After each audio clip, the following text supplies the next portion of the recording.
On this cursed planet, 5 warriors clad in high-tech exoskeleton armor are about to face their greatest challenge. They thought their 8 days of hellish training had finally ended, unaware that fate had a bloody joke in store for them. The howling wind, carrying eerie wails, raged across the dark red landscape at 37 kilometers per hour. Red dust, like a layer of enchantment, swept over, obscuring all hope. As the dust storm passed over the rolling hills, 5 humanoid machines, each standing 2.2 meters tall, emerged. They were cloaked in red and black camouflage, swiftly moving along the mountainside, resembling guardians of the apocalypse. Although these machines appeared towering, they seemed insignificant against the majestic mountains, as if they could be swallowed by the swirling dust at any moment. Nevertheless, the 5 humanoid machines moved with steady steps, each wielding a uniquely designed advanced weapon. These weapons, representing astonishing firepower, promised death to those who underestimated them. The machines advanced at nearly 30 kilometers per hour, constantly surveying their surroundings as standard tactical maneuver to prevent sudden crises. After covering a few kilometers, the machine at the front suddenly waved its left arm and shouted in clear Chinese, "Stop dawdling, hurry up. Only 200 kilometers to home, and I don't want to miss a sumptuous dinner." A young man's voice responded, filled with longing for comfort. "Finally, 8 days of survival training is over.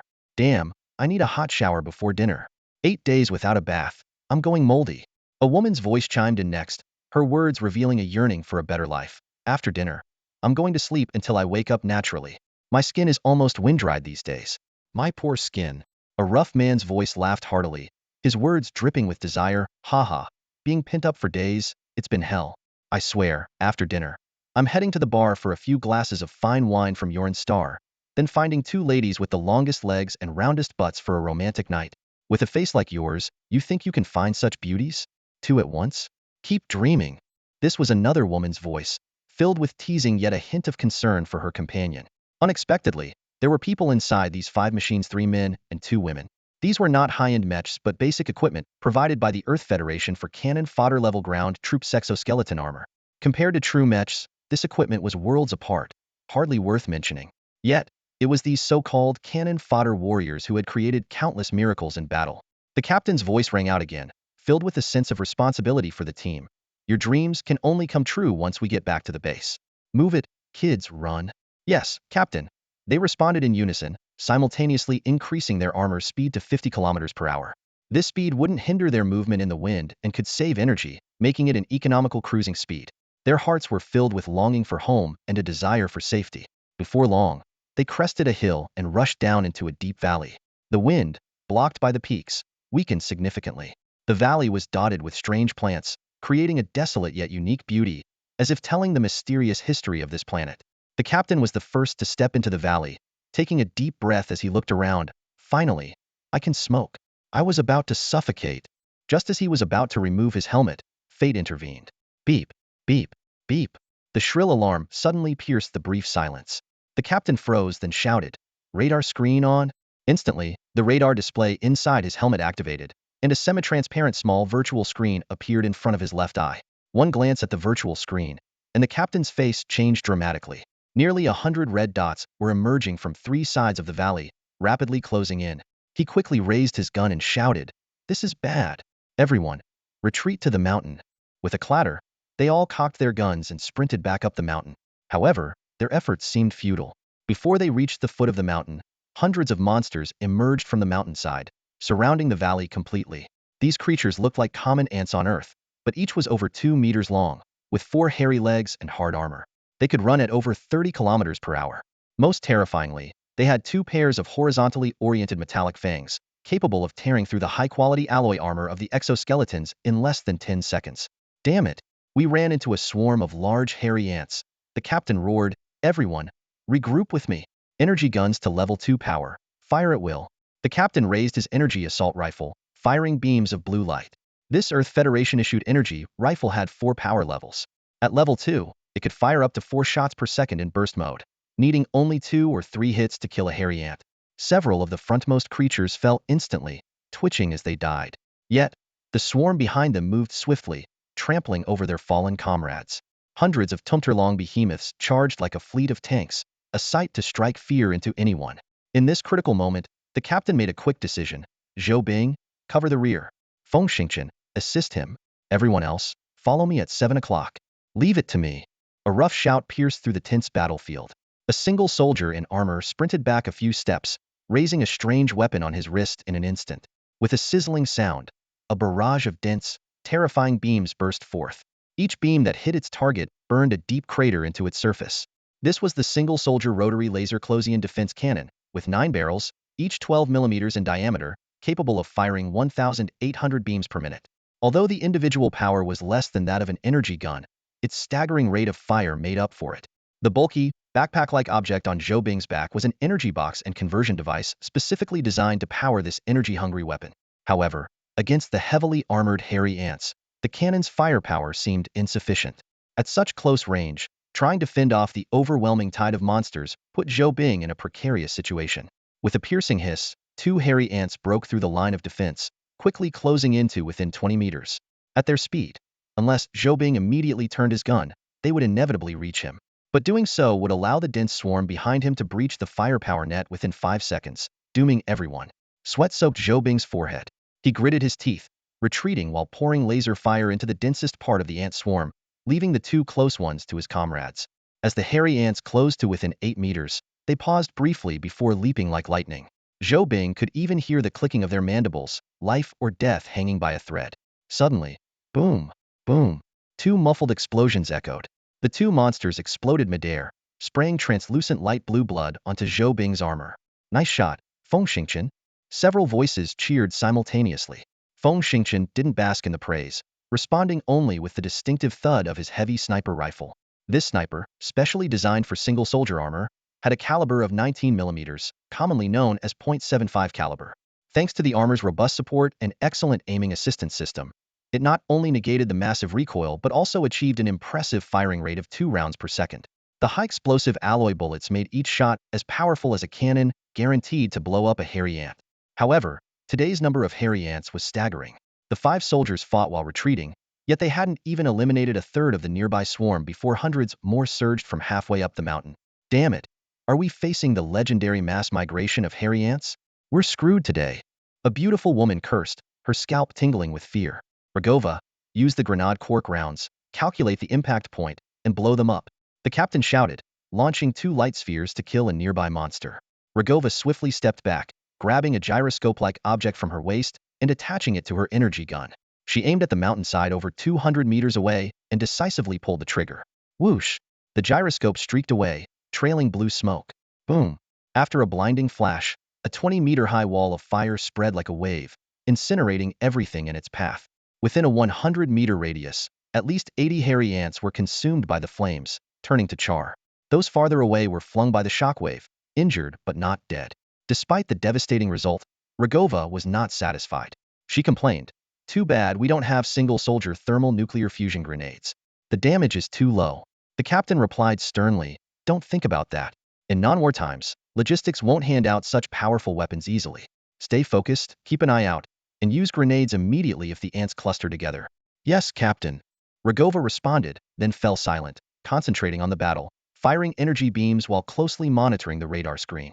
However, the low terrain of this valley significantly reduced the effectiveness of the single-soldier radar. Rogova had to ask, "Kelly, what's the radar status?" A female voice came from a nearby armored soldier. "The ionized particles in this valley are too dense, causing level 4 interference. I can't connect to the early warning system." The captain spoke in a deep voice, "Everyone, stay calm. Hold your ground and slowly retreat. Once we reach the midway point on the left-hand side, many of our problems will be solved." Though his words had a hint of self-encouragement, they couldn't mask the dire situation. Over 1,000 hairy-legged ants surrounded them, and their ammunition was running low, making hand-to-hand combat inevitable. Even with their individual armor, the formidable ants left them at a disadvantage. The team knew that their best hope lay in using the terrain to their advantage and praying for a bit of luck. The air was filled with the roar of explosions, the whistle of projectiles, and the crackle of electricity as attacks came relentlessly. The ants' defense capabilities far exceeded the military's published data, intensifying the battle. Their advance was halted after less than 200 meters. Gritting their teeth, they mechanically launched attacks. Although they had killed 400 to 500 ants, their depleting ammunition eroded their confidence, leaving only a desperate will to survive. To make matters worse, the enraged ants emitted peculiar waves, calling for reinforcements. The number of ants swelled to over 2,000. After 2 failed breakouts, the team was in a sorry state. With veins bulging in his neck, the captain suddenly shouted, 10 o'clock direction, 400 meters. Zhou, lead the charge. Move. Zhou quickly aimed at the spot the captain indicated, a deadened backed by a sheer cliff. The terrain was advantageous as it would prevent attacks from behind, but reaching it was another story. Without a word, Zhou spun around. His individual armor emitted an overloaded electric hum and accelerated to 40 kilometers per hour. The others followed closely, sprinting while unleashing a barrage of attacks. Under normal circumstances, covering 400 meters would take just 40 seconds. However, the massive ant swarm posed significant obstacles. They had only advanced 160 meters when the dense swarm drastically slowed their pace. Fire the individual missiles, the captain yelled again. Everyone raised their left arms, revealing small mounts loaded with 6 cigar-sized missiles each. 30 missiles screeched through the air and exploded at precisely calculated points. These directional armor-piercing missiles were designed for large machinery and had limited effect on the ants. The 30 missiles only managed to kill about 70 ants. Fortunately, the explosions pushed the surrounding ants back, creating a 30-meter wide path. Seizing the fleeting opportunity, they boosted their armor speed to over 60 kilometers per hour and resumed their frantic assault, finally reaching the deadened. They quickly turned around, activating various weapons to barely stabilize their position. However, they were only temporarily safe. The monstrous ants surrounded them, and with their ammunition nearly exhausted, the chance of breaking out was slim. Kelly, have you connected to the alert system yet? The captain asked urgently. Kelly shouted back, those plants are Luan, and their emitted charged particles are too dense. I can't connect to the alert system. I've been trying to send a distress signal, but I don't know if it got through. She was right. The planet Kuntan was covered in vegetation that emitted strong charged particles, severely interfering with radar and communications. Out of options, the captain turned to the other team members, Feng Xingchen, Zhou, how much ammo do we have left? To hold their ground, they had used the maximum power of their assault rifles without restraint. Now, the energy magazines of their 3 assault rifles were nearly empty. They had already exhausted all grenades and missiles, relying solely on their heavy sniper rifles and laser cannons. Feng Xingchen pulled the trigger, and another ant fell. Panting heavily, he replied, not much. Only 11 rounds left. Zhou exhaled deeply. Nearly an hour of intense combat had taken its toll even on this physically robust warrior. Licking his chapped lips, he hoarsely said, energy level at 9 remaining. The captain let out a long sigh and attached his energy-drained assault rifle to the specialized weapon rack on his back. Moving fluidly, he retrieved a black short stick from the right side of his armored thigh. With a quick press of a button, a metallic segment extended from one end with a ding sound, transforming instantly into a long, narrow blade resembling a tang sword. Squinting, the captain examined the blade closely, admiration gleaming in his eyes. The sword, entirely black, had a 110-centimeter blade that did not reflect light, and its edge was lined with fine serrations. He pressed another button on the hilt, causing the blade to emit a faint buzzing sound, as if pledging its loyalty to its master. This sword was an ion oscillating blade developed by the Earth Federation, measuring 130 centimeters in total with a 110-centimeter cutting edge, primarily made of yttrium tantalum alloy. When powered on, the blade vibrated 6 million times per second, and combined with its special serrations, its cutting ability was astonishing. The captain's expression showed he was ready for close combat. Kelly and Rogova had also exhausted the energy in their guns and drew their oscillating blades, standing shoulder to shoulder with the captain. Clad in individual combat armor, the 3 of them stood tall and imposing, exerting immense pressure on their opponents. Even the weakest among them, Kelly, was at mid-level 5 strength, while the captain had reached the pinnacle of level 6. With a click, Feng Xingchen's heavy sniper rifle emitted an empty sound out of bullets. Seconds later, Zhou Bing's laser closian weapon system also produced a ZZZ sound, ceasing to fire. They were out of ammunition. Charge, the captain roared, his combat armor's power core revving up, propelling him over 7 meters into the air as he leaped towards the ant swarm. Before he even landed, he swung his blade with one hand, slicing a fur-footed ant in half. The 2 female soldiers followed closely, charging into the enemy ranks with roars of their own. Zhou Bing and Feng Xingchen didn't hesitate to discard their hot weapons and drew their oscillating blades to join the fray. As soon as Feng Xingchen entered the battlefield, 6 fur-footed ants surrounded him. Those seemingly harmless furry legs extended dagger-sharp claws, and one misstep meant certain death. He immediately executed highly efficient combat moves distilled from centuries of military experience, spinning and slashing. With the aid of his combat armor, each strike carried at least 3 tons of force. Wherever the sharp blade passed, 2 fur-footed ants fell. However, the third ant's thick carapace finally halted the blade.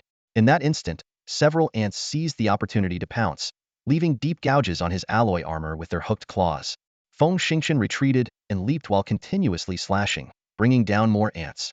But there were too many enemies, and his armor accumulated more and more damage. Suddenly, his AI issued a warning. Power remaining.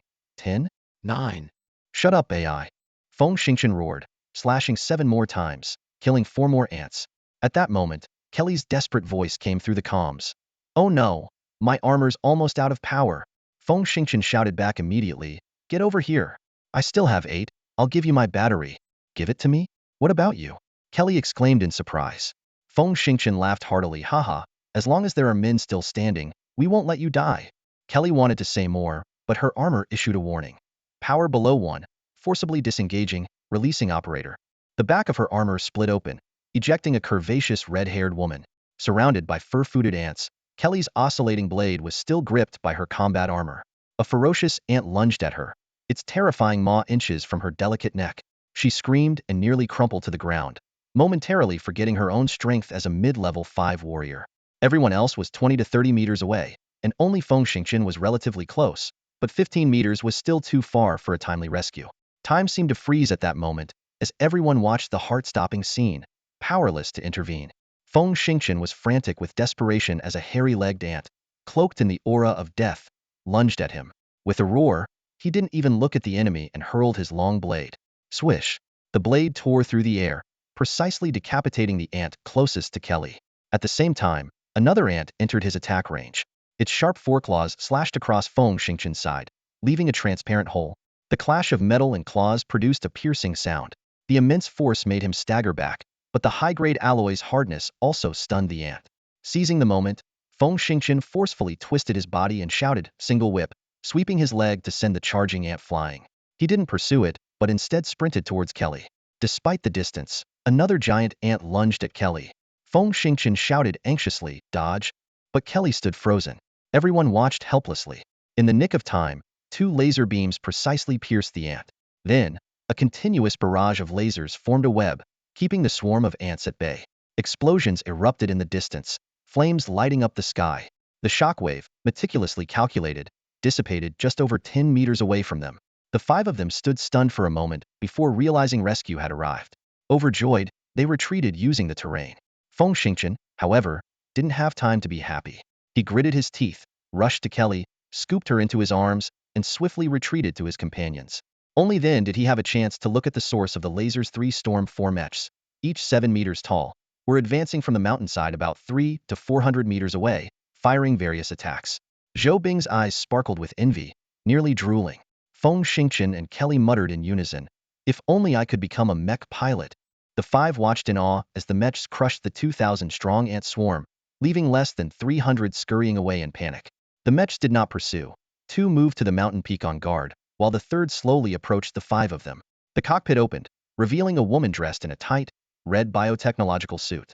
The woman stood about 175 centimeters tall, her figure flawless. Her delicate, almond-shaped face seemed almost unreal, with her jet-black hair simply pulled back into a bun that fell down her back. She wore long combat boots, her slender thighs encased in gleaming black metal greaves, each side adorned with an energy pistol and a 30-centimeter black baton. She exuded a breathtaking aura of both strength and beauty. Feng Xingchen's eyes widened, his throat dry as he struggled to speak. Xuemiao, it's actually Xuemiao, the top mech pilot of K-21. My god, this goddess saved me. Even the usually composed captain muttered to himself, it's really Xuemiao, the top mech pilot of K-21. I'm the luckiest man alive. Zhou Bing swallowed hard and whispered, Captain, not to burst your bubble, but you're a married man. Xuemiao is the goddess of my entire world. I've decided, I have to win her over. Feng Xingchen shook his head and stayed silent. But he knew deep down, in the 23 bases stationed on the Content Star, there were only 2 kinds of people who didn't envy Xuemiao, the dead and the idiots. Xuemiao came from a prestigious family and had received excellent noble etiquette training. At just 26 years old, she was not only stunningly beautiful but also possessed peak-level combat skills and exceptional mech control abilities, earning her the rank of lieutenant at such a young age. In today's Earth Federation, where everyone trained diligently, she undeniably stood at the pinnacle. Such a perfect woman easily occupied the dreams of young men, including Feng Xingchen and Zhou Bing. Although they were comrades under the same roof at the K-21 base, the reality was a chasm between them. With Feng Xingqian's level 6 initial combat skills and his rank as a private first class in the Marines, he was like a dung farmer compared to a proud princess, an insurmountable gap. Like Zhou Bing or the captain, Feng Xingqian could only admire Xue Miao from afar, occasionally nurturing some secret, unspoken fantasies in his dreams or deep within his heart. Xue Miao's cold gaze swept over the group as she asked, "Are you the L-033 Marine Squad from K-21 base?" The captain stepped forward immediately, saluting. "Sergeant Tong Sanjing, leader of L-033 Squad. Thank you for saving us, ma'am." "Sergeant Tong, we are all comrades in arms. No need for thanks." Xue Miao's tone remained icy. "The base received your distress signal, and my team happened to be 20 kilometers away, so we were dispatched for the rescue. Fortunately, we made it in time. Is anyone injured?" Feng Xingqian couldn't wait to pat his armor, causing his metal helmet to retract and reveal his youthful, energetic face. He flashed what he thought was his most charming smile and quickly replied, "No injuries. Just out of power in my personal armor." He was scheming in his mind, thinking that with his armor out of power, the rescuers wouldn't leave immediately, giving him plenty of time on the way back to possibly learn about the beauty's personal interests and find common topics. However, Xue Miao didn't even glance at Feng Xingqian. She lowered her head to operate her mech for a few moments, then the cockpit closed, and her cold voice came through the external speaker. "Wait a few minutes. I've contacted the transport aircraft. I have another mission and must leave now. Take care, comrades." As soon as she finished speaking, the mech turned and accelerated to 80 kilometers per hour, roaring away with her two companions in tow, making an impressive exit. The three armored team members opened their helmets and stared blankly at the majestic figure of the storm mech disappearing into the distance. Luo Guohua shook her head, looking disdainfully at the dumbfounded Feng Xingqian and Zhou Bing. "She's gone. What are you still staring at? Disgusting. Your eyeballs are about to fall out." Kelly's voice still carried a slight tremor of lingering fear. "A woman like that, an ice queen, forever out of reach. If you try to pursue her, you'll either freeze to death or exhaust yourself." Zhou Bing grinned cheekily. "You don't understand. Chasing a woman is all about the process, not the result." Tong Sanjing couldn't wait to pull out a cigarette, deftly tossing one each to Feng Xingqian and Zhou Bing. After lighting his own and taking a deep drag, he abruptly waved his hand to stop his companion's chatter, barking, "Hold it! Aren't you tired? Check your armor now." He scanned the group with a tone of dissatisfaction. "Damn it, the armor is all battered. If we want to get back to peak condition, we need a full overhaul. Being an infantryman without armor, what a sad sight that would be." Everyone responded weakly and started checking various data on their holobrains with practiced ease.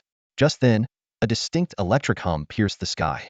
An Albatross-class microtransport, trailing the signature contrail of a thermonuclear anti-gravity engine, made a nimble turn at about 20 meters altitude and landed smoothly nearby.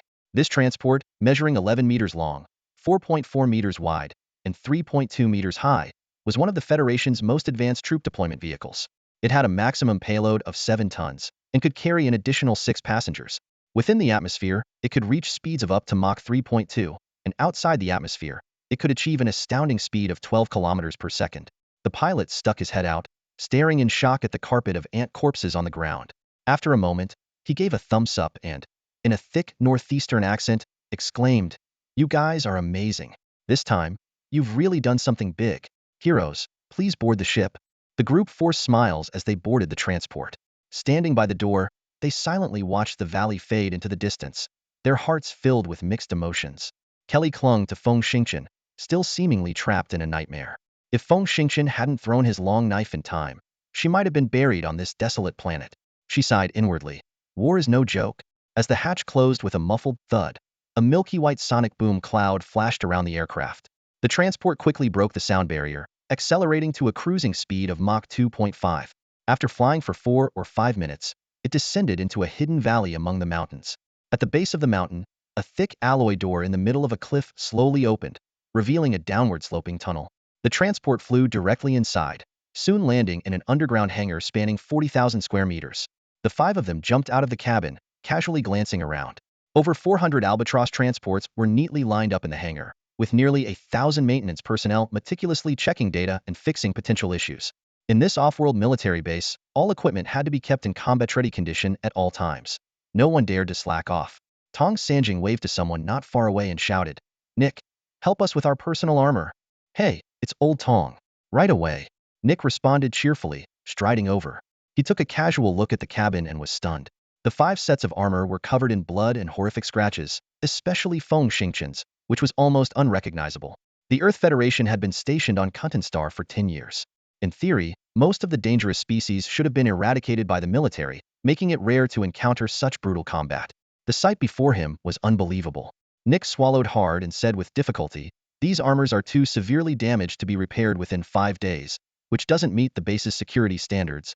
After a moment of thought, he continued, "How about this? I'll apply for new suits for you, which should arrive in an hour.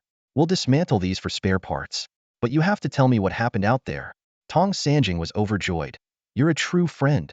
Drinks are on me tonight." "Absolutely," Nick replied with a smile. Tong Sanjing gave Nick a hearty pat on the shoulder and led the other 4 out of the hangar, heading back to the infantry quarters. The living conditions there were quite good. Even a private like Feng Xingchen had a small suite to himself, complete with constant hot water for showers. This was a far cry from some other off-world garrisons, where liquid water was scarce and bathing relied on wind-cleaning machines. A steam bath was a distant dream in those places. K-21 is one of the 23 major military bases on Kuntan, situated 2,800 meters underground. It houses a multi-branch force of 8,500 personnel, including mech units, aviation squads, and Marine Corps, all under the command of a brigadier general. Nearly 200,000 military personnel are stationed on Kuntan, along with a space cargo transfer station and 50 permanent starships, bringing the total force to over 330,000. This formidable presence ensures the security of this crucial planet. Kuntan has a diameter of 18,000 kilometers and is 9.6 light-years away from Earth. The planet is shrouded in red, with even the vegetation predominantly red. It has an atmosphere with an oxygen content of 14.7, but lacks liquid water on the surface. There are 37 species of powerful native beasts.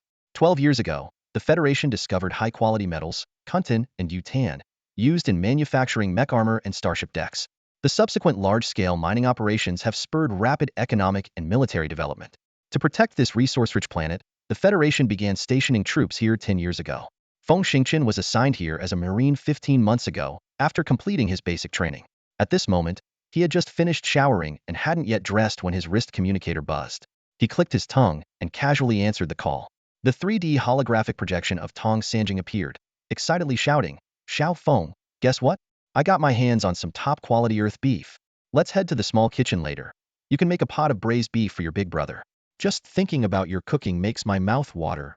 Tong Sanjing and Feng Xingchen hail from the same city on the same planet and share Chinese heritage. As the squad leader, Tong Sanjing has always looked out for Feng Xingchen, and they share a close bond. Tong Sanjing has been in service for 9 years and is quite capable. He has experienced 3 alien conflicts and participated in over 20 beast-clearing missions, making him a seasoned veteran. Feng Xingchen asked, "Boss, we're out of spices from last time. What will we use?" "Don't worry, Zhou Bing got everything ready. You'll have all you need to show off your chef skills." Tong Sanjing laughed. "Hey, I've also got 2 bottles of top-tier Shangshue wine from Yuran Star, the 53-degree kind. Let's call Kelly and Luagoa, and they can invite a long-legged, curvy beauty. Once she's tipsy, we can have all the fun we want." Feng Xingchen's eyes widened. "Hey, are you serious? Come on, it's just drinking. Your sister-in-law isn't on Kuntan. Who doesn't want to enjoy some company? As long as you keep your mouth shut, it'll be fine. Don't worry, Captain. I won't spill a word. Just keep Zhou Bing in check." Feng Xingchen laughed heartily. Life in the underground base on Kuntan is monotonous and dull, aside from routine training. Fortunately, the military now includes both men and women, and sparks are bound to fly in such close quarters. After hanging up, Feng Xingchen had just finished cleaning when Tong Sanjing barged in with a bunch of stuff, loudly saying, "How about it, brother? This wasn't easy to get. Let's go. The small kitchen is cleared, and Zhou Bing is guarding it. You cook and I'll find the girls." Feng Xingchen shook his head helplessly, thinking, "A married man acting so eager? Shouldn't you be racking your brains writing post-battle reports right now?" He took the supplies and walked along, pondering how to prepare the rare beef. Suddenly, a blaring alarm echoed through the base.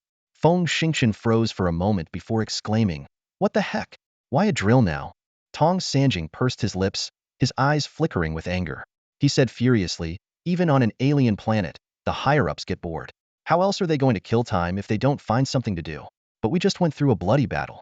According to the alien garrison regulations, we're supposed to get at least 2 days off. They..." Before he could finish, Tong Sanjing rolled his eyes and interrupted, "Nonsense. Didn't you hear the alarm?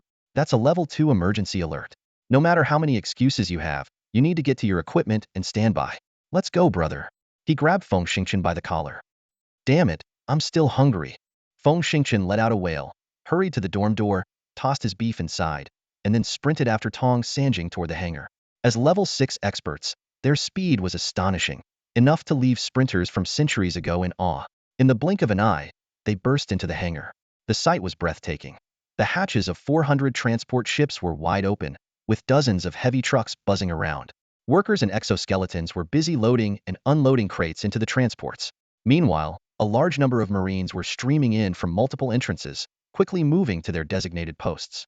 The entire hangar was filled with a tense but orderly atmosphere. Feng Xingchen took a deep breath and followed Tong Sanjing to the transport ship marked L-033. They leaped into the empty cabin, clearly the first to arrive. Tong Sanjing looked around, his smile fading as he said in a low voice, "Something's not right." Feng Xingchen blinked in confusion. "What do you mean?" Tong Sanjing stared intently at the stack of crates at the rear of the cabin, narrowing his eyes. "Look, those crates contain special bombs, including thermonuclear fusion bombs and tactical nukes. Such weapons are strictly forbidden during peacetime." Feng Xingchen froze, cold sweat soaking his back. He stammered, "Tong, are you saying we're at war today?" "Very likely." Tong Sanjing pulled out a cigarette, handed one to Feng Xingchen, and lit another for himself. Shaking his head, he said, "If it's really war, it's probably the Kajir invading." As if to confirm Tong Sanjing's suspicion, a stern voice suddenly blared from the loudspeakers in the hangar. "Attention, everyone. This is Lieutenant Colonel Wan Yi, commander of the Marine Corps. We have just received orders from headquarters. The Kajir forces are invading Kuntan. All personnel must be combat ready within 10 minutes. This is not a drill. Repeat, this is not a drill."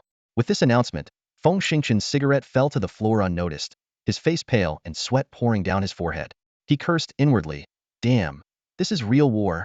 Nothing like the skirmishes with the local species on Kuntan. Modern warfare means massive casualties, and people are going to die." Tong Sanjing patted his shoulder firmly. "Kid, fear won't help. Check if our new armor has arrived." "Oh." Feng Xingchen shook his head vigorously, forcing himself to focus. He slapped the cabin wall, and with a hiss, a section opened to reveal a set of brand new camouflage armor. Feng Xingchen managed a weak smile. "Nick really got us new armor. Quick work." Tong Sanjing took a deep drag on his cigarette. "The logistics department of the alien garrison is definitely efficient. Stop gawking and gear up."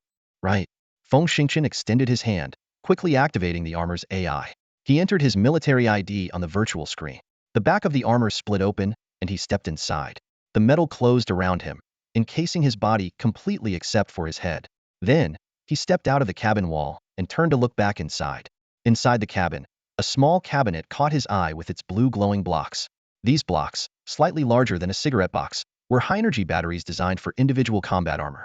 He tapped his thigh, and a compartment with a slanted slot opened in his metal armor. Skillfully, he retrieved 3 of the blocks and slotted them into the armor. The battery casings were made from a unique alloy, filled with a thermonuclear fusion liquid primarily derived from deuterium. Through microconverters, they could produce extremely high energy, only 20 less than the energy blocks of a level 3 civilization. This powerful energy source was mass-produced from Earth's seawater, and each battery could support the highest intensity combat for 4 hours or normal cruising for 30 hours. Tong Sanjing observed his actions and suddenly spoke. "With the Kaijia invasion, this war won't end quickly. Remember, on the battlefield, bullets and weapons can be scavenged, but high-energy batteries often get destroyed with the combat armor and are hard to replace. From my experience, in prolonged high-intensity combat, each high-energy battery is worth half a life. Better to carry 2 extra batteries than a couple of extra magazines." He nodded in understanding and placed the remaining 2 batteries into the side compartment originally meant for magazines. Tong Sanjing nodded approvingly and turned to put on his own combat armor.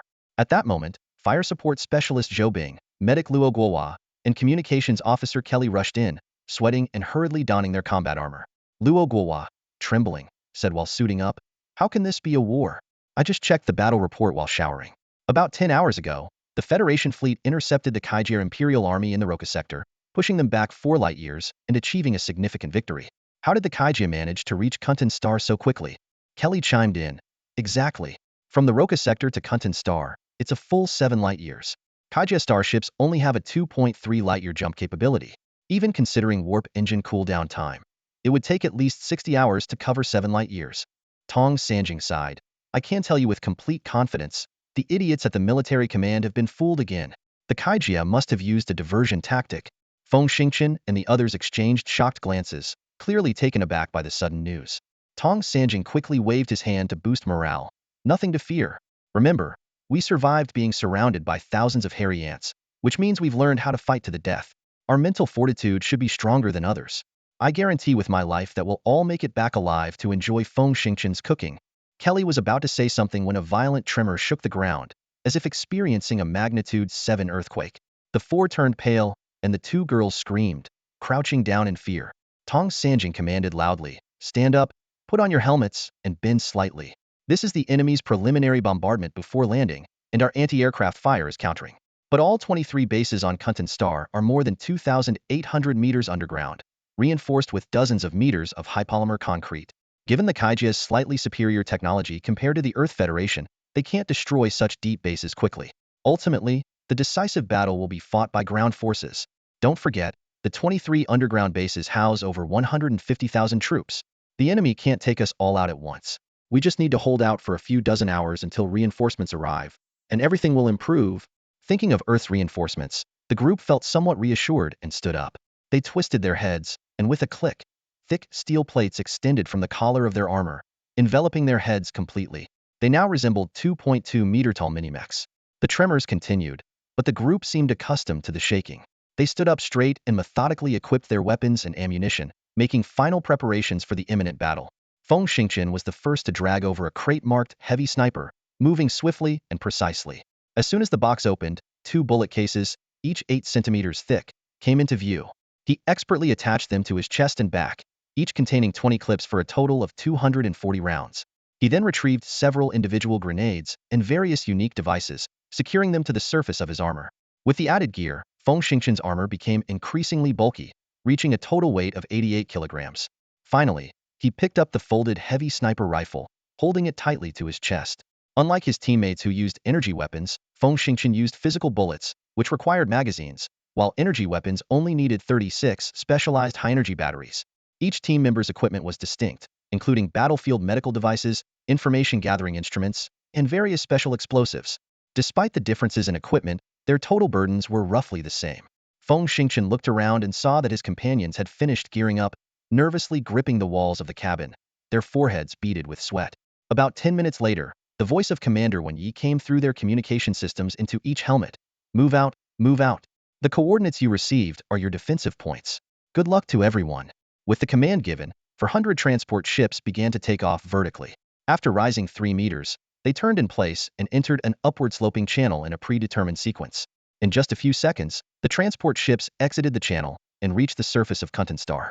The speed suddenly increased to Mach 3, and the fleet quickly dispersed. There were no windows in the cabin, so the soldiers couldn't see outside and could only feel the intense turbulence. Feng Xingqian gripped the handle of his Heavy Sniper rifle tightly, as if it could alleviate his inner tension. Everyone was on edge, fearing that the transport might get hit. These small transport ships had weak defenses and could be completely destroyed by a single 100mm energy weapon. Time passed slowly in this state of anxiety. About 20 minutes later, the transport ship began to decelerate and descend. Almost simultaneously, a yellow light started flashing inside the cabin. "Prepare for landing." Tong Saniying quickly unfastened the press-down safety latch, stood up, and patted the cabin wall. With a hiss, the door next to him opened, revealing a 2-meter-wide passage. Tong Saniying peeked out and saw that they were about 10 meters above the ground, which was flat and suitable for landing. At this moment, a green light illuminated the cabin, and without hesitation, he leaped out. With a thud, the powerful support of his individual armor easily absorbed the impact of the fall, and he landed steadily. Tong Saniying immediately raised his energy gun, cautiously scanning the surroundings. Behind him, 4 team members had also landed safely. Looking up at the sky, they saw countless laser beams and ground-based railgun lights shooting into the sky, illuminating the night in a kaleidoscope of colors. Suddenly, Tong Saniying sensed something unusual and shouted, "Something's off. Find the backup supplies quickly. We need to establish a defensive point on the left high ground." Although the team members didn't understand what Tong Saniying meant by "something's off," they trusted the veteran and immediately sprang into action. The 5 of them quickly ran towards the 5 alloy crates that had been deployed by the transport ship. These were their subsequent supplies. Thanks to the powerful support of their individual armor, each of them easily picked up a crate weighing 200 kilograms and maintained a speed of 60 kilometers per hour. After sprinting over the rugged terrain for a while, Feng Xingqian couldn't help but ask, "Captain Tong, what did you mean by something's off?" Tong Saniying replied with a question, "Didn't you notice how sparse the attacks from the sky are?" The group paused, realizing that most of the attacks they saw came from ground-based anti-aircraft laser cannons and energy railguns. while the aerial strikes were unusually weak. Tong Sanying's voice turned somber as he analyzed. Think about it. If there isn't strong aerial firepower, why would the Kaijia people need to use any diversionary tactics? This clearly doesn't match the cost they paid in the Rockastar region retreat. Zhou Bing hesitantly asked, Captain Tong, could it be that our space fleet has the upper hand? The newly released book features chapters just over 1,000 words each to boost click rates, with updates punctually at 9 a.m., 1 p.m., 5 p.m., and 9 p.m. daily. Rest assured, I never miss an update, so feel free to add it to your collection. Kelly urgently broke the silence among the group. Come on, we have 50 starships guarding the outskirts of Kuntan Star. How could they not fend off an enemy sneak attack? Her words hung heavily in the air, intensifying the somber mood. No one responded. Everyone kept their heads down, marching forward with a growing sense of foreboding. The high ground wasn't far. The team sprinted at 60 kilometers per hour, reaching their destination in just 4 minutes. Tong Sanjing immediately got to work, activating the radar system of his personal armor and deploying several microdrones. Soon, a precise 3D map of the high ground appeared before him. After scrutinizing the map, he marked 5 key positions and assigned each team member to one, then transmitted the information to everyone's brain computers. Set up individual defensive lines at your assigned positions, Tong Sanjing commanded sternly.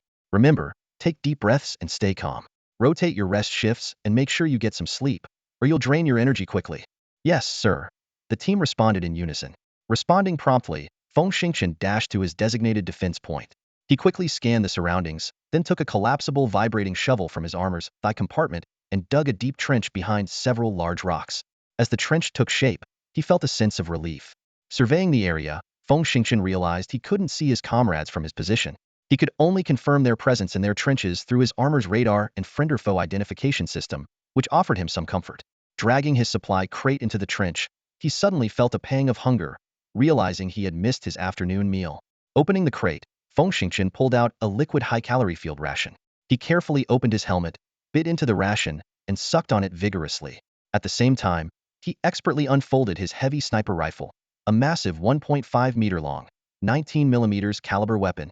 Setting up the sniper rifle, Feng Xingqian worried about potential aerial attacks and immediately cranked his personal radar to maximum power, keeping a vigilant eye on the dark sky.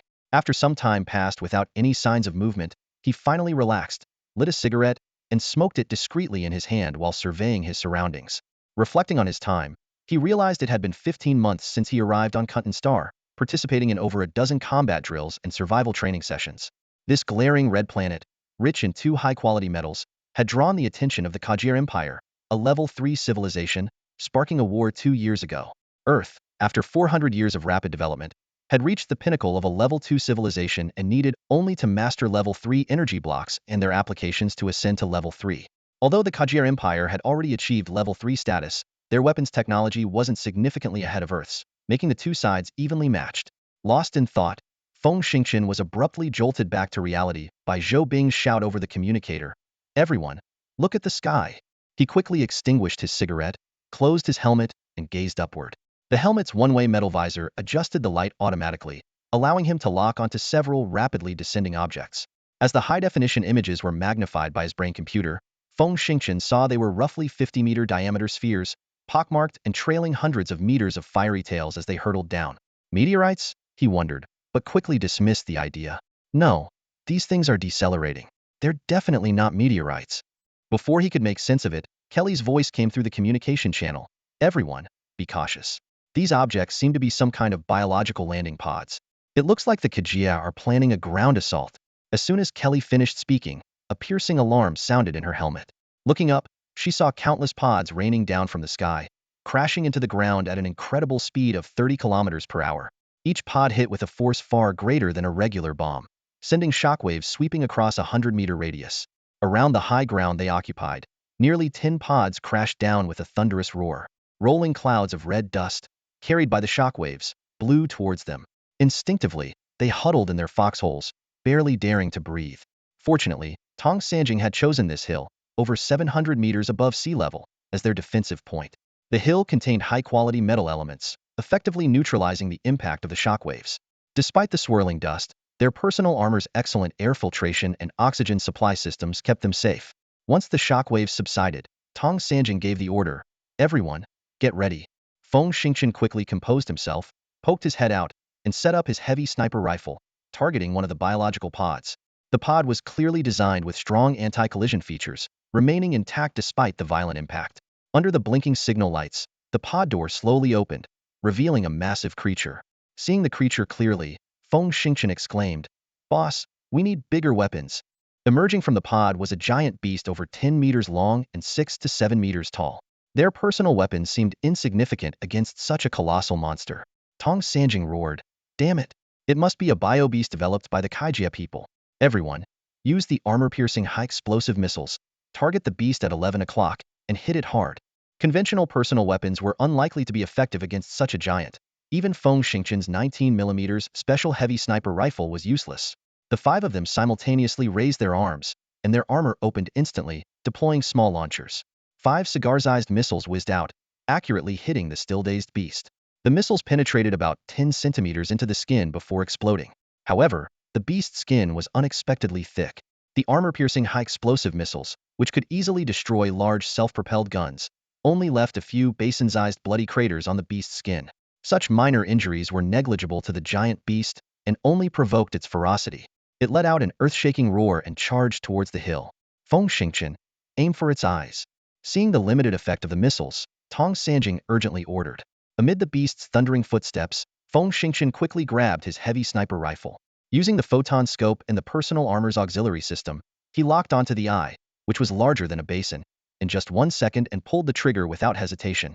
For an A-grade sniper certified by the military, such a large target was a piece of cake.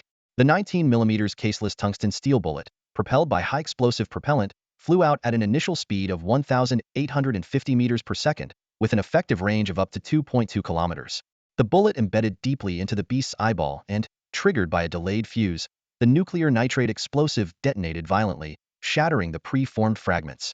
The giant eye, glowing red, couldn't withstand such a powerful impact and exploded instantly, splattering green blood everywhere. Roar! The beast let out a cry of pain, and its speed increased sharply as it charged towards them, enraged. Despite losing one eye, the beast still had 3 others, and its combat power was hardly diminished. Feng Xingchen's eyes twitched in shock, thinking, "What kind of monster is this?" The bones behind its eye sockets are incredibly hard. Forcing himself to stay calm, he quickly locked onto the second eye and pulled the trigger once more. However, the frenzied beast seemed to sense the danger and suddenly raised its head. This shot missed the eye and hit its neck instead. After the explosion, it only left a fist-sized black scar there. Damn, what kind of freakish turtle shell is this? Feng Xingchen cursed under his breath, took a deep breath, and aimed at the beast's eyes again. But before he could fire, the beast had already charged into a blind spot. "Lost target," he shouted, jumping out of cover, gripping his sniper rifle, and running towards the foot of the hill. "What are you doing?" Tong Sanjing's furious voice came through the helmet. Feng Xingchen urgently reported, "My position is too high, and there are too many blind spots." His voice came through the communicator, filled with obvious anxiety. Tong Sanjing immediately responded sharply, "Get back here. I placed you there to control all directions, not just one." His tone was filled with undeniable command. Feng Xingchen raised his voice as well, with a sense of urgency. "The bioweapon's defense is too strong. The heavy sniper isn't effective. We can't achieve the intended control. I suggest changing the plan." Hearing this, Tong Sanjing's eyebrows shot up. He suddenly realized the crux of the problem. Their enemies weren't the Kaijia people but those enormous bioweapons.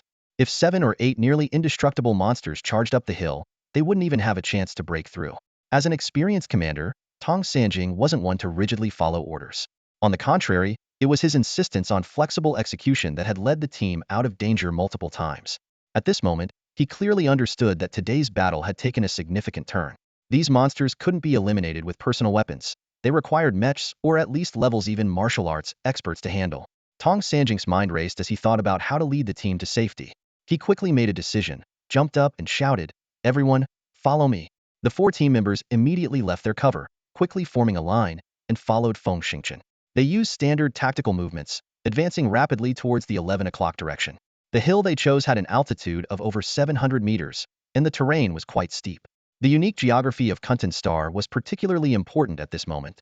The planet's distance from its star was just right, but due to the relatively thin atmosphere, it had extreme climates. Daytime temperatures could reach up to 48 degrees Celsius, while nighttime temperatures could drop to -32 degrees. This huge temperature difference created fierce winds between the 2 hemispheres, eroding the mountains and making them exceptionally steep. In such harsh conditions, without the protection of bionic fabric clothing and personal armor, anyone with a martial arts level below 5 wouldn't survive more than 3 hours. Therefore, the minimum requirement to enter Star was level 5 martial arts. In an era where martial arts training was universal, level 5 was considered quite elite. Warriors at this level could punch a 600,700 kilogram alloy ingot several meters away and run at speeds exceeding 15 meters per second. With special military training and personal armor made from super alloys and high-tech materials, their combat capabilities were formidable. However, the opponents they faced today were far beyond their capabilities. Not even a levels-even martial arts expert with personal armor could handle them.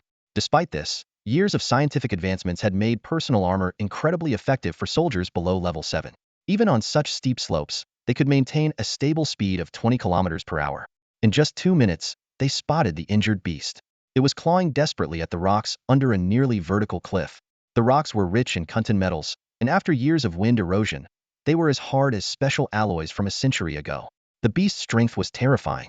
Its claws gleamed coldly, and each swipe could easily collapse the cliff, sending rocks weighing tens of tons tumbling down, forming a slope on the ground. Tong Sanjing was shocked by the sight. He silently thanked his luck. If he had stuck to a defensive strategy, they would have faced total annihilation today. As this thought passed, he looked at Feng Xingqian with a hint of admiration. The other team members also glanced at Feng Xingqian, then raised their weapons and unleashed a barrage of armor-piercing explosive missiles. The constant explosions forced the beast to retreat. However, the missile's power was limited, and without a supply box, their reserve was low. The missiles could wound the beast but not deliver a fatal blow, which frustrated everyone. In this critical moment, they seized a rare opportunity. Feng Xingqian steadily raised his heavy sniper rifle and fired 2 consecutive shots. A piercing scream echoed as the beast's second left eye was precisely shot out, rendering it blind on that side. The intense pain enraged the beast. Instead of retreating, it charged forward with immense strength, clawing furiously at the cliff. Massive rocks, each weighing hundreds of pounds, rained down on their position. Having experienced a brush with death before, the team members' mental resilience had improved. Zhou Bing remained calm, raised his gun, and fired laser shots, shattering the most threatening rocks midair. Seeing the dire situation, Tong Sanjing felt at a loss and issued a relatively passive order: energy guns. Maximum power. Push it back. Tong Sanjing stood side by side with 2 beautiful women, their energy guns set to maximum level 4 power. Blue energy balls rained down on the monster like a storm. Although the individual energy assault rifles couldn't truly harm the beast, the shockwaves from the maximum power explosions were enough to flip a 6 or 7 on medium-sized truck. The relentless bombardment from the 3 guns forced the monster to retreat continuously, eventually moving back over 30 meters from the cliff edge. The monster roared angrily, lifting its head high. Feng Xingqian's eyes lit up as he quickly pulled out a fist-sized soldier-grade cork bomb from his waist. He aimed at the monster's open mouth and threw it with precision. The bomb slid smoothly down the monster's throat, followed by a muffled explosion. The beast staggered back, collapsed heavily to the ground, twitched a few times, and then lay still. Zhou Bing stared in shock and exclaimed, "Wow, that was incredible. Well done." The 2 women also smiled in admiration, thinking to themselves that if they weren't on the battlefield, they would have surely kissed him in praise. After all, both had shared intimate moments with Feng Xingqian. However, Tong Sanjing remained vigilant and shouted loudly, "Everyone, fall back 50 meters. More monsters are coming." They all checked the radar screen inside their helmets and were startled to see 4 red dots, indicating biological waves, rapidly approaching. Clearly, the recent commotion had attracted these giant beasts. At this moment, no one dared to leave the high ground to break through. But they could continue to fight using the successful tactics from earlier, and perhaps they could break through the encirclement. Under the baptism of war, the 4 young people quickly matured.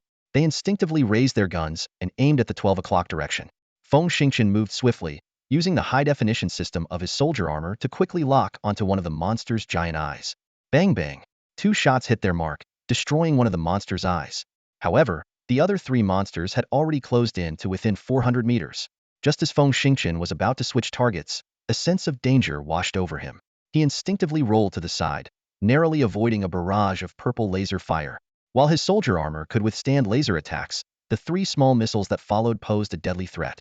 Tong Sanjing shouted in terror, "Cruisers! Watch out!" Cruisers were unmanned combat robots developed by the Kaijir Empire, standing 9 meters tall and equipped with advanced weaponry, designed as standard siege warfare machines. Zhou Bing's face turned red as he let out a roar. Using his peak level 5 reflexes and the rapid calculations of his soldier armor's quantum brain, he raised his laser cannon and unleashed a burst of light. Boom, boom, boom. The three missiles exploded midair 400 meters away, sending a massive shockwave that toppled the biobeasts scrambling up the mountainside. Seeing this, Tong Sanjing knew they couldn't miss this chance and shouted, "Everyone, follow me. Break through." With that, he led the charge down the mountain. However, Feng Xingqian didn't follow the team. Instead, he knelt down and steadied his sniper rifle, aiming at the cruiser 900 meters away.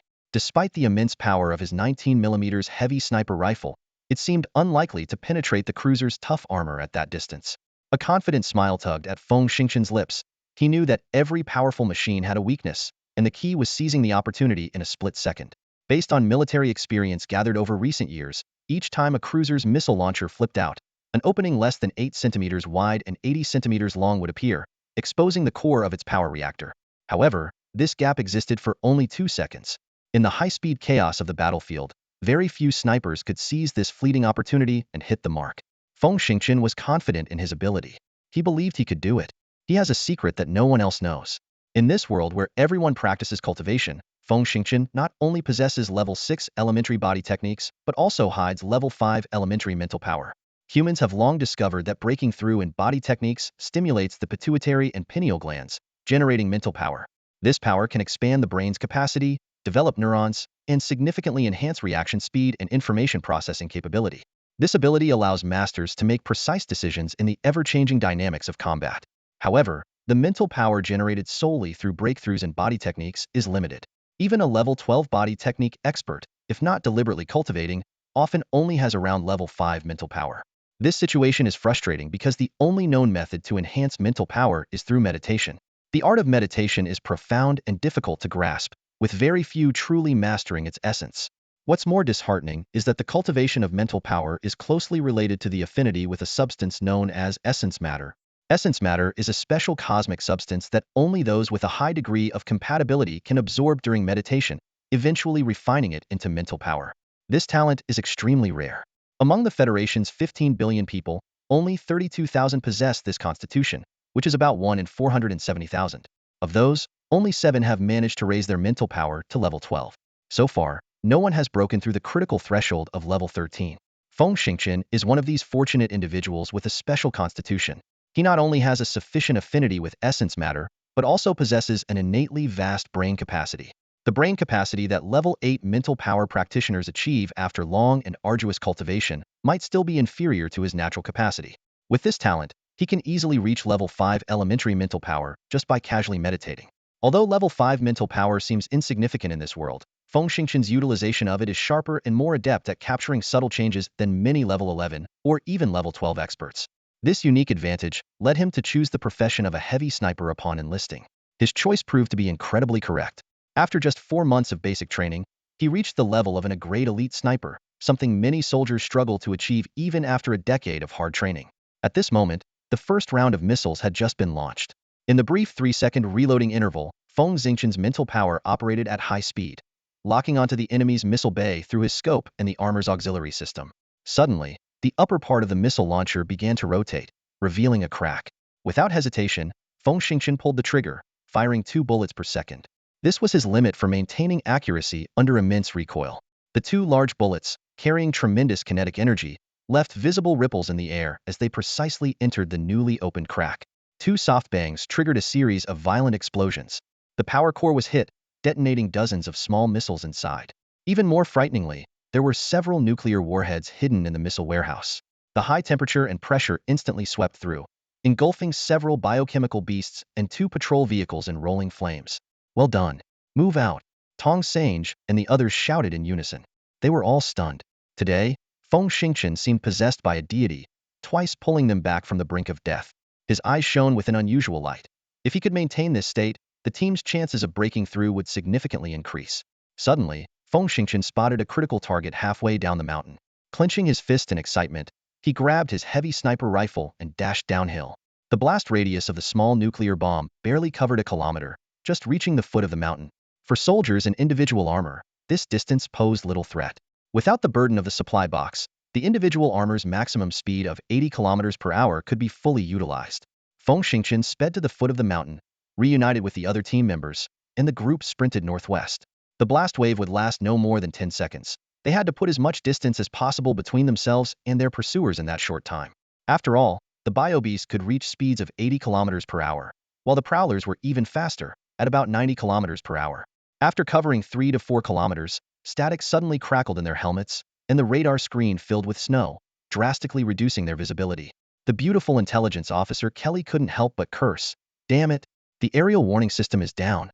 Tong Sange's face changed drastically upon hearing this. He immediately tried to connect to the command center but found the communication severely disrupted and already cut off. With a grim expression, he ordered, "It looks like our space forces have been defeated.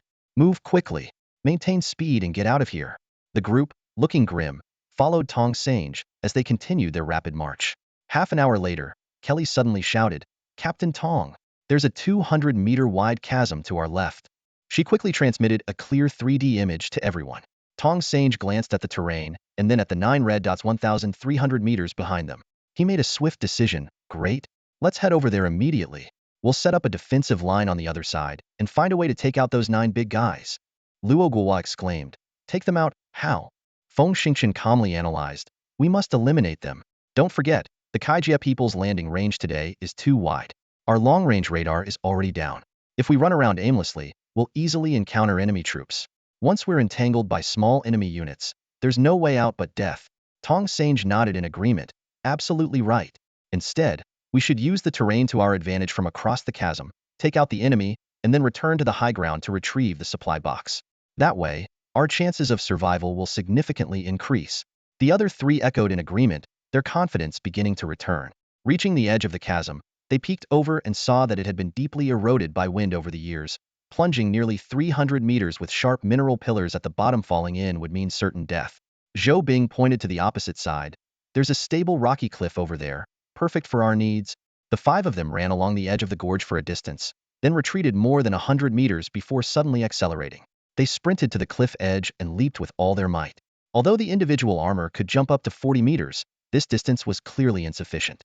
As they approached their jump limit, each person twisted their wrist, and a high-pressure, bidirectional expandable steel spike shot out, trailing a thin steel wire that embedded itself deeply into the opposite cliff.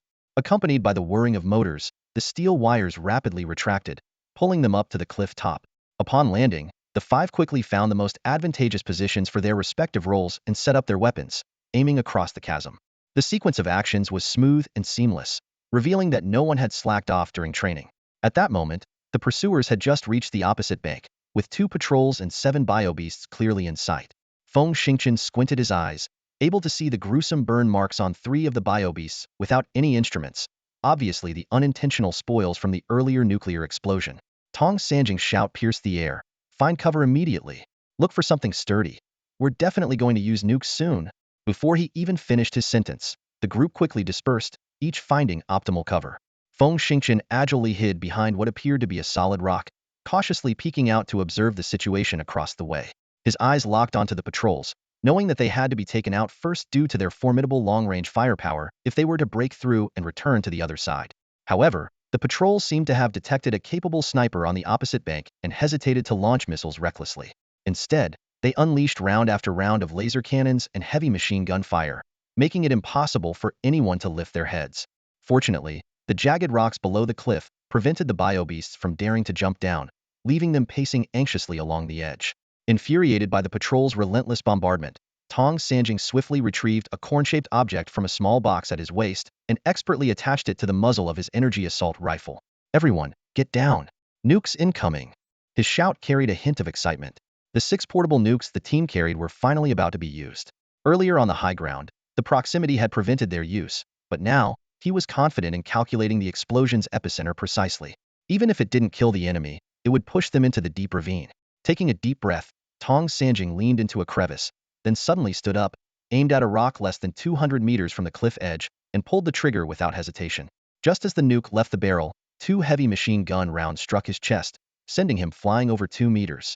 His armor, a pinnacle of second civilization technology, had 2 charred dents but remained intact. Despite the searing pain in his chest, Tong Sanjing quickly rolled into a ditch. Boom!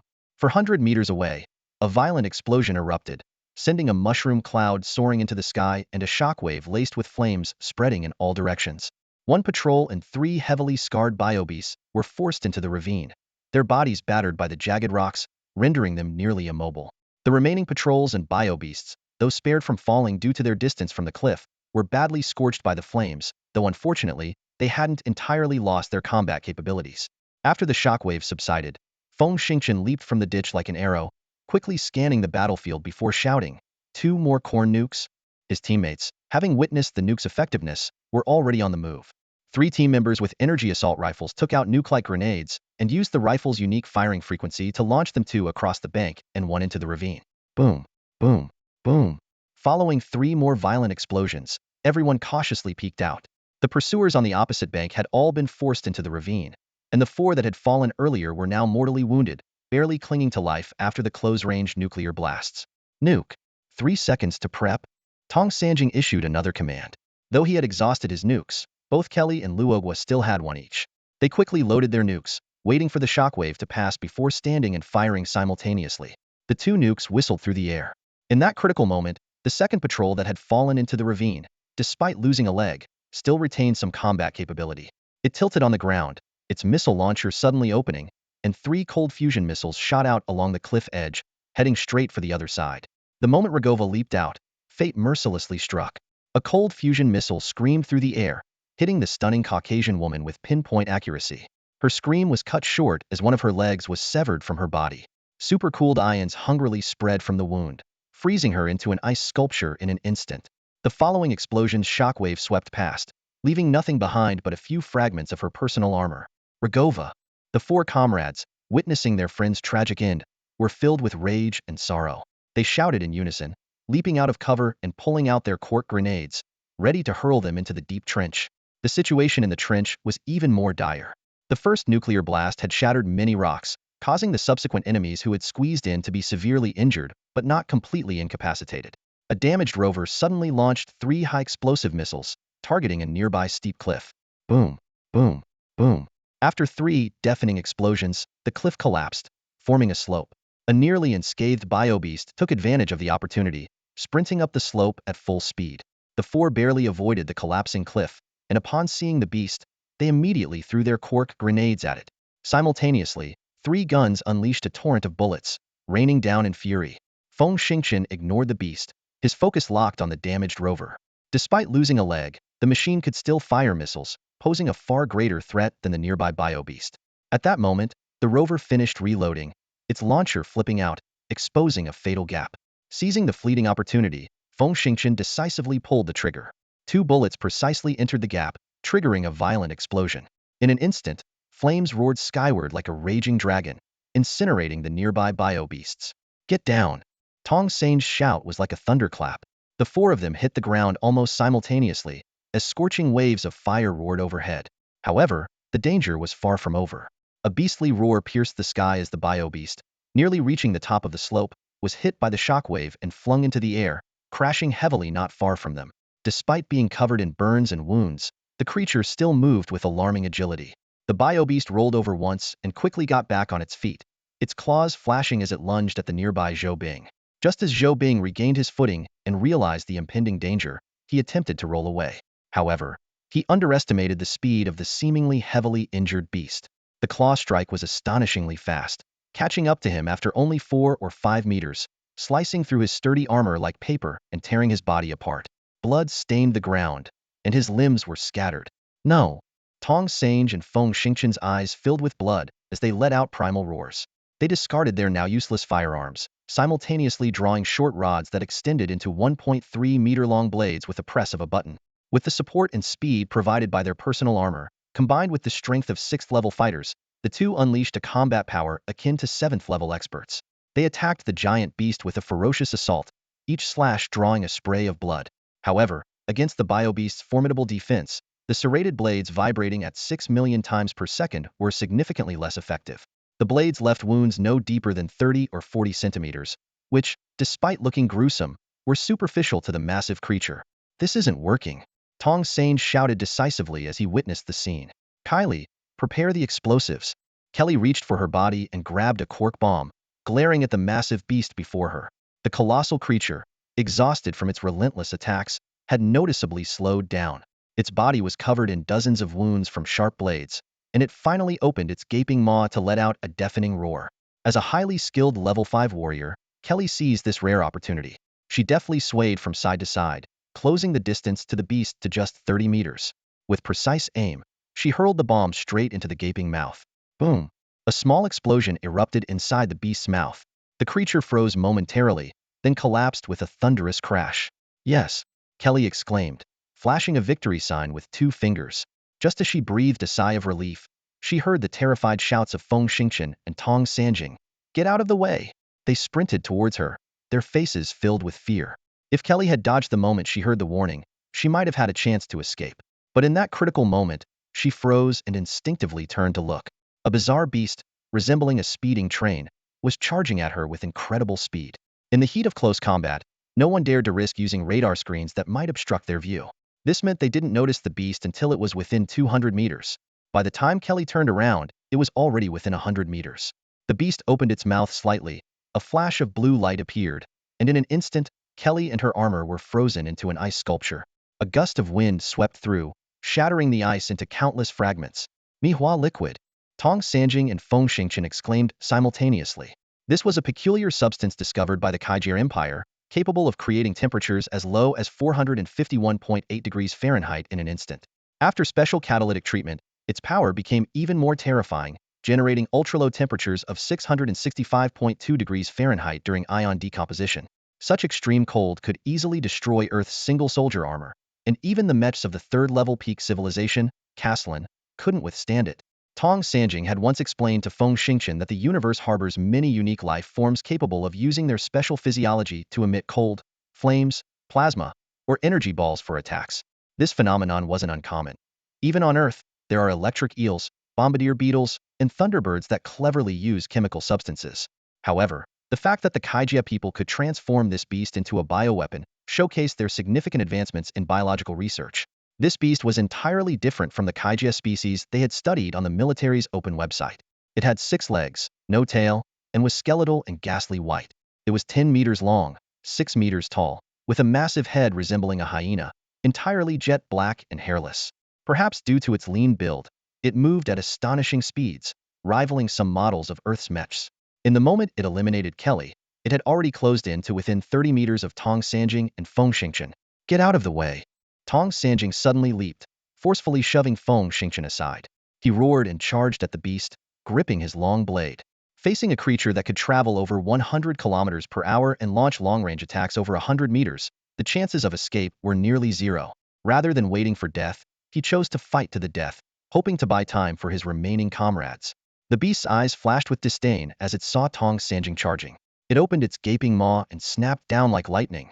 Tong Sanjing couldn't dodge in time and was bitten by the beast's enormous fangs. With a crunch, his single soldier armor shattered, and his body was severed at the waist. The upper half of his body was swallowed whole, but the beast didn't know that Tong Sanjing had already resigned himself to death, clutching a cork bomb with its safety pin removed. Boom! The bomb exploded inside the beast's throat with a thunderous roar.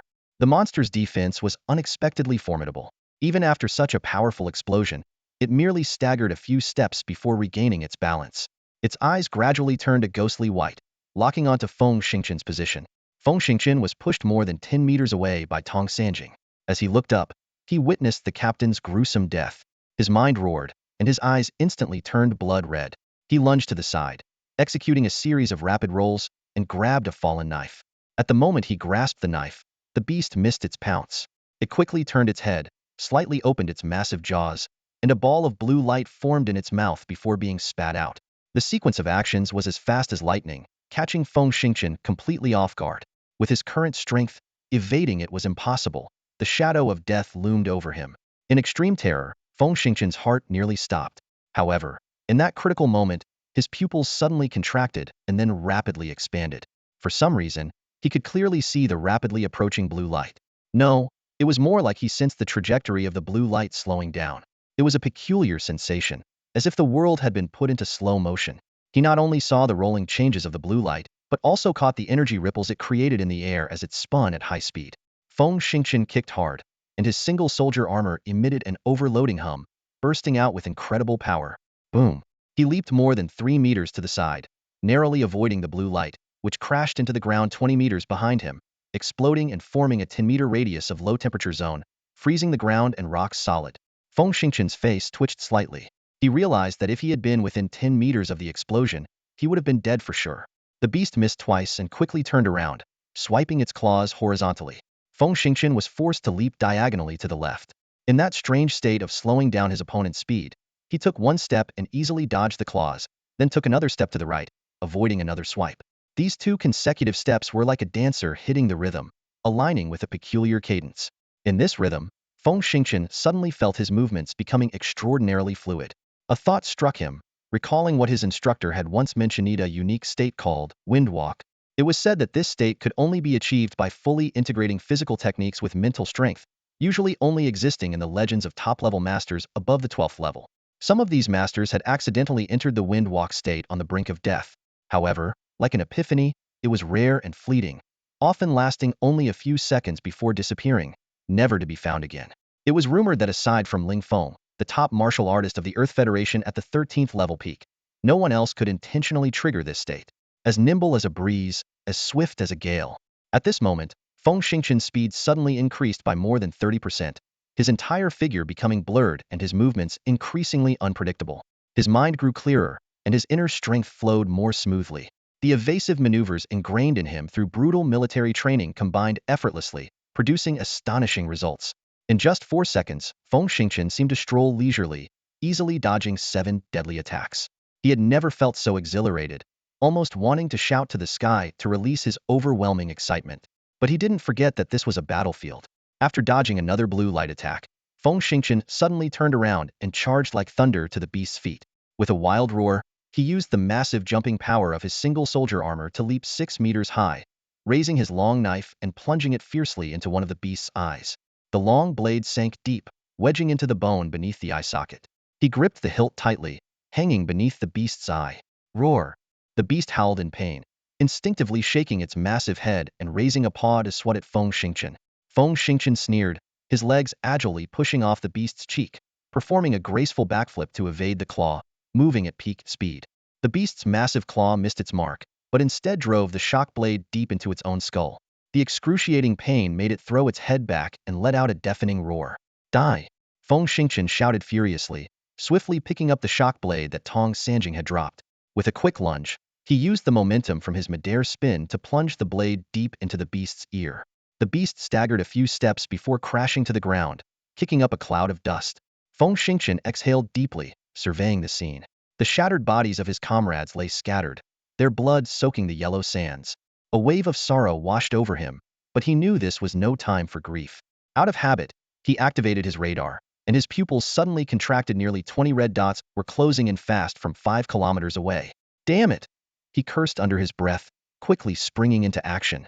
Grabbing his heavy sniper rifle and 2 quark bombs from Zhou Ping's broken armor, Feng Xingqian dashed into the ravine, sprinting toward the opposite side. The complex terrain of the ravine could have been an advantage, but with so many enemies, staying would only make him a sitting duck. He no longer considered the possibility of survival. His only thought was to take down as many Kaijians as possible to avenge his fallen comrades. Crossing the ravine, Feng Xingqian continued running. After 3 kilometers, his heart suddenly raced 5 kilometers ahead on his left. A red dot appeared, moving at an astonishing speed of over 100 kilometers per hour. A mech! He realized instantly what this meant. In this relatively flat terrain, even with his ability to challenge higher levels, facing a mech likely piloted by a master of at least the 8th level would be certain death. A terrifying thought flashed through his mind tracking. Their scattered defensive formation couldn't be easily penetrated unless the Kaijians had found a way to track them. Communication signals? Feng Xingqian suddenly understood. He immediately cut off all communications and adjusted his armor temperature to match the environment. Though this would cause the internal temperature to soar above 30 degrees Celsius, affecting the electronics and his own condition, it was his only way out. Seconds later, the red dots on the radar began to scatter. Feng Xingqian sighed in relief and quickened his pace. However, the mech unit had already closed in to 3 kilometers. Through his high-definition camera, he could clearly see its outline. The mecha pilot had been searching the wilderness for so long that when he finally encountered a target, there was no way he would give up easily or ask for help. This was a chance for a commendation, and he wasn't about to share it. He decisively cut off communication and focused entirely on the pursuit. Feng Xingqian felt frustrated, but soon the image of the target on his single soldier armor's display screen kept enlarging. Suddenly, his eyes widened, and and he exclaimed, "Damn it! A beast-type mecha!" Indeed, a colossal machine was roaring towards him, a 7-meter long, 4-meter tall quadrupedal beast-type mecha, charging like a resurrected ancient predator. When the distance closed to 2 kilometers, 2 55mm cannons suddenly rose from the mecha's back, unleashing a barrage of firepower at an astonishing rate of 15 rounds per second. Boom, boom, boom. The deafening cannon fire sent massive, high-explosive, armor-piercing shells raining down. Feng Xingqian's heart tightened, fully aware that this sound signified a lethal threat. Beast-type mechas are primarily used for close combat, with weapon configurations vastly different from long-range mechas. They are equipped almost exclusively with short-range, high-speed combat rounds and solid bullets capable of easily tearing through thick armor. Feng Xingqian knew that even a single bullet could completely shatter his single-soldier armor. However, with a resolve to face death, Feng Xingqian felt no fear. His mind remained unusually calm as he dodged left and right through the dense barrage, seeking a way out. Suddenly, his eyes narrowed slightly, his pupils first contracting and then dilating. A pure burst of mental energy exploded from his brain, and in an instant, the scene before him seemed to slow down several times. Not only that, but the legendary Windwalk ability awakened at this moment. His brain worked at high speed, and his inner energy flowed rapidly. Feng Xingqian felt as if he had transformed into a spirit dancing on a violin string. His speed became astonishing, his steps unpredictable, and any doubts about Windwalk vanished in that moment. He realized that true Windwalk fused serene agility with a fearless acceptance of life and death. These two extreme insights allowed him to completely ignore the surrounding barrage. Feng Xingqian's steps quickened, and the massive bullets nearly grazed his body as he moved. Yet he darted through the barrage with determination and ease, gradually widening the distance from the mecha. Seeing the target escaping, the mecha pilot felt humiliated by the repeated failed strikes. He began to slow down, aiming for more precise hits. Meanwhile, the terrain around him posed additional obstacles. This area featured eroded peaks and valleys, with the ground split by narrow, intersecting ravines. The heavy mecha could easily get stuck in these pits, forcing it to slow down further.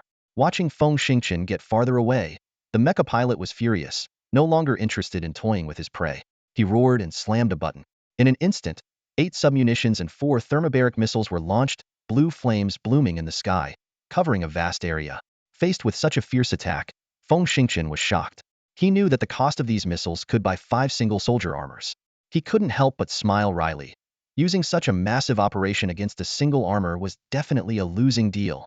However, amidst his shock, Feng Xingqian also realized that with his current strength, there was no way he could escape this kind of blanket attack.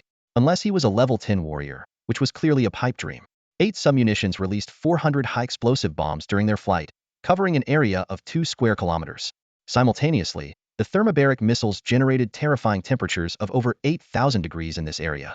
Sweat rolled down Feng Xingqian's forehead. Was this really how it would end? No, he couldn't give up just like that. A look of determination flashed in Feng Xingqian's eyes as he swiftly pulled a cork bomb from his waist and tossed it into a narrow, 20-meter-deep erosion ravine. After the violent explosion, he immediately leaped down. A 20-meter-deep ravine plus one explosion should create a pit at least 24 or 25 meters deep. Hiding inside, covered by collapsing rocks, with the excellent protection and internal oxygen supply of his single soldier armor, might give him a slim chance of survival. Of course, this possibility depended on no bombs landing within 10 meters and the mecha pilot not coming to check again. However, Feng Xingqian's luck seemed to have run out today. Before he could land, a high-explosive bomb exploded midair less than 10 meters away from him. The violent shockwave and scorching heat slammed into his back, shattering the heavy sniper rifle mounted on his weapon rack instantly.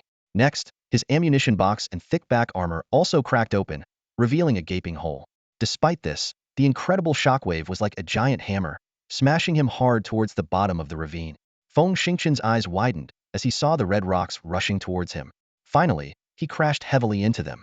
Snap! The sound of the armor cracking was unmistakable. A powerful force slammed into Feng Xingqian's chest, leaving him breathless and tasting blood. Darkness enveloped him as he lost consciousness. He didn't know how long he had been out when he finally came to. A sharp pain in his chest hit him immediately, and he guessed he had broken a couple of ribs. Worse yet, the burns on his back caused cold sweat to drip down his face. "How did I get injured?" he gasped, suddenly recalling the events that led up to this moment, jolting himself upright in fear. Ugh!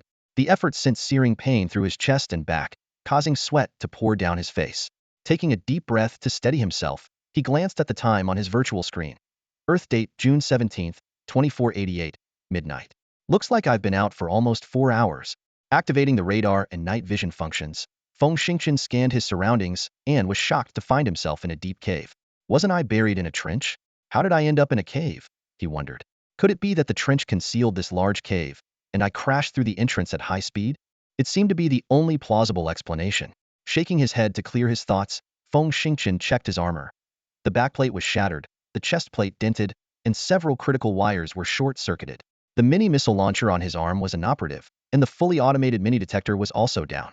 Even worse, the leg accelerators were broken, meaning he could no longer achieve speeds of 80 kilometers per hour using electric power and had to rely on his own muscles. As a level 6 warrior, he could run at 20 meters per second, approximately 72 kilometers per hour, and in windwalking mode, he could exceed 90 kilometers per hour. However, in the extreme environment of Kuntan Star, such a pace could only be maintained for 20 to 30 minutes. More critically, once his internal energy was depleted, how would he face the imminent dangers? Setting aside these worries for now, Feng Xingqian inspected his gear. The heavy sniper rifle was shattered, and the energy pistol was nowhere to be found. Fortunately, the ion shock blade on his left thigh weapon rack was still intact, and the spare batteries were in perfect condition. This meant he didn't have to worry about power or the helmet's internal oxygen supply for the time being. Smiling wryly, he shut down several damaged circuits and replaced the battery. He then opened the small compartment on his left waist and took out a standard battlefield medical kit. It contained powerful hemostatic needles, pain relief injections, and trauma gels. He injected himself with a painkiller, and within seconds, the excruciating pain subsided, allowing him to stand. The painkiller would last for 24 hours, and he had 3 injections, enough to get him through 72 hours. As for what would happen after that, it wasn't worth worrying about right now. He then retrieved 4 liquid high-calorie field rations and a 500-milliliter bottle of water from the food compartment at the back of his armor. These supplies would sustain him for about 60 hours. Given the uncertain duration of the war, every bit of food was precious. Not feeling particularly hungry, he decided to conserve his rations. Activating the armor's mapping tool, Feng Xingqian quickly constructed a 3D map of the 300-meter radius.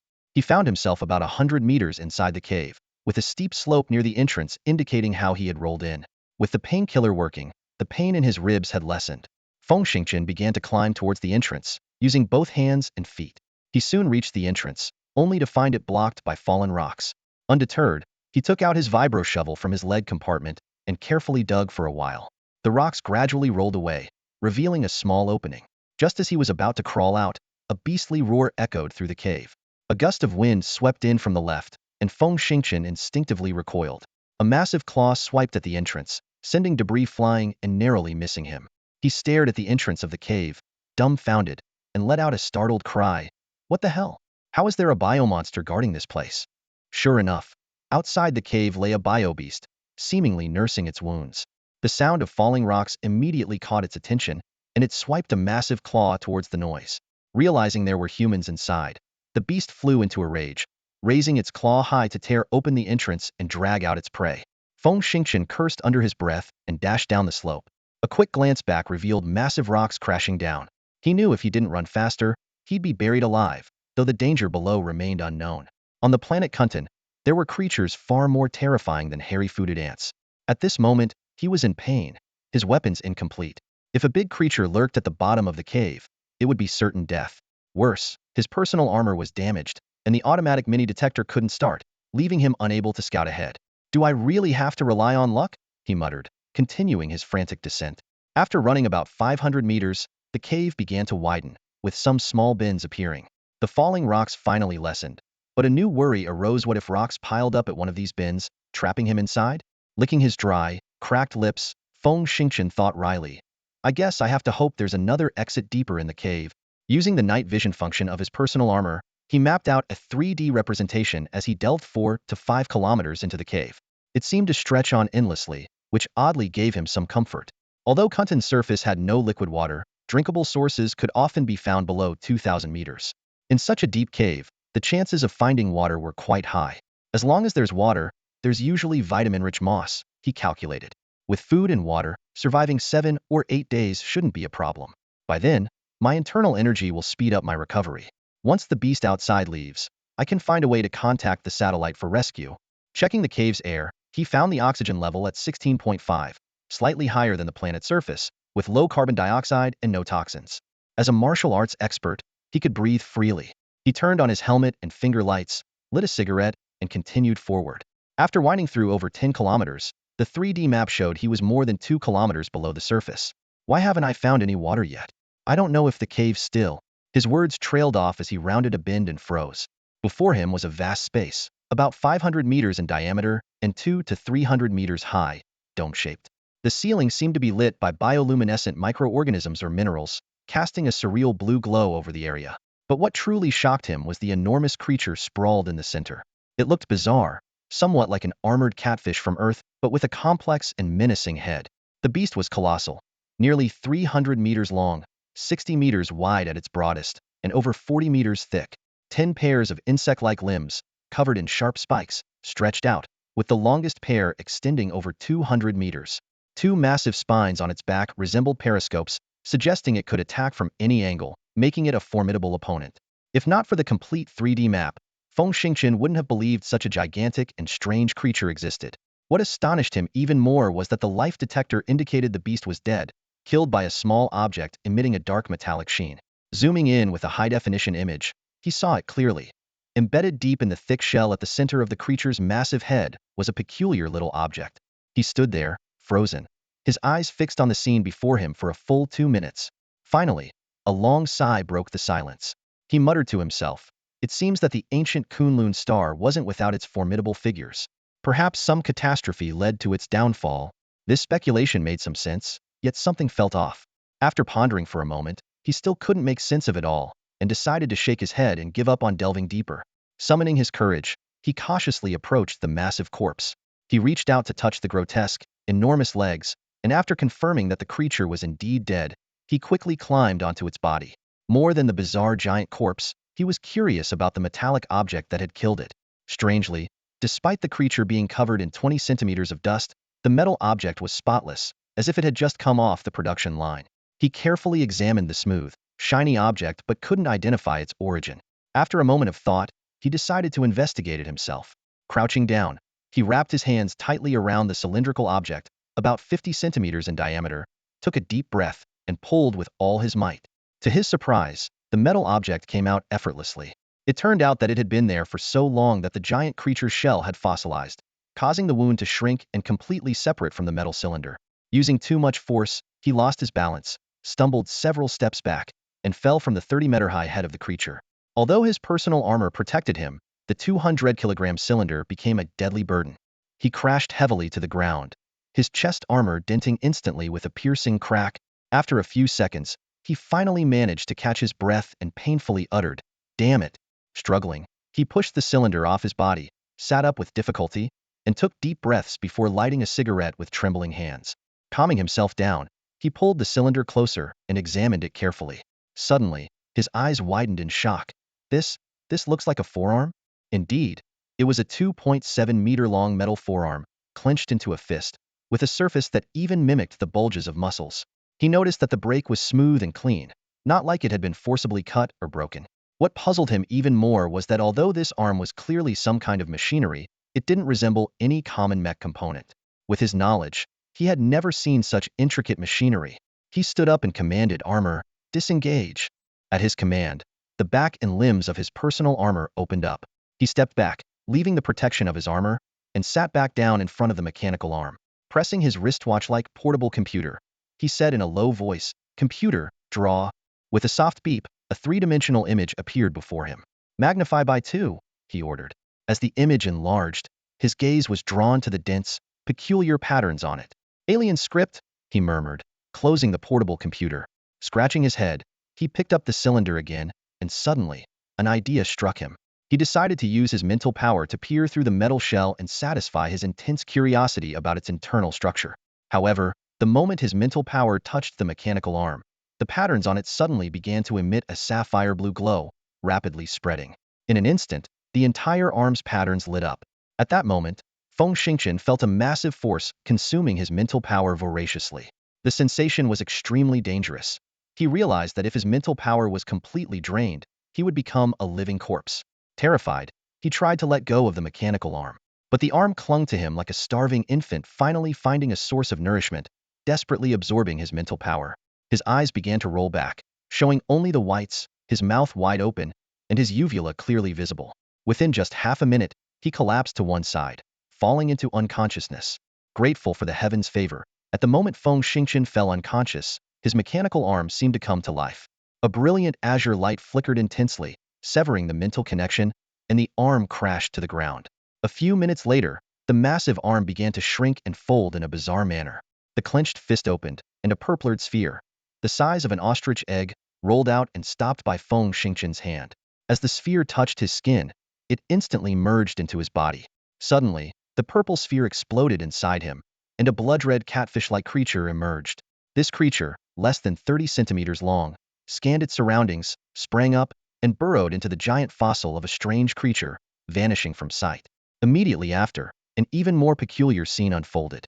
A cloud of purple mist rose from Feng Xingqian's body, coalescing without dissipating. The mist quickly gathered in front of his head, entering his body with each breath, merging into his bloodstream, and spreading throughout his entire being. The moment the purple mist flowed into his brain, a deafening roar erupted within his mind.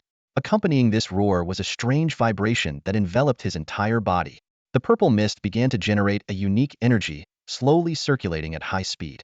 Even in a deep coma, Feng Xingqian couldn't help but let out a low moan, his body convulsing violently. It seemed as if countless mischievous little mice were scurrying under his skin, causing his muscles and veins to bulge and collapse wherever they went.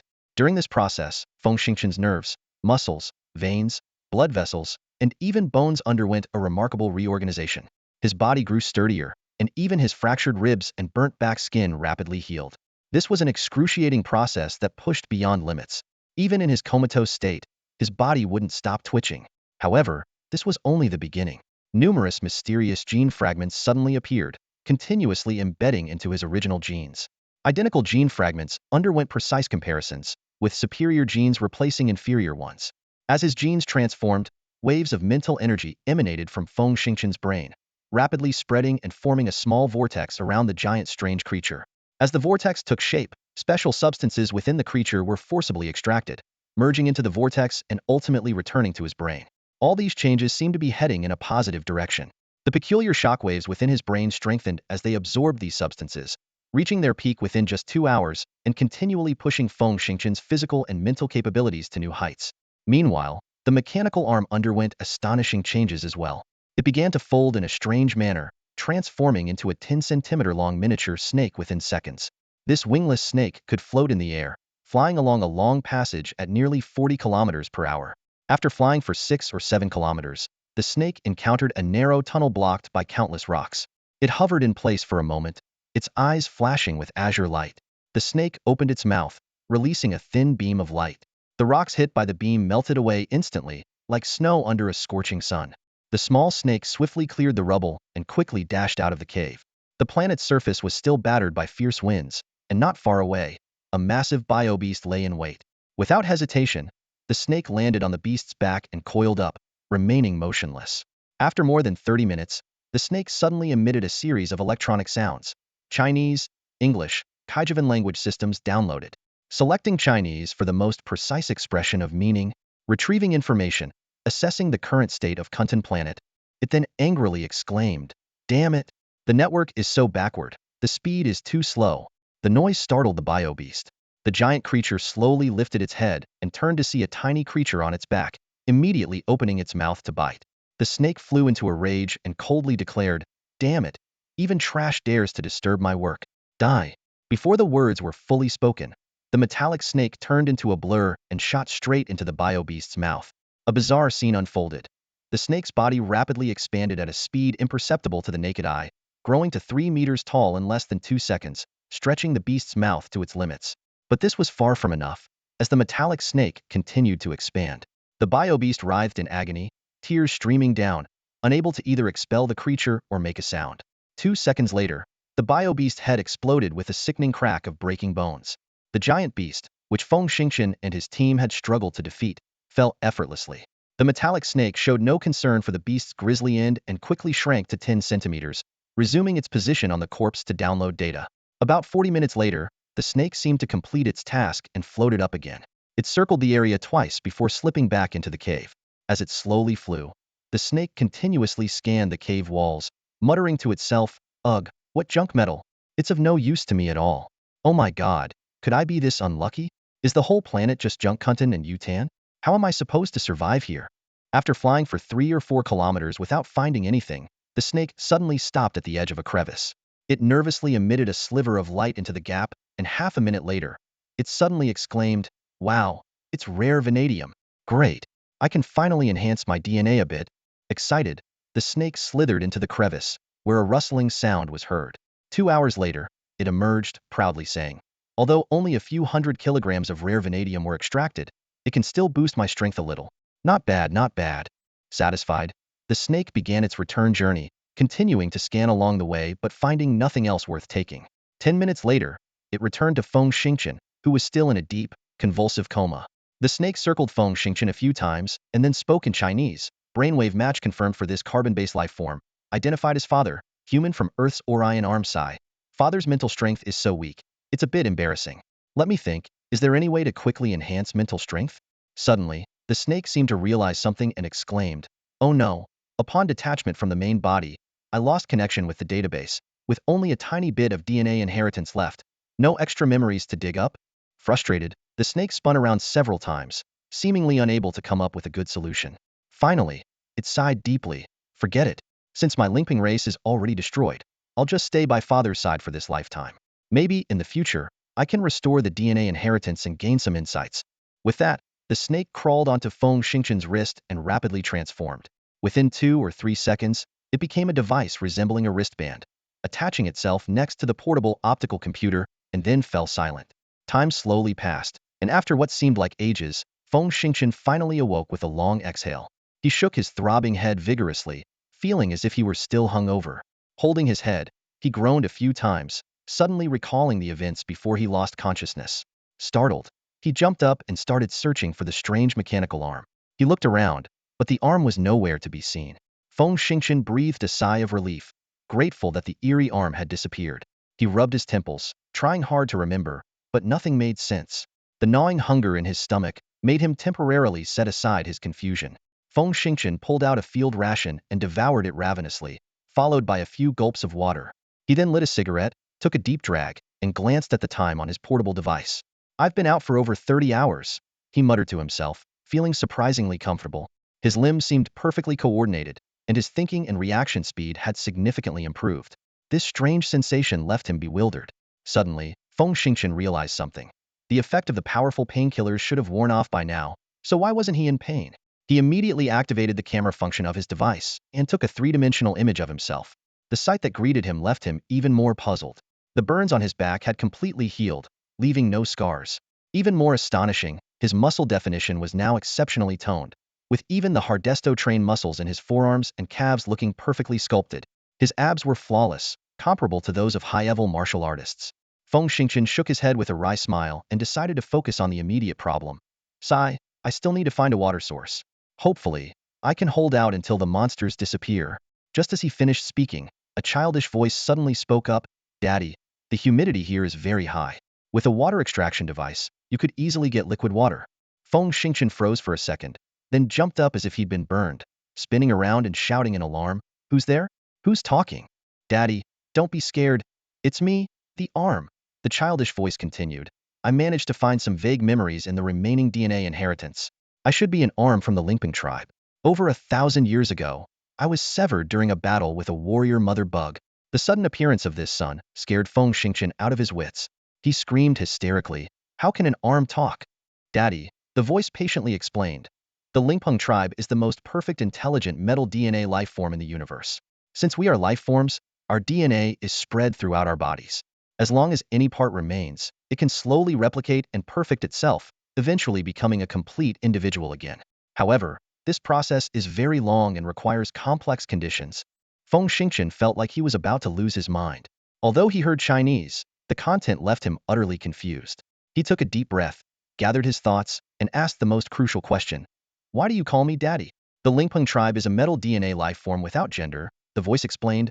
"We extend our lives by separating a cell containing complete DNA and inherited knowledge from an adult individual. When the cell grows to its limit, it separates from the parent body. At that time, it needs to be infused with spiritual energy to activate the DNA's evolutionary function. Therefore, the one who separated me is the mother, and the one who infused the spiritual energy is, of course, the father." Feng Xingchen was speechless, unsure how to respond. Clenching his fists, he quickly changed the subject. Show yourself first, then we'll talk. With a soft click, the wristband on Feng Xingchen's arm fell to the ground. After a series of strange transformations, it reformed into the mechanical arm. Then, the arm bizarrely transformed again into a tiny floating snake. In a tender voice, the snake said, "Daddy, can you see me? Unfortunately, I'm not a normal separated cell but a part that was passively broken off. Therefore, I have significant defects and can't transform into a human form for now. But I believe that in the future, I can definitely become an excellent metal DNA life form." Feng Xingchen was dumbfounded by the scene before him. Trembling, he pointed at the little snake and stammered, You, transformer?" The snake couldn't help but show a hint of helplessness at the mention of the term. It slowly began to explain, "I just watched several remakes of related movies online. Transformers are indeed a race of metal life forms, which is somewhat similar to me. However, I think Transformers are relatively weak." Feng Xingchen's eyes widened in astonishment. "What? Transformers are weak?" The snake continued its analysis. "Of course they're weak. Firstly, adult Transformers need boosters to break through the atmosphere, and their energy weapons are quite outdated, comparable to a level 4 civilization at best. Secondly, their combination mode is far inferior to mine. Look at Muhen. I transform into a small wristband. My weight can be reduced to just a few grams." Feng Xingchen retorted defiantly, "But no matter how outdated they are, Transformers can combine into all sorts of weapons at will. Can you do that?" The snake sighed, its tone tinged with a bit of helplessness. "Sigh, you're my creator, so I can't call you ignorant. I can only tell you that I am an abnormal separated entity born less than a day ago. Although I have initially formed an independent power system and program core, I lack sufficient energy support to achieve complex transformations." Feng Xingchen's eyes lit up, and he quickly grabbed 2 spare high-energy batteries from his personal armor, holding them up to the snake's mouth. "I have energy." The snake looked at the 2 batteries and couldn't help but laugh. "Wow, are you kidding, creator? Do you call this energy? Unless you can get level 6 or higher energy blocks, my own power draw is faster." It paused and added, "Of course, there is another way. If you can find some unique metals for me to consume, accelerating my growth, it won't be long before I can combine into any weapon you want, including a planet-destroying bomb." Feeling humiliated by this newborn entity, Feng Xingchen's face turned red. He quickly changed the subject, pointing to the giant, strange creature's corpse beside him. "You mentioned earlier that this is a battle queen bug?" "Yes, it's a battle queen of the sacred beetle species," the snake explained. "My mother encountered it and went through a fierce battle, losing an arm in the process." "Lost an arm?" Feng Xingchen blinked in confusion, recalling the clean cut. The snake continued, "The Lingpeng race is powerful because they can absorb the superior DNA of different species and various rare metals to continuously strengthen themselves. Because I was severed on the queen bug, I absorbed the essence of the queen and various trace elements unique to the insect race, gradually healing my injuries and eventually forming an independent power core. However, self-repair is just a biological instinct. Without mental activation, I can never operate autonomously or choose beneficial evolution modes." Its tone turned a bit melancholic. "Because of this, I drifted through space for over 1,000 years with this damned bug, then fell here for more than 90 years, buried until now. If I hadn't met you, who knows how many more years I would have waited." Feng Xingchen scratched his cheek vigorously, suddenly realizing, holy crap, so the queen couldn't get rid of the arm stuck in its head, got drained of its essence, and eventually died, drifting to this planet. "Yes, that's about right," the snake confirmed with a nod. Feng Xingchen gulped and cautiously asked, "What about your mother?" The snake's tone grew somber. "I don't know. Ever since I was severed on the queen bug, all memories were cut off." Sensing the snake's sadness, Feng Xingchen quickly changed the topic. "Ah, you don't have wings. How can you fly?" The snake explained, "As I mentioned, I'm a mechanical life form equivalent to a levels even civilization. Once I produced a power core, I could master anti-gravity techniques, manipulating magnetic fields to lift myself. In fact, Earth's hover cars operate on the same principle." "I see," Feng Xingchen said, suddenly understanding. "I thought you had immense mental power that allowed you to fly." The snake chuckled. "My mental power has only recovered to about level 6, which isn't enough to form mental attacks, let alone lift myself. That requires a mental master of level 13 or higher." Feng Xingchen's eyes widened in astonishment, and he blurted out, "What the heck? Level 6? That's so high. Your old man here only has level 5 mental power." He was genuinely shocked, not even noticing his self-proclaimed fatherly tone. The little snake raised its head proudly and explained, "The Lingpeng people are born with strong mental power, but it needs other mental power to activate their DNA and generate a personalized evolution mode. I'm still young, but when I grow up, I can drag a spaceship with just my mental power. Hearing this, Feng Xingchen couldn't help but give a thumbs up. Wow, looks like the Lingpeng people are incredible. In the universe, you guys are practically invincible. However, upon hearing this, the little snake's expression suddenly darkened. It lowered its head, and its voice was filled with deep sadness. Invincible? Our planet has been destroyed, and our entire race has been wiped out. I'm probably the only one left. Feng Xingchen was stunned and exclaimed in disbelief, "No way! A race as powerful as yours couldn't even defend itself?" The little snake gave a bitter smile and explained, "In reality, the Lingping people are only considered a level 7 civilization. Any level 8 civilization or higher can easily annihilate us." "That's insane," Feng Xingchen exclaimed. "A level 7 civilization is already impressive. How could you be wiped out if you were good at diplomacy?" The little snake nodded in agreement. "You're right. Unfortunately, our species reproduces slowly, and our population is small. But each individual is very powerful. Because we are so strong, we often cause trouble and attract the attention of big figures we shouldn't provoke." The little snake's expression grew even more somber as it continued. "Actually, my main body escaped while severely injured. After fleeing from an 8th level civilization's pursuit, I encountered this wretched combat mother bug. Otherwise, with my main body's terrifying mental power and dozens of top-tier weapons capable of blasting open level 7 starships, how could a young combat mother bug have broken my arm?" Feng Xingchen's heart pounded as he listened. He sighed and said, "Well, you've been on Kundan Star with the combat mother bug for 90 years. That's not a short time. And you haven't been found by your enemies, which means you're relatively safe. But from now on, you must keep a low profile." The little snake nodded vigorously. "I understand. From now on, I'll stick with you. Unless it's a special situation, I'll try not to use my mental power. If necessary, I can use your mechas for combat." Feng Xingchen asked curiously, "You can operate mechas?" The little snake shook its head, a hint of disdain in its voice. "Only you Earth Federation people think they're impressive. Those basic mechas are rubbish to me. If I pilot one, I can bring out 200 of its potential." The little snake was absolutely speaking the truth. Mechanical life forms have an innate affinity and understanding of machinery that is unparalleled. Not only second-level civilization machinery, but even scientists from 8 and 9-level civilizations study the principles of metal mechanical evolution from the Lingpeng people. Thus, there's no machine that a Lingpeng person can't control, and their control level is so high that many legendary experts can't compare. Feng Xingchen burst into hearty laughter. "All right, I've decided to keep you as my son." He thought to himself, "This is incredible, having a super little helper by his side." He couldn't help but fantasize about getting a mecha and secretly letting the little snake pilot it, then heroically rescuing Shui Miao from the Kejia people. Wouldn't Shui Miao be so impressed that she'd fall in love with him? While Feng Xingchen was lost in his daydreams, the little snake looked around slyly and suddenly said, Dad, I think you should leave this place quickly before you get dehydrated and find a safer location." Feng Xingchen was taken aback and asked in confusion, "Why? Is this place not safe?" The little snake answered seriously, "Of course not. I have a feeling that the mother bug is undergoing some subtle changes." A sense of foreboding rose in Feng Xingchen's heart. He asked urgently, "What do you mean?" The little snake explained, "From my observation, the mother bug is shrinking, and it seems there's a new life sign inside it." Feng Xingchen suddenly realized with a horrifying thought. Could it be that removing the metal arm broke some sort of seal, and the mother bug is reviving? This thought scared him greatly. He quickly ran behind the broken single soldier armor and stepped inside. Hiss! The single soldier armor enveloped him and reactivated. "Let's go!" he shouted, leading the way to run outside. Seriously? With his strength, those bugs that could cripple a 7th-level civilization's super metal life forms should be an easy snack, Feng Xingchen thought to himself, quickening his pace to escape. However, he was clearly a beat too slow. Just a few steps in, a deafening explosion erupted behind him. Through the 360-degree observation system and high-definition cameras of his combat armor, Feng Xingchen saw it all clearly.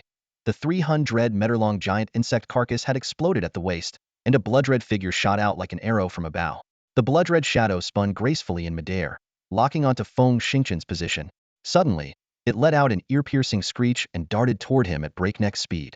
In the high-definition footage, Feng Xingchen was horrified to see that it was a terrifying armored catfish over a meter long. The armored catfish looked like a miniature battle mother bug, but had an extra pair of translucent wings. Its entire body gleamed with a metallic sheen, appearing even more indestructible than Feng Xingchen's combat armor. More terrifyingly, it moved at a speed of at least 80 meters per second. Feng Xingchen's heart sank to the bottom, his pupils contracting sharply before dilating again.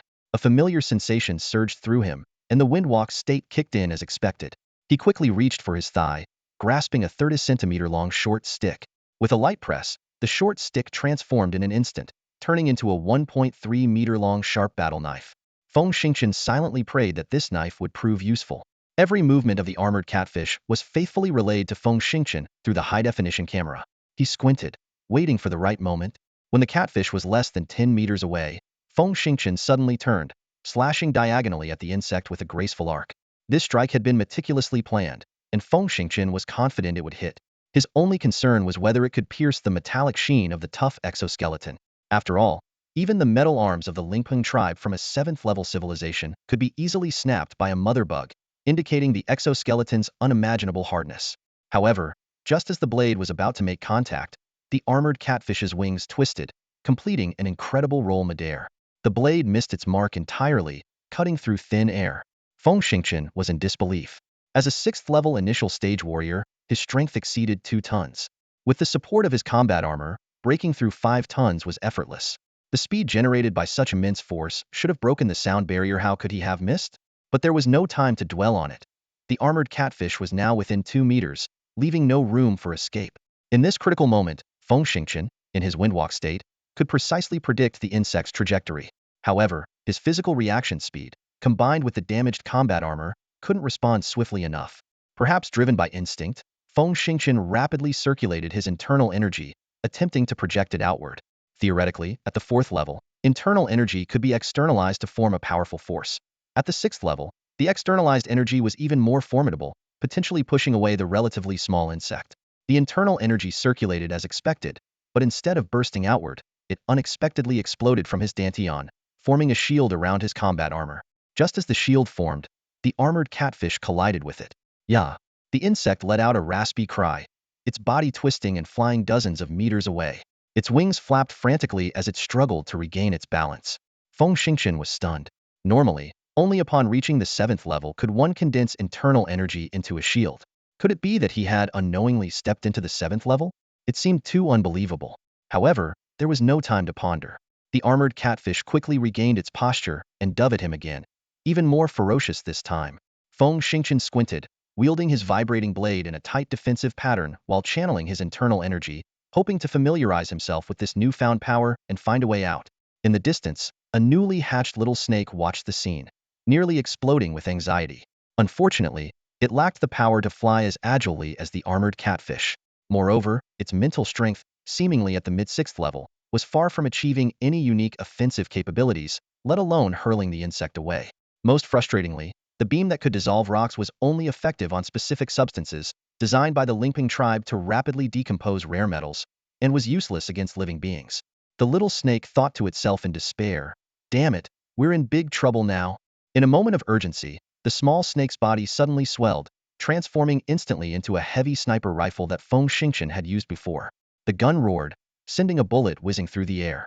However, without proper support and due to the massive recoil, the barrel jerked upward, causing the bullet to miss the target by a full 2 meters. Just then, the insect launched another attack. Unlike the first assault, this time, 2 sharp spikes shot out from its back like lightning, striking Feng Xingqian's shock blade with precision. The blade, made of special tantalum alloy, snapped in 2 under what seemed like a light blow. Feng Xingqian's heart skipped a beat, and he immediately activated his internal energy shield. But the insect seemed prepared. Its 2 vicious front claws swiped across, easily tearing through the shield. The insect then rammed into his combat armor, its sharp claws slicing through the thick plating like it was tofu. Before Feng Xingqian could react, the insect burrowed into his chest and disappeared. Ah! Feng Xingqian screamed in terror, rolling frantically on the ground as the horrifying image of a mother insect bursting from his body flashed through his mind. However, the anticipated pain and explosion never came. After a few seconds, he gradually calmed down and stood up, bewildered. Feng Xingqian quickly stripped off his damaged combat armor and clothes, revealing his muscular torso. Incredibly, his chest was completely unscathed, without a single mark. This bizarre situation left him stunned, and even the small snake, with its advanced knowledge from a 7th-level civilization, was baffled upon inspection. Following the small snake's suggestion, Feng Xingqian closed his eyes and focused, using his mental power to examine his own body.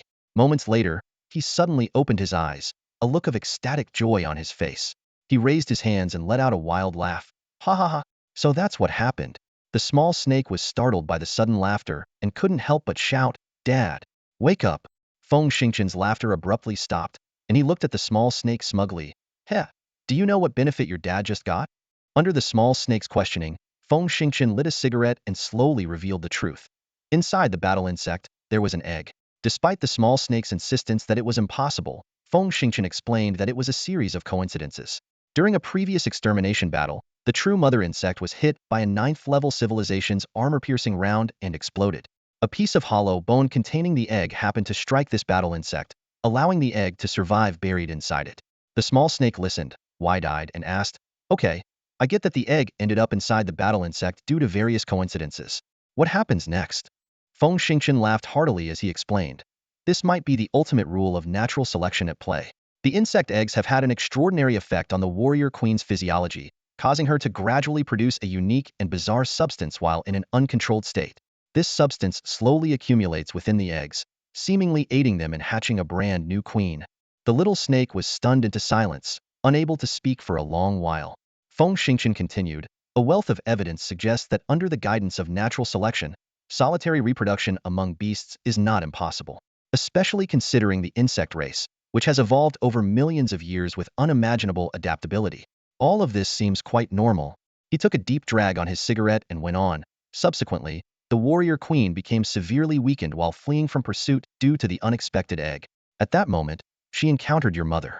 They fought fiercely, and eventually, your arm pierced through the warrior queen. The queen thrashed wildly, and your arm broke off, remaining inside her. Strangely, the egg was tightly clenched in your hand, losing its space for self-hatching." Feng Xingqian paused before continuing. "When I extracted the Lingping arm and activated your DNA evolution with my mental power, the hand unclenched and the egg fell out. Coincidentally, as the egg rolled, it touched my skin and cracked open. The special substance inside floated out and was absorbed into my body. Surprisingly, a segment of its DNA was highly compatible with mine and integrated into my system. Then, a larva emerged, instinctively seeking food. It burrowed into the warrior queen, consuming a large amount of high-energy material, and within just 30 hours, entered its second stage of evolution." The little snake interjected. "So, did it continue to attack you for food?" Feng Xingqian grinned. "Heh, if it wanted to attack me, I'd be long dead." After reaching the second stage, the insect, having integrated the queen's genes, saw me as its mother and desperately tried to get close to me. Seeing this, I thought it was attacking and resisted with all my might. After failing, it invaded my body. "Where is the insect now?" the little snake pressed. Feng Xingqian excitedly waved his hands. "This is the best part. The eggshell contained a unique insect king space, which has now integrated into one of my cells. It looks like the insect collided with me, but in reality, it returned to the insect king space, much like a kangaroo entering its mother's pouch. Earlier, when I probed with my mental power, I formed a good connection with it and saw some blurry images on a mental level. Combining this with my own deductions, I finally understood everything." The little snake swallowed and asked, "Can you release it to fight?" "Of course I can. I'm its mom," Feng Xingqian said, his face full of odd expressions. "Today, I fell into a pit but accidentally gained a son and a daughter. The insect is a queen, so she's my daughter, and am both dad and mom. I can't even find the words to describe my feelings right now. If I had to say, isn't this some kind of cosmic joke?" The little snake got excited. "Dad, let it out so I can see." With mixed emotions, Feng Xingqian made no extraneous movements. With a sudden whoosh, the terrifying insect appeared. It circled around Feng Xingqian's feet like a puppy, occasionally nuzzling him. Feng Xingqian reached out to touch the insect's hard shell and suddenly laughed. "From now on, your name will be Ming Ming." The insect didn't care about the name and naturally didn't object. The little snake, however, curiously asked, "Why Ming Ming? Look how cute and adorable it is. What else would I call it?" Feng Xingqian replied matter-of-factly. The little snake was speechless, thinking that the insect was anything but adorable. It was downright terrifying. How could it have such a cute name? This was just too much. Feeling a bit left out, the little snake called out, "Dad, the insect has a name now. Shouldn't you give me a name too?" "You? From now on, you'll be called Quan Quan." "Why Quan Quan?" "Because I like that name for you." "I object," the little snake firmly said. "According to Earth's Chinese tradition, as your son, I should take your surname. I've decided to be called Feng Xiaohao from now on." "Why Feng Xiaohao?" "The character Hao is great. It represents the ability to rule the heavens. Out of all the Chinese characters, it's my favorite." Whatever you say." Feng Xingqian helplessly shrugged. "All right, Little Snake asked excitedly, Dad, since there's no danger, should we stay here for a couple of days or leave as soon as possible? Feng Xingchen answered decisively, Of course we're leaving. I don't have any combat armor, let alone weapons. He suddenly remembered something and shouted, Oh right, Xiao Hao, did you just materialize a heavy sniper rifle? Yeah. What's the problem? Xiao Hao responded, puzzled.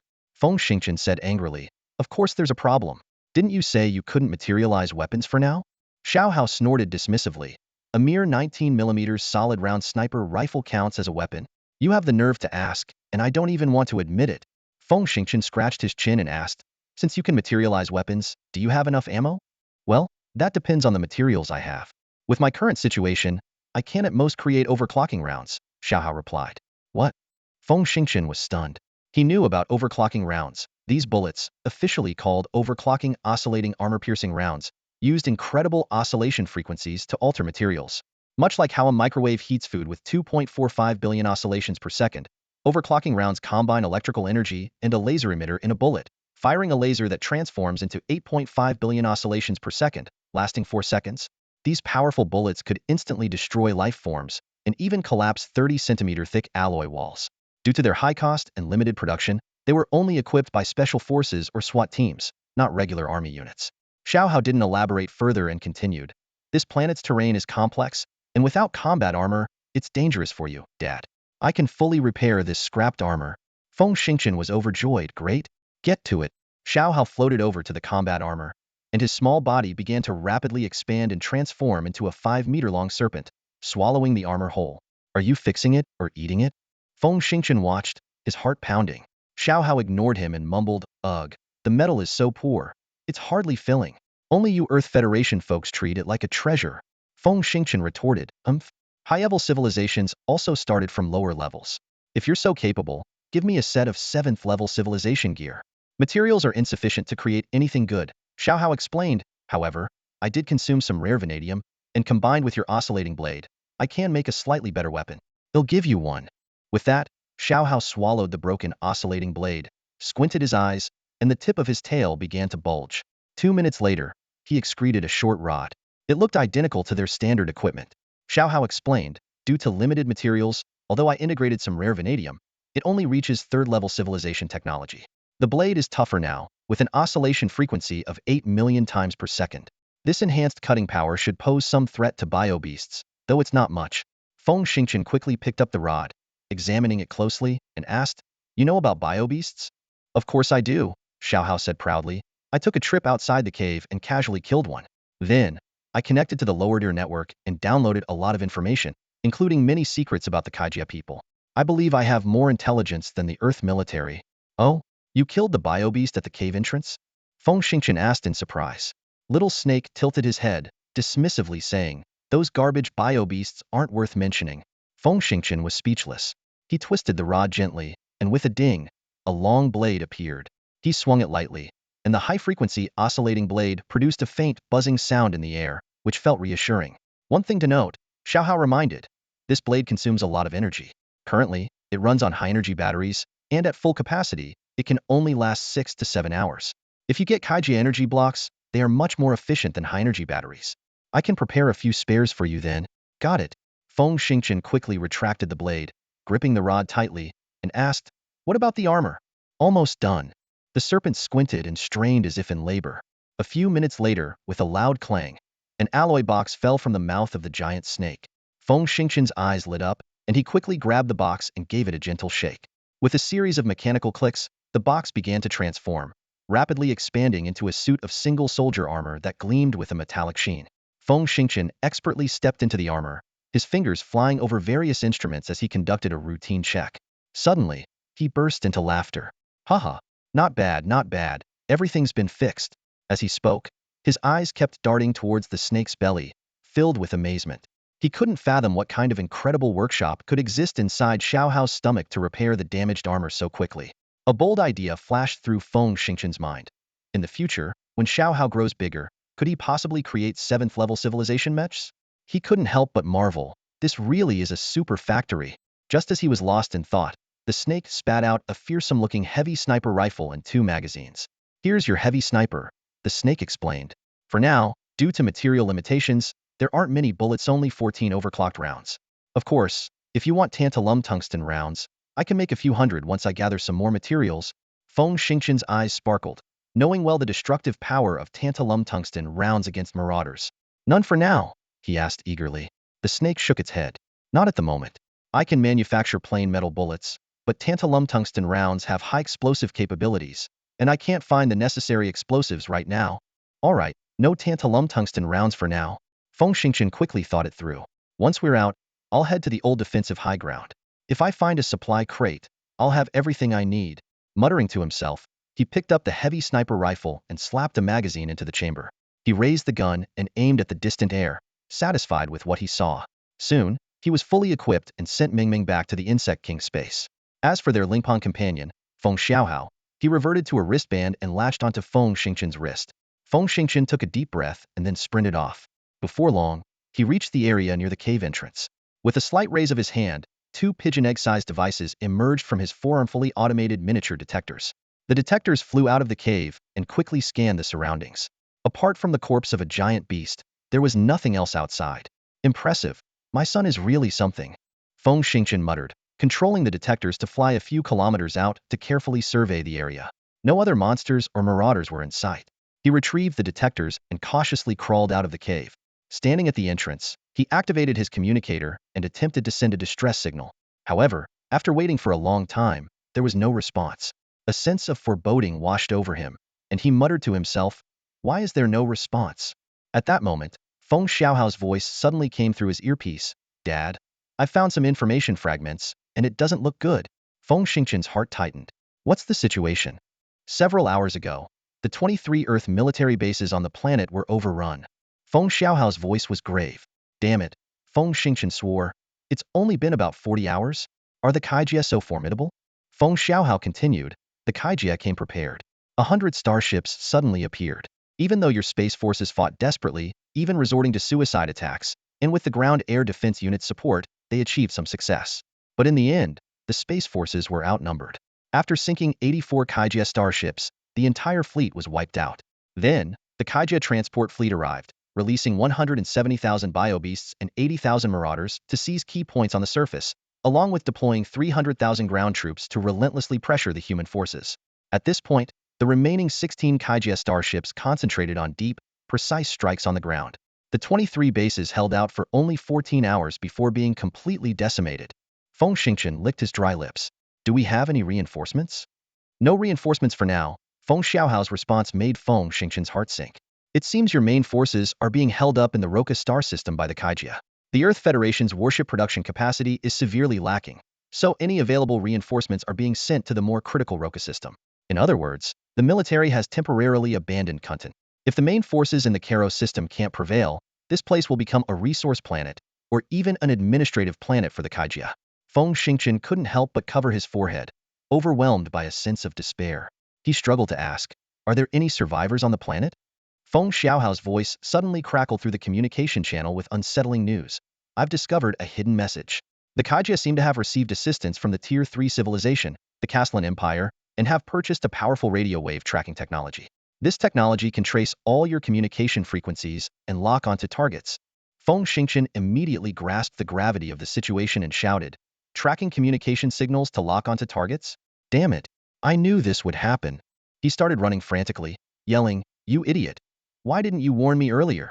Xiaohao, feeling wronged, explained, how was I supposed to know? I only started searching after your communication failed.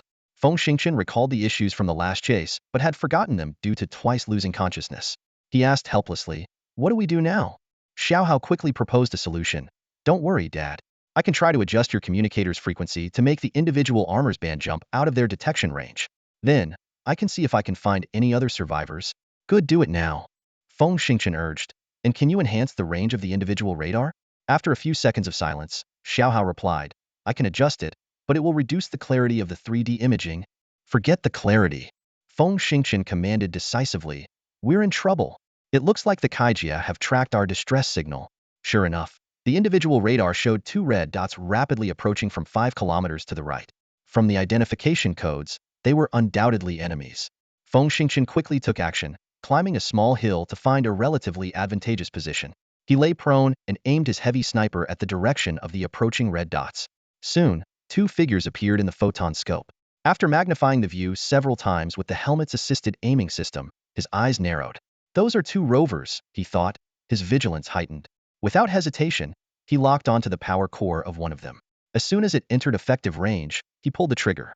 970 meters away, the rover on the left, moving at high speed, suddenly stopped and looked down at its power core. Before it could react, a high-frequency oscillation laser erupted, causing the metal molecules to vibrate at high speed and generate intense heat. In less than a second, a basin-sized hole melted from the inside out. Sparks flew from the rover, and it collapsed with a crash. Damn, this thing is amazing. Feng Xingqian marveled at the power of the over-frequency bullet, thinking that if he had an unlimited supply, he could dominate for miles. At that moment, the other rover, seeing its companion fall, immediately initiated an evasive charge program, making erratic maneuvers. Simultaneously, 3 missiles were launched, heading straight for Feng Xingqian's position. Feng Xingqian gritted his teeth, ignoring the incoming missiles, and kept his eyes locked on the flashing rover, his mind calm and focused. Suddenly, a peculiar vibration surged from his brain, rapidly expanding outward and covering a 1-kilometer radius in an instant. He was momentarily stunned. This unprecedented sensation filled him with joy. In this state, he felt like the god of this area, able to perceive even the slightest changes. Forcing himself to stay calm, he relocked onto the rover. With this extraordinary perception, the rover's 90 km/h flashing speed seemed clumsy, and its evasive maneuvers looked childish. All mystery was gone. What a shame. No Tankuan bullets. Using over-frequency bullets on a rover is such a waste. If anyone heard his thoughts, they would be astounded. Ordinary snipers typically have secondary-level mental strength, and reaching a 3-level sniping skill is a remarkable achievement. But even so, hitting a moving target with such precision was nearly impossible. In fact, even an A-level sniper would struggle with this. Despite these thoughts, Feng Xingqian steadily pulled the trigger. A bullet whizzed out, and without waiting to see if it hit, he quickly slapped his armor. After all, 2 missiles were still headed his way. The armor at his lower back opened up, ejecting 10 miniature high-heat decoy missiles to the left. Like an arrow released from a bow, he leapt into the air and sprinted to the right with lightning speed. He had barely covered 50 meters when 2 loud explosions roared behind him. 2 missiles had followed the decoys and exploded over 100 meters away. The tremendous shockwave, carrying countless rocks, came howling towards him, making the air itself seem to tremble. Instinctively, he squinted his eyes, and his internal energy began to circulate rapidly. With a loud bang, a protective shield of internal energy formed around his armor, creating a sturdy defensive barrier. The shockwave hit him head-on, making him feel weightless, as if he were about to be blown away. However, as his internal energy continued to flow, he miraculously maintained his balance. Not only did he avoid falling, but he also used the force of the shockwave to accelerate, covering over 100 meters in a flash. He executed a swift side roll and took cover behind a large boulder.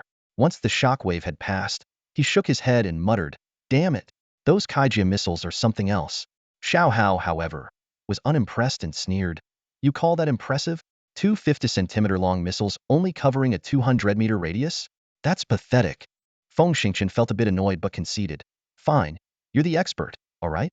Xiao Hao didn't bother arguing with Feng Xingqian and instead reported, "Dad, the radar calibration is complete, and the detection radius is now extended to 15 kilometers.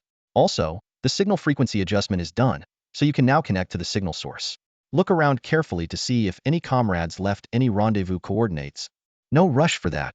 Xiao Hao continued, "Dad, the Kaijia rovers have strong firepower, and your combat skills are too basic.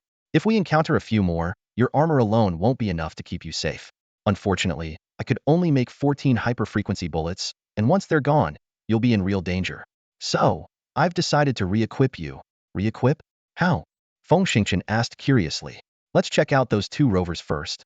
Maybe we'll find something useful if we dismantle them," Xiao Hao suggested. All right.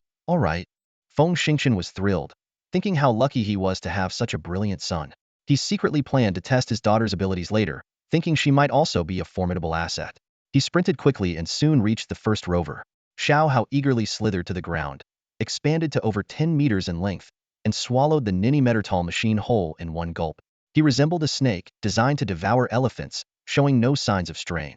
He then hurried to the second rover and swallowed it just as easily. Feng Xingqian watched in awe, wondering where Xiao Hao stored the 2 massive robots, as his body showed no signs of bulging.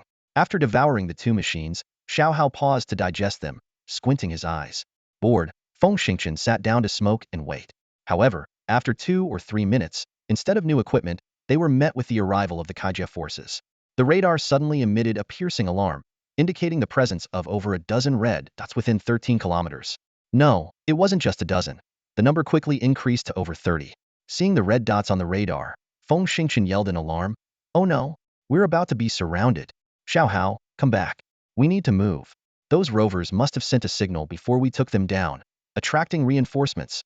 Startled, Xiao Hao immediately transformed back into a small snake and returned to his father's wrist, becoming a small wrist guard.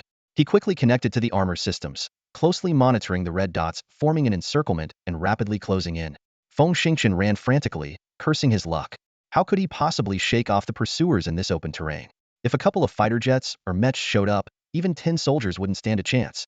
He didn't dare return to the underground cave they had emerged from. A few nuclear bombs dropped in there would either kill him or bury him alive. He knew well that the enemy controlled the skies, and the commotion they had caused would already have caught the attention of aerial surveillance. Desperately checking the map, Feng Xingchen finally identified a potential escape route 7 kilometers away, a dense forest. A glimmer of hope appeared in his eyes.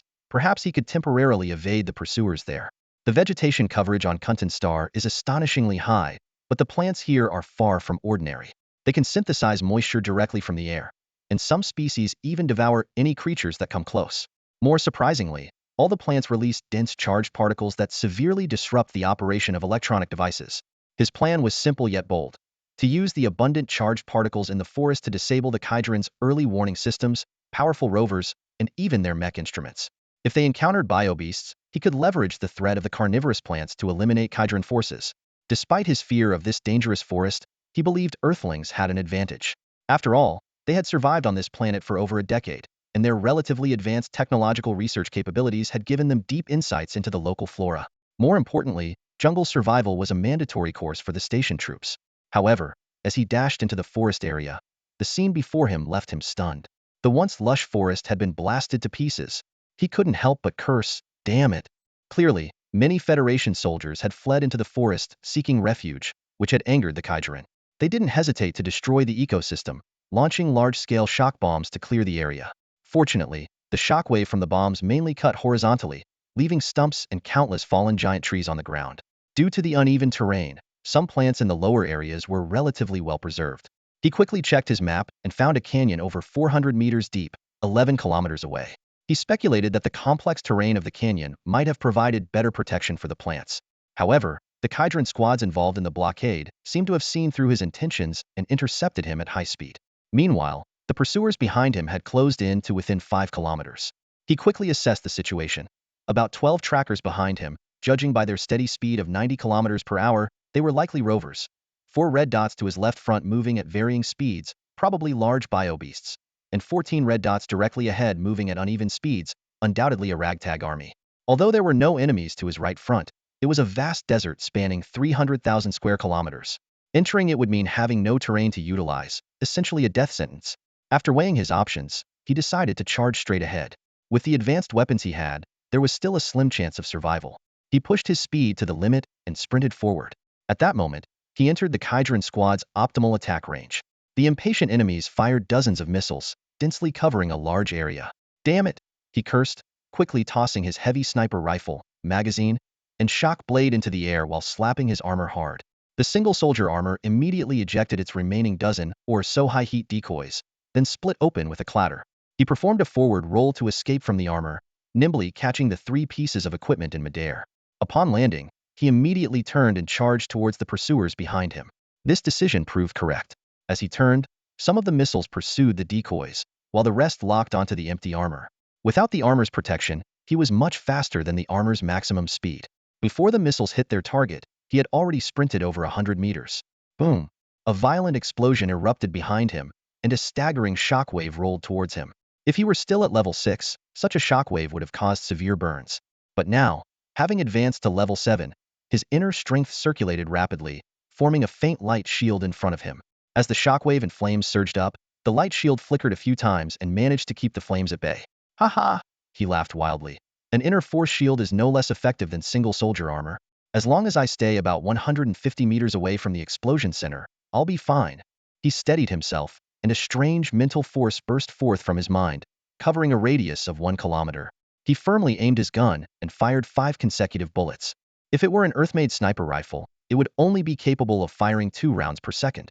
However, this gun had undergone a mysterious modification by Xiao Hao, allowing it to fire continuously without losing accuracy. Feng Xingqian gripped this powerful weapon tightly, feeling its weight in his hands. The recoil from continuous firing should have severely affected his accuracy, but Feng Xingqian had inexplicably stepped into the ranks of a levels even master. His physique, enhanced by the purple mist, far surpassed that of even level 8 or level 9 experts. Coupled with a unique state that could slow down his targets, he achieved unparalleled precision. 5 rovers were still 800 meters away. Feng Xingqian aimed and pulled the trigger. The overclocked bullets whizzed out, hitting each target with pinpoint accuracy. The 5 colossal machines were instantly disabled, and Feng Xingqian seized the opportunity to move swiftly, expertly loading his last magazine. The remaining 9 rovers began their pre-programmed evasive maneuvers, slightly reducing their speed, but their missile launch rate increased. Feng Xingqian had lost the protection of his personal armor, but his speed had increased significantly. Entering the windwalk state, his figure blurred, easily evading the missile explosions. The shockwave from the explosions made Feng Xingqian stagger, but his inner force shield protected him, leaving him virtually unscathed. The rovers immediately adjusted their strategy, extending heavy ballistic cannons. The 55mm rounds rained down like a storm. To Feng Xingqian, these bullets were insignificant compared to high-speed machine gun fire. He weaved through the dense barrage, heading towards the 4 massive beasts ahead. When the distance closed to 300 meters, he suddenly let out a strange cry and threw Meng forward. Meng transformed into a fiery red lightning bolt, moving at almost twice Feng Xingqian's speed. Its sharp claws easily tore through the first bio-beast's skull. Then it flashed to the side of the second, blasting a huge hole in its abdomen. However, the consecutive attacks drained Meng's energy, and it landed, panting heavily. Overjoyed, Feng Xingqian immediately raised his sniper rifle and fired at the third beast charging towards Meng. The overclocked bullet's power was evident once again. The beast froze momentarily upon impact, then let out a shrill cry before collapsing. With only 6 bullets left, Feng Xingqian reluctantly aimed at the 4th beast. After pulling the trigger, he dashed to Meng's side, placing the creature back into the Insect King's space, and continued running desperately. Bullets rained down behind him, but he dodged them all. As a levels even master with legendary windwalk skills, his escape abilities were far beyond ordinary.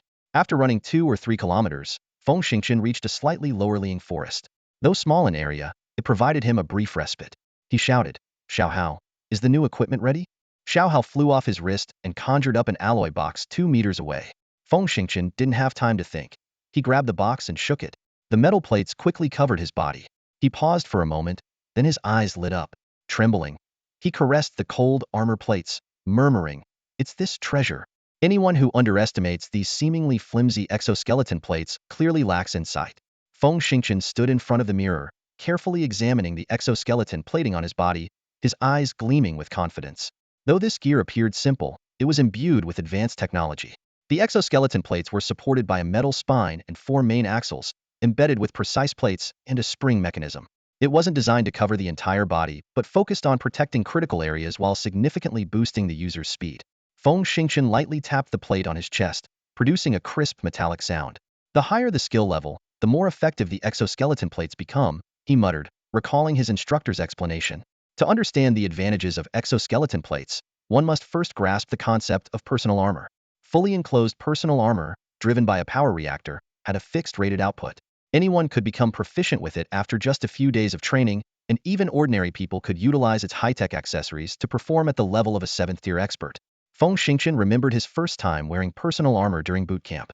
The surge of power was intoxicating, but he soon realized its limitations. While personal armor was irreplaceable in enhancing the overall combat strength of the Earth Federation's army, it posed significant restrictions for experts. For instance, the maximum speed of personal armor was only 80 kilometers per hour, whereas a 7th-tier expert could reach at least 25 meters per second, equivalent to about 90 kilometers per hour. Wearing personal armor would actually reduce an expert's speed by 15, a potentially fatal difference in the heat of battle. Closing his eyes, Feng Xingqian recalled the feeling of being constrained and sluggish inside the personal armor, a sensation that sent chills down his spine.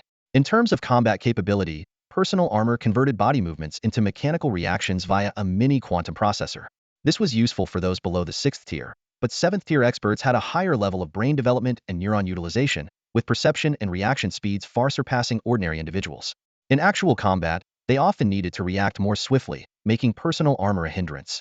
Feng Xingchen opened his eyes and looked at the personal armor in the corner. It used to be his pride, but now it seemed cumbersome. The exoskeleton could also mount all the weapons attachable to personal armor. The accompanying fully enclosed one-way metal glass helmet connected to an internal oxygen supply system, personal radar, and 360-degree HD cameras. When linked to a portable computer, the special one-way metal glass also provided virtual screens, night vision, and light filtering functions. Considering these factors, the semi-enclosed, reactor-free exoskeleton plates capable of mounting numerous auxiliary weapons emerged. Feng Xingchen stretched his body, feeling the lightness the plates provided. The exoskeleton's acceleration didn't rely on a reactor but used a pressure spring system, which not only didn't limit an expert's acceleration but also provided additional boosts at maximum speed. However, the dangers faced by experts were also more lethal, requiring the plates to offer stronger protection. To achieve this, the Earth Federation spent a fortune importing from the Third civilization of the Star Republic and even smuggling high-grade alloys from the fourth-tier Zeman Alliance to manufacture the exoskeleton plates. Consequently, the exoskeleton was often 50 times more valuable than personal armor. Thinking about this, Feng Xingchen took a deep breath, his confidence soaring. His maximum speed had reached 28 meters per second, and with the spring system's boost, he could hit at least 34 meters per second, equivalent to 122 kilometers per hour. What were patrol robots compared to this? They weren't even fit to tie his shoes. Even facing several speed-type mechs, he wouldn't need to fear. Feng Xingchen envisioned speed-type mechs racing through the wilderness. Those mechs reaching 90 kilometers per hour were already considered quite formidable. Unless the enemy deployed aerial fighters, they posed little threat to him. However, Feng Xingchen was also acutely aware of the exoskeleton plate's biggest weakness: internal energy. While 7th-tier experts had robust physiques, using the pressure spring system, they could reach 50 kilometers per hour without tapping into their internal energy. By slowly channeling internal energy, they could maintain 80 kilometers per hour for 5 to 6 hours. But on the vast expanse of a planet, a 400-kilometer range was trivial. Against modern high-end radar, this distance was negligible. Therefore, true 7th-tier experts almost always prepared a portable hover bike or even a mini spaceship. Feng Xingchen smiled wryly and shook his head. Having just recently broken through to the 7th tier and being constantly on the battlefield, he hadn't had the chance to properly equip himself, let alone those expensive modes of transportation. He wasn't omnipotent. Where would he get a hover bike or a spaceship? He folded the heavy sniper rifle and slung it over his back, where the magnetic weapon rack securely held it in place. Feng Xingchen swiftly turned his head, and a transparent one-way metal glass helmet instantly enveloped his head. He crouched and darted into the dense forest, his keen senses immediately distinguishing the surrounding vegetation. The knowledge forcibly instilled by the military came into play. Which plants were dangerous, which were safe, and which harbored hidden toxins. These lessons, learned through blood and pain, were deeply ingrained in his mind. The complex terrain became his advantage, his figure flitting like smoke as he swiftly moved in his predetermined direction. The high-density charged particles rendered the sky warning system and the Prowler's radar ineffective, unable to lock onto his exact position. The giant robots could only stand still, waiting a few seconds before commencing a wide-scale barrage. However, their predictive capabilities were too rigid, unable to accurately calculate the coverage area. The dense volley of missiles was launched based solely on the early speed of individual armor and the initial direction Feng Xingchen had taken into the forest, resulting in significant deviations. Today, however, the tracking team included 3 Kaijia people. Seeing that the Prowlers did not pursue into the forest, Feng Xingchen breathed a sigh of relief and continued running. After sprinting 600 or 700 meters, Xiao Hao suddenly spoke up. "Dad, something's not right." Feng Xingchen immediately tensed. "What's wrong now?" Xiao Hao connected to Feng Xingchen's personal AI, expanding the radar display and marking 3 red dots with flashing yellow circles. Feng Xingchen dismissed it. "What's the fuss about? They're still over a kilometer away. Why panic?" Xiao Hao, exasperated but patient, explained, "Didn't you look at the data streams? These 3 red dots represent intelligent beings, theory Kaijia people. They're maintaining a relative distance of about 100 meters and closing in on us quickly." Realizing the gravity of the situation, Feng Xingchen exclaimed, "Damn, they're that fast? Time to move." He immediately picked up his pace. Xiao Hao was speechless at Feng Xingchen's reaction, but quickly marked a coordinate on the map, shouting, "There's no time. Get here quickly and use the complex terrain to find a way to fend them off. Their speed is way faster than ours. They'll form us around in less than 5 minutes." As Feng Xingchen sprinted, he kept an eye on the rapidly approaching red dots. "Are they all 7 or 8 level elites?"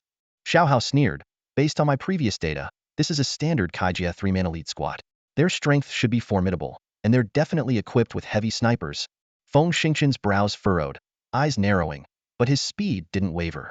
He knew the composition of a three-man elite squad well, comprised of experts between the 7th and 8th levels, including a close combat assault specialist, a fire support specialist, and a heavy sniper.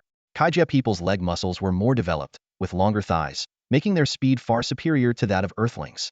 Coupled with slightly superior technology and honed through countless battles, this combination had proven its formidable combat effectiveness. However, the complex forest environment might neutralize some of their advantages. Utilizing high-speed maneuvering could potentially diminish the sniper's effectiveness. His instructor had repeatedly emphasized that when encountering such squads, one must prioritize eliminating the agile and close combat assault specialist to break their iron triangle, then consider taking out the fire support specialist. As he thought, Feng Xingqian had already reached the area designated by Xiao Hao. This was originally a dense forest, but after being bombed, several giant trees 3 to 4 meters thick had fallen, their branches intertwined, turning this place into the most complex environment in the entire area. Feng Xingqian ducked into the gaps between the branches of the forest, and the sight before him left him in awe. Dense trees wove together into a complex maze, like countless wooden tunnels crisscrossing in every direction. He cautiously scanned his surroundings, mentally noting the characteristics of the area. The range of this complex environment isn't large, about 600 meters in diameter, Feng Xingqian analyzed in his mind. The trees can interfere with radar waves, but their defensive capability is limited. If I'm surrounded, missile strikes or even a single-man nuclear blast won't be lethal, but will force me out of hiding. He recalled his instructor's guidance. There are 2 key points in dealing with this situation. Move quickly, never stay in one spot for more than 3 seconds, and be wary of heavy snipers, don't expose yourself, and avoid hiding behind tree trunks less than 2 meters in diameter. Heavy sniper bullets can penetrate through 2 meters of wood. As he thought, he swiftly changed positions, seeking a suitable spot to ambush the enemy assault troops. He darted among the branches like a ghost, shifting left and right, making it difficult for anyone to track him. Suddenly, Xiao Hao's voice exploded in his ear. Watch out! Almost simultaneously, Feng Xingqian sensed danger approaching. Instinctively, he leapt sideways, a dark shadow brushing past him, a foul wind making him shiver. Without hesitation, he drew his vibroblade and slashed at the shadow repeatedly. The blade's light flickered, and the shadow let out a piercing shriek, scales falling off.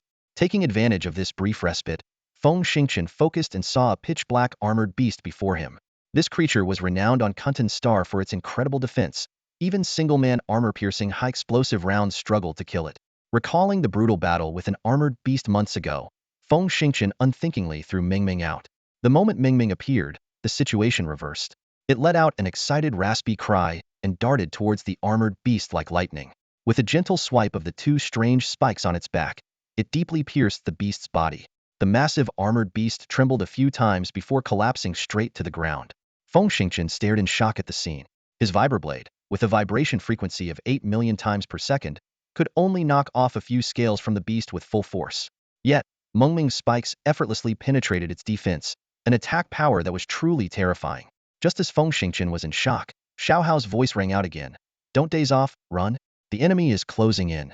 Feng Xingqian quickly checked the radar screen, finding the enemy closing in from 3 directions, forming a shape perimeter. The local vegetation was causing some interference and intermittent signals on the radar. Thinking quickly, he ordered Mingming to hide. Despite Mengming's displeasure at abandoning its delicious prey, it obediently hid in the beast's nest. Feng Xingqian then leapt up, continuing to weave through the perilous forest, searching for an opportunity to break through. Feng Xingqian nodded slightly, feeling reasonably satisfied with Mengming's performance. He sprinted through the complex passages, his heartbeat quickening in sync with his footsteps. 2 or 3 minutes later, 3 red dots on the radar screen began to disperse. One retreated 100 meters and stopped, undoubtedly a sniper. The other 2 moved up and down into the area, but Feng Xingqian couldn't distinguish which was the gunner and which was the assault trooper. At that moment, he had no time to delve into these details. The Kaijuran gunner cautiously followed Feng Xingqian's tracks. Their extensive combat experience made them particularly vigilant. Although trapping the target here was like catching fish in a barrel, the opponent could be a sniper, posing a significant threat in such a complex environment. They held over a dozen single-soldier missiles, but the dense fallen trees made it difficult to use them effectively. Worse, using them recklessly could reveal their position and invite deadly attacks. They subconsciously believed that the Earth Federation's radar was far inferior to Casplan's 3rd-level civilization technology. Their radar had already been severely affected, let alone the Earthlings' equipment. The Earth single-soldier radars they had captured in recent days indeed performed poorly in the forest, reinforcing their judgment. However, they couldn't have imagined that Feng Xingqian had the support of 7th-level civilization technology. Even though it was just a simple frequency adjustment, The radar's clear range in this forest had reached no less than 3 kilometers. The gunner advanced cautiously, planning to gradually shrink Feng Xingqian's maneuvering space and then launch a concentrated missile attack. Suddenly, he raised his wrist tensely, aiming the massive 9-barrel gun head forward and squeezed the trigger hard. Zzzzzzz. The laser cannon spewed out blood-red lasers, firing at an ultra-high rate of 55 rounds per second, setting the target ablaze instantly. However, the target remained motionless. Upon closer inspection, it turned out to be an already dead armored beast. The gunner was puzzled. Judging by the fluids still oozing from the beast's back, it had just died recently. Could it have been killed by that earthling? Unfortunately, the high-energy lasers had charred the armored beast beyond recognition, making it impossible to determine the source of the fatal wound. The dense accumulation of branches and the armored beast's cold-blooded nature also made it difficult for the radar to detect its presence. He shook his head and smiled wryly, silently mocking himself for being frightened by an animal carcass and relieved that his 2 companions hadn't witnessed the embarrassing moment. Taking a deep breath, he rechecked his weapon and glanced at the 2 sets of high-energy batteries on his belt. Just as he lowered his head, something clamped onto his ankle. Before he could react, a powerful force dragged him to the ground, pulling him backward. He didn't panic, quickly turning over to lie on his back and, without waiting to see his assailant, pulled the trigger immediately. Flames erupted, obscuring his vision. After this round of firing, the grip on him disappeared. The gunner didn't take time to observe and instantly leaped up, retreating. "What's going on?" came the sniper's anxious query through the earpiece. Encountered some kind of local beast, couldn't see what it was. Before he could finish, he felt a sharp pain in his buttocks. In terror, he quickly turned around to see a giant, eerily colored insect lunging at him with its jaws wide open. Insect. The gunner struggled to utter the word, channeling all his energy to his tongue, trying to say more. However, an irresistible tingling sensation, like an electric current, surged to his brain, instantly tying his tongue in knots, rendering him speechless. He collapsed heavily to the ground, his eyes wide open, filled with the terror of impending death. From his earpiece, an urgent voice called out, "Respond. What's happening? Answer me." The gunner could hear the voice, but was unable to reply. His body twitched twice as life quickly drained from him. The sniper kept calling out in vain, while noticing the green, representing the gunner on the radar screen slowly fading. This was a special marker in the friend-or-foe identification system for the vital signs of allied personnel. The disappearance of the green meant the teammate was dead. The sniper roared, "Harold, Monroe's been attacked by a local species. Go check it out. But be careful." Assault Trooper Harold didn't respond, but he spun around and dashed towards Monroe's last known location. At this moment, the troublesome earthling was temporarily forgotten. Unlike the sniper and the assault trooper, Feng Xingqian felt an unexpected surge of joy when he learned of the gunner's death through the radar. He immediately changed direction, racing towards where Meng Meng was. He firmly believed that as long as he could join Meng Meng, they could stand a chance even against a top-tier close combat expert. After all, he still had 2 overclocked rounds, and as a last resort, his son Xiaohao was a backup. However, Feng Xingqian's movements were completely exposed to the enemy's radar surveillance. Harold sneered and ordered in a peculiar tone, "Dylan, the Earthling is approaching. Hold him off for 2 minutes." Sniper Dylan took a deep breath and activated the multifunction scope on his heavy sniper rifle, which integrated thermal imaging, gravity field, laser, night vision, and magnetic field. Through the scope, the orange humanoid figure representing Feng Xingqian was clearly visible. At this moment, Dylan was full of confidence. With his sniping skills, the 600-meter straight-line distance would require just 3 to 5 shots. Feng Xingqian was sprinting at full speed when a sudden sense of danger surged through his body like an electric shock. Relying on instinct, he dove to the ground. In an instant, a streak of energy with tremendous kinetic force whizzed past, blasting a tree trunk a meter thick behind him, leaving a hole the size of a basin. 2 seconds later, the muffled sound of the sniper rifle finally reached his ears. Damn it, this sniper must be a 3-level expert. Feng Xingqian's face changed drastically. He quickly got up, activated his windrun mode, and started making evasive maneuvers. Several whoosh sounds of bullets cutting through the air whizzed past his ears, narrowly missing him due to his incredible dodging skills. Unfortunately, the dense trees obstructed his view, making it impossible for Feng Xingqian to pinpoint his opponent's exact location for a counterattack. But he was silently counting the number of bullets fired by the sniper. The 6th shot. Out of bullets. At that moment, Feng Xingqian leaped onto a tree trunk, fully unleashing his speed, and covered 200 meters in a flash, reaching Meng Meng's location 2 seconds ahead of Harold. Harold was nearly beside himself with rage.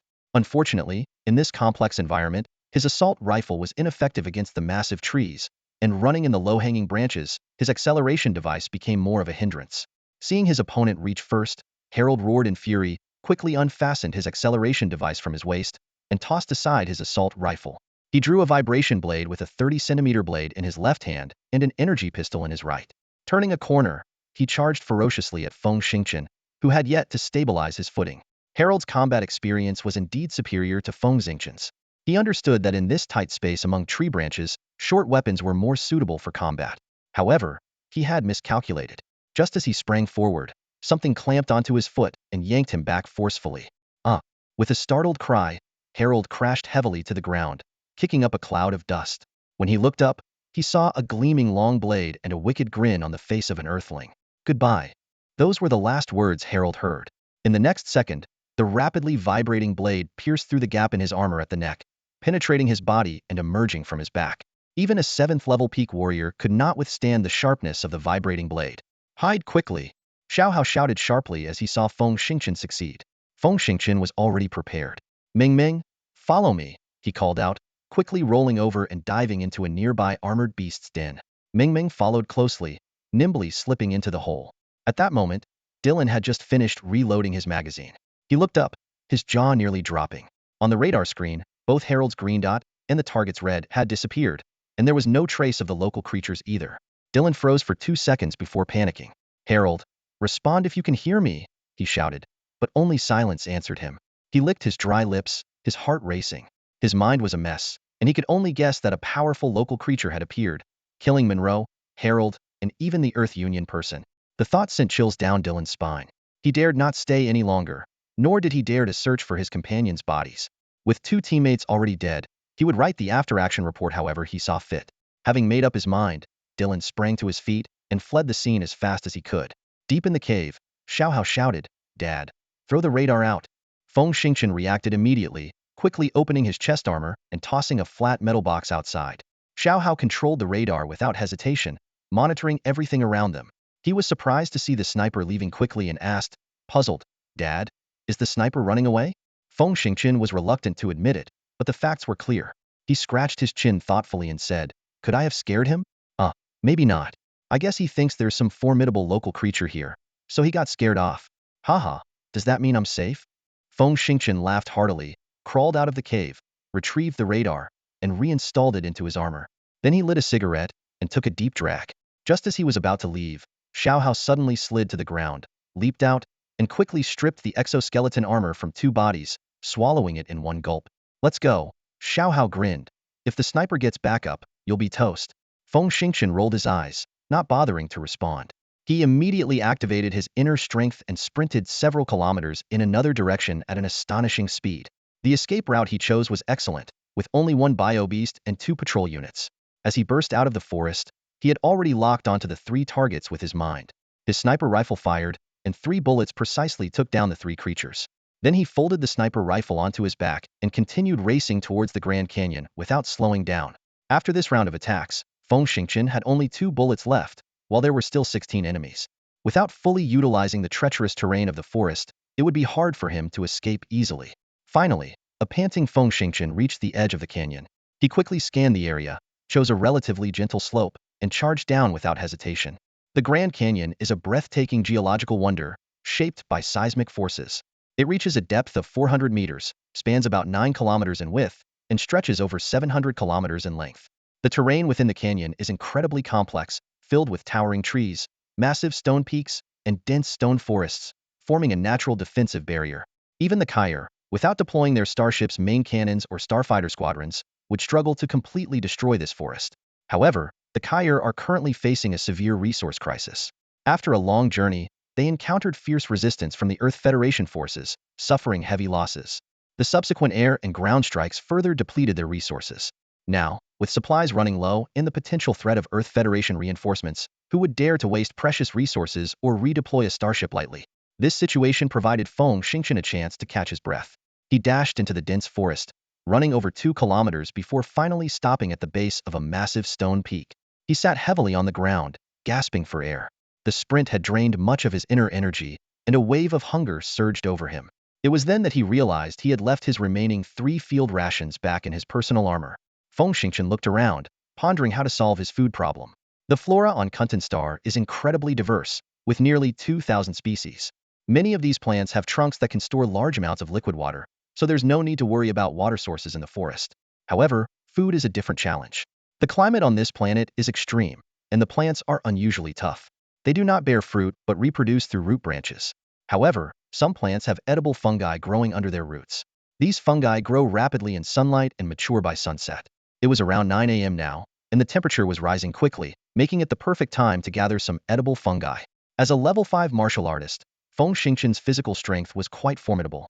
Even without protective equipment, he could survive on the surface of Kuntan Star for over 10 hours. A level 6 martial artist could last 7 to 8 days without resupply. And a level 7 martial artist could almost ignore the planet's nearly 80-degree temperature fluctuations between day and night. A level 7 martial artist's inner energy has become substantial, making them quite powerful even in a level 4 civilization. They could survive for over 10 hours on planets with thin atmospheres.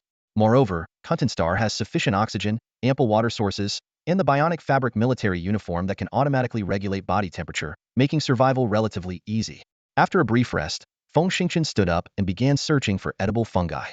After taking just a few steps, Xiao Hao suddenly spoke up, "Dad, I've developed a new weapon and a gadget." "Really? Let me see," Feng Xingqian said eagerly. Xiao Hao floated in the air, tossing out a device resembling a wristwatch and a small missile launcher. The launcher was lined with 5 cigar-sized, dark missiles. Feng Xingqian immediately picked up the launcher and examined every detail. Xiao Hao explained, "These are proton missiles I've made by extracting materials from 2 cruisers' missiles. They are equivalent to the pinnacle of level 4 civilization technology. But be careful, these missiles are very powerful. Based on this planet's gravity, the explosion radius is 800 meters, and within 400 meters of the blast center, it can completely dissolve a cruiser." "That's incredible," Feng Xingqian exclaimed, fastening the missile launcher to his left forearm. "Are there only these 5? Be content. Extracting these protons consumed a lot of my mental energy and power. Fortunately, the 2 cruisers had 40 units of level 3 energy blocks, which barely replenished my losses." Feng Xingqian scratched his head and turned his attention to the wristwatch-like device. "Is this a portable light brain?" "That's right. I made this portable light brain specifically for you. Its processing speed is 7.9 million times faster than your old one, and its micro hard drive has a capacity of 800 NB. I also embedded a highly intelligent program to assist you with many tasks. Earth's other technologies may be average, but this micro-quantum light brain is quite impressive, almost matching the computing speed of a level 5 peak civilization." "Really? Wait, are you sure the hard drive capacity is 800 NB? Feng Xingqian found it hard to digest this information. This capacity was thousands of times larger than the Earth Federation's newly developed 600 DB mainframe hard drive, and it was a super micro hard drive. Xiao Hao proudly raised his head. "Hee. Limited by materials, this is the maximum. However, the intelligent program embedded is directly downloaded from my driver, at least at the level of a 7-level civilization. Due to the Lingpeng tribe's powerful self-growth ability, this program can gradually evolve by connecting to various networks.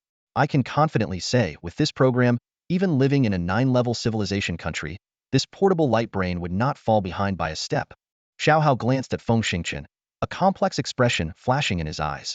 He slowly began, "Additionally, if we can't find the materials, we can only power it with a level 3 energy block, which will last for about 4 years. Feng Xingqian furrowed his brows upon hearing this, but quickly relaxed. Xiao Hao continued, "Of course, the portable light brain has 2 particularly useful features." He extended 2 slender fingers, pointing out each one. "First, it has a laser cutter that can slice through a 20-centimeter alloy plate and handcuffs. Second, it comes with 3 self-stacking beetle-like microdrones that can be deployed up to 20 kilometers away, controlled via the light brain's virtual screen." "Wow." Feng Xingqian's eyes widened in surprise. 20 kilometers? That's way better than the 3-kilometer radius of the single-soldier armor detectors. It'll be incredibly useful in the forest. Eagerly, he took out the microchip from his light brain and carefully inserted it into the portable one. As for his old light brain, he quickly copied all the stored data and stuffed it into his pocket. Feng Xingqian happily strapped the portable light brain onto his wrist, suddenly remembering something. He turned to Xiao Hao and asked, "Xiao Hao, how did you manage to swallow 2 rovers? You don't seem that big." Xiao Hao's voice came from the light brain, tinged with pride. "Don't you know, Dad? Starting from level 5 civilizations, they can produce subspace. However, my space isn't a subspace. It's a layered space technique, which is technology only level 7 civilizations and above can master." Feng Xingqian's eyes flashed with envy as he couldn't help but ask, "Can you give me one?" Xiao Hao's voice carried a hint of helplessness. "No way. Layered space isn't subspace. It's embedded directly within me. With my current capabilities, I can't extract it. Besides, the materials needed to produce subspace are beyond your reach. Got it. Feng Xingchen nodded thoughtfully. Didn't you mention you have a king bug space? Yes. Xiaohao replied. The problem is, I don't know where the king bug space is hidden or how to use it. A small snake glanced at Feng Xingchen oddly and asked, if you don't know where it is, how do you manage to summon Ming Ming? Feng Xingchen smiled wryly and explained, I don't really summon her. The only thing I can do is communicate with Ming Ming through my mental power, and she appears or disappears on her own. The small snake was left speechless. After a moment, it seemed to understand something. After all, the Zerg had existed in the universe for over 8 million years, predating human civilization by 6 million years. Through countless years of evolution, the Zerg had formed a perfect social system, with immense power and many mysterious aspects. It was said that all level 5 and above civilizations had established specialized institutions to study the Zerg. After a brief silence, Xiaohao returned to Feng Xingchen's wrist, transforming into a wrist guard. However, just a second later, he projected a blue light through the portable light brain, simulating a delicate little boy. The boy was stunningly beautiful, even at the age of 10, capable of charming people of all ages. Even Feng Xingchen, who usually didn't like children, was momentarily stunned and felt an urge to hug him. The boy seemed unaware of his own charm. In reality, his appearance was a random combination and adjustment of tens of thousands of images of boys from the internet. From his aesthetic perspective, Earthlings were incredibly ugly, and if it weren't for his father Feng Xingchen, he wouldn't have bothered to create a 3D projection of a human boy. After appearing, the boy curiously observed Feng Xingchen, blinking his eyes and asked, Dad, during the continuous chases today, I sensed multiple instances of strong mental power fluctuations. Based on my inherited knowledge, it seems to be around level 8 initial stage. Could it have been you? Feng Xingchen was taken aback and said in surprise, how could that be? Just a few days ago, I was only at level 5. That's exactly what's puzzling me. Xiaohao scratched his pretty nose with a finger. As far as I know, neither DNA enhancement nor surgery can stabilize mental power across multiple levels. Stabilize? Feng Xingchen inquired. Yes, stabilize. Xiaohao explained, breaking through mental power is a complex process. Besides one's affinity with essence matter, the most critical factors are brain expansion and qualitative changes in mental power. This isn't a simple transformation. It usually requires decades or even centuries of gradual accumulation. Otherwise, it can easily cause backlash. How could you possibly achieve such an impossible evolution after just 30-some hours of sleep? Feng Xingchen licked his lips, pondered for a moment, and asked, do you think it could be due to some special substance produced by the sacred beetle, containing a large amount of essence matter that also triggers some kind of mutation? Look, before this, my physical technique was only at level 6 initial stage, and my mental power was even worse. But after one sleep, my genes changed and my strength increased significantly. Xiaohao tilted his head and said, that's possible, but unlikely.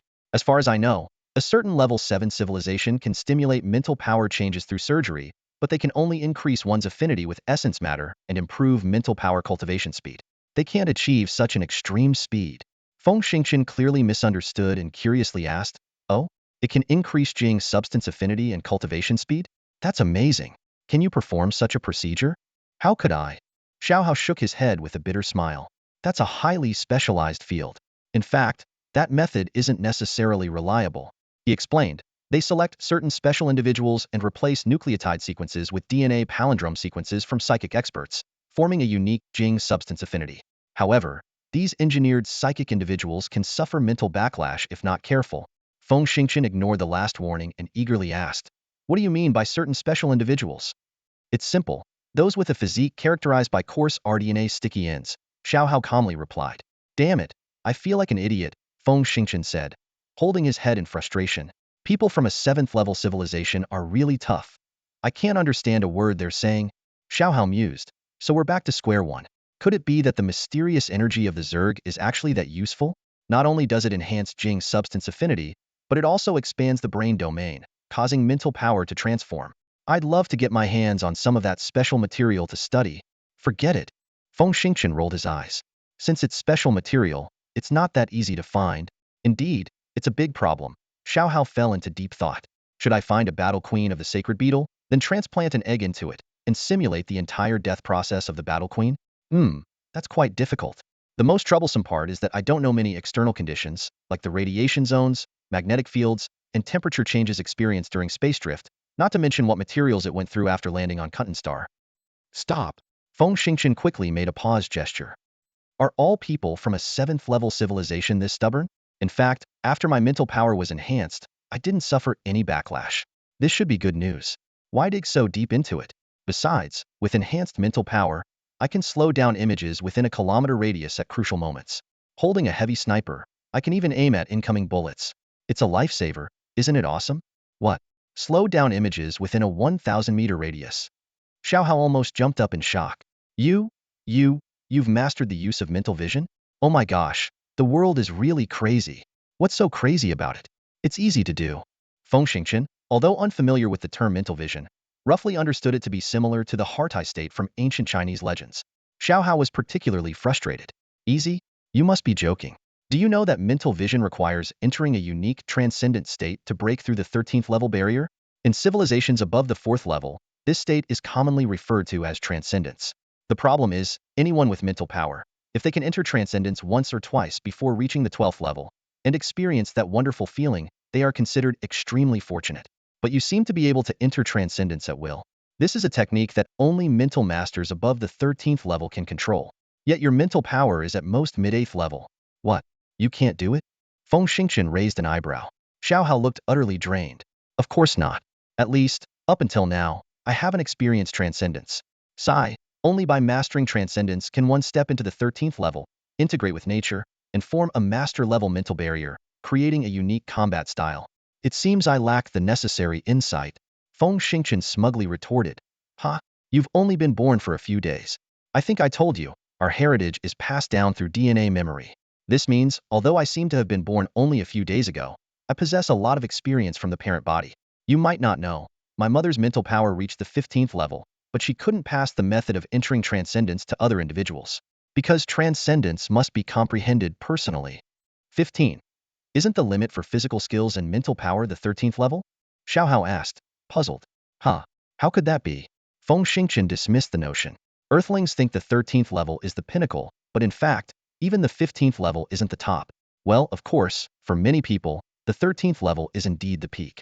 After all, in those so-called old 6th level civilizations, only tens of thousands of people have reached above the 13th level. Feng Xingchen was startled. Oh my gosh, tens of thousands of master-level experts, and that's considered few? Xiao Hao snorted, his brows furrowed, clearly unimpressed by Feng Xingchen's remarks. With a slightly impatient tone, he said, it's hard to converse with you. Do you even know the population scale of a level 6 civilization? Without waiting for Feng Xingchen to respond, Xiao Hao continued on his own. Let me tell you, they control over 1,000 administrative planets, with populations often exceeding tens of trillions. He paused to emphasize the enormity of the number, and yet, they only produce 70 to 80,000 experts above level 13. That means it takes over 1 billion people to produce one. A hint of pride crept into Xiao Hao's voice, and don't forget, the technological advancement of a level 6 civilization is beyond your imagination. Their gene repair technology is so advanced that it can even stimulate the affinity for prime matter. With such technological support, cultivating experts above level 10 is a piece of cake. Feng Xingchen scratched his chin thoughtfully after hearing this. He countered, strange, as far as I know, the Earth Federation has a total population of 15 billion, yet it boasts 214 top experts at level 13. That means a success rate of about 1 in 70 million, which seems better than that of a level 6 civilization. He continued to analyze. This can only mean two possibilities. Either the human race of the Earth Federation is particularly suited for cultivation, or you found some rapid method to train experts.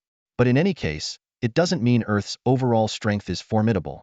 Feng Xingchen paused briefly before adding, according to your translation, once physical and mental prowess reach level 13, they can form a unique barrier, making their attack and defense capabilities extremely formidable. Experts at this level are called masters. He elaborated. At level 16, they are known as grandmasters. It's said that once you reach the grandmaster level, you can form a unique grandmaster domain, and your combat power increases several times over. A glimmer of nostalgia flashed in Feng Xingchen's eyes. In my memory, the strongest person my mother ever encountered was a level 16 grandmaster. Unfortunately, I can't remember if she ever met anyone of a higher level. With a couple of bitter laughs, Feng Xingchen shook his head. Forget it. I should find something to eat first and fill my stomach. Xiao Hao, after listening, muttered, fair enough. I still need to clean the garbage off the rovers and exoskeleton armor. Suddenly remembering something, he spoke with a hint of suspicion. Damn. I seriously doubt if the Kaijer Empire is really a level 3 civilization. How do they manage to specialize in producing garbage? He paused for a moment and added, You need to get me some tantalum rounds. Even if it's trash, it's better than running around with an empty gun, right? Feng Xingqian, unwilling to argue with this guy from a level 7 civilization, started searching for edible fungi and water sources. After over an hour, he finally ate and drank his fill. Wiping his mouth, he took out a cigarette case and saw only 2 cigarettes left. Clicking his tongue, he lit one and carefully stored the last one away. Looking up at the position of the star, Feng Xingqian wiped his sweat, cursing the damned heat as he walked north. The temperature was close to 43 degrees Celsius, and if it weren't for his level 7 physical skills and the bionic fabric of his clothes, he would have been unable to bear it. Fortunately, the Kaijia rovers and bio-beasts hadn't ventured into the forest, which was good news. After searching for a while, Feng Xingqian found a hole under a seemingly safe, giant tree. Rubbing his chin thoughtfully, he opened his watch cover. With a hiss, a fingertip-sized mechanical beetle flew out from the watch and burrowed into the hole.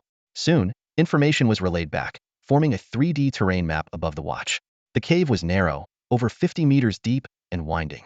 The bottom part was relatively spacious, about the size of an average room. It seemed like it had once been the lair of some wild beast. But now, with the beast gone, it had become a safe haven from both the heat and cold. Feng Xingqian was pleased to find such a hidden spot and immediately crawled inside. At the bottom of the cave, he sat cross-legged without caring about the dirt and began to channel his inner energy. As an expert, if you're unaware of your own strength, not only is it a joke, but it's also grossly irresponsibly an absolute fool, he thought to himself. His dormant inner energy was mobilized, moving steadily along a peculiar route. First circle, third circle, fifth circle, seventh circle. This time, it ran 7 circles, indicating he had reached the realm of level 7 inner energy. However, at this moment, pushing the inner energy forward became extremely strenuous, as if carrying a weight of tens of thousands of pounds up a mountain, with each step requiring immense effort. In this mode, his body was undergoing a unique forging process, with nerves, meridians, bones, and muscles all slowly advancing through this forging. Finally, after pushing the inner energy about 40 centimeters from his dantian, it exhausted its strength and retreated. The firm inner energy slowly returned to his dantian. Whoosh, Feng Xingqian exhaled deeply and opened his eyes, which sparkled with unexpected joy. He stood up abruptly, and with a thought, streams of inner energy surged from all over his body, forming an almost ethereal shield in front of him. Indeed, level 7 mid-stage. He looked at the thin membrane-like shield with delight, a strong sense of confidence welling up from within. On July 13, 2247, humanity finally mastered the technology of space jumps measured in light years, taking a giant leap into the cosmos. However, the exploration came with painful lessons, making humans acutely aware of their insignificance. To face the unknown challenges, humanity began to emulate higher civilizations, gathering over 500,000 global elites to focus on developing methods to unlock human potential. After more than 30 years of relentless effort, in the year 2281, a research team discovered a previously unknown meridian in the human body. This meridian became the breakthrough. Running inner energy along it could maximize human potential. The Federation government was ecstatic and immediately pushed for a nationwide training program. As the plan was implemented, the overall strength of the population skyrocketed. But soon, people encountered bottlenecks in their training. Every 3 levels, there was a nearly insurmountable barrier. Only 1 in 10 could surpass the 4th level bottleneck, and elites who could cross the 7th level barrier were exceedingly rare, with fewer than 1 in 10,000 succeeding. As for those who could reach the 10th level, they were 1 in 50,000. The most challenging was the 13th level Master Realm, with a rarity of 1 in 70 million. Against this backdrop, Feng Xingqian inexplicably reached the 7th level. He couldn't find any other words to describe his luck except dumb luck. Taking a deep breath to calm his excitement, Feng Xingqian sat down again. He murmured to himself, "There's one more thing to do." His gaze fixed intently on a stone, the size of a wash basin in front of him. Feng Xingqian thought that his 8th level mental power should be enough to easily move the small stone. However, as his eyes widened and his face reddened from exertion, the stone remained motionless. Just then, Xiao Hao, transformed into a little boy, appeared suddenly and laughed unceremoniously. "Haha, this is hilarious. Dad looks like he's constipated. His face is all red." Feng Xingqian glared at Xiao Hao. "What do you suggest? Mental power is mental exertion, not eye exertion or eyebrow exertion. Those with mental power can kill with a thought, but you can't even move a small stone despite looking like you're constipated." Faced with Xiao Hao's mockery, Feng Xingqian was speechless. He simply closed his eyes, recalling the mystical feeling of entering the higher realm. Suddenly, he seemed to have an epiphany. When he opened his eyes again, his gaze was calm and serene, and he casually glanced at the stone. A miracle happened. The stone slowly floated into the air, about 20 centimeters off the ground, and drifted towards him. Xiao Hao was stunned, his face full of astonishment as he looked at Feng Xingqian. Dad must be a freak. I just said a few random words, and it actually worked. Xiao Hao's surprise was understandable. It was well known that the methods for using mental power were incredibly varied, with no fixed pattern and no experience to draw from. What was even more baffling was that Xiao Hao's earlier words, although devoid of substance, inexplicably enlightened Feng Xingqian. Elated, Feng Xingqian immediately turned his attention to a flat rock, weighing about a ton in the corner. However, no matter how hard he tried, the rock remained immovable, showing no sign of lifting. He asked in confusion, Xiao Hao, are you sure I have 8th level mental power? Absolutely. Xiao Hao affirmed. I may not have the instruments to measure the exact level, but I can feel that Dad's mental power is strong. Strong? Feng Xingqian was puzzled. With 8th level mental power, how is it possible I can't even move this rock? Xiao Hao scratched his face, thought for a moment and said, based on its density and volume, the rock weighs at most 1.3 tons. Feng Xingqian covered his forehead in frustration. Oh my gosh, with 8th level mental power, I should be able to easily lift things weighing over 10 tons. How can this be?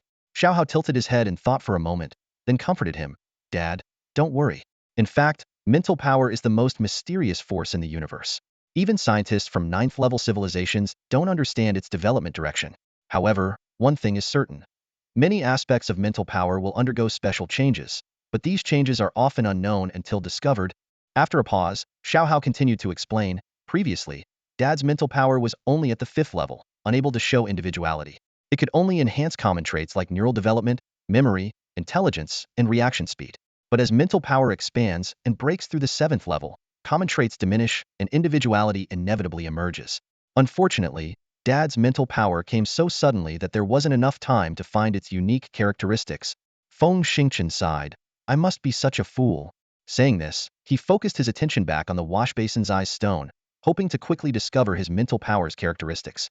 However, just as he was about to release his mental power, rumbling noise suddenly interrupted his attempt. There's a giant beast. He looked up abruptly, grabbed his heavy sniper rifle, and dashed towards the cave entrance. Feng Xingqian's heart pounded as he clearly heard the thudding footsteps and the crashing sound of trees breaking nearby. The noise was quickly moving in one direction out of the forest. As a massive creature, it shouldn't be charging out of the forest unless it was fleeing or chasing something. Eliminating the possibility of it being pursued, a startling thought flashed through Feng Xingqian's mind.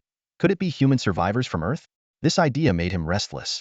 He gripped his heavy sniper rifle tightly and crouched down, sprinting towards the sound. Along the way, he witnessed a path violently carved out, which gave him a sense of foreboding. Although he had seen various types of biobeasts over the past few days, none could break trees with a diameter of over 3 meters at such a rapid pace.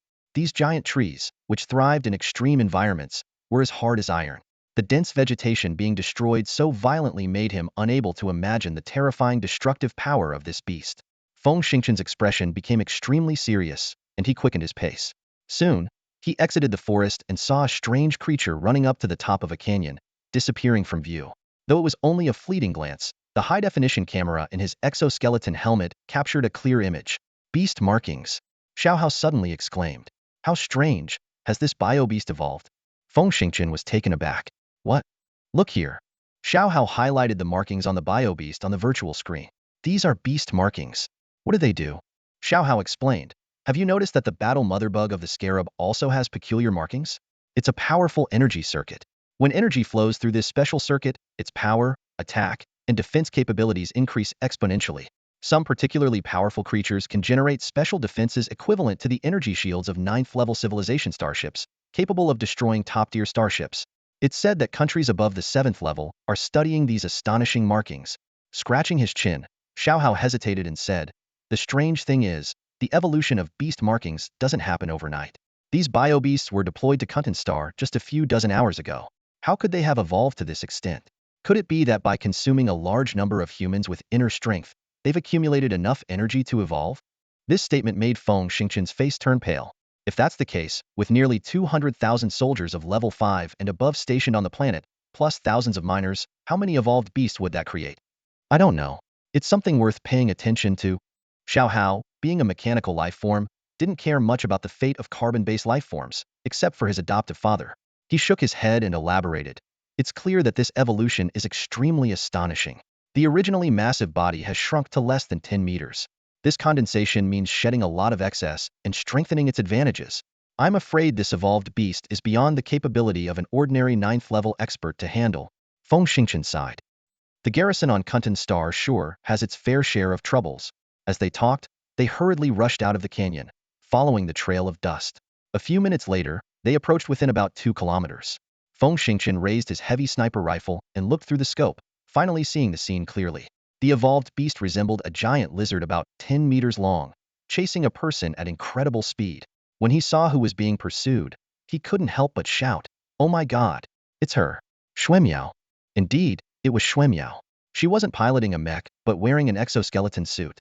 Her helmet seemed to be malfunctioning and wasn't closed. She was maneuvering around the evolved beast at about 80 meters per second. This speed was clearly not the maximum for a 9th-level peak expert, so why wasn't Xuemiao using her speed advantage to escape? Was she planning to hunt the giant beast? Seeing the terrifying creature create massive craters with each swipe of its claws, Feng Xingchen yelled in frustration, "That foolish girl, why isn't she running away?" Xiaohao chuckled. "She's trying to exhaust the evolved beast's stamina. I can tell she's noticed something unusual about the beast and has decided to take it down." Crazy. Feng Xingchen muttered under his breath, rushing out from another direction. He roughly guessed that if Xuemiao intended to tire out the evolved beast, the best place would be the stone forest. Perhaps due to the appearance of the evolved beast, there were no other bio-beasts in this area, not even patrollers. He pushed his speed to the limit, advancing along the bowstring route. This path was much better than the bow arm route that Xuemiao was leading the beast along. Before long, he reached the edge of the stone forest ahead of her and climbed onto the middle of a giant stalagmite, lying in wait. According to Xiaohao's estimate, the overclocking bullets have limited lethality against the evolved beast, while the proton missiles are too powerful and risky to use with Xuemiao present. The only viable option is to try the knife that can oscillate 8 million times. But before charging in for close combat, Feng Xingchen decided to use the remaining 2 overclocking bullets to inflict some damage on the evolved beast, to avoid becoming cannon fodder. Before long, a cloud of dust rose in the distance, and an overwhelming presence approached from a kilometer away. Feng Xingchen activated his transcendent ability, instantly perceiving the beast's speed as significantly slower in his eyes. Through the scope, he locked the crosshairs onto the largest eye on the beast's forehead and pulled the trigger without hesitation. Roar! The beast suddenly reared its head and let out a piercing scream, green blood gushing from its forehead as the massive eye was completely destroyed. Xuemiao was momentarily stunned, but quickly realized there were survivors and started sprinting towards them. The beast howled, shaking its head and staggering, as if the central eye played a crucial role in its balance. Feng Xingchen hesitated briefly with his last bullet. The beast still had 4 eyes left, and blinding another one might not make much difference. He considered aiming for its front leg, but doubted the effectiveness of the overclocking bullet. Finally, he decided to aim at the beast's hindquarters, recalling the saying "copper head, iron tail, tofu waist" used to describe fierce beasts. Bang! The gunshot rang out. Through the high-definition scope, Feng Xingchen clearly saw a bloody hole appear near the beast's waist on its hind leg. Shockingly, the hole completely healed within just 5 seconds. Xiaohao peeked out from the side and exclaimed, "Wow! Such strong regenerative power. Run! You've attracted its ire." Before the words finished, the evolved beast let out a furious roar, abandoning its chase of Xuemiao and charging madly towards them. "Damn it! Just my luck." Feng Xingchen cursed, quickly discarding his heavy sniper rifle and leaping from the middle of the 20-meter-high stone pillar. He drew his oscillating knife, leaned against the pillar, and released 3 miniature probes, shouting to Xiaohao, "Can you control the probes?" "Yes." Xiaohao immediately took control, transmitting all the visuals accurately. By now, Xuemiao had dashed into the stone forest with her incredible speed. Spotting Feng Xingchen, she shouted, "Which camp are you from? What unit?" Feng Xingchen responded loudly, "K-21, Marine Corps. We're from the same camp." Xuemiao eyed his exoskeleton armor skeptically and said, "I know all the top fighters above level 7 from Camp K-21, but I've never seen you." Feng Xingchen thought to himself that he had just recently advanced and wasn't noteworthy as a level 6 before. But he simply said, "Not everyone likes to flaunt their abilities." "All right," Xuemiao replied.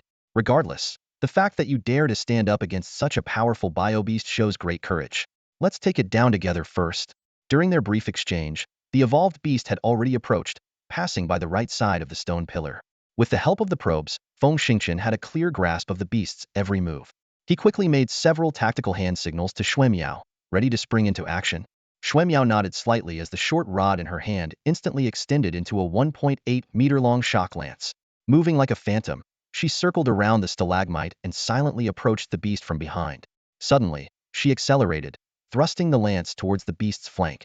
As a peak-level grade 9 martial artist, Xuemiao channeled all her inner strength into this strike. Combined with the amplification of the ion shock lance and the support of her exoskeleton armor, the attack should have been formidable. However, as the lance tip touched the beast's scales, it was as if it struck an indestructible battleship hull, sending sparks flying and the lance sliding off. Xuemiao was startled, realizing how naive her plan to hunt the evolved beast had been. She quickly retracted the lance, performed 2 consecutive backflips, and leaped 20 to 30 meters away, racing around the stalagmite to escape. The evolved beast roared in fury, swiping its claws but hitting nothing.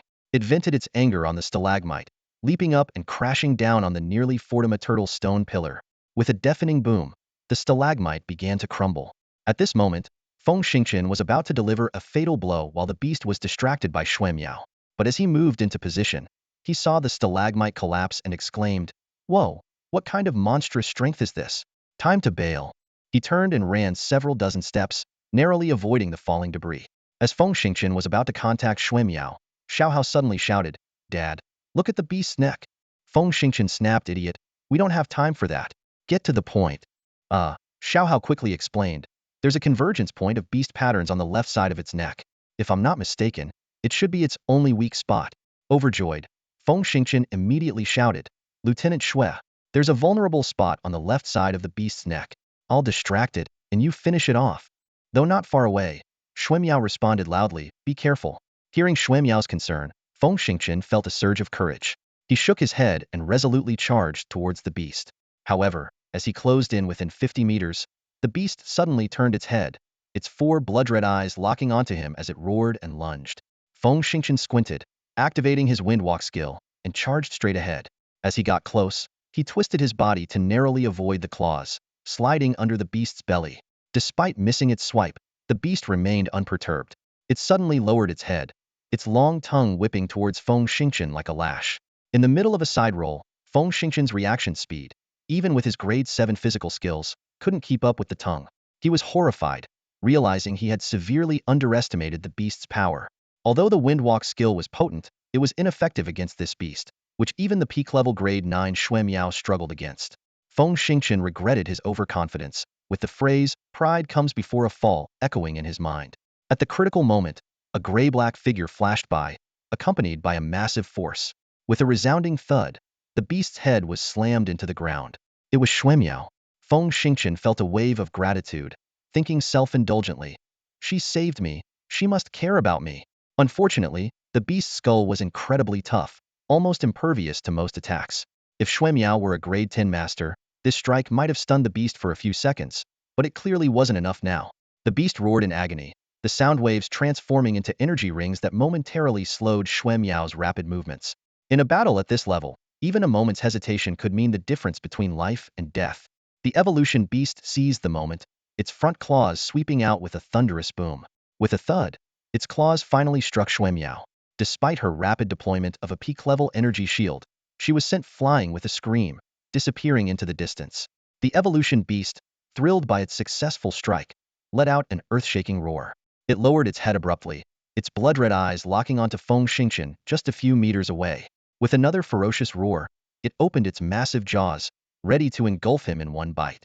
At that moment, Feng Xingqian stood frozen, his gaze fixed in the direction where Xuemiao had vanished. "Xuemiao is dead? She died before becoming my wife?" His mind was in chaos, forgetting his windwalking skill and the 8 million times vibration blade in his hand. He just spread his arms wide, screaming at the sky, "Are you kidding me, heavens?" In that instant, a bizarre tremor rippled through Feng Xingqian's mind, forming an invisible energy flow above his head. Simultaneously, the evolution beast's jaws began to close, about to devour him. Xiaohao saw this and was alarmed. Without hesitation, it left its father's wrist, intending to risk exposure to destroy the giant beast. However, just as Xiaohao rushed into the beast's mouth, before it could launch an attack, a sudden pop echoed. The evolution beast's head, impervious even to peak-level masters, inexplicably exploded. A torrent of brain matter mixed with blood splashed onto Feng Xingqian, drenching him thoroughly. Feng Xingqian was momentarily stunned. Then a searing pain surged through his mind, as if from the depths of his soul. He opened his mouth wide but was too pained to scream. Before he could react, The headless corpse of the beast crashed into him, shattering his metal glass helmet and cutting his face with numerous shards. The immense force pinned him to the ground. Despite his mid-level 7 strength and the support of his exoskeleton armor, which should have allowed him to easily push away the 5 or 6 stun corpse, the excruciating pain almost made him pass out. He could only clutch his head, his eyes rolling back, mouth agape but voiceless. Worse, the beast's noxious green blood was pouring into his mouth. He was powerless to resist and had to swallow it, barely avoiding suffocation thanks to his large lung capacity. Even so, he was on the verge of asphyxiation. After a full 3 minutes, the pain began to subside. Feng Xingchen shoved the corpse off him, gasping for breath, and leaped to his feet, roaring, "Damn it, I almost suffocated." After his outburst, he touched his head in disbelief, staring at the headless beast's corpse. He had no idea what had happened, simply panting and gazing in bewilderment. Suddenly, the image of Xue Miao being struck flashed through his mind, and a dark aura flickered in his eyes. He descended into madness, shouting, "You killed my wife. I'll eat your flesh and drink your blood." Without another word, he lunged at the beast's corpse, gripping its gory neck and ravenously tearing at the bleeding wound. The sound of gulping echoed hauntingly through the stone forest. At that moment, a faint ripple appeared in front of Feng Xingchen. Ming Ming, having sneaked out on its own, eagerly tore open the beast's belly and crawled inside. However, the frenzied Feng Xingchen didn't notice Ming Ming's movements. Xiao Hao had already returned to Feng Xingchen's wrist. It materialized a virtual image, staring in shock at Feng Xingchen's savage eating, murmuring, "Oh my god, eating a beast raw? How do I have such a disgusting father?" Unfortunately, this was beyond Xiao Hao's control. After a few moments of frustration, Xiao Hao suddenly shouted at the top of his lungs, "Dad, Xue Miao still has vital signs. If we don't save her now, she'll really die." Feng Xingchen was startled and immediately let go of the beast's neck. Wiping the blood off his face, he sprinted in the direction where Xue Miao had been thrown. When he found her, the sight made his heart tighten. Xue Miao had been flung nearly 100 meters away, and her expensive exoskeleton was severely damaged in many places. Fortunately, her 9th-level inner energy shield was far stronger than a 7th-level one. Combined with her instinctive evasive maneuvers and the buffering effect of the exoskeleton, this beautiful woman had only suffered severe shock and had fallen into a deep coma. In a panic, Feng Xingchen flipped open the flat little box on Xue Miao's back and pulled out a multifunctional battlefield medical scanner. He aimed the pin-like device at her, and after 2 blue light scans, an electronic voice reported fractures in the 4th, 5th, and 6th ribs on the left side, puncturing the lung, with a 6 mm bleeding point. Severe muscle trauma in the waist, fracture of the left thigh bone, arterial drainage required. Damn it, where am I supposed to find an arterial drain? Feng Xingchen cursed, quickly opening the medical kit.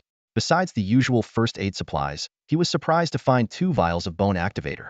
The benefits for Mech soldiers are really something, he muttered to himself. They even have the latest drugs. Compared to them, ground troops are like second-class citizens.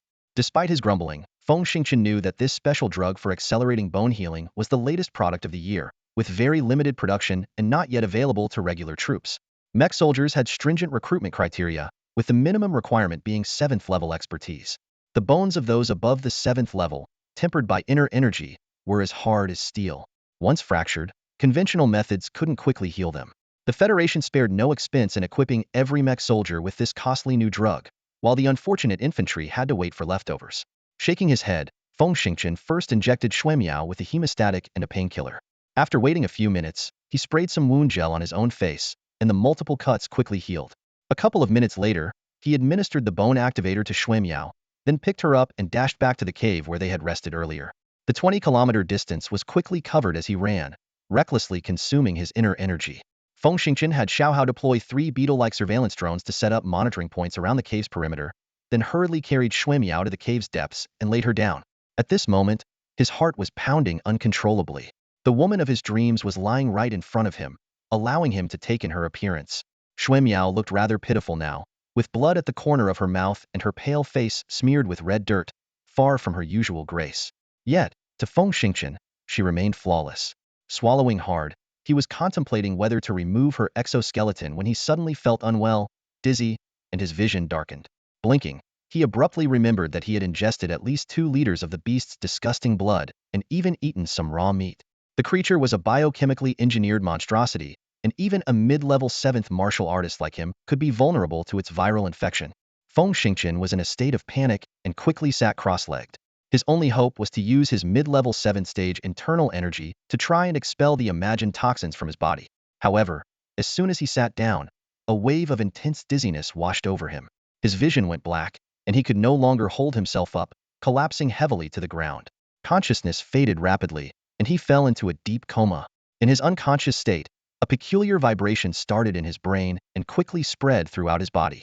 The beast blood in his abdomen began to undergo fission under the influence of this vibration, rapidly generating various gene fragments that underwent a process of natural selection, replacing the weaker genes in his own genetic chain.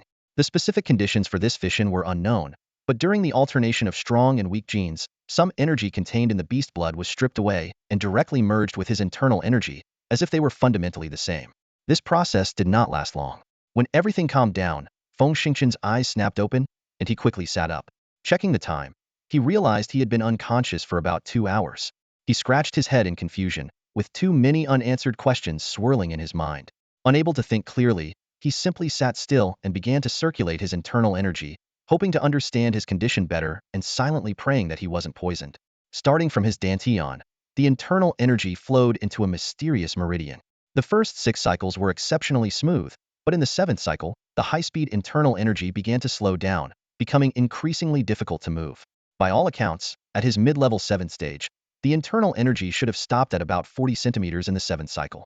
To his astonishment, the internal energy broke past his previous limit, continued forward, circled around, and drew closer to the dantian. Despite the effort it took to push it forward, his determination kept the internal energy moving steadily. 3 millimeters, 2 millimeters, 1 millimeter.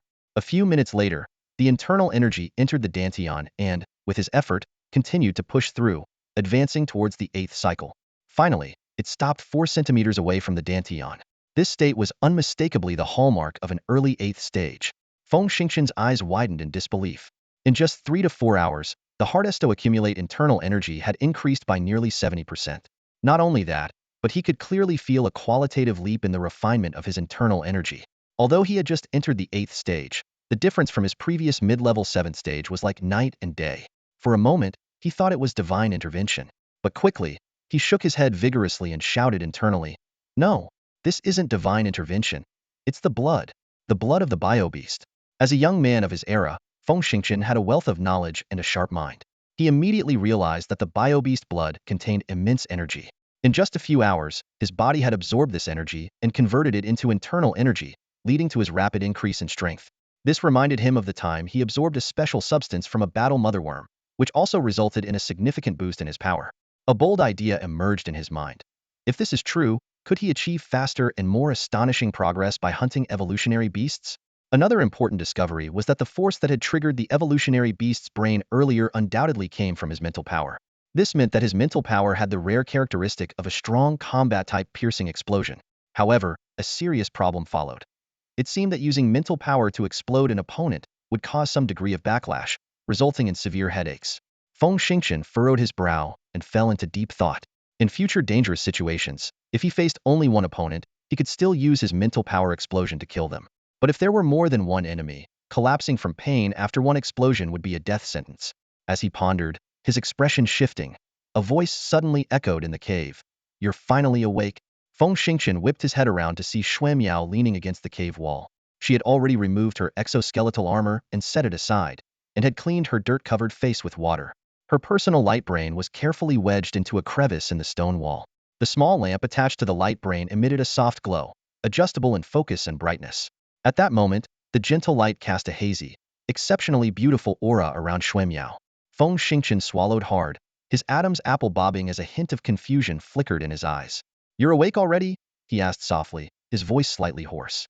Shui Miao smiled warmly, her eyes gleaming with gentle light. "I've been awake for over 40 minutes, she replied.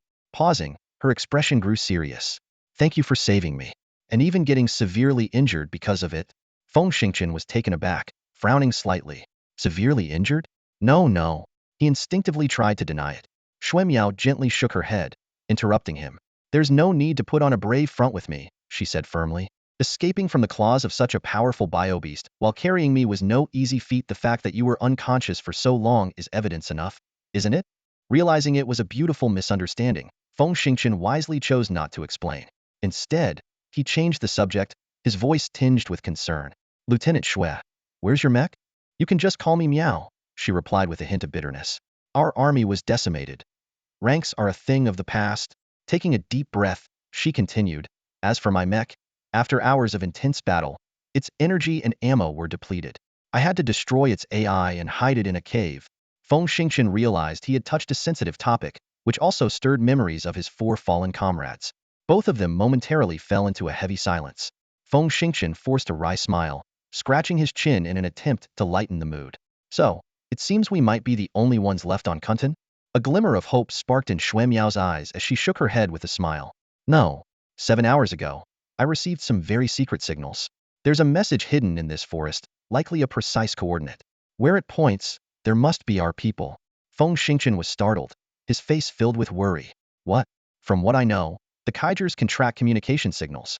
It's not safe for other survivors to send messages anymore. Don't worry, Shui Miao reassured him confidently. Most plants on Confronting naturally emit strong charged particles that severely disrupt radar and communications. To avoid losing contact during forest missions, our mech squad developed a special method to transmit simple messages. No matter how advanced the Kaijers are, they can't extract specific information from a mass of charged particles in such a short time. So, we and our comrades are safe. Upon hearing this, Feng Xingqian clapped his hands in excitement. Is that so? That's fantastic. Then, his gaze fell on Shui Miao's leg, and he asked with concern, how's your leg? It's fine, Shui Miao said lightly. Using internal energy to unblock the blood vessels isn't too hard. I should be able to walk in 6 or 7 days. Once I'm recovered, we'll find the coordinates.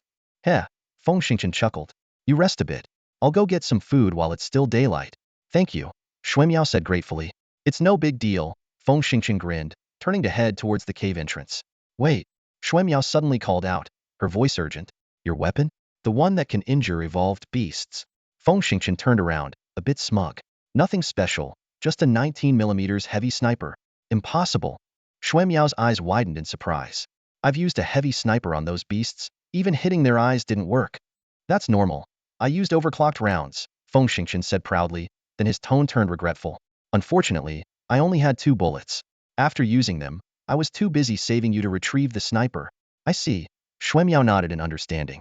Rest easy. Having reached the initial stage of the 8th level, Feng Xingqian's internal energy had undergone a significant transformation, greatly enhancing his energy shield's defense. He felt confident that unless he encountered evolved biobeasts, he could handle any regular patrols or biobeasts. Moreover, he had a pair of handy children to assist him. Leaving the cave, Feng Xingqian pushed his speed to the limit, relishing the thrill of moving at 43 meters per second. However, Xiaohao suddenly interrupted his good mood. Dad. Xiaohao's voice carried a hint of seriousness. Wait a moment. I need to take a bit of your blood for an analysis. What's going on? Feng Xingqian asked, puzzled. I'm not sure. Xiaohao's usually carefree expression turned solemn. But it could be serious. I'm worried you might be infected by a biovirus and turn into a monster. He added, don't worry, as a Lingpeng. I'm skilled at DNA research, and I promise not to share the results with anyone else. Feng Xingqian frowned slightly but quickly regained his composure. If I can't trust my own son, where else in this world can I feel safe? Go ahead. A small needle extended from the wristband Xiaohao had transformed into, gently pricking Feng Xingqian's wrist. Then it fell silent, beginning the analysis. Feng Xingqian scratched his head and quickly headed towards the location where the evolved beast had been slain. A flicker of anticipation ignited within him as he hoped to obtain more beast blood to elevate his strength to level 9, standing on equal footing with Shui Miao. At the same time, he couldn't stop thinking about the high-quality heavy sniper rifle that Xiaohao had modified. Even without overclocked bullets, it was something he couldn't afford to lose. He swiftly maneuvered through the stone forest and soon reached its edge. Before he could enter, a distant rumbling caught his attention. Feng Xingqian immediately became alert, crouching low and carefully skirting around 2 massive stone pillars as he approached the source of the sound. When he finally saw the battle scene, he was stunned. An evolved beast resembling a giant snake was locked in combat with a red figure, which turned out to be Ming Ming. Ming Ming had grown to about 2 meters in length, its patterns more distinct, and its speed increased by 20%. Even more surprising were the 2 sharp spikes on its back, which moved like serpents under the cover of its wings, piercing the giant snake's body with every thrust. The giant snake was clearly struggling, bleeding profusely as it tried to escape deeper into the stone forest, but it couldn't shake off Meng Ming's relentless pursuit. Feng Xingqian licked his lips and muttered to himself, damn it, when did Ming Ming stay behind? How did I not know? Xiaohao explained, you were out of it, busy devouring the beast's meat at the time. He looked towards the battlefield and marveled. The mutated queen bug is indeed formidable. Absorbing the essence of an evolved beast allowed it to evolve again. You mean, this creature is a mutated queen bug? Feng Xingqian asked in surprise. Of course, Xiaohao replied. A true queen beetle doesn't have wings and can't participate in battles. Feng Xingqian's eyebrows shot up in amazement. Wow, it seems like my luck is really something. More than just good luck, it's extraordinary. Xiaohao exclaimed. Seeing that Ming Ming had the upper hand, Feng Xingqian shifted his focus to finding his heavy sniper rifle. Fortunately, the rifle had been flung far away when the evolved beast knocked over a stone pillar, but remained undamaged due to its high quality. He carefully picked it up, folded it, and secured it to his back. Xiaohao, haven't you made regular sniper bullets yet? Feng Xingqian asked. Xiaohao explained. Your vitals were unstable while you were unconscious, and I was too worried to focus on making bullets. But now that you're okay, I can have some ready in 20 minutes. After absorbing 2 rovers and 2 sets of exoskeleton armor, the bullets I produce should have 30 more armor-piercing capability than your tantalum bullets. That's great, Feng Xingqian said with a smile. Xiaohao hesitated for a moment before speaking again. Dad, I've noticed something strange in your blood. Your hemoglobin and white blood cells contain elements from 2 powerful creatures. After a detailed comparison, I found that your blood can selectively replace inferior genes with superior ones, forming a stable spiral structure. In other words, you've undergone some unknown genetic mutation. Feng Xingqian scratched his cheek, puzzled. What does that mean? Xiaohao explained. It means that due to some peculiar coupling, you can continually enhance your genes through this ability, absorbing the pure mysterious energy in your blood and converting it into inner strength, allowing you to grow rapidly. This process is much faster and more effective than the gene repair methods of even 7th-level civilizations. Feng Xingqian was stunned for a few seconds before he finally reacted. So, I won't turn into a monster? Xiaohao hesitated. Probably not. At least, so far, there's no sign of anything dangerous. However, if you continue to enhance your strength through beast blood, it's best to do so under my supervision. Hee, that's the best news I've heard in days. Feng Xingqian sighed in relief. Xiaohao was about to say more when a desperate cry from a beast echoed from afar. Feng Xingqian jumped up in excitement and shouted, the giant snake is done for. I need to get some of its blood. But then he suddenly realized a problem and exclaimed in frustration, oh no, I don't have a container to collect the blood. He turned to Xiaohao and urgently said, Xiaohao, get me a few 1-liter steel bottles. Xiaohao looked at his father and thought to himself that his dad was really unreliable. He shook his head slightly and fell silent. 2 minutes later, Xiaohao suddenly produced a small storage box from thin air and handed it to Feng Xingqian. Dad, there are a few vacuum-sealed steel bottles in the box. Besides collecting blood, you can also help the girls get some water. That's fantastic. Feng Xingqian was overjoyed as he quickly strapped the box to his back. As he dashed toward the giant snake's corpse, he curiously asked, Xiaohao, what kind of ability is that? How can you create all this equipment in such a short time? Xiaohao calmly explained, it's simple. Our Lingping clan has a unique physiology that allows us to use analytic equations to their fullest.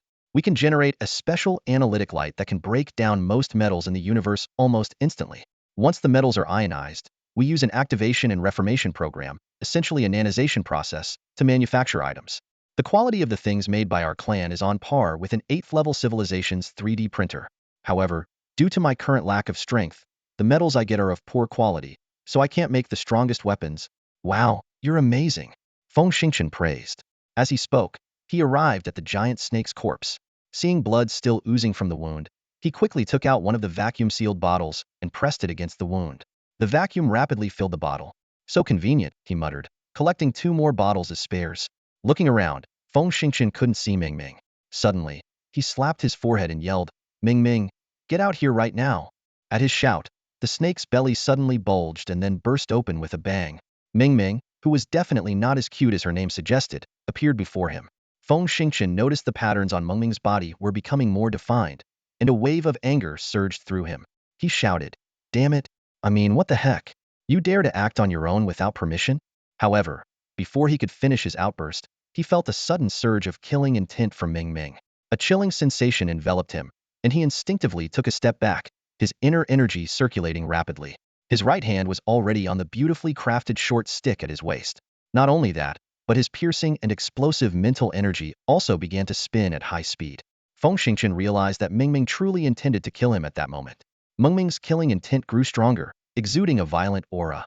Its terrifying body was slowly lowering, ready to launch a deadly attack at any moment. Feng Xingqian was shocked.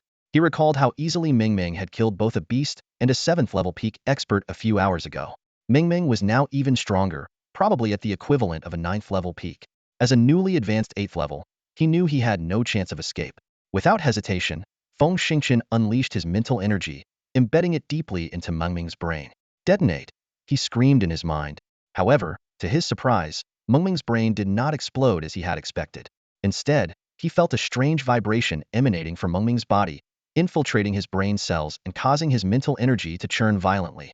This sudden change terrified Feng Xingqian, but he didn't dare retract his mental energy, as he sensed a strong aura of destruction from Ming. He knew that if he withdrew his mental energy, he would face Meng's counterattack. Sweat poured down Feng Xingqian's face, and he couldn't move. When mental energy entwines with an opponent's, it immobilizes the user, rendering them unable to act. Seeing Feng Xingqian standing there sweating, Xiaohao was startled. He quickly grew to 10 meters in length and prepared to eliminate the insect. Don't touch it. Feng Xingqian managed to squeeze out. If it dies suddenly, my mental energy will go out of control. I might not die, but I'll definitely become a vegetable. Keep an eye on the surroundings for me. But Xiaohao wanted to say more but saw Feng Xingqian close his eyes, seemingly entering a state of self-seclusion. Xiaohao knew that Feng Xingqian's warning was not to be taken lightly. Carefully maneuvering the miniature detectors, he dispersed them in 3 different directions, meticulously monitoring the area within a 20-kilometer radius. Meanwhile, Xiaohao shrank himself to a height of 10 centimeters and gently floated above Feng Xingqian's head, anxiously observing the unfolding situation. At this moment, Feng Xingqian was entangled in a life-and-death crisis. Forcing himself to breathe steadily and calm his mind, he channeled all his energy into reversing his mental power. In such circumstances, only an overwhelming advantage could secure victory.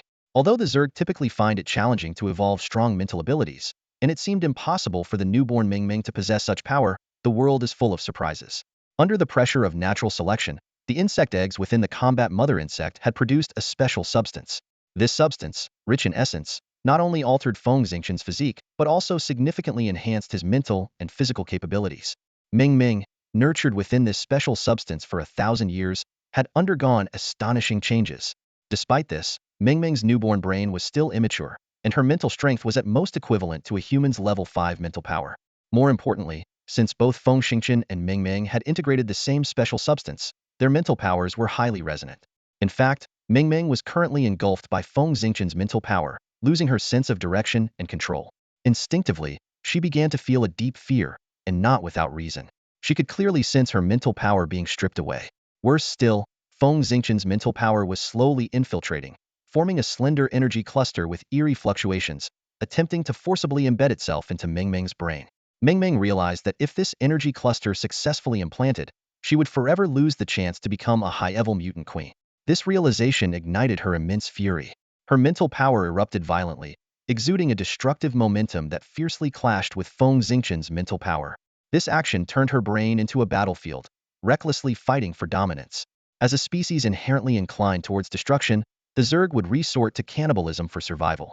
At this moment, the clash of these extreme forces intensified, creating a breathtakingly fierce battle. Feng Xingqian's heart pounded wildly, aware that this was a critical moment of life and death. He understood that only with an indomitable will could he forge an unstoppable mental force, essential for the piercing explosive feature he needed. Recognizing this, Feng Xingqian abandoned all fear, and his mental power expanded at an astonishing rate. Suddenly, a deafening buzz exploded in the void, generating a formidable force that struck deep into Ming's brain. With a thud, Ming could no longer withstand the pressure, stumbling back a few steps before collapsing heavily to the ground. The trauma on a mental level was far more devastating than physical injury, impossible to endure by sheer willpower alone. Seeing this, Feng Xingqian was overjoyed and without hesitation, embedded the mysterious energy cluster deep into Ming's brain. In an instant, the mutant queen Ming's killing intent dissipated like receding tides, replaced by a faint tremor. Within this tremor, Feng Xingqian clearly felt Ming's submission. He took a deep breath, slowly retracting his mental power, and opened his eyes, coldly declaring, "I know you wanted to retaliate against me, your master. This time, you'll consider it an unintentional mistake. But if it happens again, you'll not hesitate to explode your brain, erasing you completely. Now, get back to the Insect King space." Ming trembled a few times before slinking back to the Insect King space. Feng Xingqian wiped a bead of cold sweat from his brow. The intensity of this mental clash had far exceeded his expectations, nearly resulting in Ming's successful retaliation. He couldn't help but sigh. Indeed, those who are not of our kind cannot be trusted. On the surface, Feng Xingqian had already planted an unknown mark in Mengming's brain, and the mutated queen worm seemed willing to submit. However, the shadow in his heart was like a wound that could never heal, constantly reminding him of the lurking danger. Mengming's formidable combat power was undoubtedly a crucial asset for his survival on this planet ravaged by the Kaijia, but the chilling killing intent she exuded left him deeply conflicted. Feng Xingqian's gaze lingered on Mengming, his thoughts churning like turbulent waves. He constantly weighed the pros and cons. For now, he could barely control this terrifying creature, but Mengming's astonishing self-evolution capabilities worried him. What if she evolved once more and things spiraled out of control? After an intense internal struggle, he finally sighed deeply, abandoning the idea of immediately banishing or killing Mengming. In the current perilous situation, a powerful ally was simply too important. Xiaohao noticed his father's hesitation and pain. After a moment of silence, he suddenly flashed a bright smile, trying to ease the tension. Dad, I checked. The meat of this serpentine bio-beast seems harmless to humans. This giant snake should feed you and the lady for a long time. Feng Xingqian shook his head with a bitter smile. He drew out a short staff, activated its vibration blade mode, and swiftly cut off several pounds of snake meat. Just as he was about to leave, a question suddenly crossed his mind. He turned to Xiaohao, surprise in his voice. Xiaohao, I used the mental explosion technique on Mengming just now, but strangely, my head didn't hurt, and I couldn't blow up her brain domain. Doesn't that seem odd? Xiaohao couldn't help but burst into laughter. Haha, Dad. It seems you're really a newbie when it comes to using mental power. He patiently explained that true mental power experts enhance their abilities through a deep connection with Jing substance and long-term training. Feng Xingqian, however, was naturally highly attuned to Jing substance, had a vast brain domain, and his mental power had surged overnight due to special stimuli, forming a unique membrane on the inner walls of his brain domain. Xiaohao cheekily compared it to something. To put it bluntly, it's like that thing in your species females. Of course, the first time it's pierced, it hurts, but after a few times, it not only doesn't hurt but feels quite enjoyable. Feng Xingqian scolded his son for the inappropriate analogy, but he had to admit the explanation made things clear. He continued to ask, what about the second question? Why can't I blow up Mengming's brain domain? Xiaohao said the issue was complex, involving many variables, and promised to explain in detail later. However, he highlighted a key point. Mental attacks aren't invincible, and their effectiveness depends on the opponent's power level and mental strength. He explained that bio-beasts, although appearing strong, lack a foundation in mental power, reducing their defense. Human experts, on the other hand, possess some mental power, and with Feng Xingqian's current strength, he could at most cause temporary dizziness in a 3-stage initial bio-beast or a mid-level 9-rank expert. Xiaohao pointed out Mengming's uniqueness. She not only had some mental power, but her body structure was different from regular organisms. More importantly, her mental power was of the same origin as Feng Xingqian's, and combined with her strength far exceeding a 2nd-stage beast, his 8th-level mental power had minimal effect on her. Xiaohao concluded, to maintain an edge, boosting your mental power is key. Feng Xingqian nodded thoughtfully, committing this information to memory. He scanned the surroundings, ensuring it was temporarily safe, and decided to head back. With only an hour until sunset, he hoped to find some edible fungi along the way, as they were easier to consume than raw meat. However, things didn't go as planned. Most mature fungi were already gone. As the temperature dropped, Feng Xingqian shivered and quickly located a giant tree that stored water. After extracting 3 bottles of water, he hurried back. Before long, he finally returned to the underground cave, temporarily escaping the dangers of the surface.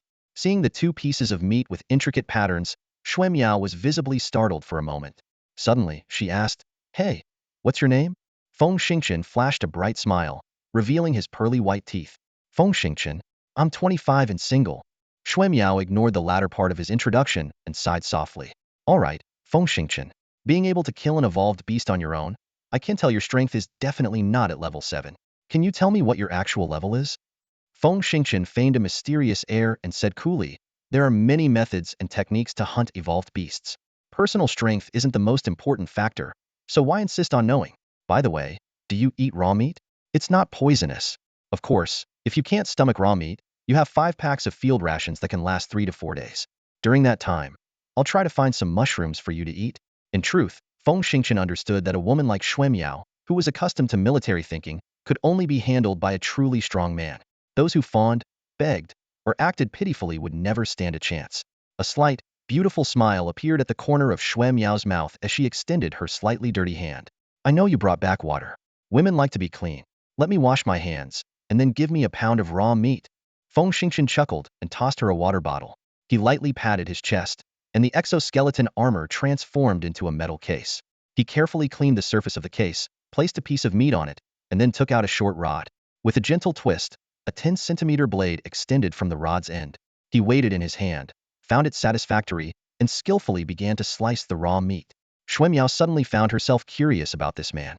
She realized that Feng Xingqian was actually meticulous and particular about details, and she knew almost nothing about him. In fact, both of Feng Xingqian's parents were pure-blooded Chinese born on Earth. After getting married, they immigrated to the leisurely planet and opened a sizable restaurant. His father was a renowned master chef. Feng Xingqian had been a foodie since childhood, with a deep-rooted passion for cooking. He had studied ingredients, practiced knife skills, learned to toss food in a wok, and stood by the stove. Cutting meat was second nature to him. Xuemiao watched curiously for a while, then cleaned her hands and face before taking the raw meat Feng Xingqian handed her. She picked up the thinly sliced meat and began eating without hesitation. As someone who had undergone the most brutal extraterrestrial survival training, having meat to eat was a blessing. Pure meat meant physical strength and represented the hope of survival. As for the 5 packs of field rations, she decided to save them for life-and-death situations. They were as precious as half a life. After the two of them had each eaten about half a kilogram of raw meat, Xuemiao silently injected her last dose of bone-activating serum. She circulated her internal energy, focusing on the fractured bone in her thigh, accelerating blood flow and promoting bone healing. Feng Xingqian took a few secret glances at her, confirming she hadn't noticed, and then quietly took out a bottle of beast blood and drank it in one gulp. He sat cross-legged, took a deep breath, and began to circulate his internal energy in his dantian. The energy quickly flowed into his meridians, moving rapidly in circles. By the 8th cycle, the speed began to decrease, eventually stopping 4 centimeters from his dantian. At this point, the energy was moving at a rate measurable in millimeters, but Feng Xingqian didn't relax. He gritted his teeth and pushed the energy forward. This difficult process not only accelerated the refining of his internal energy, but also better forged his body. For all practitioners, the most crucial daily task was to push their internal energy to its limit, refining it and strengthening their bodies. Sweat began to bead on Feng Xingqian's forehead, and his body trembled slightly from the exertion.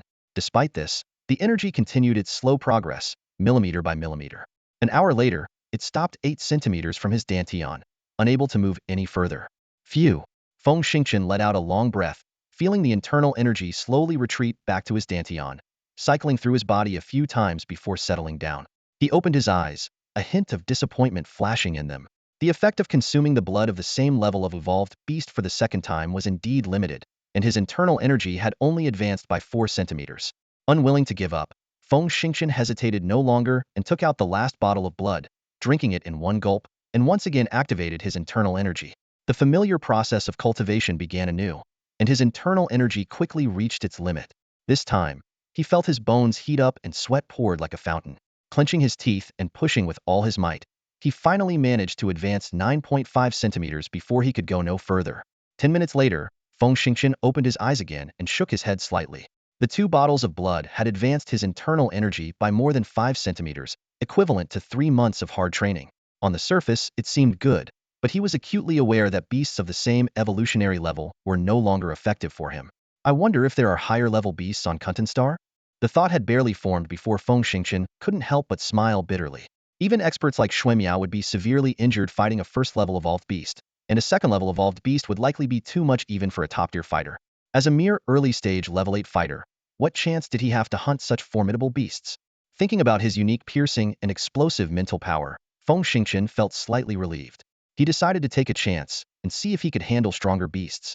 With this plan in mind, Feng Xingqian closed his eyes and entered a meditative state, patiently studying the changes in his mental power. Unfortunately, aside from sensing a powerful explosive force, he had almost no understanding of his mental power and made no other discoveries.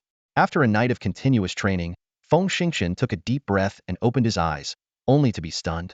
Xuemiao was nowhere to be seen in the cave, and even the 2 sets of exoskeleton armor were gone. He quickly stood up and shouted, "Xiaohao, where's Xuemiao?" Xiaohao poked its head out, rolling its eyes. Cough, cough. Xuemiao is human too. It's normal for her to have to take care of personal needs. Do you really need to be this worried? Feng Xingqian frowned. Just going to the bathroom, does she need to take 2 sets of exoskeleton armor? She only took her own, Xiaohao replied lazily. Then where's mine? I swallowed it. I'm helping you reassemble the helmet and also added a magazine belt and modified the storage box. Now the belt can carry 9 magazines. and the storage box can hold 4 blood vials and 3 kilograms of raw meat. Xiao Hao continued, I also prepared 10 magazines worth of bullets for you, and slightly improved the way the magazines feed. Each magazine can now hold 7 rounds. 70 rounds in total? How powerful are they? Feng Xingchen asked. Since they're made from the metal extracted from the Ranger armor, they're stronger than the Kuntan alloy produced by the Earth Federation. After nanoprocessing, they can penetrate a Ranger at around 1200 meters. If used properly, they should be able to damage Mechs. Feng Xingchen shook his head. With the enemy holding air superiority, how would I have a chance to damage a Mech? Don't worry, Xiao Hao reassured him. Trust in my upgraded radar and your own skills and marksmanship. With that, it tossed out the armor box. You're right. Feng Xingchen quickly suited up, a mischievous thought suddenly crossing his mind. As he walked out, he asked, Where's Shui Miao? On her way back, Xiao Hao replied with a smile, then suddenly exclaimed, Oh no, Dad, you're asking about Shui Miao's location? Are you planning to peek? Nonsense. Feng Xingchen's face turned red. She's injured. What if she encounters danger? Xiao Hao looked at him disdainfully. There's an old Chinese saying that goes, Oh no, hurry. Shui Miao is really in danger. Feng Xingchen was taken aback. Still joking with your dad? Xiao Hao urgently said, I'm serious. There's a Kaijia squad approaching her fast. Damn it. Feng Xingchen immediately tensed up, grabbed his heavy sniper rifle, and dashed out.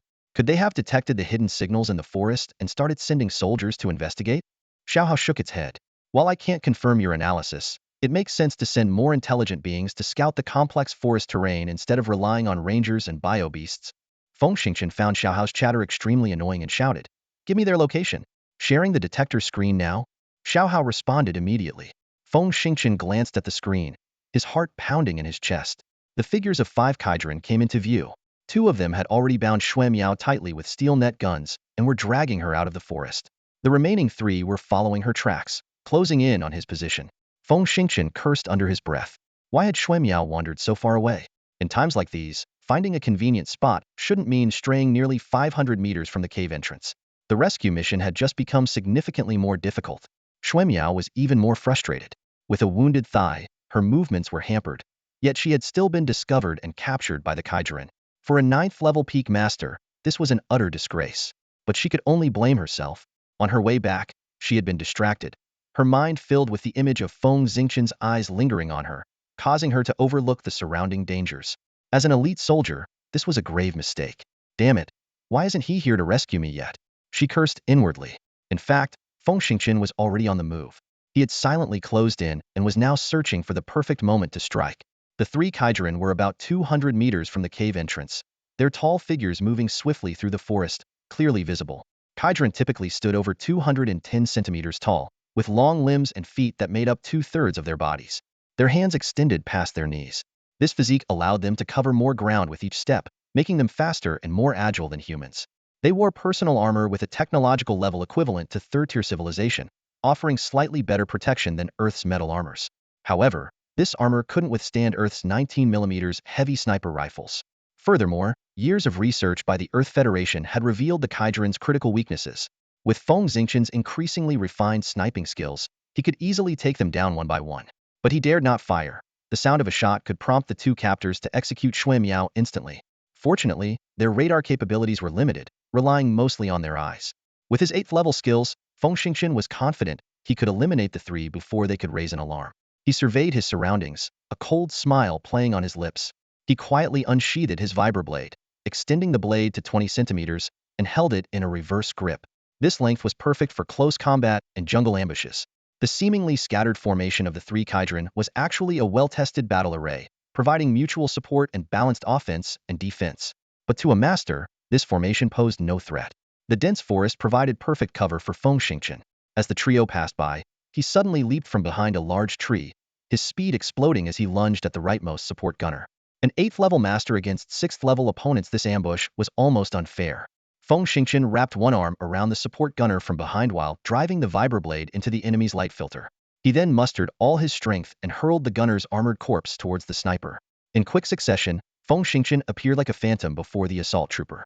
Die, he shouted, leaping and driving his blade precisely into the trooper's light filter. Simultaneously, a loud crash echoed. The flung armor collided violently with the sniper. An 8th-level master's full-force throw carried the power of 10 tons. The nearly 200-kilogram armor flew with the kinetic energy comparable to 2 micro-quark bombs. The sniper had only a split second to react before being slammed into, sending him crashing into a tree and then plummeting to the ground. Before the sniper could recover from the daze, a sharp blade was already piercing his light filter. Whether it's the armor of the Kaijia or Earth soldiers, the most vulnerable point in close combat is the sides of the helmet. There, a light filter collector with a diameter of less than 2 centimeters aligns with the human temple, the most fragile part of the skull, and also houses communication and information processing chips. A single stab can not only be fatal instantly but also sever all communication signals.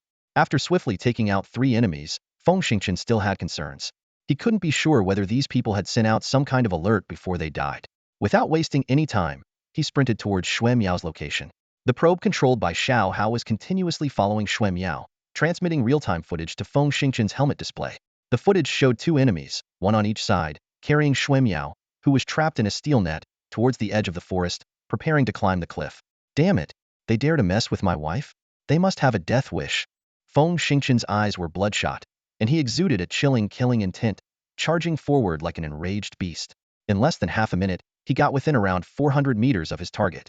Feng Xingchen quickly hid behind a giant tree, extended his heavy sniper rifle through the dense branches, and locked onto one of the enemies with his scope.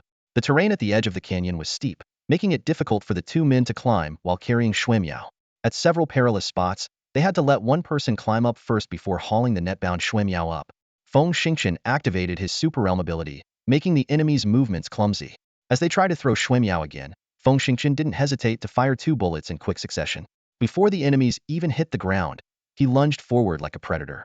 With the support of his level 8 mental strength, opponents below level 7 couldn't evade his aim. After sprinting just a few meters, the heads of the 2 enemies exploded almost simultaneously. Xue Miao tumbled down the cliff. Despite this, Feng Xingchen wasn't worried about Xue Miao getting hurt. As a peak level 9 expert, even if she was bound by special steel wire and couldn't actively activate her internal energy shield, her muscles could still generate a powerful enough protective force. Unless hit at a vital point, even a 19mm tungsten bullet wouldn't be fatal. However, just as Xue Miao was rolling down, 2 Kaijia appeared at the top of the canyon, one tall and one short. These 2 were clearly elite, as they weren't wearing standard armor or piloting mechs but were equipped with more advanced exoskeleton plates. They instantly assessed the situation and realized their comrades had been killed. Without hesitation, they leaped down the cliff, rushing towards Xue Miao like lightning. Although they knew there was a sniper nearby, they couldn't pinpoint the exact location. Hence, they decided to control Xue Miao first, using her as a hostage to gain the upper hand. This sight made Feng Xingchen break out in a cold sweat. He leaped up, sprinting while firing at the 2 with one hand. Although this stance wasn't as accurate as standing, every bullet still aimed for the kill in his super realm state. The tall enemy truly lived up to his reputation, with incredible instincts. He grabbed the shorter one, kicked off the cliff wall, and darted behind a huge rock just as it was about to be blown apart. They then split and charged out from behind the rock. You're dead. Feng Xingchen gritted his teeth, bullets trailing one of the figures like shadows. The dull explosions echoed, showcasing immense destructive power. Even an expert would find it hard to completely evade 4 bullets that sealed off all escape routes in such terrain. Finally, the tall one was hit in the back by a bullet. However, to Feng Xingchen's astonishment, just as the bullet was about to hit the target, a blue shield suddenly flashed around the enemy, deflecting the bullet that could pierce through armor. A micro-quantum shield device? Oh my god! Feng Xingchen's jaw nearly dropped. A quantum shield is a one-way protective barrier formed by energy. The term one-way means that attacks from inside the shield can pass through unhindered, while external attacks are blocked until the shield collapses entirely. Micro-energy shield technology is a hallmark of a level 4 civilization. Feng Xingchen knew well that with the technological level of Earth and the Kaijia people, they could only produce bulky shield generators, suitable only for starships. Equipping them on mechas was out of the question, let alone such a portable personal shield. His gaze fell on his opponent, and he understood immediately. This must be top-tier smuggled equipment from the level 4 Zeman Alliance, brought in by elite smugglers from the level 3 civilization Caslan.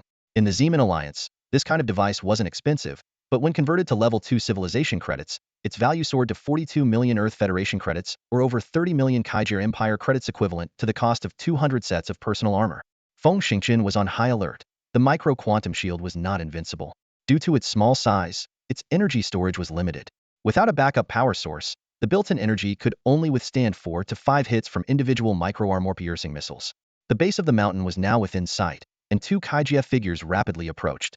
The taller one wielded a strangely shaped long blade, and along with the shorter one, they charged at Feng Xingqian from both sides.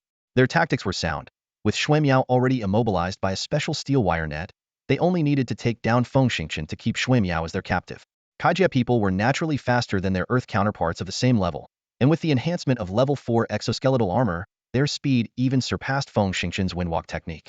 To make matters worse, the taller one was clearly at the early stage of level 9, with at least level 3 mental strength, giving him excellent predictive abilities. He swung his blade down, cutting off all of Feng Xingqian's escape routes.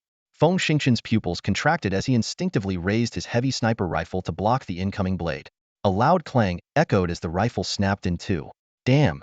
A Castellan ionic oscillation blade. Feng Xingqian was shocked, nearly fainting. This blade, oscillating at 30 million times per second, was also from the level 3 civilization Castellan, valued at 3 million Kaijia credits. Coupled with the Zeman Alliance's exoskeletal armor and quantum shield, this Kaijia warrior's gear was worth a staggering 78 million Kaijia credits. Smart move, recognizing my gear.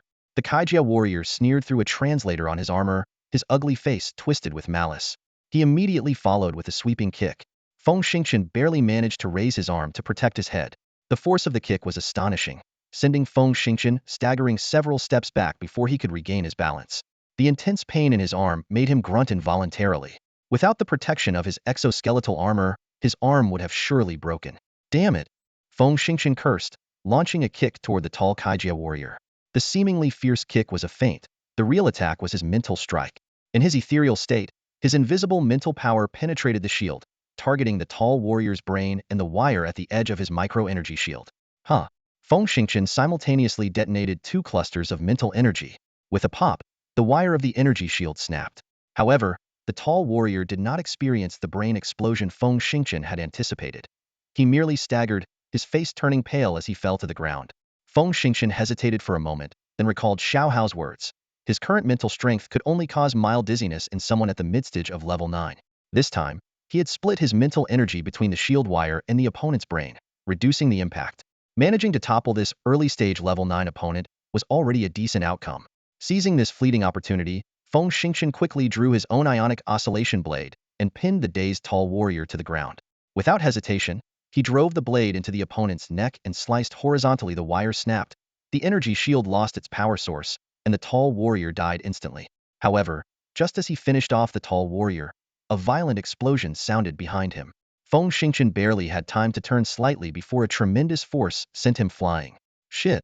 Feng Xingqian's heart raced as he realized the shorter Kaijia warrior had entered attack range. He knew that once he hit the ground, he would face a relentless onslaught. But now, airborne and unable to change direction, he could only brace himself for the impending doom. Change direction?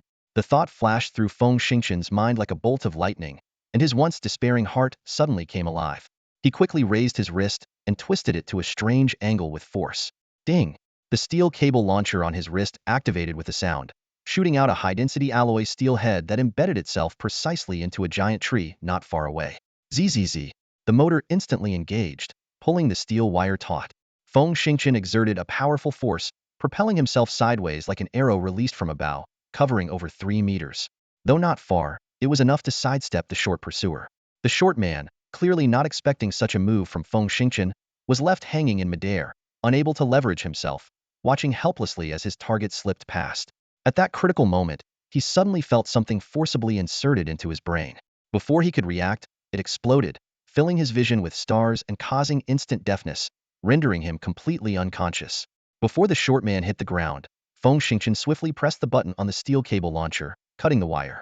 He then darted towards his opponent with the speed of a predator, delivering a fatal strike that slit the man's throat. Whoosh! Feng Xingqian landed steadily and exhaled deeply. Having taken down 2 elite opponents, he appeared surprisingly composed. Indeed, both of these foes were true elites. One was at level 9 early stage, and the other at level 9 mid-stage. In the Kuantan Star battlefield, such strength was enough to contend with Mechs. Feng Xingqian silently celebrated, acknowledging that his mental power-piercing and explosive attack was indeed unparalleled. At this moment, Xiao Hao eagerly landed on the ground, quickly scanning the area with eyes shimmering with desire, seemingly ready to devour the tall man's exoskeleton armor immediately. Don't move, Feng Xingqian sternly ordered. That set of level 4 armor is for Xuemiao. Xiao Hao deflated instantly, looking at Feng Xingqian with a resentful gaze. Feng Xingqian scratched his cheek helplessly and explained, "You can't reveal your abilities. Besides, with this equipment, Xuemiao and I can team up to help you gather more high-end metals faster. Seeing Xiaohao still reluctant, Feng Xingqian added, you can have the short man's armor, but wait until we leave this place. All right, Xiaohao reluctantly agreed, then perked up again. Later, I want to eat those 3 single soldier armors over there. Suit yourself, Feng Xingqian laughed, then remembered something. By the way, the heavy sniper is destroyed, and the micro-shield's wire is broken, making it temporarily unusable. Can you fix it? Xiaohao responded confidently, as long as it's mechanical, there's nothing I can't fix. The heavy sniper is simple. I'll get you a new one. However, the shield's wire is shattered, not just broken. I can't find a suitable superconducting metal replacement right now, so it might take some time. With that, Xiaohao darted forward and, under Feng Xingqian's envious gaze, swallowed the heavy sniper and shield device in one gulp before returning to his wrist. Feng Xingqian chuckled, picked up the tall man's Castellan vibration blade, noting its bright blue sheen that signified its quality. He clipped it to the weapon rack on his right thigh and then turned towards Xuemiao's location. In a few breaths, Feng Xingqian reached Xuemiao, and the sight almost made him laugh out loud. Xuemiao was stuck in a crevice, her rear end raised high, a highly embarrassing position for a lady of noble upbringing. Seeing Feng Xingqian approach, Xuemiao's face turned a myriad of colors. Noticing his amused smile, she scowled and huffed. Aren't you going to help? Suppressing his laughter, Feng Xingqian worked to untangle the steel net. Before she could react, he lifted her up. What are you doing? Put me down. Xuemiao blushed and cried out. Quiet. Feng Xingqian warned in a low voice. There are still Kaijia people around. You're in no condition to escape their pursuit. Xuemiao felt a mix of frustration and helplessness, but she closed her eyes, letting Feng Xingqian carry her. Her fluttering eyelashes revealed her nervousness. Feng Xingqian had a point. With the help of 2 doses of bone activator and internal energy, Xuemiao's thigh bone was healing rapidly. Though the exoskeleton armor allowed her to limp along, she couldn't engage in intense activity. If danger lurked nearby, insisting on walking could doom them both. Sigh, I guess I'll have to let this jerk have his way, Xuemiao thought to herself. Feng Xingqian chuckled to himself as he leisurely strolled back to the tall man's corpse. He breathed a sigh of relief upon seeing that Xiaohao hadn't touched the set of level 4 armor plates. Gently setting Xuemiao aside, he reached out and pressed a few spots on the armor. Accompanied by a few crisp metallic sounds, the plates quickly retracted, transforming into a compact box. As an expert, Xuemiao immediately recognized the origins of this treasure. She exclaimed in surprise, a product of the Jimong Alliance? Feng Xingqian smiled and handed her the box. Like it? It's yours. Xuemiao looked at him in disbelief. This? How can I accept this? It's worth millions of Earth credits. Feng Xingqian waved dismissively. Is your life worth only a few million? Besides, your armor is badly damaged. In a place as dangerous as this, you can't afford to be without proper gear. Xuemiao sighed and deftly removed her damaged armor, tossing it aside, before donning the high-grade equipment. The exoskeleton armor came with built-in microchips that could automatically adjust to the size and shape of different species. As long as the being had 2 hands, 2 feet, and a head, it could be adjusted to fit perfectly. After putting it on and adjusting it to her most comfortable state, Xuemiao spun around and asked with a smile, how does it look? Does it fit? Her smile left Feng Xingqian momentarily stunned. In his eyes, Xuemiao's figure was unparalleled, and the armor's design accentuated her curves flawlessly. The pitch-black surface added a wild allure, especially with the prominent chest plates that were hard to look away from. Feng Xingqian swallowed hard and quickly averted his gaze. He pulled out a vibrating knife crafted by Xiaohao from his pocket and handed it over somewhat awkwardly. This is an 800,000 cycle vibrating knife, better than your old one. Keep it, he added. The ionic vibrating knife features a folding design and can transform into a spear, long sword, or greatsword, catering to different preferences. Xuemiao smiled sweetly, took the short rod, and skillfully adjusted it into a spear. She bound the weapon, clipped it to her belt, and began inspecting the rest of the armor's equipment. Apart from a few armor-piercing high-explosive missiles, the tall man seemed overly confident and hadn't brought any other heat weapons. Opening the storage box, she found 2 bottles of water, a few packs of field rations, a medical kit, and 4 packs of cigarettes. Xuemiao smiled faintly, knowing that while the Kaijia people were carbon-based life forms, their cellular and bone structures differed slightly, making the medical kit unsuitable for humans. However, the field rations and water were valuable. As for the cigarettes, she never touched them, so she tossed them aside along with the medical kit. Feng Xingqian, standing not far away, lit up at the sight of the cigarettes. He rushed over like a starving dog and grabbed them, laughing heartily. These cigarettes weren't made from Earth's tobacco but from the spore plant of a barren planet within the Jimong Alliance, the Xiangning spore silk tree. This tree grew astonishingly fast, reaching 5 to 6 meters within a year. Once mature, it would release tiny, translucent ring spores that would float away with the wind. Upon landing, they could grow into small trees within a year, resulting in an impressive yield under the Alliance's deliberate cultivation. Shining spore silk wasn't just any plant. Slightly toxic and addictive, it contained unique activating glycoside oils that captivated nearly all carbon-based species. As cigarettes, their flavor far surpassed Earth's finest tobacco. The Jimong Alliance developed hundreds of brands catering to different species' preferences, selling them across various planets and creating a massive market. Most people in the major nations of the Orion Arm couldn't resist the allure, including many women. Thus, spore silk cigarettes became a major export product for the Alliance. Before joining the military, many duty-free shops on Leisure Star sold these cigarettes. However, due to the exchange rate between a Level 4 civilization and the Earth Federation, the price was exorbitant, over 300 credits per pack. Feng Xingqian had only ever smoked 3 packs, so this unexpected windfall naturally delighted him. Feng Xingqian, feeling like he had found a treasure, couldn't wait to light a cigarette and took a deep drag. The unique flavor filled his mouth instantly, far surpassing any branded cigarette. He carefully stored the remaining ones, his greedy gaze once again locking onto the short man. The search yielded satisfying results. 2 packs of special cigarettes, 2 bottles of water, 5 field rations, for individual cork grenades, and a launcher with 6 micro anti-armor missiles. Feng Xingqian nodded in approval. Ignoring any objections, he picked up Xuemiao and sprinted towards the stone forest. Taking advantage of the moment, Xiaohao quietly landed to absorb the metals. They had to leave the forest because the Kaijia had already taken notice of the area. Before understanding the enemy's situation, they dared not venture deeper into the forest to locate the coordinates, lest they expose the survivor's position. Feng Xingqian quickly scaled the cliff and steadily advanced along a shallow ravine, soon reaching the edge of the stone forest. By then, Xiaohao had already finished absorbing the desired materials and returned to his wrist. Feng Xingqian immediately deployed 3 detectors to cautiously scout the surroundings. Although these detectors were based on 7th-level civilization technology, material limitations meant their quality and effectiveness couldn't reach 4th-level standards. Nevertheless, their performance far exceeded 5th-level civilization products, let alone the Kaijia technology. As expected, the Kaijia equipment couldn't detect these signals at all. Within minutes, a wealth of information was relayed back. As Feng Xingqian had anticipated, over 100 Kaijia and more than 30 biobeasts had gathered deep within the stone forest overnight. Scratching his chin, he weighed his next move. At this moment, a strange glint appeared in Xuemiao's eyes as she suggested, "Let's go in. The most dangerous place is often the safest." "Go in?" Feng Xingqian questioned. "Are you that confident in my abilities? Someone who can take down 2 9th-level experts in seconds can certainly infiltrate silently." Xuemiao insisted. "Don't tell me you don't have the skills." Feng Xingqian understood the logic, but had to be cautious with Xuemiao around. After a moment of contemplation, he suddenly declared, "No, I plan to wipe them out."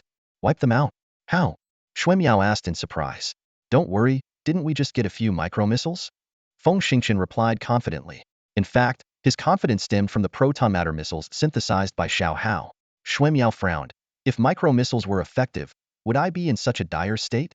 "Hey, don't be mad. Just sit back and watch," Feng Xingqian said, placing Xuemiao in a cave within a large stalagmite. Then, he deactivated his wind-walking state and ghosted into the stone forest. After advancing a certain distance, he whispered to Xiaohao, "Mark every red, with its species and level, especially the evolved beasts." "I need some time," Xiaohao responded. "With only 3 micro-detectors, it's not that simple to figure everything out." "Got it," Feng Xingqian replied. While Xiaohao scouted, he checked the Kaijia micro-missile launcher and found it unreliable. He decided to use the proton matter missiles created by Xiaohao, equipping them on his wrist. Xiaohao worked efficiently. Just as Feng Xingqian finished equipping, Xiaohao had already identified the locations of 30 evolved beasts and marked them on the red dots. He even found a Kaijia wearing exoskeleton armor, clearly marked. Most of the Kaijia were gathered together, possibly resting or conversing. Feng Xingqian estimated that a single proton matter missile would be enough to eliminate them. However, the biobeasts were scattered, making it difficult to clear them all with a single missile. These biobeasts, researched by the Kaijia, had 3 sets of small chips implanted in their brains, allowing them to receive attack commands. Otherwise, they lived by animal instincts, giving them remarkable battlefield adaptability and sustained combat capabilities. After carefully studying the map, Feng Xingqian selected 4 attack points. Closing his eyes, he extended his super realm ability to cover the entire area. Taking a deep breath, he suddenly left his cover, raised his hand, and launched a missile at the first target. He then moved sideways a few steps and fired a second missile at the second point. Every second, he launched another missile, hitting the 3rd and 4th points. At that moment, The first missile exploded at the predetermined location. At this point, right in the heart of the Kaijia people's gathering spot, a devastating shockwave, carrying temperatures soaring up to 9,000 degrees, wreaked havoc. Several people nearby were instantly carbonized, reduced to black ashes. Although the others were all above level 5 in strength, they still underestimated the power of the proton missile. Some rolled on the ground, some leaped away, and others sought cover. But the explosion force of this top-tier missile, comparable to 4th-level peak civilization technology, was beyond what they could withstand. Out of 100 or so people, only a dozen on the outermost edge found cover and escaped unharmed. Even the mid-level 8 expert, though he dodged behind a huge stalagmite, couldn't evade the second missile. The explosion 30 meters away vaporized him instantly, leaving no time for even a scream. The outer bio-beasts were partially obliterated by the two explosions, and the remaining ones were pushed by the blast waves towards two convergence points, where more missiles awaited. After two more violent explosions, all life was obliterated. In just over 20 seconds, the stone forest fell silent, devoid of any signs of life. Feng Xingqian stood there, stunned, muttering to himself, "Oh my god, the power of the proton missile is incredible." Over 100 combat units, including more than 30 evolved beasts, all turned to charcoal. Xiaohao popped his head out, looking disdainful. Proton missiles are top-tier technology of a 4th-level civilization. You threw out 4 just to kill a few trash? What a waste. Feng Xingqian blinked. Was I wasteful? Xiaohao smirked. These small missiles cost about 80,000 4th-level credit points each in a 4th-level nation, which is roughly 7.5 million Earth credits. 4 missiles together cost a whopping 30 million. Do you think that's a bit extravagant? Feng Xingqian's hands trembled. Stars danced before his eyes as he imagined a bill marked 30 million flying away with wings, nearly fainting. Xiaohao glanced sympathetically at his unreliable father, feeling a bit of disdain. He thought, soldiers from 2nd-level civilizations really haven't seen much. If they saw the top-tier starships of higher civilizations, they'd probably be scared stiff. But he felt reassured, knowing that for someone from a 2nd-level civilization, merely seeing a 4th-level nation was a great honor. As for civilizations above level 7, that was just a dream. Feng Xingqian was dizzy for a full 2 minutes before carefully hiding the only remaining missile, swearing never to use it again unless in a life-or-death situation. Of course, he also had a plan. If worst came to worst, he could take out a few more wanderers. Given his father's status, getting Xiaohao to procure more missiles wouldn't be difficult. Thinking of this, his mood lifted. He nonchalantly waved his hand, signaling Xiaohao to continue controlling the microdrones to search the stone forest. Soon, they discovered a hollow stalagmite with a diameter exceeding 160 meters. After confirming it was safe, Feng Xingqian ran back to pick up Xuemiao and sprinted to the giant stalagmite. They entered through a crevice halfway up the stalagmite and immediately liked the place. The long crack had widened spaces at intervals, resembling 5 or 6 single rooms. Though narrow, it was enough to shelter them. Xuemiao struggled to the ground, found a small room for herself, and after a simple thank you, sat down to use her internal energy to repair her bones. Feng Xingqian hesitated, then just shook his head, sat down in the next room, and began his own training. Although he wasn't usually tongue-tied, in front of this recognized new generation elite mecha pilot from 23 bases, his personal strength and heart goddess, he didn't dare to say much. But, having the beauty by his side, he was already content. Feng Xingqian sighed and looked around. This temporary safe haven gave him a chance to sort through his recent gains, the relationship between mental power and inner strength, and the experience accumulated from successive battles. "Get me another heavy sniper rifle," he murmured. He then brushed away the dust on the ground, sat cross-legged, and quickly entered a state of meditation. In the vast sea of his mind, dense, bright white mist filled the space. This was his mental power. Just a few days ago, this mist was only 1/25th of its current size, glowing faintly like a firefly. Now, it shone brightly like a full moon. As his meditation deepened, the mist began to churn and fluctuate, sometimes transforming into a herd of celestial horses galloping through the clouds, other times morphing into a large sailboat drifting on the waves. Amid these ever-changing forms, the surrounding ethereal substance slowly gathered and merged into his brain. The mist seemed to condense and increase as a result, but the process was extremely slow. At this rate, it would take at least 15 years of hard training to reach level 9. Once, he could endure such a training pace, but after experiencing a tenfold increase in just a few days, who could remain calm? After 2 hours of meditation, the progress was minimal. Feng Xingqian sighed softly, opened his eyes, and shook his head vigorously to wake himself up. He closed his eyes again and tried to guide his inner strength. However, as soon as the inner strength began to circulate halfway, a sudden vibration on his wrist startled him awake. Out of habit, he opened his portable light brain device, and a series of images were projected out. Two Kaijia people were following a strange creature that kept sniffing around, gradually approaching the stalagmite where they were hiding. This was a warning from Xiao Hao. The creature was a Li beast, bred by the Kaijia people, with a sense of smell 700 times that of Earth's dogs. Once they caught their scent, there would be no peace. Feng Xingqian's heart tightened.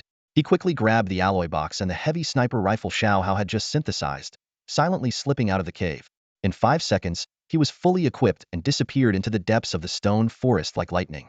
After sprinting over a kilometer, he found an ideal sniping spot, set up the heavy sniper rifle, and locked onto the rare and untamable Li beast. Just as he was about to pull the trigger, Xiao Hao suddenly spoke up to stop him, sending new images. 6 kilometers away, for Kaijia, humanoid Mech stood waiting. Are they crazy? Feng Xingqian muttered in disbelief. Are they strong? Xiao Hao retorted indifferently. 2 hours ago, you killed over 100 of their men. If I were the Kaijia commander, I'd send in the experts to figure out what's going on too. Feng Xingqian glared at Xiao Hao and resolutely locked onto the Li beast again. For his survival, he had to eliminate the Li beast first, and then find a way to lure everyone out of the stone forest. The gunshot rang out. 800 meters away, the Li beast was blown to pieces. However, the two Kaijia people were highly skilled. As soon as the Li beast was hit, they rolled on the ground, narrowly avoiding the bullets aimed at them. Feng Xingqian realized he had underestimated his opponents. He didn't fire again but instead jumped off the stalagmite without hesitation, sprinting into the depths of the stone forest at a speed of 40 meters per second. Naturally, the direction he chose was nowhere near where Xuemiao was located. Feng Xingqian knew that he had to act immediately. The enemy wouldn't give him a second chance to aim. They would soon call in Mech to surround him. At such close range, even a half-second delay would exponentially increase his risk. He started running swiftly, each step landing with precision, fully utilizing the terrain for cover. Feng Xingqian's movements were fluid and decisive, showcasing his ability to rapidly adapt and grow in the midst of battle. He knew how to seize the moment and when to pull back. This keen judgment was a crucial quality for an excellent sniper. As a soldier of this era, Feng Xingqian had a wealth of knowledge. The military's professional training had elevated his combat skills to a high level. Once on the battlefield, all he needed to overcome was his psychological barriers, and he could grow at an astonishing rate. As an A-class-heavy sniper, Feng Xingqian had already earned the military's recognition, placing him in the ranks of intermediate professionals. This status granted him access to more classified information, which was invaluable knowledge accumulated by countless experts over centuries of studying hot weapon battlefields. Combining theory with practice accelerated his growth on the battlefield. Feng Xingqian's running speed reached 40 meters per second, but this was not his limit. If he activated his Windrunner mode and used his exoskeleton armor, he could break through to an astonishing 72 meters per second. He silently thanked Xiao Hao for the custom-made portable AI. Under Xiao Hao's control, 5 microdrones perfectly mapped out the movement routes of nearby units, displaying them clearly in his helmet. The planet's unique environment and complex terrain also provided him with natural cover. While fleeing, Feng Xingqian intentionally left subtle traces. He believed that among the 4 Mechs and 2 experts sent to capture him, there must be a tracking elite. His judgment proved correct. Despite appearing scattered, the pursuers maintained a semi-encircling formation. Feng Xingqian keenly sensed their aim was to force him out of the stone forest and capture him alive. He let out a cold chuckle and paused briefly as he circled a giant stalagmite. Meng, his Tumterlong companion, slipped away and dashed into the distance. Feng Xingqian then made 3 quick leaps to hide in the middle of the stalagmite. In less than 10 seconds, a Mech and a single elite soldier sped past below. Feng Xingqian found it peculiar. Why would a tracking expert wear a Mech? Could the real tracker be the soldier in the exoskeleton armor? A bloodthirsty glint flashed in his eyes. Once the two were about 200 meters away and about to disappear into the stone forest, Feng Xingqian locked his heavy sniper on the soldier. Bang! A deafening gunshot shattered the silence. As an A-class-heavy sniper with an 8th-level mental strength, Feng Xingqian knew that if his first target in an ambush wasn't killed, he didn't deserve to be called an elite sniper. In reality, a class was just his pre-war evaluation. At this moment, he was confident that his sniping skills had surpassed 3 A-class, perhaps reaching S-class. In the Earth Federation, snipers were divided into 3 tiers and 9 levels. The lowest was class, and the highest was 3 S-class. S-class snipers were considered high-level professionals, and their files were top secret. Even after retirement, they enjoyed substantial state benefits. In return, they were the top-ranked reservists and lifelong guest instructors, always ready to respond to the Federation's call. Once targeted by such an expert, no one could escape death. The soldier's head exploded instantly. The Mech pilot following closely was startled but remained calm. His Mech was capable of withstanding standard heavy sniper attacks. He quickly turned, trying to locate the sniper. However, as he turned, a streak of light whizzed by, hitting the Mech's head precisely. While the head didn't contain any critical systems or the pilot, it housed the radar, communication signal transmitters, and fire control systems. Once damaged, the mech would become a blind and deaf machine. The head's metal armor was one of the three toughest and thickest parts of the mech, the other two being the cockpit and the main wiring assembly at the back. Such metal protection wasn't something a third-tier civilization sniper could easily penetrate. Yet, the streak of light accurately entered through a compound eye camera, exploding violently inside the mech. I have to say, the quality of the mech is impressive. Despite the heavy sniper bullet's explosive power, it only managed to create a small hole in the protective metal layer behind the camera without causing any significant damage. However, the mech pilot knew all too well that another shot in the same spot could spell disaster. At this moment, the mech pilot was shaken by the opponent's near-godlike sniping accuracy, but as a levels-even expert, his reaction speed was top-notch. In the blink of an eye, he rolled a dodge while rapidly switching radar frequencies. Sure enough, after 3 consecutive frequency changes, a blurry red figure appeared on the radar screen. The mech's frequency modulation capabilities were formidable, but in this interstellar era where everyone trained rigorously, every individual on the battlefield was at least a level 5 elite. A levels-even expert's internal energy shield could significantly reduce the effectiveness of most radar frequencies, and almost all experts were equipped with exoskeletons that had radar suppression and metal coatings. The mech pilot deduced that the target must be a highly skilled individual and decided to employ a dual filtering strategy with both radar and internal energy shield, while maintaining radar suppression or using the internal energy shield alone. Surprisingly, Feng Xingqian had not used any concealment techniques, relying solely on environmental cover. The mech pilot admired the Earthling's courage, but did not hesitate to unleash a barrage of concentrated fire. Feng Xingqian was no fool. Managing to shatter the camera with a single shot was already a stroke of luck. Seeing the mech pilot dodge, he immediately retracted his heavy sniper rifle and leaped off the stalagmite, sprinting towards the most complex terrain. Thanks to the high-definition 3D map constructed earlier by Xiao Hao using the detector, his speed was astonishing. The mech pilot was furious. The massive mech struggled to maneuver in the complex terrain, but he would never abandon it to pursue on foot. In his rage, he fired a volley of missiles, enveloping Feng Xingqian. Fortunately, Feng Xingqian had just advanced to level 8, significantly enhancing the quality of his internal energy shield. Although the bombardment left him in a sorry state, it caused no substantial harm. Feng Xingqian was also enraged but could only flee desperately, finally realizing he had underestimated the mech's power. Damn it, damn it, he cursed repeatedly. If there's anything more despairing than being chased by a mech, it's being hunted by two. At this moment, another mech joined the fray, and the two colossal machines seemed ready to swallow him whole at any moment. Not only was Feng Xingqian in a dire situation, but the Kaijia troops were also in disarray. Their second individual soldier had inexplicably come under attack, and the two mechs were now chasing the assailant, leaving them temporarily without support. To make matters worse, the Earthling in front of them was extremely cunning, always choosing narrow passages, forcing them to fire various missiles to intercept, depleting their ammunition far beyond budget. Even if they managed to kill Feng Xingqian in the end, they would still face reprimand from their superiors and ridicule from their peers. But at this point, there was no turning back. If they didn't force the Earthling out of the stone forest, all their efforts would be in vain. Whoosh!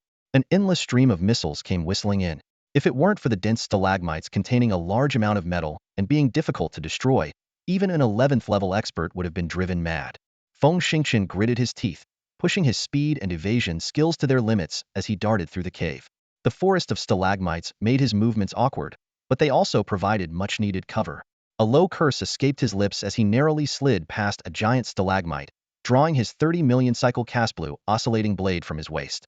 His mind was made up. He was going to engage in close combat. The roar of a mech grew louder and louder. As Feng Xingqian rounded a stalagmite, the colossal machine loomed just 80 meters away. Without a moment's hesitation, he leaped into action. The mech pilot clearly hadn't anticipated anyone daring to challenge the steel behemoth directly. The momentary shock delayed the rise of the twin laser Closian weapons on the mech's shoulders. But Feng Xingqian was prepared. He raised his hand, and the missile launcher he had scavenged snapped into place, firing 3 micro-armor-piercing missiles with a deafening whoosh. The imminent threat made the mech pilot break out in a cold sweat.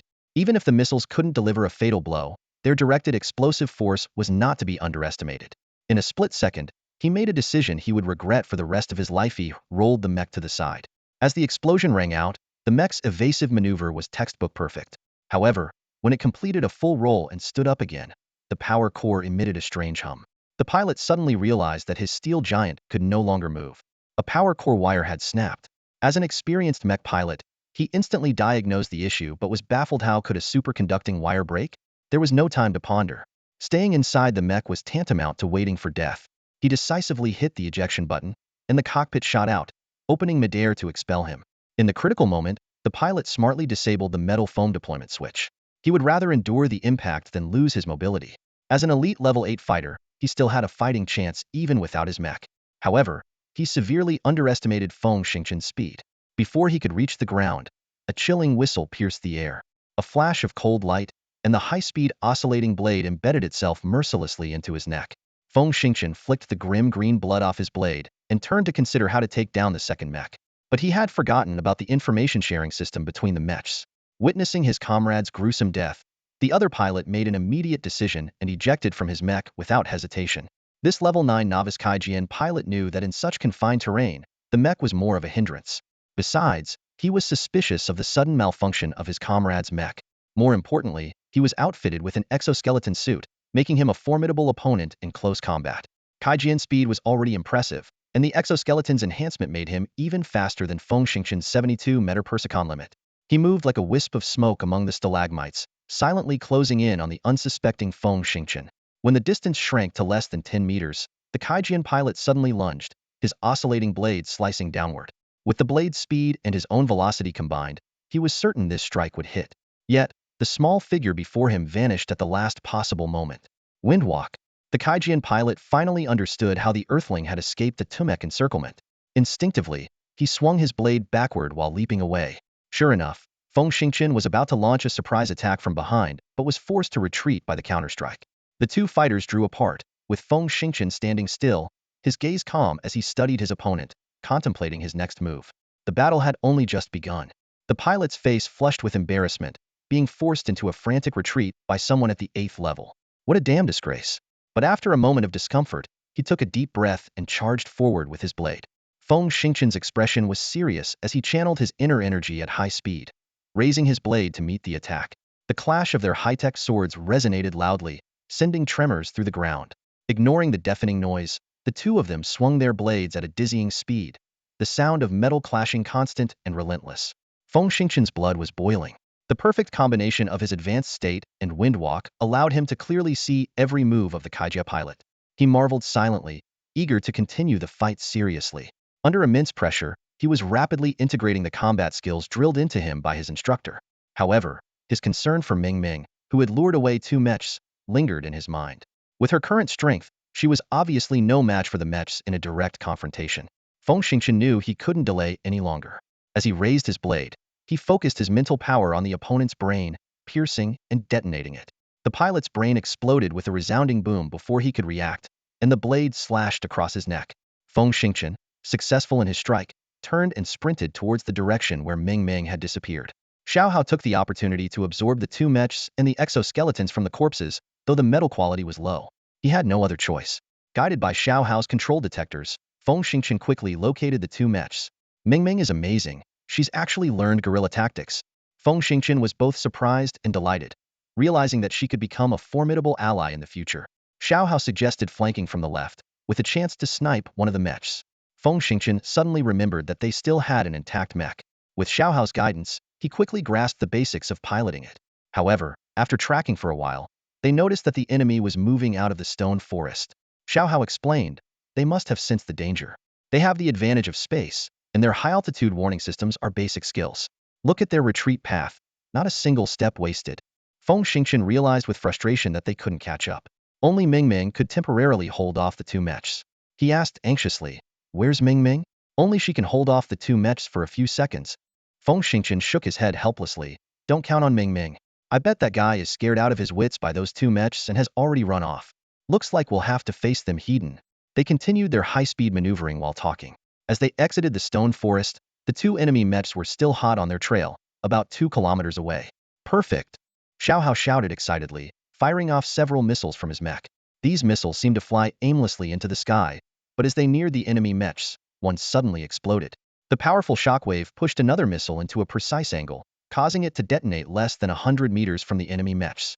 While the explosion wasn't very powerful, the clever positioning and angle caused the enemy mechs to stumble and lose precious seconds accelerating again. This brief delay wasn't enough for Xiao Hao to catch up with them, but it did give him the chance to get to a perfect sniping position. Bam, bam, bam. A series of 105mm alloy shells roared out, forcing the enemy mechs into disarray, completely disrupting their escape rhythm. The enemy mech pilots were furious, desperately dodging the attacks while launching dozens of missiles back at Xiao Hao. Oh crap, we're doomed. Feng Xingqian yelled in terror as he saw the swarm of incoming missiles, turning and sprinting back into the stone forest. Despite his usual confidence, he knew he couldn't withstand such a fierce missile attack. Xiao Hao watched his father flee in panic and sneered. Without hesitation, he maneuvered his mech to face the incoming missile swarm, activating the two Closian defense cannons on its shoulders. With a buzzing sound, dense beams of light formed a defensive net, intercepting the missiles hundreds of meters away. Then, Xiao Hao's mech seemed to come alive, weaving through the dense bullets and beams like an agile silver fish swimming through underwater plants, gradually closing in on the enemy mechs. From a distance, Feng Xingqian watched in astonishment. He finally believed that Xiao Hao could indeed push the mech's performance to 200. Every move was precise, with no wasted motion, a display of perfection. He thought to himself, there might not be another pilot in the entire Orion arm who could drive a third-level civilization's mech to such an extent. Feng Xingqian realized that Xiao Hao's real goal was to capture the two enemy mechs intact, which was why he hadn't gone for the kill but planned to capture them up close. However, amidst this spectacular mech performance, they seemed to overlook an important detail. The enemy mechs were equipped with advanced radar and communication systems. Enough time had passed for some unexpected reinforcements to arrive. As Xiao Hao's mech closed in within 300 meters of the enemy, he suddenly shouted in alarm, "Dad, run!" Feng Xingqian was momentarily stunned, then saw two missiles flying in from the sky. Airborne missiles. He recognized the characteristic trails and was struck with fear, shouting at the top of his lungs, "Run!" The airborne missiles from starfighters were on a completely different level compared to mech launch missiles. Starfighter missiles often had strategic implications, with destructive power at a strategic level, whereas mechs were primarily used for tactical operations. The targets they were designed for were vastly different, and so was their destructive power. While mechs could intercept missiles, the massive warheads of airborne missiles exploding in the air produced far more destructive power than they would on the ground. Feng Xingqian shouted while grabbing his heavy sniper rifle, but quickly realized it was futile. The starfighters were at an altitude of over 3,000 meters, well out of the sniper's range. Neither he nor the mech could hit them. Xiao Hao shouted, "Forget about me, just run." He was ready to sacrifice everything, activating the laser Closian defense cannons to lock onto the missiles, firing a series of blinding beams. Xiao Hao thought, if the mech couldn't be saved, he wouldn't let the enemy mechs get away either. As for his own safety, he smirked inwardly. A 7th-level civilization's intelligent metal life form couldn't be harmed by weapons below the 5th level. Woo-woo, two brilliant flashes of light exploded in the sky at an altitude of 700 meters. However, actually, they were all mistaken. The opposing side hadn't launched a destructive weapon. It was an electromagnetic pulse bomb. With a series of strange, eerie howls, the three mechs on the ground instantly went into paralysis. Xiao Hao, furious, cursed and was forced to activate the mechanical emergency ejection system. He detached from the paralyzed mech, shooting like an arrow towards Feng Xingqian's location, and in no time, reattached to Feng Xingqian's wrist. Feng Xingqian, still shaken, worried that the Kaijia might launch a counterattack. He didn't dare to leave recklessly and instead hid in the stone forest, directing Xiao Hao to control the detectors, closely monitoring any distant movements. Before long, two transport aircraft roared in. They swiftly hoisted the three paralyzed mechs and left the scene without any delay. Feng Xingqian rubbed his temples as a headache set in. He couldn't fathom why such a large-scale operation was needed for a few soldiers. If Xuemiao hadn't been injured, they could have easily relocated.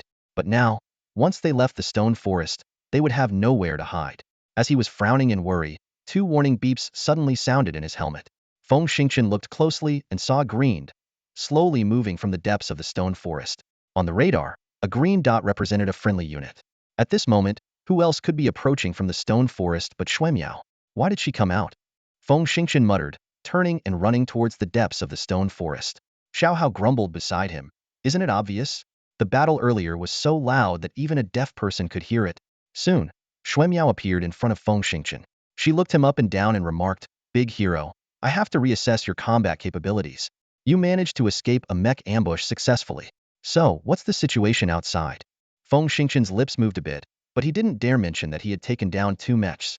He smiled slightly and said, "Trust me, it's temporarily calm outside. However, I'm worried." Xuemiao interrupted him, "Don't worry. If I were the Kaijia commander, I wouldn't prioritize this location for a search." After being ambushed by a mech squad, No one in their right mind would consider staying here. So, you think we should do the opposite and stay here? Feng Xingchen asked tentatively. Shuai Miao waved her hand authoritatively. Trust me, that's right. Feng Xingchen scratched his head. Following your lead isn't a problem. But if we stay, doesn't that make us the kind of fools you mentioned earlier? Shuai Miao was momentarily stunned, realizing her words had been contradictory, and fell silent. Feng Xingchen grinned. But even a fool cares about their life and tries to avoid danger. If your judgment is correct, then why not be a fool? Shuai Miao suddenly asked. Do you know about the white cat? Uh, what do you mean? Feng Xingchen was puzzled. Heh, Shuai Miao chuckled. I used to have a neighbor who had a white cat. It always liked to come into my room. I tried talking to it, but unfortunately, like you, it could only meow. Feng Xingchen knew he was being indirectly mocked, but he didn't mind. Instead, he flashed a shameless smile. I can tell you really liked that meowing fool of a cat. That's nonsense, Shuai Miao said angrily. Meow. Feng Xingchen mimicked a cat's meow. Time flew by, and 6 days passed in the blink of an eye. In the dense forest, Shuai Miao carefully navigated around giant trees, frequently checking the small virtual screen generated by her portable computer. Feng Xingchen followed closely behind, finally breaking the silence. Hey, why don't we take a break and grab something to eat? We've been searching for 9 hours straight without finding any clues. Maybe a break will bring us some luck. Without turning her head, Shuai Miao replied, I'm not hungry, and I don't want to rest. If you're tired, you can wait here. With that, she continued forward. Faced with Shuai Miao's stubbornness, Feng Xingchen could only click his tongue in resignation and keep following her. He admired her perfect silhouette while absent-mindedly listening to Xiao Hao's report on the past few days. It's a bit strange, Xiao Hao said. Since the Mech pursuit 6 days ago, the scattered Kaijia forces suddenly received orders to gather at a specific coordinate in the southeastern hemisphere. Subsequently, many Kaijia combat units disappeared. Xiao Hao was puzzled by the sudden disappearance of communications from the Kaijia people. He had been monitoring signals and networks around the clock, only to find that since that day, all communications had ceased, and even the wireless network had gone silent. Without a high-power information relay station, Xiao Hao couldn't control other satellites. Otherwise, he would have investigated the matter more deeply. Meanwhile, Feng Xingchen seemed unconcerned.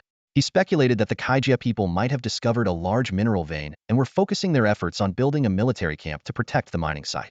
For Feng Xingchen and Shuai Miao, the absence of the Kaijia people was actually a good thing, allowing them to leisurely search for hidden signals. But was this calm truly without danger? After walking another few dozen meters, Feng Xingchen suddenly became alert. He sensed a sinister killing intent rapidly approaching. Turning his head abruptly, he glimpsed a shadow flitting through the woods several dozen meters away. With a swift motion, Feng Xingchen grabbed his heavy sniper rifle, loading a bullet. Shuai Miao, sensing the abnormality, turned and gripped her vibroblade, asking warily, What's going on? Feng Xingchen quickly scanned the surrounding forest and said in a low voice, Shuai Miao, be careful. I think I saw something. Shuai Miao frowned and activated her radar, carefully examining several faint red dots and data. She chuckled lightly. They're just local species of Kuntan star. Are you scared of these little guys? She admired Xiao Hao's adjusted radar system, which could detect within a 3-kilometer radius. Despite her many inquiries, Feng Xingchen always responded with a mysterious smile. Unfazed by Shuai Miao's teasing, Feng Xingchen shook his head seriously. It's definitely not a local species. I'm sure of it. It's something I've never seen before. Shuai Miao was about to retort when she noticed Feng Xingchen's pupils suddenly contract. Before she could react, a pair of claws, as hard as titanium alloy, gripped the exoskeleton on her shoulder, lifting her off the ground. The unidentified creature swiftly turned, dragging Shuai Miao to the left. The sudden attack caught Feng Xingchen off guard, leaving him no time to shoot. No! He shouted, chasing after them at full speed. Xiao Hao, why didn't you detect this thing approaching? Xiao Hao replied anxiously, I don't know. This thing seems to filter out all radar waves. I never detected any signal change. Idiot. Track Shuai Miao's signal. Feng Xingchen yelled in frustration. Xiao Hao rolled his eyes. Do you think I haven't tried? But Shuai Miao might be within this creature's force field, filtering out all radar waves. I can't find any trace. As he ran, Feng Xingchen panted. What the hell is this thing? It seems to have wings. It's too fast. I couldn't see it clearly. Despite running at full speed, the dense forest severely hindered his progress. Xiao Hao explained, this is a previously unknown species. As he spoke, he transmitted a photo to Feng Xingchen's helmet display. It was a blurry screenshot of the moment Shuai Miao was taken. Despite the processing, it was still unclear. However, it showed that the creature's wingspan was about 6 to 7 meters, seemingly leathery wings without feathers, and a long beak, resembling a pterosaur from the Cretaceous period. Damn it! Feng Xingchen spat on the ground. his face twisted with anger and anxiety. Clenching his fists, he roared, "My wife's been taken, and I can't even track her down. What kind of man am I?"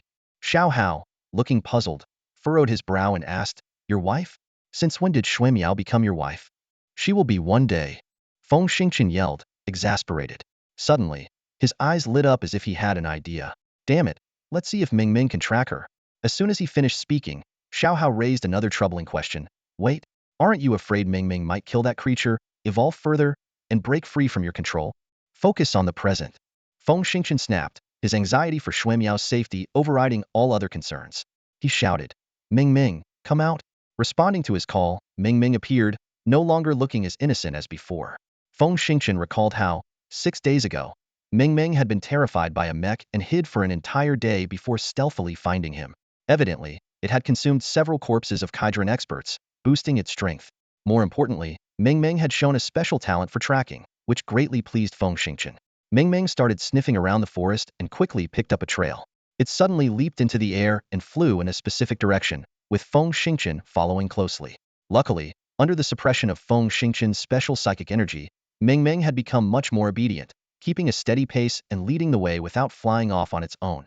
After about 10 minutes of tracking, Xiao Hao suddenly shouted excitedly, "I've detected Shui Miao's signal."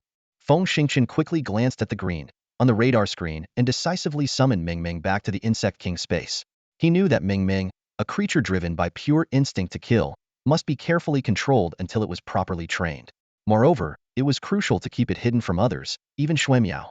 Locking onto the signal, Feng Xingqian sprinted towards the source. Soon, he arrived at the location but found only 2 shoulder plates with signal transmitters attached. Gripping them tightly, he felt a moment of bewilderment. Just then, Xiao Hao reignited his hope. "There are traces here.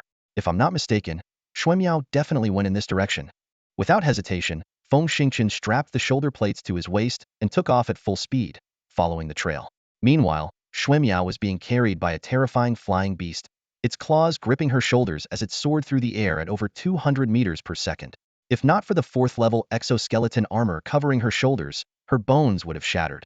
Looking up, she saw the beast exuding an immensely powerful aura, far stronger than the giant lizard that had once broken her leg. She knew escaping from its deadly claws was nearly impossible. Sighing inwardly, Shui Miao tried to move. Unfortunately, the shoulder plates, deformed by the bird's claws, were wedged tight, making it difficult to even lift her arms to shoulder height. "Damn it!" she muttered through gritted teeth, struggling to press 2 buttons on the chest plate of her exoskeleton armor. With a crisp ding, the shoulder plates detached, and she plummeted towards the ground like a cannonball. Thanks to her peak 9th-level physique and inner strength, the fall didn't shatter her bones. Protected by her inner strength shield and exoskeleton armor, Shui Miao rolled across the ground for dozens of meters before finally stabilizing herself. The flying beast, enraged, abandoned the shoulder plates and dived towards her, its claws aimed directly at her. A cold glint flashed in Shui Miao's eyes as she pushed off the ground with a powerful kick, dodging the lethal strike at the last moment. However, the beast's speed was overwhelming, even for Shui Miao's trained eyes. She sighed inwardly, realizing that escaping unscathed was nearly impossible today. Despite this, she didn't feel fear, only a sense of regret towards Feng Xingqian. Shui Miao knew Feng Xingqian was one of her many admirers, harboring impure thoughts about her. Yet, she couldn't bring herself to ignore him. On the contrary, after he had saved her life twice, she found herself growing dependent on this seemingly unreliable guy. Suddenly, she shook her head vigorously and sighed. "Why am I daydreaming at a time like this? Idiot." She reminded herself, as a soldier, "I can't die without a fight. I need to find a way to survive." At that moment, Shui Miao miraculously calmed down, as if a cool stream of air had flowed into her mind. Instantly, her consciousness expanded like a tide, and the peak-level inner energy of the 9th grade became restless. A vast amount of information flooded into her mind in a peculiar way, far beyond what her eyes could capture. Every detail of the monster was vividly clear. Its flight path, sharp claws, the tremor of its fleshy wings, its open beak, and even the twitch of every muscle. Shui Miao's heart stirred as she realized she might have touched the threshold of nature. Without hesitation, she drew a short rod from the side of her thigh, which instantly transformed into a 1.8-meter-long spear. Narrowing her eyes slightly, she thrust the spear forward purely on instinct. Zzz. The power behind this thrust far exceeded her peak state. The spear tip sliced through the monster's body, leaving a wound nearly 40 centimeters long and 10 centimeters deep. Arg! The monster let out a wretched scream, twisted around, and fled shakily into the depths of the forest. Xuemiao was momentarily stunned, but then felt the ninth grade peak inner energy roiling within her, filling her entire body with explosive power. She realized clearly that she was no longer the same as just moments ago.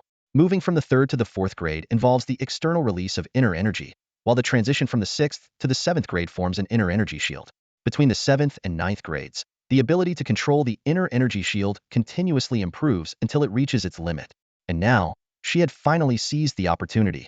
The inner energy shield connected with nature, expanding dozens or even hundreds of times to form an inner energy field that could perceive everything. At this moment, her combat power underwent a revolutionary change. Once the peak level ninth grade inner energy was fully unleashed, the resulting power was terrifying. However, due to the uneven distribution of strength across the body, most people could only utilize up to 50 of their power. But once one reached the 10th grade, activating a more refined and expansive inner energy field, they could harness up to 70 of their power. At the 12th grade, one could even fully utilize 100 of their strength. Additionally, this energy field's defensive capabilities were several times stronger than those of the inner energy shield, akin to upgrading from the exoskeletal armor of a third-tier civilization to the outer shell of top-tier mech armor. In terms of mental power, even the most clumsy 10th grade master, after being nourished by 9 transformations of inner energy, would inevitably attract a large amount of prime substance, allowing their mental power to break through to the 4th grade. There was a significant gap between 3rd and 4th grade mental power. The 4th grade could finally be externally projected. Although the attack power of externally projected mental power was not strong, it could spread over a distance of 30 to 40 meters, perfectly integrating with the energy field to sense more subtle changes. This single grade difference at least doubled one's strength. For this reason, there was a huge chasm between the 9th and 10th grades. Once crossed, one would ascend from a skilled fighter to a true powerhouse. Watching the monster stagger away, Xuemiao's confidence surged. She let out a loud shout and gave chase. What she didn't know was that less than 2 minutes after she left, Feng Xingqian had already arrived at the scene. Fortunately, her impressive speed in tracking the monster had left clear footprints, guiding those who followed. Feng Xingqian had no idea that Xuemiao had already made a breakthrough. He still thought the beautiful woman was being chased perilously by the flying beast. Like a madman, he followed the traces at full speed, the scattered patches of dark red blood along the way only making him more anxious. After sprinting for 2 or 3 kilometers, a deep gorge suddenly appeared before him. Feng Xingqian stood at the edge, listening intently. From below, the sounds of fierce combat reached his ears, interspersed with a woman's shouts. Without a doubt, he concluded that Xuemiao was locked in a desperate battle. Without hesitation, Feng Xingqian leaped off the cliff. Using the protruding rocks to break his fall multiple times, he finally reached the valley floor. Surveying his surroundings, the scene left him both shocked and elated. The shock came from the fact that the monster was indeed a second-stage evolved beast, with attacks so powerful that rocks and giant trees were shattered. If the beauty were hit even once, the consequences would be dire. The elation came from seeing Xuemiao's completely transformed aura, allowing her to hold her own against the second-stage evolved beast without showing any signs of defeat. Hiding to the side, Feng Xingqian observed carefully and quickly understood the situation. First, although the beast was a second-stage evolved one, it was a flying beast that relied on speed, lacking long-range attack capabilities. Its strength and attack methods were far less varied than those of the large ground beasts, and its defense was notably weaker. Coincidentally, Xuemiao excelled in agility and speed, giving her the upper hand with her intelligent human mind. Secondly, the terrain here was relatively narrow, making it difficult for the large flying beast to fully utilize its speed. However, this seemed to be its nest, and such a ferocious beast wouldn't easily abandon its territory. Lastly, the flying beast was already injured, significantly reducing its strength. Meanwhile, Xuemiao had evidently advanced to level 10. Her force field not only provided impressive defense, but also effectively slowed the beast down, giving her a clear advantage. Feng Xingqian focused intently on the battle. Xuemiao's every dodge was precise to the millimeter, a thrilling and captivating display of a battle-hardened warrior's unique style. Unfortunately, the spear in Xuemiao's hand lacked sufficient power. Even with an oscillation frequency of 800,000 times, it couldn't inflict fatal damage on the beast. Despite landing over a dozen strikes, she couldn't leave any significant wounds, and the blood loss was minimal. After a moment of thought, Feng Xingqian took out his Castellan oscillation blade. Seizing the right moment, he shouted, "Xuemiao, catch the blade." Xuemiao hadn't expected Feng Xingqian to arrive so quickly. Overjoyed, she caught a glimpse of a dark shadow flying towards her from the corner of her eye. She deftly caught it and instantly unleashed the blade. Recognizing the weapon, her joy knew no bounds. For someone of her caliber and background, obtaining a Castellan oscillation blade, or even products from the Jiman Alliance, would have been easy. However, she had left her family to preserve her integrity, hiding her identity, and joining the military on the remote Kuntan star without taking any weapons or money from home. Since enlisting, she hadn't had the chance to access any contraband. Though unfamiliar with the weapon in her hand, Xuemiao had used countless types of weapons in the past. With just one glance, she identified it as a 3 million oscillation blade. She gave it a casual swing, feeling the sharp sound of the blade cutting through the air, and her confidence soared. At that moment, the second stage beast circled around, its form blurring as it transformed into a shadow. Its sharp beak, like a sword capable of slicing through the sky, aimed straight at Xuemiao's chest. Xuemiao's eyes turned icy cold. She knew that even a level 4 exoskeleton armor might not withstand such a high speed and hard attack. The sharp beak closed in on the exoskeleton armor, the sound of its piercing friction almost audible. However, Xuemiao showed no trace of fear. Her mind was crystal clear, her eyes faintly glowing with a golden light, and in a fraction of a second, her inner strength erupted, filling an area over 15 meters around her. Inner force field. In an instant, Xuemiao's graceful figure began to spin, as if infinite inner strength surged towards the second stage beast. At this moment, her actual combat power wasn't just at 70 but was climbing to 73, even 75. At this moment, Xuemiao was calm, as if she were an outsider to the situation. She focused entirely on the strange sensations brought by her inner energy field, keeping an eye on her opponent's every move. Her slightly open eyes emitted a sharp glint, enough to unsettle anyone. She shouted coldly, "Die," and instantly, a web-like grid formed within the energy field, akin to layers of sticky glue, slowing the high-speed second-stage beast by 20%. In this life-and-death battle, even a slight change in speed could determine the outcome. Xuemiao seized the opportunity and unleashed the ion oscillation blade with a wave of her hand.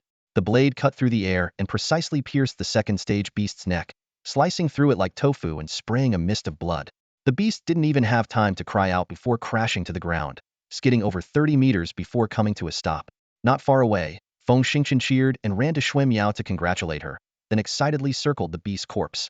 Just as Xuemiao was about to speak, she saw his excitement and held her tongue. She sat down wearily, gasping for breath, drinking water, and reflecting on today's breakthrough. While Xuemiao was distracted, Feng Xingqian quickly took out 3 vacuum steel cylinders to collect the second stage beast's blood. After finishing, he carefully put away the blood containers and returned to Xuemiao's side, his eyes constantly wandering over her. Xuemiao frowned and moved back a bit. "Am I dirty?" Feng Xingqian took a deep breath and smiled. "Not at all. In fact, you smell great." Unable to bear his intense gaze, Xuemiao quickly stood up and stepped back. Seeing this, Feng Xingqian immediately changed the subject. "By the way, Xue, have you reached level 10? Xuemiao's eyes lit up with excitement. "Yes, in the moment of crisis, I was lucky enough to find an opportunity and mastered the inner energy field. Congratulations." Feng Xingqian said sincerely. "If we find the survivor camp, I'll personally cook and celebrate with you." Xuemiao was speechless. The first part of his sentence was serious, but the latter half changed the tone. To ease the awkwardness, Xuemiao took out the oscillation blade. "Thank you for the knife." Feng Xingqian waved his hand. "Keep it. Consider it a gift to celebrate you reaching level 10. Just give me the 800,000 oscillation blade." Xuemiao was surprised. "Gift it to me? Do you know what kind of knife this is?" Feng Xingqian raised an eyebrow. "Don't underestimate me. This is a Caslin-made ion oscillation blade, oscillating 30 million times per second, worth about 300,000 Earth credits. You know?" Xuemiao was again taken aback. "Such an expensive item, and you're willing to give it to me?" Feng Xingqian grinned boldly. "For you, there's nothing I wouldn't give. If you want, you can even have me." Xuemiao raised an eyebrow and almost got angry. But seeing the hopeful look in Feng Xingqian's eyes, she sighed inwardly and didn't say anything to spoil the mood. She handed over the 800,000 oscillation blade and said coldly, "Thank you." Feng Xingqian caught the change in Xuemiao's expression, smiled bitterly, and took the short stick, setting the program to long blade mode and hanging it on his waist. He said with a cheeky grin, "I can tell my joke made you uncomfortable. I apologize." Xuemiao's heart skipped a beat. She wanted to say something but couldn't find the right words. Instead, she opened her portable light brain, pretending to continue searching for that hidden signal. This time, a quick glance at the screen left her stunned. The signal, understood only by the soldiers of the Kuntan star, was clear as day. After decoding it through a special program, it revealed a set of coordinates. "Well, that was easier than I expected." Xuemiao couldn't help but mutter to herself. "What?" Feng Xingqian asked, puzzled, not having heard her clearly. Xuemiao tossed her long, black hair and smiled. "I said, we need to go. This place isn't safe." Feng Xingqian scratched his head and looked around. I think it's pretty safe. After you killed that second stage beast, this valley should be safe for at least 10 days. Xuemiao rolled her eyes. The danger I meant is you, not the beast. She let out a giggle and darted toward the other end of the valley. Feng Xingchen stood there, wide-eyed and panting heavily. He could hardly believe that the usually strong and icy Xuemiao had such a playful side. It wasn't until she was over 100 meters away that he started chasing after her, urged on by Xiao Hao. As the distance between them shrank to about 30 meters, a sudden scream echoed, and Xuemiao vanished into thin air. Feng Xingchen was startled and rushed to the spot where she disappeared. He almost laughed out loud when he saw a large hole in the ground Xuemiao must have fallen in without noticing. But then, a thought struck him, and he became cautious. Xuemiao was a 10th level warrior. How could she make such a basic mistake? He carefully approached the edge of the hole and peered down. At that moment, without warning, a powerful force wrapped around his ankle and yanked him underground. With a loud crash, the ground beneath him gave way, and Feng Xingchen found himself plunging into darkness. Seriously? Feng Xingchen could only mutter those words as he realized what was happening. He looked down and saw that a slender vine had ensnared his ankle. He quickly understood that both he and Xuemiao had fallen victim to a man-eating king vine. This plant had hollowed out the ground to form a cavern at least 40 to 50 meters deep. Feng Xingchen fell with a heap of soil but didn't hit a hard surface. Instead, he landed among a dense mass of vines. Using this brief moment of respite, he finally spotted Xuemiao. She was in a dire situation, wrapped up like a mummy by thick vines. Seeing Feng Xingchen fallen as well, Xuemiao's face turned red with anger. You idiot! Why did you come near the edge knowing there's a man-eating vine? Feng Xingchen grinned. Well, I couldn't just leave you alone, could I? You can still joke at a time like this? Xuemiao fumed. Would crying help? You're such an idiot. Xuemiao snapped. Meanwhile, Feng Xingchen's situation was worsening. Several vines wrapped around him, some spraying a sticky liquid, others with suction cups burrowing into the gaps in his armor. Under this dual pressure, his clothes began to disintegrate, and his skin felt the sting of the vines.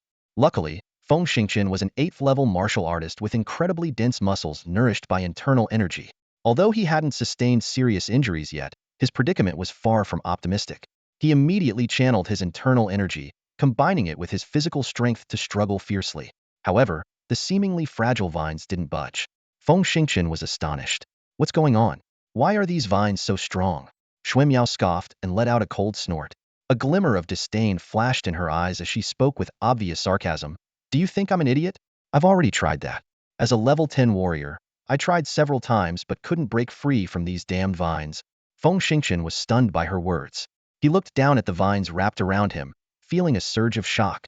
These vines were extraordinarily tough, tightening like pythons as they moved. He could feel his lung capacity decreasing, forcing him to calculate his remaining survival time, probably just an hour or two before they would suffocate and their bodies would become nutrients for this cursed plant. With great effort, Feng Xingchen glanced down and saw his hands and feet tightly bound, unable to retrieve his ion oscillation blade. His eyes fell on his wrist, where Xiao Hao was also pinned down and unable to move. Although his portable brain still had a laser saw that could cut through a few vines to free his hand, just as he was about to act, he hesitated and sighed. He looked at the angry Xuemiao and managed a bitter smile. I'm not a fool. I'm a hopeless romantic. Xuemiao was speechless for a moment and couldn't help but scold. Feng Xingchen, can you stop saying useless things? Her voice was filled with irritation and impatience, clearly displeased with Feng Xingchen's irrelevant talk during such a critical moment. Feng Xingchen, however, remained unfazed and spoke even more earnestly. Why not? We're about to die. If I don't say it now, when will I ever get the chance? The truth is, I've liked you since the first time I saw you over a year ago. Being able to confess before I die, I can die without regrets. Listening to his confession, Xuemiao unconsciously licked her lips. She thought to herself that Feng Xingchen was right. With death so near, why care about trivial matters? In fact, having a familiar person to die with was a kind of blessing. This realization brought a complex emotion to her heart, and her voice softened. Feng Xingchen, if there's a next life, I'll cherish you properly. Feng Xingchen responded firmly, I don't want a next life. I just want to hear your true feelings in this one. Xuemiao couldn't help but smile bitterly, her tone tinged with helplessness. Why chase after something so unrealistic? I admit, you've taken good care of me recently because of my injuries. Even if I haven't developed romantic feelings for you, I can't help but be moved. If we had more time, I might have tried to be with you, as long as you had no intolerable habits. But we don't have that chance. Hearing her words, a flash of joy appeared in Feng Xingchen's eyes. He spoke with determination. I'm glad you said that. Remember, I will give you that chance. As soon as he finished speaking, Feng Xingqian suddenly shouted, "Break!" With a crisp pop, the vines wrapped around him snapped. Seeing his guess come true, Feng Xingqian burst into wild laughter. With a flick of his wrists, he freed himself and quickly grabbed the ion oscillation blade. Slash! With Feng Xingqian's command, the oscillation blade bust. Vibrating at 8 million times per second, it could easily destroy highly defensive biobeasts, let alone these flexible vines. Wherever the blade went, the vines fell away. Within a few strokes, Feng Xingqian had advanced several meters and reached Xuemiao. Xuemiao was completely stunned. Even as Feng Xingqian carried her out of the dense vines and into safety, she couldn't snap out of it. Feng Xingqian was practically in bliss. Covered in the king man-eater vine's adhesive fluid, their clothes were corroded with holes. Holding Xuemiao, he inevitably touched her skin. Despite the exoskeleton armor they wore, which couldn't be corroded quickly, Feng Xingqian could still feel her smooth and elastic skin through the gaps, making him ecstatic. Finally, Xuemiao snapped out of her shock. Realizing Feng Xingqian's heated gaze, she looked down and screamed, struggling to break free and protect her chest with her arms. However, she forgot that her chest armor was still intact, and her clothes, though wholly, weren't entirely gone. Feng Xingqian couldn't see anything critical. Her reaction, however, made Feng Xingqian smile mischievously. Xuemiao realized that her instinctive action of covering her body with her hands made her look quite helpless, and her cheeks flushed immediately. Hesitantly, she let her hands drop, but the sight of her exposed skin between the armor plates made her feel incredibly embarrassed, as if she were completely naked.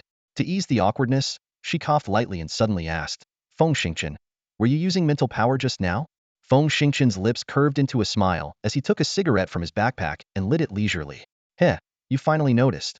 I didn't want to reveal it, but I couldn't resist showing my skills when faced with such a promising future." Xuemiao's face changed drastically at his words, and she demanded angrily, You deceived me on purpose?" Feng Xingqian looked innocent. "Deceive you about what?" Xuemiao glared at him fiercely. "How dare you? You could have escaped the man-eating vine's grasp, but tricked me into saying those things." Feng Xingqian feigned a look of deep sorrow and sighed. "Oh, come on, beautiful. They say that a person's words are kind before death. How can you, after surviving such an ordeal, deny the true feelings reflected from your heart? That was your own soul speaking." "Feng Xingqian, you." Xuemiao's face turned red with anger, and she yelled furiously. Then her voice cooled down. "I said maybe. Just maybe." Feng Xingqian was stunned, his excitement plummeting instantly. He realized that someone like Xuemiao, who had faced countless life-and-death trials, had an extremely stable mindset and couldn't easily show a girlish demeanor. However, from her tone, he sensed a glimmer of hope. Any chance was better than none, right? At this moment, although Xuemiao understood that she hadn't made any substantial promises, she was still so angry that she kept rolling her eyes and suddenly turned her back on Feng Xingqian. This move left Feng Xingqian dumbfounded once again. It turned out that the exoskeleton armor plates produced by both the Earth Federation and the Ximan Alliance didn't fully cover the buttocks. Now, with their clothes corroded by the man-eating vine's mucus, Xuemiao's sudden turn exposed her to Feng Xingqian's gaze. Goodness gracious, what a view! Feng Xingqian's eyes lit up as he bit his fist, silently marveling. Xuemiao keenly sensed Feng Xingqian's gaze and turned to see her own embarrassing state through his fiery eyes. Overcome with shame and anger, she quickly flashed in front of Feng Xingqian and delivered a powerful kick. Bang! Feng Xingqian was sent reeling by the sudden blow and took a while to get back up. However, instead of being angry, he grinned and said, "If hitting means affection and scolding means love, then go ahead and hit me a couple more times, beautiful." Xuemiao was speechless, feeling a surge of frustration. She turned and drew her sword, stomping angrily towards the man-eating vine. At this moment, she had no way to deal with Feng Xingqian, so she could only vent her anger on the vine. After all, although military-grade bionic fabric clothing could self-regulate temperature and breathability and was of high quality, it couldn't withstand severe corrosion. And who would think to carry spare clothes with them? The roots and stems of the carnivorous king vine usually hide underground. Typically, a space of 2,000 cubic meters would be considered extraordinary. However, the vine before them was exceptionally colossal, having carved out an underground cavity of 60,000 to 70,000 cubic meters. Even so, no matter how powerful, the carnivorous king vine has its growth limits. Because of this, Feng Xingqian and Xuemiao could rest in a spot beyond the vine's reach. This vine seemed to have evolved a sense of danger. Thousands of tendrils recoiled and curled up in fear when faced with Xuemiao's chilling presence. Narrowing her eyes, Xuemiao paused to observe carefully, clearly not willing to trust appearances easily. Even the well-trained soldier Feng Xingqian sensed something unusual. No matter how much a plant evolves, it remains a plant. Despite its power, Its instincts are still to prey. Who has ever seen a cat afraid of a plump fish or a willow tree scared of air and water? The situation before them was inexplicable. Feng Xingqian didn't let his guard down. He took out his vibration blade, moved next to Xuemiao, and whispered, "You cover me, I'll give it a shot." Xuemiao thought for a moment. Considering Feng Xingqian's ability to mentally disrupt the carnivorous king vine, it shouldn't be too dangerous. She nodded and said, "Be careful. This vine seems to be protecting something." Protecting? Feng Xingqian suddenly understood. Every creature has an instinct to protect itself and its offspring. Many plants have evolved self-defense mechanisms, especially carnivorous plants in extreme environments. Without further hesitation, Feng Xingqian crouched slightly, then launched himself at the vine with a powerful leap, brandishing his vibration blade. Although the vine couldn't move, it could form attack and defense circles with its numerous flexible tendrils. However, its tactics were rigid.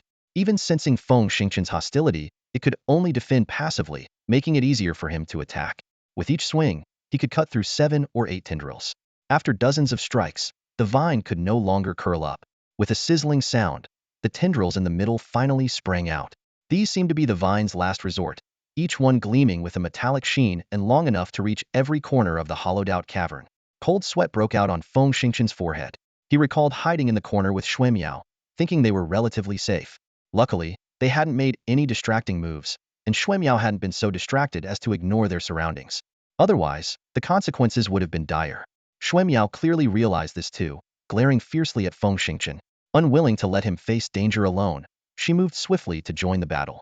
These tendrils were exceptionally tough, making them hard to sever. After a hard-fought battle, they finally reached the main stem of the carnivorous king vine. Phew! Feng Xingqian wiped the sweat from his forehead and took a deep breath. That was exhausting. Xuemiao was equally worn out. It took them 4 whole hours to cut through nearly 10,000 tendrils of varying sizes. Even the toughest person would be exhausted after such prolonged, intense combat. Xuemiao sat unceremoniously on a broken tendril, wiped her forehead, and said in confusion, "Strange. There's nothing here worth protecting." Feng Xingqian was equally puzzled. He lit a cigarette and walked around the massive main stem, which required 3 people to encircle, but found nothing unusual. Scratching his head, he was about to give up when Xiao Hao's voice came through his helmet earpiece. "Why not try using your mental power to scan?" "Huh. I thought my mental power could only pierce and explode things. It can scan too?" Feng Xingqian asked in surprise. Before Feng Xingqian could finish his sentence, Xuemiao had already stormed off. As she walked briskly, she plucked 2 large leaves to cover her most exposed areas and quickened her pace, climbing up the valley. Feng Xingqian shook his head and silently followed her from about 10 meters behind. Though he appeared to be silent, he was actually conversing quietly with Xiao Hao. "Didn't you say the Kaijia people had already issued a rallying call? Why hasn't this bio-beast gone to join them?" Feng Xingqian asked, puzzled. Xiao Hao thought for a moment before explaining, "It's not hard to understand. The Kaijia people control bio-beasts through loyalty chips, but they underestimated the bio-beast's ability to evolve rapidly. The power of the control chips is insufficient. They can barely manage the first evolution, but after the second evolution, the bio-beasts likely break free from the chip's control." "That makes sense." Feng Xingqian mused as he walked. Suddenly, he exclaimed, "Xiao Hao, do you think it's possible that a large number of second-stage beasts broke free from control and turned on the Kaijia people, causing them significant harm and forcing them to issue an emergency call for both defense and support?" Xiao Hao's eyes lit up, nodding repeatedly. "Exactly. It's not only possible but quite likely." Feng Xingqian suddenly held his forehead and sighed. "This change might seem beneficial to us, but it could also bring huge trouble. One thing is certain. The bio-beasts are thriving on this planet, evolving at an astonishing rate. This is a headache not just for the Kaijia people but also for us." "Indeed," Xiao Hao agreed. "In extreme environments, beasts often have the upper hand over humans. Their strong adaptability, keen hearing, incredible sense of smell, and faster speed are unmatched by humans. I'm worried that even if the survivors hide in underground camps, it won't take long for the beasts to find them." Feng Xingqian nodded with a bitter smile. "That's not something we need to worry about right now. Let's find the survivors first." "Right," Xiao Hao scratched his head. "But there's a pressing issue. If we face more evolved beasts in the future, your current equipment won't be enough.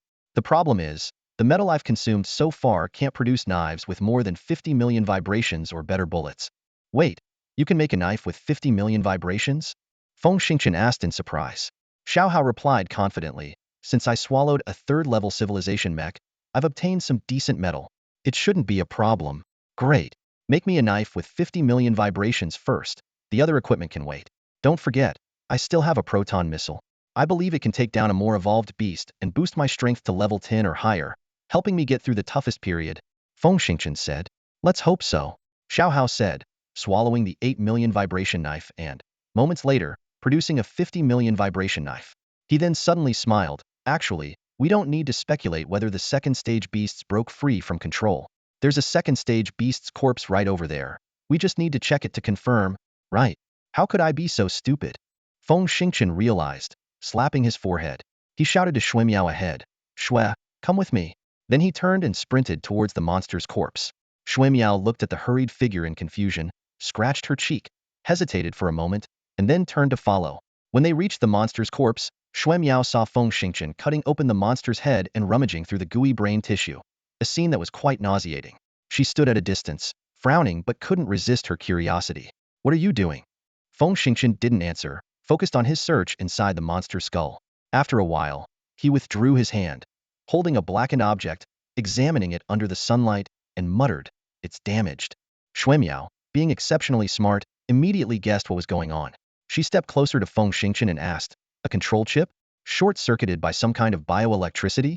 "Exactly," Feng Xingchen said with a serious expression, sharing his and Xiao Hao's speculation with Xuemiao. Xuemiao frowned and thought, "So, in the coming days, we might not encounter enemies but could face stronger evolved beasts?" Feng Xingchen nodded firmly, his tone filled with concern. "We can't leave now. We need to find a place to stay for a few days so you can stabilize your level 10 force field.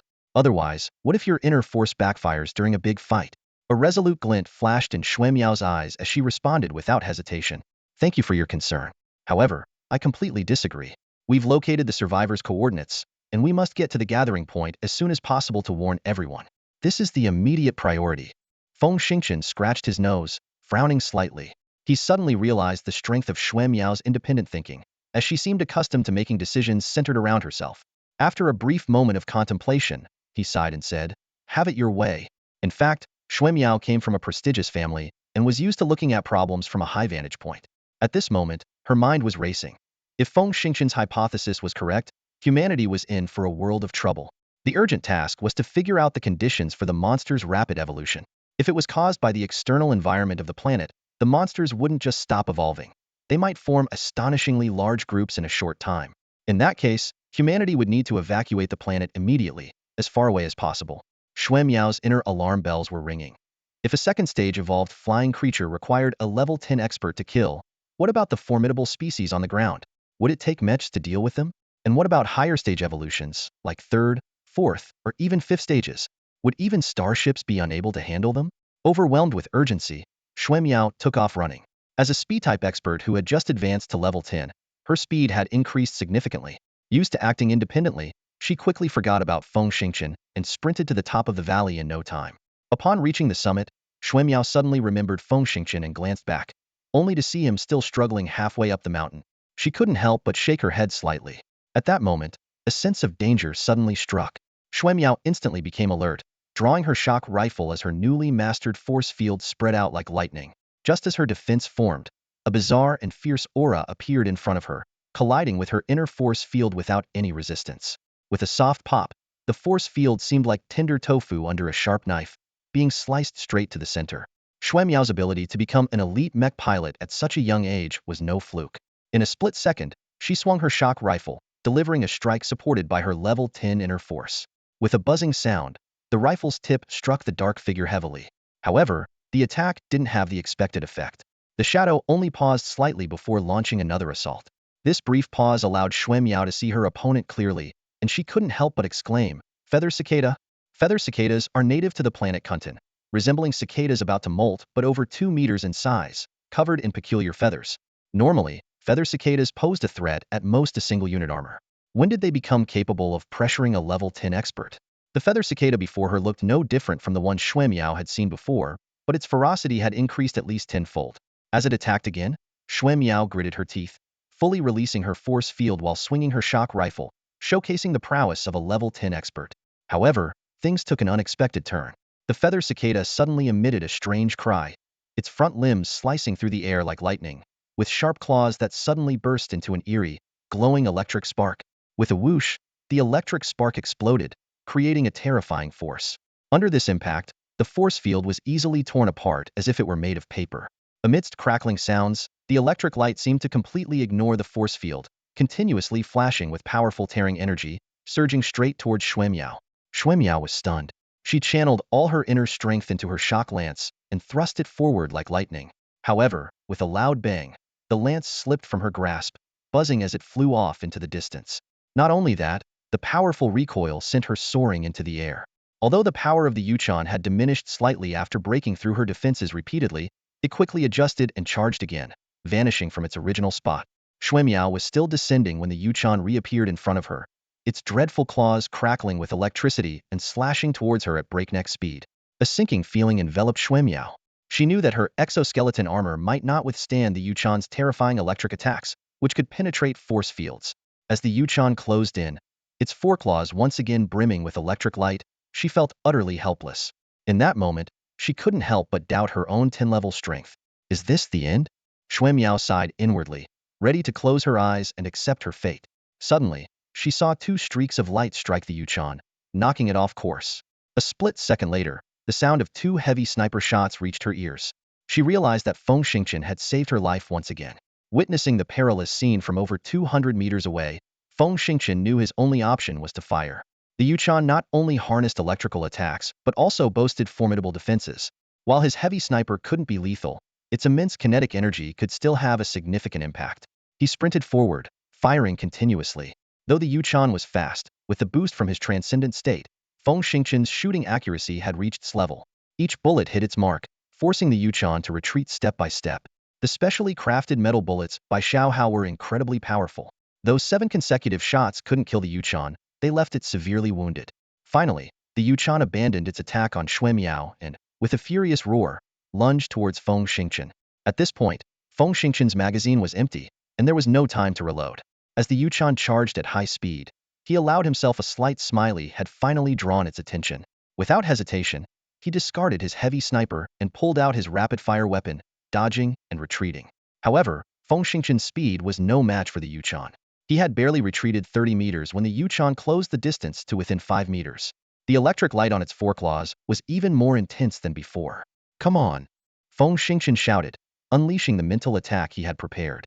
But the mutated Yuchan was completely unaffected, continuing its aggressive charge. It was then that Feng Xingqian realized he had made a fatal error. His level 8 mental power could at most influence level 9 experts, while this Yuchan was clearly far beyond that. The electric light struck first, and instinctively, he raised his arm to block. Snap! A bizarre electric current surged up his arm and straight to his heart, paralyzing him instantly. This was exactly what the Yuchan wanted. It broke through the electric barrier and aimed its claw directly at Feng Xingqian's chest. His heart seemed to stop, and he gazed longingly at Xuemiao, who was just getting back on her feet in the distance. He thought her terrified expression would be the last thing he saw in this world. Thud! The Yuchan's claw struck the exoskeleton chest plate, creating a deep dent. Pain shot from his chest to his heart, and Feng Xingqian knew he was facing death. However, he suddenly realized something was amiss. Feng Xingqian hit the ground hard, his whole body racked with pain. However, his mind was unusually clear, a stark contrast to the death he had imagined. His eyes widened as he noticed Yuchan, whose head had already exploded.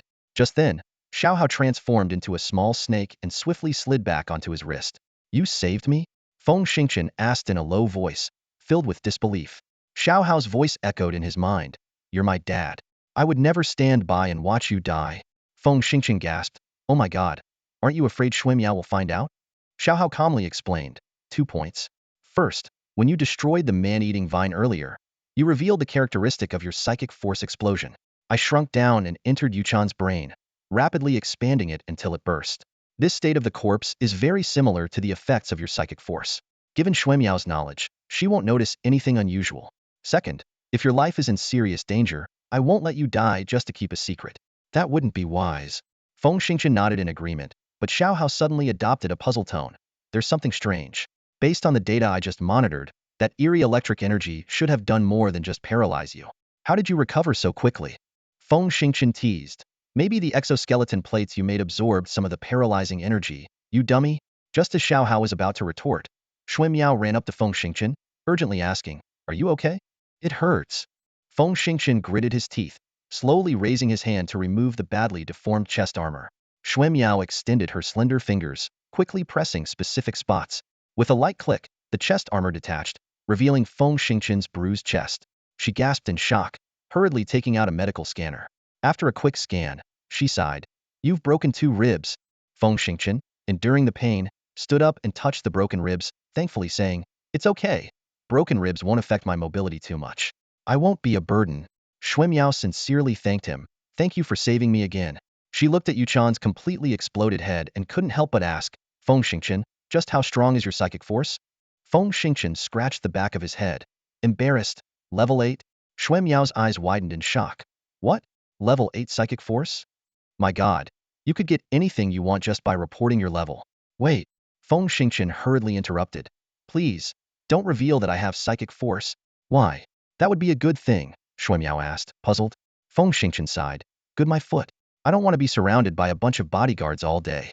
That would be unbearable. Seeing Feng Xingqian's serious expression, Xuemiao nodded in agreement. All right, I'll keep your secret. She then said, I suspect this Yuchan consumed some kind of biobeast and underwent a special mutation, increasing its strength by dozens of times. Even 2 level 10 experts would have a hard time dealing with it. But you managed to take it down instantly. Your psychic force is truly unstoppable. Feng Xingqian smiled wryly.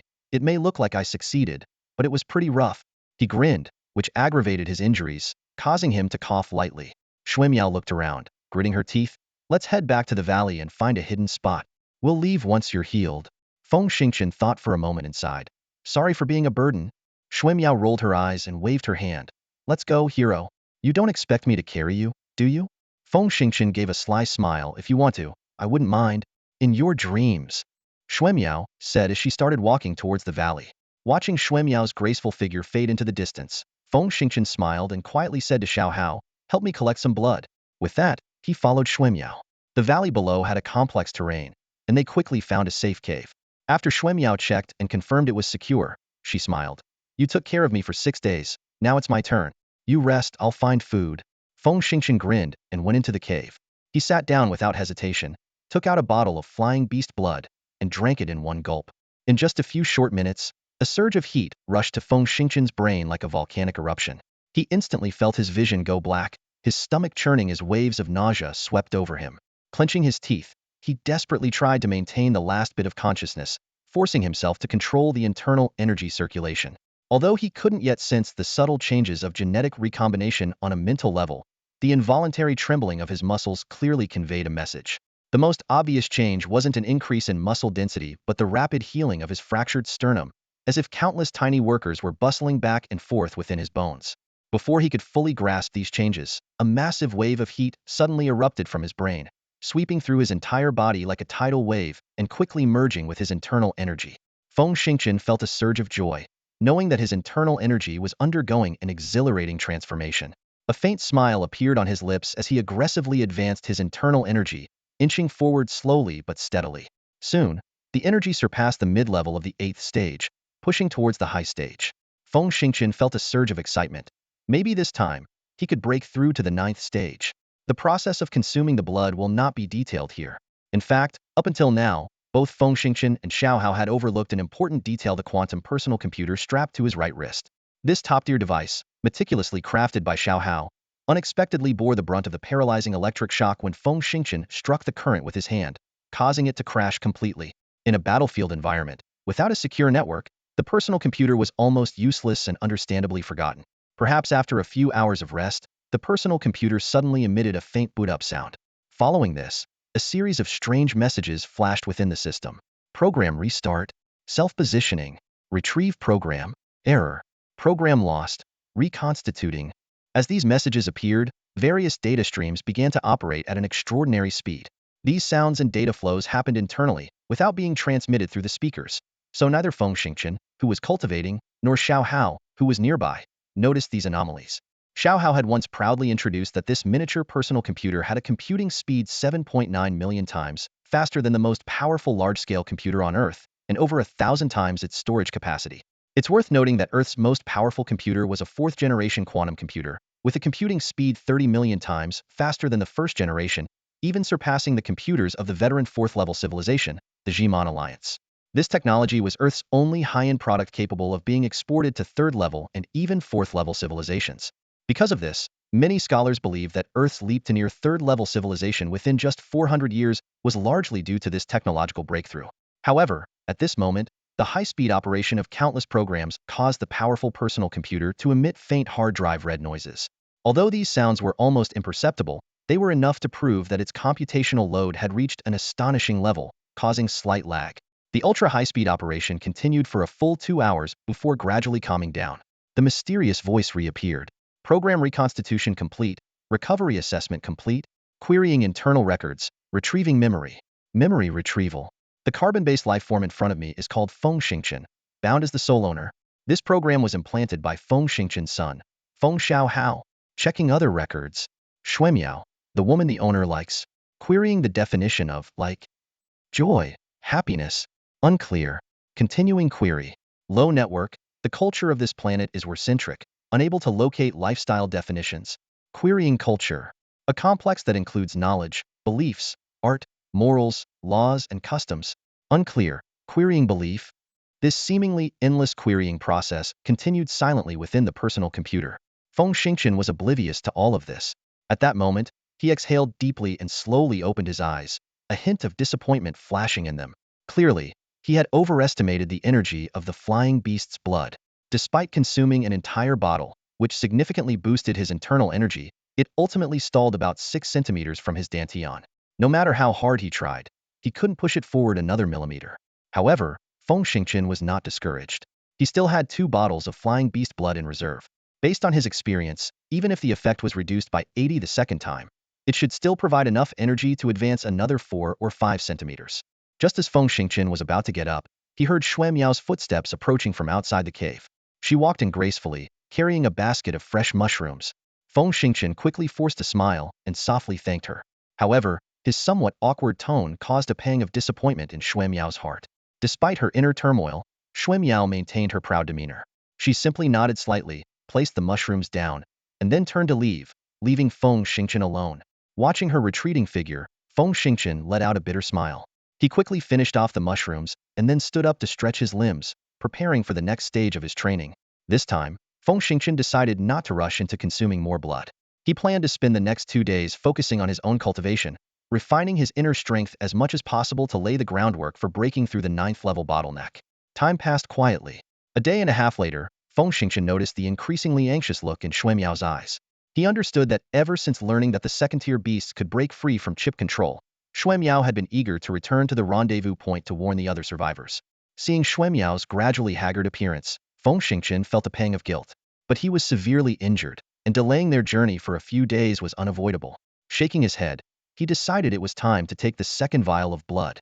After carefully assessing the condition of his chest bone, which still felt slightly painful, Feng Xingchen took a deep breath and gulped down the second vial of blood. Immediately, the energy of the evolutionary beast erupted within him.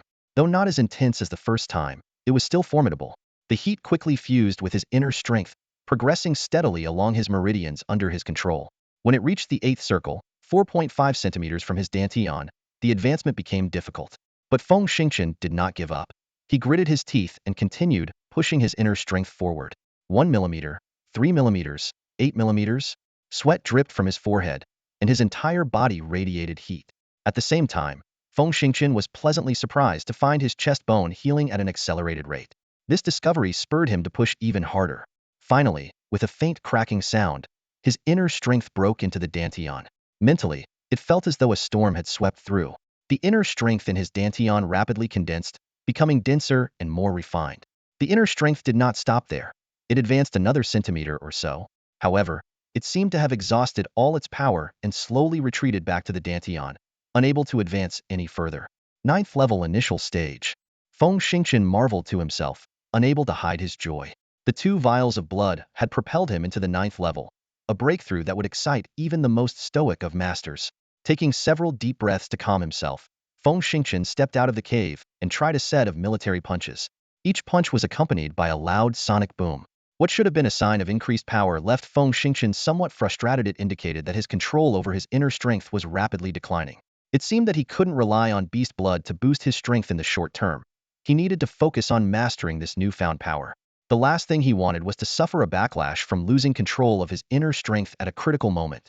Before he could finish his practice, Xuemiao appeared before him, her eyes scanning him intently. She suddenly asked, "Judging by your appearance, are you fully healed?" Feng Xingchen nodded in response. "That's right. We can leave any time." Shui Miao's mouth fell open in shock as she stared at Feng Xingchen in disbelief. "How is that possible?" she blurted out. The speed at which Feng Xingchen's injuries were healing was faster than the effects of the bone activator serum, a discovery that left her utterly stunned. Feng Xingchen grinned and explained casually, "The sternum heals faster than the leg bones, naturally." He waved his hand, urging, "Let's go. I know you're eager to find the other survivors." Without waiting for her response, he started walking. Shui Miao hesitated, wanting to ask Feng Xingchen what was really going on, but her aristocratic upbringing held her back. She could only speculate that it might have something to do with the unique characteristic of his mental strength. Shaking her head slightly, she followed Feng Xingchen. The greatest advantage of reaching level 9 was a significant increase in speed. The two of them didn't hesitate to expend a large amount of internal energy, sprinting at full speed. In 2 days and nights, they covered over 3,000 kilometers, finally arriving at the edge of a blood-red desert. Feng Xingchen's eyes widened in disbelief as he looked at the endless red sand before him. "No way. Is this the Bone Desert?" Shui Miao gave a brief introduction. The Bone Desert is the largest desert on the planet Kuntan, covering 59 million square kilometers, which is 6 times the size of Earth's Sahara Desert. The highest temperature here reaches 72 degrees Celsius, and the lowest drops to minus 47 degrees. It's constantly shrouded in sandstorms, making radar and communication devices useless. Exactly, Shui Miao continued. If the environment weren't so harsh, how could any survivors hide here? She looked into the thick dust in the distance, took a deep breath, and sent the coordinates to Feng Xingchen's personal device. "Be careful. Once we enter the sandstorm, we'll have to rely on the device's software to estimate distances. You need to stick close to me. If you get lost, find a way to retreat." Feng Xingchen smirked dismissively. "Are you kidding me? Modern soldiers getting lost in the desert? Even the most basic personal devices and helmets come with a compass, ensuring we won't lose our way. And look at Xiao Hao. It can receive signals from Kaijia satellites. Even in the sandstorm-filled Bone Desert, it can pinpoint our location with an error margin of less than 3 meters. How could we possibly get lost with such equipment?" As they ventured deeper into the desert, they were quickly enveloped by swirling sand, reducing visibility to less than 5 meters. Fortunately, their fully enclosed helmets filtered out the dust, making breathing manageable. After traveling several dozen kilometers, the wind grew fiercer, and the sandstorm became so intense that they couldn't see their hands in front of their faces. The midday heat was unbearable, and their biofabric clothing was soon worn down to rags. Even for skilled and powerful individuals, the heat was maddening. Seizing the moment, Feng Xingchen quickened his pace and grabbed Shui Miao's hand, feigning concern. "Be careful, don't get separated." Shui Miao tried to pull away, but his grip was firm. Just as she was about to protest, a violent gust of wind knocked them off balance. Instinctively, she held onto Feng Xingchen's hand. Sensing her grip, Feng Xingchen was even more reluctant to let go, feeling secretly pleased. With no other choice, Shui Miao quickened her pace. The harsh climate turned out to be their shield.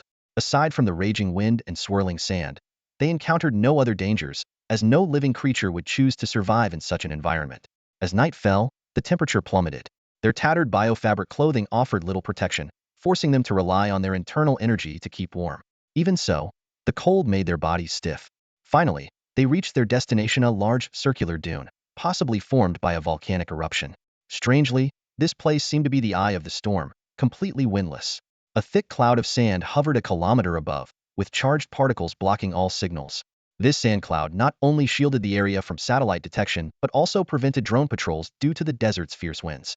They stood in the center of the circular dune, dumbfounded. Feng Xingchen squinted hard at the red sand before him and finally managed to utter, "Is this the coordinate point?" Shui Miao was equally incredulous, but the calculations from her personal device indicated that even if this wasn't the exact coordinate, the error margin wouldn't exceed 300 meters. Yet, there were no walls or survivors in sight as they had expected. The two of them exchanged bewildered glances, unsure of what to do next. As the two of them stood there, dazed and confused, suddenly, the gravel about 30 meters away began to tremble. A platform made of alloy slowly rose until it reached a height of 3 meters. A door on the platform gradually opened, revealing a clean and brightly lit staircase behind it. A mechanized voice echoed from inside. "Lieutenant Shui Miao, welcome to the Skull Base." Feng Xingchen and Shui Miao exchanged a look of surprise and then, without hesitation, descended the staircase. At the bottom, they found a high-speed elevator. They stepped in, and the elevator began its rapid descent, continuing for a full 7 minutes. By their calculations, they had descended over 15 kilometers underground. When the elevator doors opened, they were greeted by an enormous hangar spanning over 100,000 square meters. The hangar was meticulously organized, housing over 300 transport aircraft, 200 space fighters, and nearly 800 mechs. The sheer scale of the military force left them both momentarily stunned. Who could have imagined that amidst the chaos of war outside, such formidable military power was hidden here? For a moment, they felt a deep sense of sorrow. As soldiers, they felt contempt for this base that had hidden away while their comrades were being slaughtered. However, logic told them that even if the Skull base had joined the fight, it wouldn't have changed the outcome of the defeat. Instead, preserving these forces for guerrilla tactics would likely cause more trouble for the Kaijians and perhaps hold out until reinforcements arrived. A middle-aged major stood at the elevator entrance. He had come to welcome the new 1st Mech Brigade member, Shui Miao, but when he saw Feng Xingqian, his pupils involuntarily contracted. Despite his tattered appearance, Feng Xingqian exuded a natural aura of command. The shocking dents in his exoskeleton armor, the dark green dried blood, the few remaining scraps of cloth corroded by the man-eating vine, and the 2 broken chest plates in his hands all spoke of the brutal battles he had survived. Even a logistics officer who had never seen combat could tell that this soldier had fought his way through to reach the Skull Desert. Someone who could survive for over half a month on a one-sided battlefield and return covered in battle scars was no coward hiding in a corner. At that moment, the major completely ignored the gallant Shui Miao, his attention fully focused on Feng Xingqian. After a brief moment of distraction, the major smiled warmly. Both soldiers instinctively raised their hands in a salute. Former K-21 members, Shui Miao and Feng Xingqian, reporting for duty. The major returned the salute and looked at Shui Miao with a smile. Lieutenant Shui, no need for formalities. The entire Confines Stars 23 bases unanimously recognize you as the new 1st Mech Brigade member. Judging by your appearance, you've been through quite a few battles, haven't you? Shui Miao replied with pride. 19 battles, big and small. Excellent. Hand over your combat record files. You've been assigned to the Mech Battalion. Of course, you can take 2 days off before reporting for duty. Go ahead. Thank you, sir. Shui Miao saluted and nodded slightly at Feng Xingqian before quickly turning to leave, eager to change her clothes. Feng Xingqian watched Shui Miao disappear around the corner with a sense of reluctance. Unfortunately, the major hadn't given him any orders yet, so he had no choice but to stay put. The major took another careful look at Feng Xingqian before finally speaking. Hey, which battalion were you originally with? Sir, I'm Feng Xingqian, formerly of the K-21 Marine Corps L-033 Squad, a class sniper, private 1st class. I see. Hand over your combat record data and report to the Marine Corps for now. You can download the base map for specific directions. Yes, sir. Feng Xingqian activated his personal holographic device, tapped a few times on the virtual screen, located an encrypted military file, and transmitted it to the major's device. The combat record files are an essential part of every active duty soldier's personal holographic device. Once the program registers a valid attack or kill, it records the achievement using a complex system. The software is specially encrypted, and without the mainframe's decryption key, it is impossible to alter the data. This makes the statistics relatively accurate and highly regarded by grassroots soldiers. Extremely excited, Feng Xingqian handed over the documents and turned to leave, shaking his head inwardly. He swiftly activated his portable smart device, downloaded the map, and opened the virtual screen. The 3-dimensional map of the skeleton base instantly appeared before his eyes. After glancing at it a few times, he couldn't help but exclaim, wow, this skeleton base is enormous, at least dozens of times larger than the K-21 base where I used to stay. Xiao Hao snorted in disdain. You have no idea. Did you look closely? 90% of the map is covered in red, with only 10% showing paths and labels. Do you know what that means? Feng Xingqian frowned and thought for a moment before realizing, I get it. As a 1st-class Marine, the areas I can access are limited to the dining hall, living quarters, training grounds, live fire range, combat arena, recreation room, and the armory. The displayed areas are exactly these places. Exactly, Xiao Hao nodded. Based on my experience and deduction, it's clear that the skeleton base is highly classified, likely directly under top command. This also explains why it didn't participate in the war when it broke out. That makes sense. Feng Xingqian agreed. Such a secretive place, combined with the numerous mecha guards outside, makes it impregnable. There's no safer place on the entire Confines Star. He grinned. Finally, I can take a good rest for a while. Indeed, it's time to take a well-deserved break. Xiao Hao concurred. Feng Xingqian gave a faint smile, lit a cigarette, and used his portable smart device for navigation. He quickly made his way to the logistics department, where he collected 2 sets of uniforms using his military ID. Guided by 2 enthusiastic comrades, he walked through a 3-meter-wide passage and officially entered the base. The Marine base had a ceiling height of over 50 meters, with 8 standard football fields in the center. The edges of the fields were adjacent to the mountain walls, where an 11-story ring of living quarters could accommodate up to 40,000 people, exuding a grand and imposing atmosphere. After finding his room, Feng Xingchen eagerly rushed into the bathroom, took a refreshing shower, and then collapsed onto the bed, sleeping soundly through the night. He was only awakened by the distant sounds of training drills. Years of military service had honed his reflexes, and he sat up abruptly, quickly getting dressed. It was only then that he remembered he had 2 days off and didn't need to participate in training. He sighed in exasperation, cursing his own ingrained habits, but found he couldn't fall back asleep. Deciding to get up, he walked out of his room and glanced around. He saw about 850 people gathered on the large training field, running laps while shouting slogans. He knew that this seemingly simple running exercise was a true test of willpower, especially when wearing gravity gear adjusted to multiple times normal gravity. "Hey, a newbie?" A teasing voice suddenly called out from behind him. Feng Xingchen turned to see a burly man in a short-sleeved shirt standing there. Although he couldn't discern the man's rank, he knew that anyone leisurely strolling while others trained had to be an officer. Reflexively, he saluted. "Good morning, sir. I'm Feng Xingchen. I arrived last night before lights out." "I know. You're a first-class Marine from K-21 Camp, Squad L-033, the man nodded. "Not bad, not bad. Even though your military merits haven't been fully tallied yet, surviving 19 days of fierce combat is enough to prove you're an excellent soldier." "You're too kind, sir. I was just lucky," Feng Xingchen replied modestly. "Luck is also a form of skill." The man waved dismissively. "I'm Wu Jiawei, former colonel of the K-11 Marine Corps, currently temporarily in charge of this base's Marine Regiment." "All right, introduction's over. You're still on leave, so feel free to do as you please." "Thank you, Colonel." Feng Xingchen saluted, turned, and marched towards the dining hall. However, upon arriving at the dining hall, he was immediately disheartened.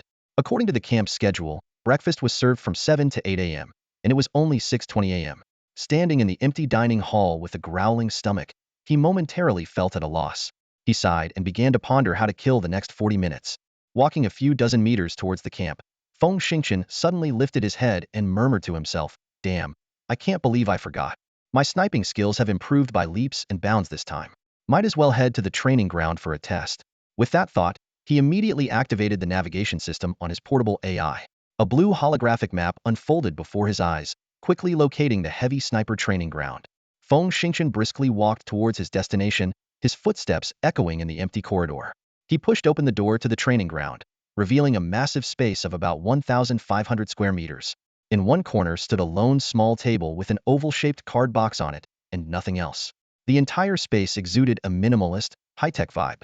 Feng Xingchen approached the table and skillfully took out 6 band-aid-like sensors from the card box. He carefully placed them on both temples, the palms of his hands, and both sides of his waist. Each movement was so familiar, as if he had done it countless times before. After attaching the sensors, he retreated to one wall of the room and softly spoke to the air. "AI, initiate heavy sniper simulation. Start from the lowest level and increase progressively." The AI's synthesized voice immediately responded. "Heavy sniper simulation program, level B. Initiating countdown, 3, 2, 1, start." As the countdown ended, the scene before Feng Xingchen's eyes transformed instantly. The opposite wall seemed to be pushed back by an invisible force, extending rapidly until it was 3 kilometers away. At 1,200 meters, 10 circular targets, each with a diameter of 30 centimeters, appeared out of thin air, hovering quietly. Feng Xingchen slowly raised his hand, and a full-sized 19mm heavy sniper rifle materialized out of nowhere. Although it was just a 3-dimensional simulation, the 6 adhesive sensors allowed him to feel the gun's weight realistically. Even the massive recoil when firing simulated bullets was palpable. This lifelike experience made the training incredibly effective. He raised the rifle, and the photon scope automatically adjusted to a 12x magnification. Through the scope, a target center appeared clearly in view. Bang! Bang! The distinctive dull thuds of the heavy sniper echoed in the training ground. Each shot sent over 150 kilograms of recoil through Feng Xingchen's body, causing a slight tremor. But as a level 9 expert, his physique was extraordinary. Even amidst the tremors, he maintained a steady firing rhythm, releasing bullets with precision at the critical point of each tremor. For an A-level sniper, stationary targets were trivial. The 10 targets quickly disappeared, only to be replaced by another 10, this time moving at a constant speed along simple paths. Feng Xingchen shook his head slightly, squinted his eyes, and quickly calculated the speed of the moving targets, then raised his rifle for rapid fire. For a level 9 expert, even moving targets at a constant speed posed no challenge. 10 shots, 10 hits, no surprises. He nodded slightly and said, "Skip to level 2A. Affirmative. Level 2A mode initiating. The AI responded immediately. In the next instant, another 10 targets appeared. This time, the difficulty spiked. Each target varied in size, moved unpredictably, yet all shared the same speed of 8 meters per second. Bang, bang, bang. A rapid succession of gunshots rang out, bullets raining down. To Feng Xingqian's embarrassment, not a single shot hit the target. The scene abruptly switched to a large screen displaying the glaring red words failure. Damn it, still can't find the rhythm? This is just embarrassing. Feng Xingqian cursed, then chuckled bitterly. He took a deep breath, standing still for a few seconds before slowly exhaling. Gradually, his body relaxed. Curiously, at that moment, Feng Xingqian's mind cleared completely.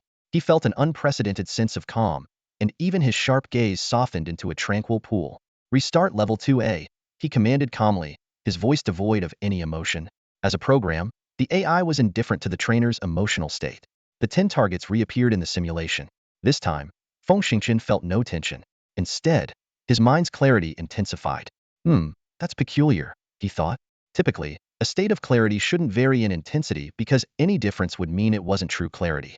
Yet at this moment, he could indeed sense it, and his tactile perception in this state of clarity was expanding without limit. As Feng Xingqian anticipated, as the transcendence extended, the speed of the targets gradually slowed down. A peculiar scene seemed to unfold before his eyes. All the targets were enveloped in some sort of invisible viscous liquid, moving sluggishly, like in a slow-motion film. Yet, he remained in a normal state, feeling as if he could shoot at will. Feng Xingqian raised his gun and aimed at the targets. Bang, bang, bang. A series of gunshots rang out, and the bullets shot out like streaks of light, hitting each target with precision. The targets shattered and disintegrated under the impact of the bullets, breaking into fragments. Suddenly, a dazzling light filled the training ground, and a row of bright red characters appeared. Congratulations to trainee Feng Xingqian. You have set the first record at this base by destroying 10 slow-moving, irregular targets in 37 seconds. You are now officially certified as a Level 2A heavy sniper.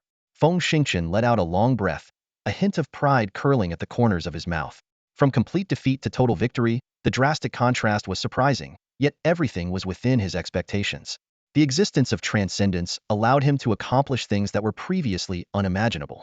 He stood for a few minutes, smiling broadly, then took a deep breath to calm the burning sensation in his lungs. Feng Xingqian calmly said, Level 3A mode. A new round of challenges began. This time, the targets were much smaller, only the size of a cigarette box, moving at a speed of 15 meters per second with more unpredictable trajectories. Feng Xingqian entered a state of complete relaxation, his pupils dilating as that feeling of clarity appeared. With a faint smile on his lips, he decisively pulled the trigger. The training ground echoed with the notification sound once again. Congratulations to trainee Feng Xingqian. You have set the second record at this base by destroying 10 medium-speed, irregular targets in 39 seconds. You are now officially certified as a Level 3A heavy sniper. Congratulations to trainee Feng Xingqian.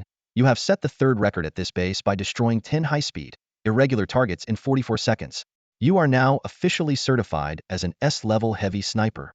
Congratulations to trainee Feng Xingqian. You have set the fourth record at this base by destroying 15 ultra-high-speed, irregular micro-targets in 75 seconds.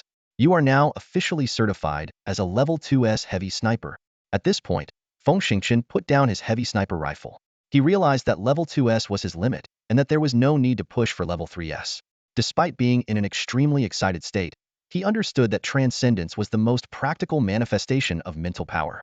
He was convinced that once his mental power broke through to level 9, he would be able to reach level 3S, or even higher.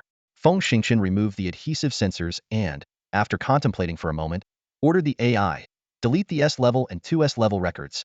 The AI's synthesized voice responded calmly, deleting the records will reduce your heavy sniper certification stipend by 16,000 credits. Please confirm. Feng Xingqian felt a bit helpless. Keeping those records would indeed increase his special stipend by 16,000 credits each month, but it would also expose his high mental power, leading to significant trouble. For a civilian, having mental power above level 7 was not always beneficial. It could easily attract the attention of major financial conglomerates, drawing him into their competitive fray. Feng Xingqian did not want to become a pawn for others.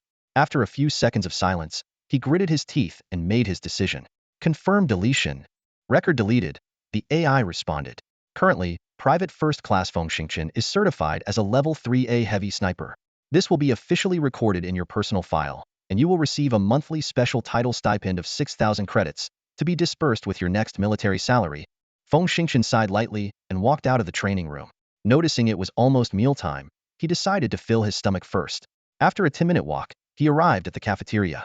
The cafeteria had just opened, and the vast space, capable of accommodating 10,000 people at once, was mostly empty as most soldiers were still showering. As he approached the food counter, Feng Xingchen was surprised to see the variety and quantity of food available. He couldn't help but say to Xiao Hao, "See that? There's a wide variety and a large quantity of food here. Could it be that the Skull Base has established a self-sufficient ecological supply system? If that's true, the investment in Skull Base is no small matter." However, hunger soon took over. Feng Xingchen shook his head and focused on the food in front of him. "Time to eat. I'm really starving." Feng Xingchen glanced once more at the sumptuous spread of food and couldn't help but swallow.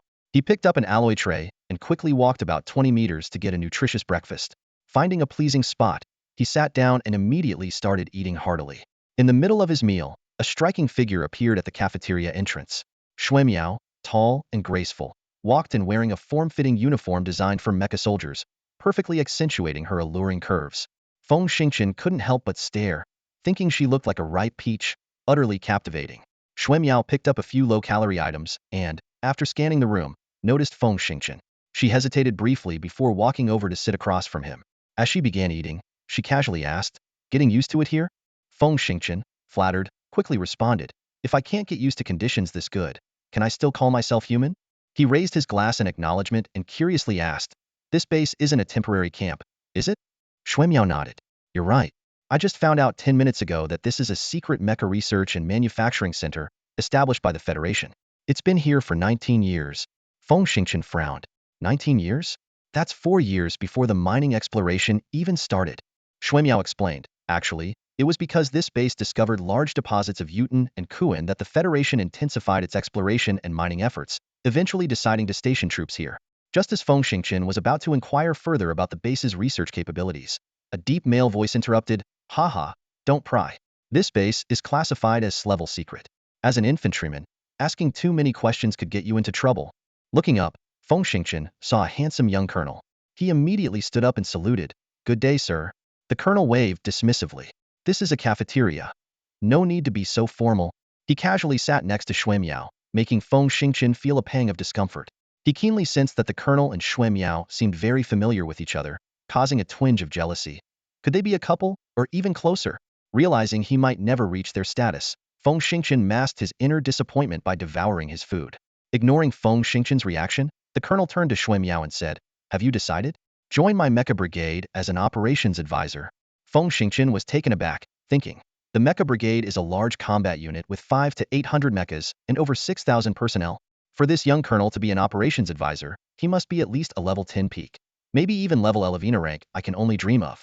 However, when he looked at Xue Miao, he clearly saw a hint of impatience in her expression. This discovery slightly comforted him. It seemed Xue Miao didn't like the colonel. Sensing the awkwardness, Feng Xingchen kept silent and continued eating. Xue Miao also remained quiet, focused on her food. The colonel, noticing the tense atmosphere, flashed a hint of anger in his eyes, then suddenly addressed Feng Xingchen. "Feng Xingchen, I'm Colonel Zhang Xiaoying, the operations advisor of the Mecha Brigade. Xue Miao mentioned that your personal combat ability is at least level 8 peak. The military on Kuantan Star is in dire need of talent. You should consider joining the Mecha Brigade." Feng Xingchen was stunned. "Me? Is that possible?" Before the colonel could answer, Xue Miao immediately interjected. "I object." Both men stared at her. Xue Miao calmly explained, "There are 2 reasons. First, mecha soldiers must undergo at least 3 years of intensive training to master combat skills. Although he appears to have level 8 or higher abilities, he can't become a qualified mecha soldier in the short term, which wouldn't help our plans. Second, the infantry typically operates in 5-man teams, naturally better at evading enemy detection compared to mechas. We're currently in dire need of infantry, which will affect subsequent plans. Therefore, I suggest keeping him in the infantry and granting special permission for mecha training in his spare time." Both men fell silent after hearing her explanation. The colonel remained silent. Xue Miao's suggestion was indeed impeccable. Feng Xingchen also kept quiet, having keenly noticed that Xue Miao mentioned the word plant twice. He thought to himself that she must know some inside information, but couldn't disclose it due to military discipline. Xue Miao gently shook her head, displaying a weary expression. "Sorry, it's been exhausting these past few days. According to regulations, I still have 40 hours of rest time. It's not too late to receive the mecha after my break." She swiftly cleared her tray, stood up and said, "Enjoy your meal. I'm done." With that, she turned and left. Seeing this, Feng Xingqian also stood up and smiled. Enjoy your meal, sir. He then followed her out. As he watched them leave, a sinister glint flashed in the colonel's eyes, and he muttered under his breath, Shui Miao, that damned woman, actually opposing me to protect this kid. If it weren't for your strong family background, I'd have already. He sneered, think you can escape my grasp by not joining the mecha unit? Shui Miao, you're underestimating me.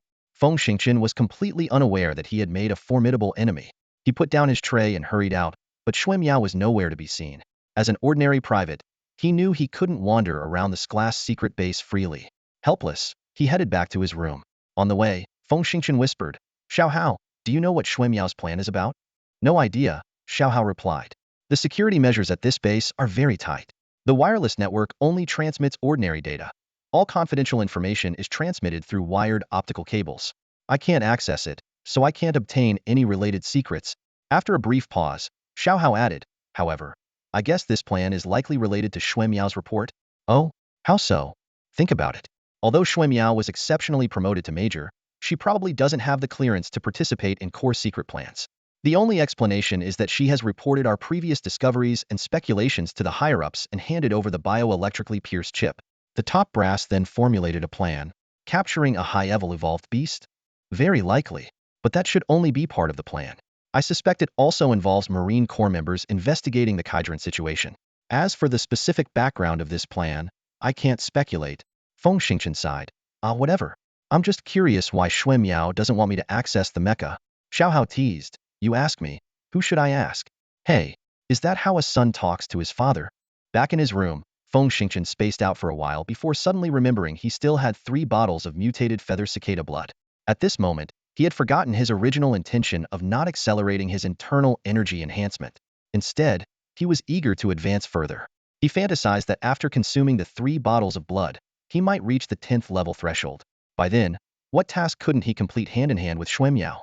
If he completed more dangerous missions, could he quickly rise to an officer's rank and be a match for her? As he was daydreaming with drool, his gaze fell on the storage box. Opening it, he was stunned there, in the corner, lay the strange item he had taken from the man-eating vine. He had been so busy these past few days that he had forgotten all about it. Feng Xingqian carefully picked up the item and began to examine it closely. The object was completely enveloped in the woody material of the man-eating vine, forming a fist-sized sphere. Feng Xingqian's mental scan detected a peculiar object at the center of the sphere. After a moment's thought, he took out his vibration knife, adjusted the blade to a fine, precise shape, and began carefully removing the wooden shell. The 5,000 times per second vibrating blade easily cut through the hardwood. As the outer layer was gradually peeled away, Feng Xingqian's eyes widened. Inside was a ceramic-like ring, about the size of a bracelet. Once the remaining wood chips were cleaned off, a series of strange runes were revealed on its smooth surface. Feng Xingqian frowned as he stared at the ring in his hand, a wave of disappointment washing over him. Damn it, how could it be like this? We went through all that trouble, almost lost our lives, and all we got is a ceramic bracelet. Just then, Xiao Hao spoke up. No, this thing isn't that simple. How do you know? Feng Xingqian asked, puzzled. Without further explanation, Xiao Hao projected a 3D image of the bracelet in front of Feng Xingqian, continuously enlarging it. When the image reached about a meter in diameter, Xiao Hao pointed to the intricate patterns and explained, based on low-temperature magnetic testing, this object is approximately 6,300 years old, predating Earth's earliest fine ceramics by over 3,000 years. Also, I can say with certainty that this isn't ceramic but some unknown metal. Feng Xingqian's eyes widened in shock. What? Are you saying even you don't know what kind of metal it is? Xiao Hao smiled wryly. I've mentioned before, I'm not a normal separated subcell, and I lack a lot of fundamental knowledge. I can only rely on some DNA memory to grasp basic concepts of a 7th-level civilization. Additionally, this bracelet isn't a single piece, but is composed of at least 4 detachable, unique parts. These patterns are the seams for assembly, but I can't find a way to disassemble it. What does that mean? Feng Xingqian asked, confused. Xiao Hao honestly shook his head. I don't know. Feng Xingqian was completely taken aback by this answer, muttering to himself, damn, even if this thing is a treasure, how am I supposed to use it? An unusable object, or one without any practical use, is just an antique at best. Should we try to sell it? You're such a money grubber. Xiao Hao said helplessly, Dad, I have a feeling this bracelet is likely a product of alien technology. Selling it would be such a waste. Besides, where on Content Star would you find a suitable antique market? Also, I personally believe the man-eating vine grew to such a size because it absorbed some extraordinary life energy from this object. Otherwise, such a bizarre transformation couldn't happen. Feng Xingqian paused, then nodded vigorously. Makes sense, makes sense. But I haven't detected any energy fluctuations. Should I use my mental power to check again? No rush, Feng Xingqian said, casually slipping the bracelet onto his wrist. He then took out 3 small bottles containing the blood of mutated cicadas. He swallowed, pondering whether the blood would be harmful to him. Seeing this, Xiaohao immediately detached from his body and floated in front of him. Dad, are you really going to drink it? Feng Xingqian hesitated for a few seconds before finally nodding. During the 3 days from the forest to here, I kept using my inner strength to compress my meridians and didn't find any issues. I think the biochemical beast genes have altered my physique, so I should be able to withstand the expansion of my inner strength, right? Aren't you worried about losing control of your inner strength? Xiaohao pressed. Of course, I'm a little worried. But some risks are worth taking, Feng Xingqian replied, a determined glint in his eyes. Oh. Xiaohao mused. Are you concerned that Xuemiao's plan might involve you? Feng Xingqian nodded reluctantly, realizing that this matter might not directly involve him.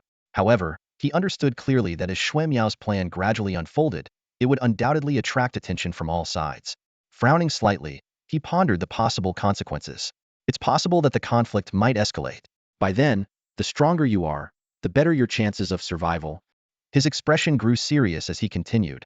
The problem is, increasing mental strength is quite slow, and it's hard to keep up with such a dire situation. He paused briefly, took a deep breath, and explained, on the surface, it seems like my control over my inner energy has decreased, but I know my condition well enough to say it's not totally out of control. Remember, I have level 8 mental strength as a foundation, while other level 10 experts only have level 4 mental strength and can still maintain absolute control. So, although it looks risky, it's still within my psychological tolerance. Xiaohao thought for a moment and responded, all right, I'll closely monitor the changes in your physical data. Feng Xingqian nodded, reaching for a bottle of blood. He took a deep breath as if making a firm decision, then drank the entire 1,000 milliliters in one go. After finishing, he let out a few loud burps, then sat down cross-legged to focus on circulating his inner energy. Time passed slowly, and about an hour later, Feng Xingqian suddenly opened his eyes, a gleam of excitement flashing in them. He muttered to himself, unbelievable. The mutated blood's effect is so potent, reaching high level 9. A smile tugged at his lips. Heh, I still have 2 more bottles. Could they push me to level 10? After saying this, he stood up, stretched his limbs, and then sat down again to consume the remaining blood. Another hour passed, and Feng Xingqian stood up, sweating profusely, shaking his head. As expected, even with mutated blood, the first use has the most significant effect, and subsequent uses diminish drastically. He sighed, a hint of disappointment in his voice. Sigh. 3,000 milliliters of blood only brought me to the peak of level 9, still a millimeter away from breaking through. Upon hearing this, Xiaohao couldn't help but roll his eyes, his tone filled with exasperation. Seriously? You advanced from early level 9 to the peak in just 2 hours. What more do you want? Others take at least 2 to 3 years, or even over a decade. Feng Xingqian chuckled smugly. Heh, that's them. I'm different. Xiaohao reluctantly agreed. Indeed, you are. I dare say, a carbon-based life form capable of integrating insect genes is unique in the universe. Ignoring Xiaohao's teasing, Feng Xingqian lit a cigarette, his mind racing. He recalled his instructor's words. The instructor once said that breaking into level 10 isn't just about refining and increasing inner energy. You must also comprehend the forces of nature. He frowned, muttering, damn. I hate this comprehension stuff. Xiaohao added, exactly, the level 10 bottleneck isn't something everyone can surpass. Countless elites remain at the peak of level 9 for years, unable to find the key to understanding nature, forever blocked by that millimeter. After finishing his cigarette, Feng Xingqian was about to head to the bathroom when his stomach growled loudly. He grimaced, groaning, ugh, the inner energy training is too draining. I'm starving. Noticing the time, it was just 10:30 in the morning. His grimace deepened. Sigh, the military camp isn't a market where you can buy delicious food anytime. According to the rules, I have to wait until 12:30 for lunch. He sighed again. 2 more hours to kill? Inner energy training is out of the question. I should focus more on mental strength. Licking his lips, he sat down cross-legged again, took a deep breath, and slowly entered a meditative state. Meditation was second nature to him by now. 7 years of practice had made him thoroughly familiar with the process. As his consciousness settled, Feng Xingqian's spirit entered the seemingly infinite expanse of his mind's domain, happily wandering over the serene sea of consciousness. Suddenly, he sensed something unusual. Something's wrong. His inner alarm bells rang. My mental strength? It's extending beyond the boundaries of my mind. Feng Xingqian's brow furrowed as he tried to retract his mental strength, but to his horror, he found himself unable to control his own thoughts. At that moment, he felt like a spectator in a cinema, helplessly watching a terrifying scene unfold on the screen. Fear surged through him like a tidal wave. This was his mental strength. If it dissipated uncontrollably, he would end up in a vegetative state. However, just as panic threatened to overwhelm him, he noticed that the spread of his mental strength halted after covering an area of about 20 to 30 meters. Then, it began to converge into a pattern, forming a strange symbol. Feng Xingqian's heart skipped a beat, and his pupils contracted sharply. This symbol wasn't it the same as the runes formed by the gaps on his bracelet? What is going on? His mind raced. Could it be that the bracelet is autonomously guiding my mental strength? Feng Xingqian suddenly gritted his teeth and stopped deliberately controlling his mental power. Like an outsider, he watched the process of drawing runes with great interest. The runes formed at an astonishing speed, and within just a few seconds, 8 runes were completed. Just then, he was pleasantly surprised to find that his consciousness had regained control. Like a child who had stolen candy, he cautiously retracted his mental power. The next moment, Feng Xingqian's expression became extremely peculiar, his mouth slowly opening as he stammered, "Oh my god? What's going on? The total amount of mental power is so much more than what I released. This increase is equivalent to several days of intense training." A wave of excitement surged through him. He opened his eyes wide and exhaled a long breath, realizing that his entire body was soaked in sweat. Just as he was about to head to the bathroom with a wry smile, a knock on the door suddenly sounded. Opening the door, Feng Xingqian was stunned to see Xue Miao standing there. He was so thrilled that he froze, his tongue barely cooperating. Beautiful lady, please come in, come in." Xue Miao shook her head. "You're crazy. You missed 2 meals, and I thought you were dead asleep." 2 meals? Feng Xingqian looked at his watch and saw it was already past 6 in the evening.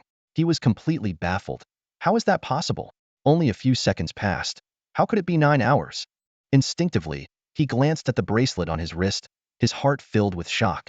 Forcing a smile, he explained, "Sorry, I entered a state of epiphany while training my mental power and lost track of time." Epiphany?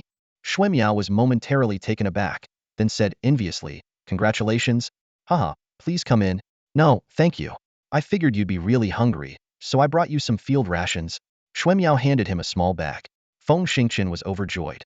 A beautiful woman personally bringing him food, what did that imply? However, before he could express his gratitude, Xue Miao coldly said, "Don't get the wrong idea. I didn't bring this food just for you. I came to give you some advice. I've received an urgent mission and must leave the base by 5 tomorrow morning for 5 days. During this time, you must stay with the Marine Corps. It will only benefit you. Remember, do not go to any other unit, including the Mecha battalion." Feng Xingqian blinked in confusion. What does that mean? Xue Miao did not explain and turned to leave. Feng Xingqian stood at the door, watching her figure disappear, his mind racing but unable to comprehend the reason. Shaking his head with a wry smile, he decided to set the matter aside for now. After all, he would be staying with the Marine Corps for a while, and he could ask Xue Miao in person when she returned. Back in his room, he devoured the field rations while pondering his recent training experience. The more he thought about it, the more perplexed he became. After a few minutes, he muttered to himself, "This is too strange. What's really going on?" Feng Xingqian decided to try again. He sat down, carefully releasing his mental power to make contact with the bracelet. He hypothesized that since his mental power had autonomously drawn those strange runes when it went out of control, this object should not reject a mental probe. As his mental power slowly covered the bracelet, he found it cold and unresponsive. Unwilling to give up, he controlled his mental power to adopt a piercing characteristic, probing different areas of the bracelet.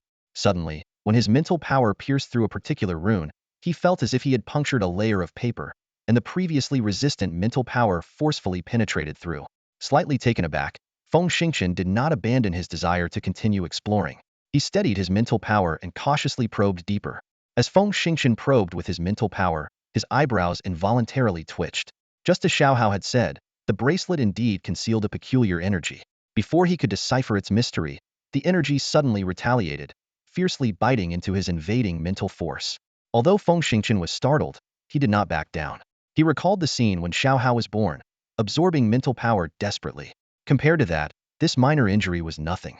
The energy bit off a tip of his mental force and then began to tremble slightly, soon synchronizing completely with his mental power's vibration frequency.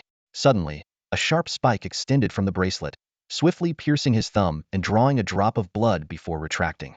Feng Xingqian was taken aback by this sudden turn of events. Before he could throw the bracelet away, a surge of information shot into his brain at lightning speed, leaving him dizzy. As he instinctively sifted through the information, a look of ecstatic joy spread across his face. The message was brief, just a few sentences. Mental power marking and DNA binding complete. Host's mental power level determined to be mid-level 8, qualifying for Tianyu ring activation. This item is a special auxiliary tool that can enhance the host's mental power cultivation speed and provide basic training. The item is controlled by mental commands, can be concealed at will, and can become completely invisible. Reading this, Feng Xingqian was overwhelmed with excitement. The Tianyu ring could accelerate mental power cultivation, a function that was practically heaven-defying. And what did basic training imply? Even more thrilling was that this seemed to solve his long-standing problem of hiding the Tianyu ring. With a thought, the bracelet in his palm rapidly shrank in a bizarre manner, transforming into an ordinary ring in the blink of an eye. Feng Xingqian was momentarily stunned. This miniaturization technique reminded him of the Lingping tribe's technology. But he quickly dismissed the thought. If it were truly from the Lingping tribe, Xiaohao would have recognized it. Not dwelling on the item's origin, Feng Xingqian swiftly placed the ring on his pinky. He activated his mental command again, and the ring gradually became transparent, soon disappearing entirely. At that moment, Xiaohao suddenly popped up and exclaimed in amazement, "Oh my gosh! Top-tier miniaturization and light source invisibility? This is way beyond our Lingpeng tribe. Dad, how did you do it?" Feng Xingqian denied everything without hesitation, maintaining a calm expression. "I don't know. I was just thinking it would be great if this thing could shrink a bit. Who knew it would actually work like Sun Wukong's Rui Jinggu Bang, changing size at will, and even becoming invisible?" Xiaohao's mouth dropped open, unable to speak for a while. As a metallic DNA life form, he habitually analyzed things from a data and technology perspective. But lacking sufficient heritage due to not being a normally separated subcell, he often felt puzzled by inexplicable phenomena. After a few minutes, Xiaohao shook his head and said, "Dad, I've studied the base's map thoroughly, and I'm certain that some areas store special metals, which could be quite beneficial to me. I think." Seeing Xiaohao's hesitant expression, Feng Xingqian smiled, "You want to sneak out and bring back some stuff?" Xiaohao scratched the back of his head shyly and cautiously said, "If I could get some good metals, it would greatly help you. At the very least, I could upgrade your exoskeleton plates, repair the microshield device, and even make some overclocking bullets." So, Feng Xingqian was clearly tempted but still asked cautiously, "Won't you get caught?" Xiaohao immediately pouted. "You underestimate me." Feng Xingqian shouted for surrender and nodded repeatedly. All right, you go ahead. Don't worry, I guarantee nothing will go wrong." As soon as he finished speaking, Xiaohao slipped from Feng Xingqian's wrist like a liquid, quickly transforming into a snake thinner than a sewing needle, and deftly slithered out through the door crack. Feng Xingqian watched Xiaohao leave, sighing enviously at the convenience of such a transformation ability. He had intended to study the effects of the Tianyu ring carefully, but after a whole day of rigorous training, he decided to take a break. Haste makes waste, he reminded himself. Suddenly, he remembered that Xuemiao had a mission tomorrow. His heart skipped a beat. Why not find the beauty for a drink and send her off? It might even score him some points in her eyes. The thought made his heart race. He dashed into the bathroom, took a quick shower, changed into fresh clothes, and hurriedly left the Marine Corps base. However, after wandering around for a while, he realized he had no idea where the Mecha unit's base was. He stopped passers-by to ask for directions, but only received suspicious and scrutinizing looks in return. This frustrated Feng Xingqian, making him realize that in the modern military system, the status of a Marine was only slightly higher than that of a logistic soldier, leading to many restrictions within the base. With no other options, he headed towards the recreation room.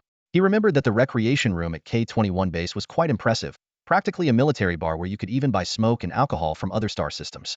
It used to be a favorite hangout spot for his squad. When Feng Xingqian walked into the recreation room of this base, his jaw nearly dropped. If the K-21 recreation room was a bar, this place was a veritable den of luxury. The 1,000-square-meter space not only had a bar and vending machines, but also sold items that had no place in a military setting. The most eye-catching feature was the 3 stages in the center of the hall, where a dozen scantily clad women were dancing provocatively, drawing the attention of at least 400 to 500 people. A truly bizarre scene. Feng Xingqian thought to himself, although Earth's civilization had evolved over 4 centuries and moral standards had declined, the military was still the military. Such a scene clearly violated some regulations. Nevertheless, he couldn't help but feel a secret thrill. "I think I'm already in love with this place." His eyes lingered on the beauties, and soon he squeezed his way to the bar. Wiping away the drool that almost escaped, he said to the bartender, "Hey there, can I get a beer?"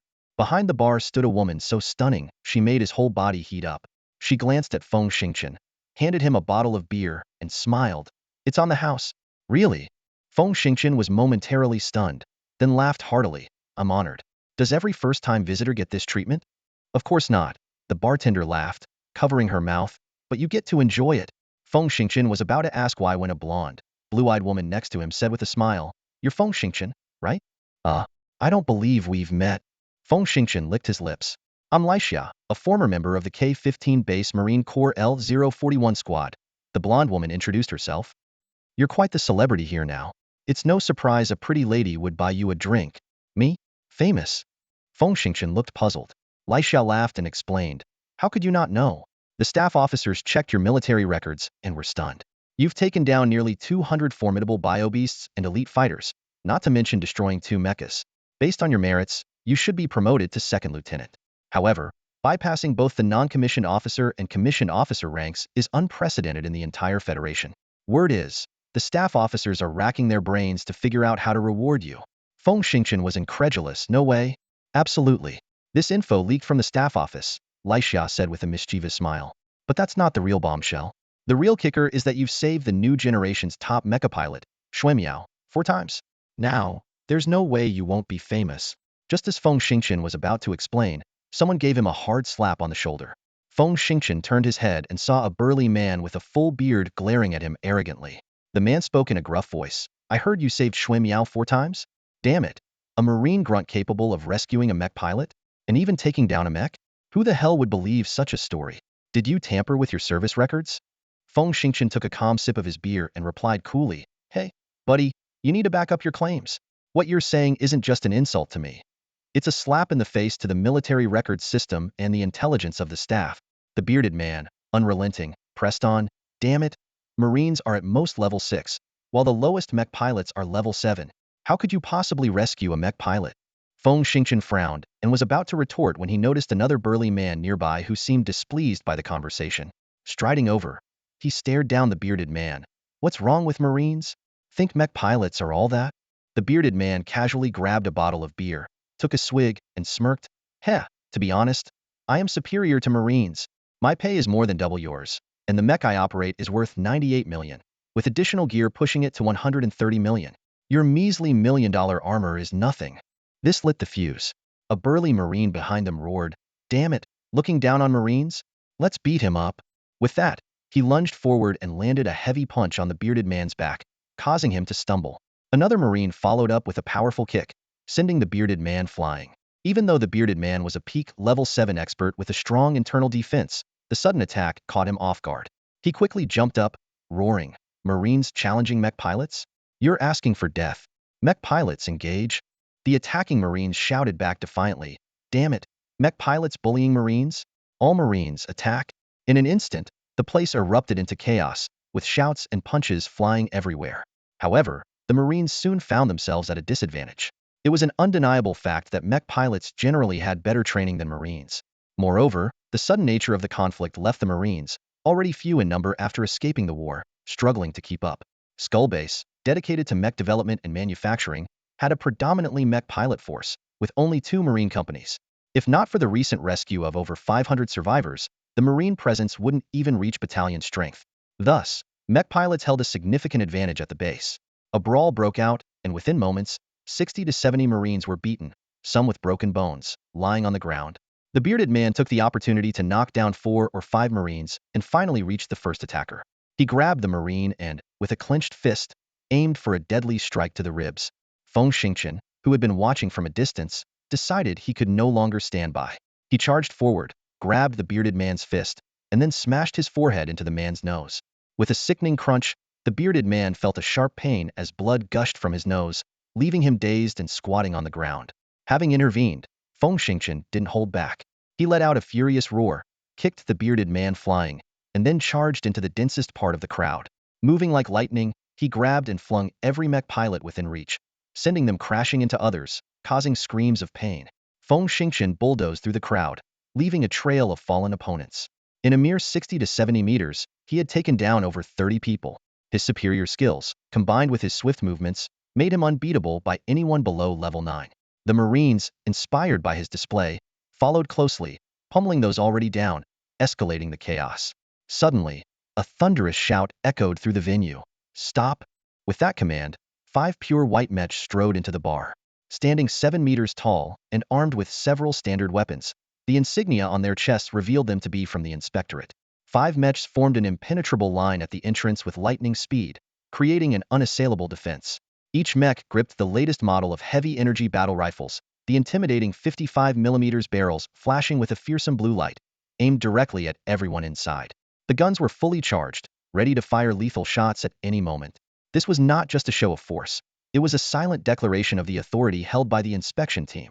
The leader was a tall, imposing major, his steely gaze sweeping over the now quiet crowd. Finally, his eyes locked onto Feng Xingchen, and after a brief but intense stare, he issued an unequivocal order. Feng Xingchen, the general staff was debating whether to promote you to second lieutenant or sergeant. Now it's clear we don't need to consider it anymore.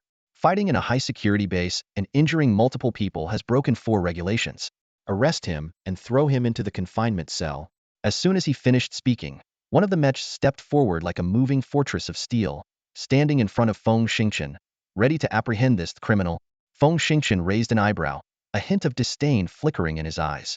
In the stone forest, he had taken down 2 fully armed third-level civilization mechs face-to-face.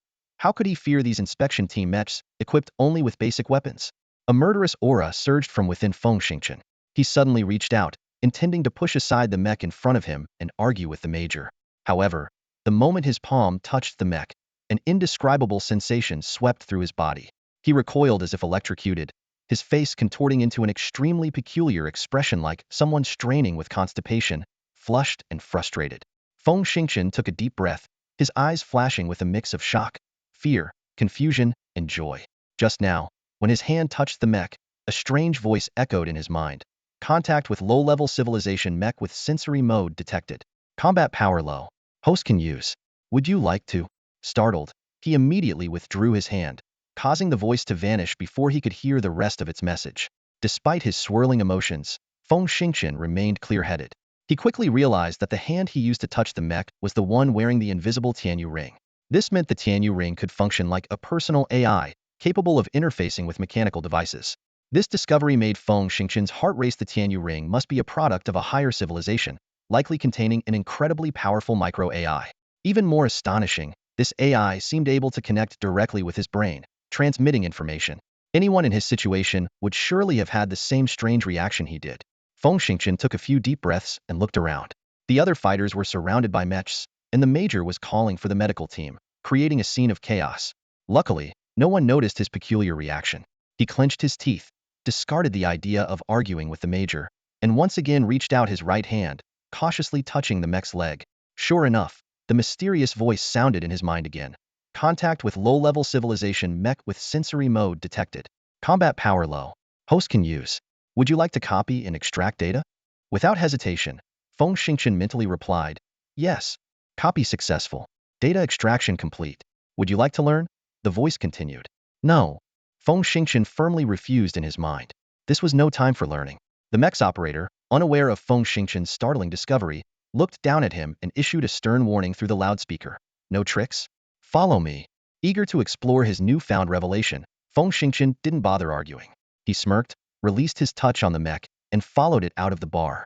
A few minutes later, with a dull metallic clang, Feng Xingchen was locked in a confinement cell. However, he felt no despair. Instead, he eagerly sat down, scratched his head, and focused his mental energy, cautiously reaching out to the Tianyu ring. As his mental energy connected with the Tianyu ring, the mysterious voice spoke again. Copy data available for learning. Would you like to activate the learning function? Yes. Feng Xingchen answered without hesitation. Learning function activated. Enter now? Yes. With this affirmative response, Feng Xingchen suddenly felt a wave of dizziness. When he regained his senses, he was astonished to find himself in a unique space. The vast expanse of space stretched out endlessly before Feng Xingchen, who could only see a distant, foggy landscape. The swirling mists seemed to silently proclaim the infinite nature of this strange realm. About a few dozen meters away stood a massive metallic structure, identical to a white mech. The faint blue glow from the mech's cockpit indicated it was already powered on. Feng Xingchen stood frozen, his mind racing to make sense of the situation. Had his entire body entered another space, or was it just his consciousness? A terrifying thought suddenly crossed his mind. If his whole body had vanished from the confinement room, would it cause unnecessary trouble? More importantly, how could he leave this space? At that moment, a familiar voice echoed, answering his unspoken question. The host can summon the Tianyu ring within the mental domain to request an exit at any time, or enter the sensory space to learn. Sensory space? Not his entire body? Feng Xingqian was stunned. So this was indeed a function of the Tianyu ring. And what did basic teaching function mean? His mind raced, trying to comprehend it all. Suppressing the urge to immediately learn about the Mech, Feng Xingqian shouted, "Exit!" A wave of dizziness hit him, and in the blink of an eye, his consciousness returned to the confinement room. Everything around him was as usual. Feng Xingqian grinned, quickly removing his portable brain, and placed it in a corner of the room to activate the recording function. He returned to the corner and lit a cigarette, taking a deep drag. With the cigarette between his fingers, Feng Xingqian shouted in his mind, "Tianyu ring, enter the sensory space." The dizziness returned, and when he opened his eyes, he was back in the mysterious space. Looking down, the cigarette in his hand had vanished. "Exit," he called out again. In an instant, Feng Xingqian was back in the confinement room. The cigarette in his hand was still burning, the smoke rising steadily, unaffected. He quickly checked the recording on his portable brain.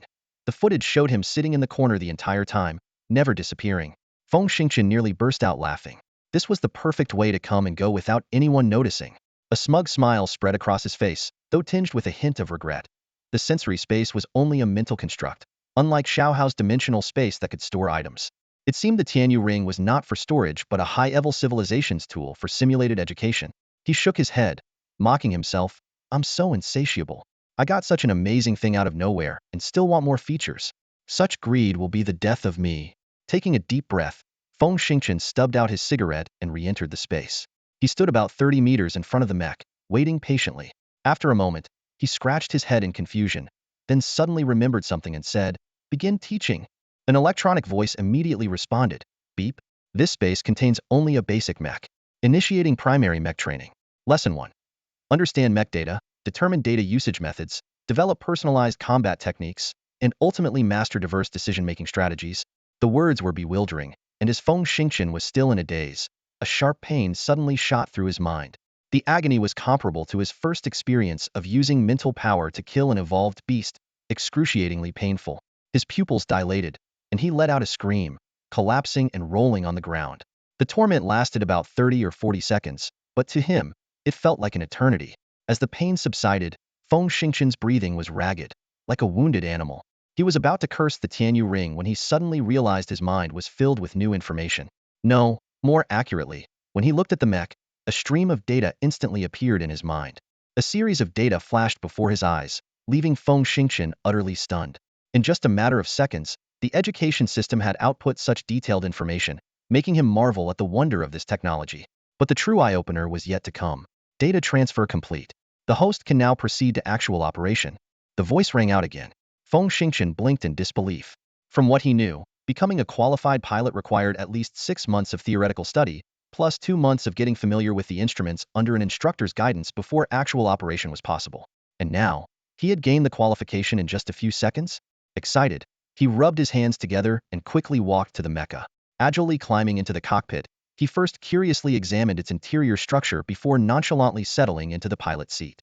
The moment he sat down, Feng Xingqian froze again. Although this was his first time encountering a mecha, even in a virtual setting, the knowledge of how to get into the mecha and what to do seemed to be deeply ingrained in him as if he had been trained for years. Snapping back to reality, he skillfully flipped a series of switches, quickly reading various data. In just a few minutes, he confirmed that the mecha was in optimal condition.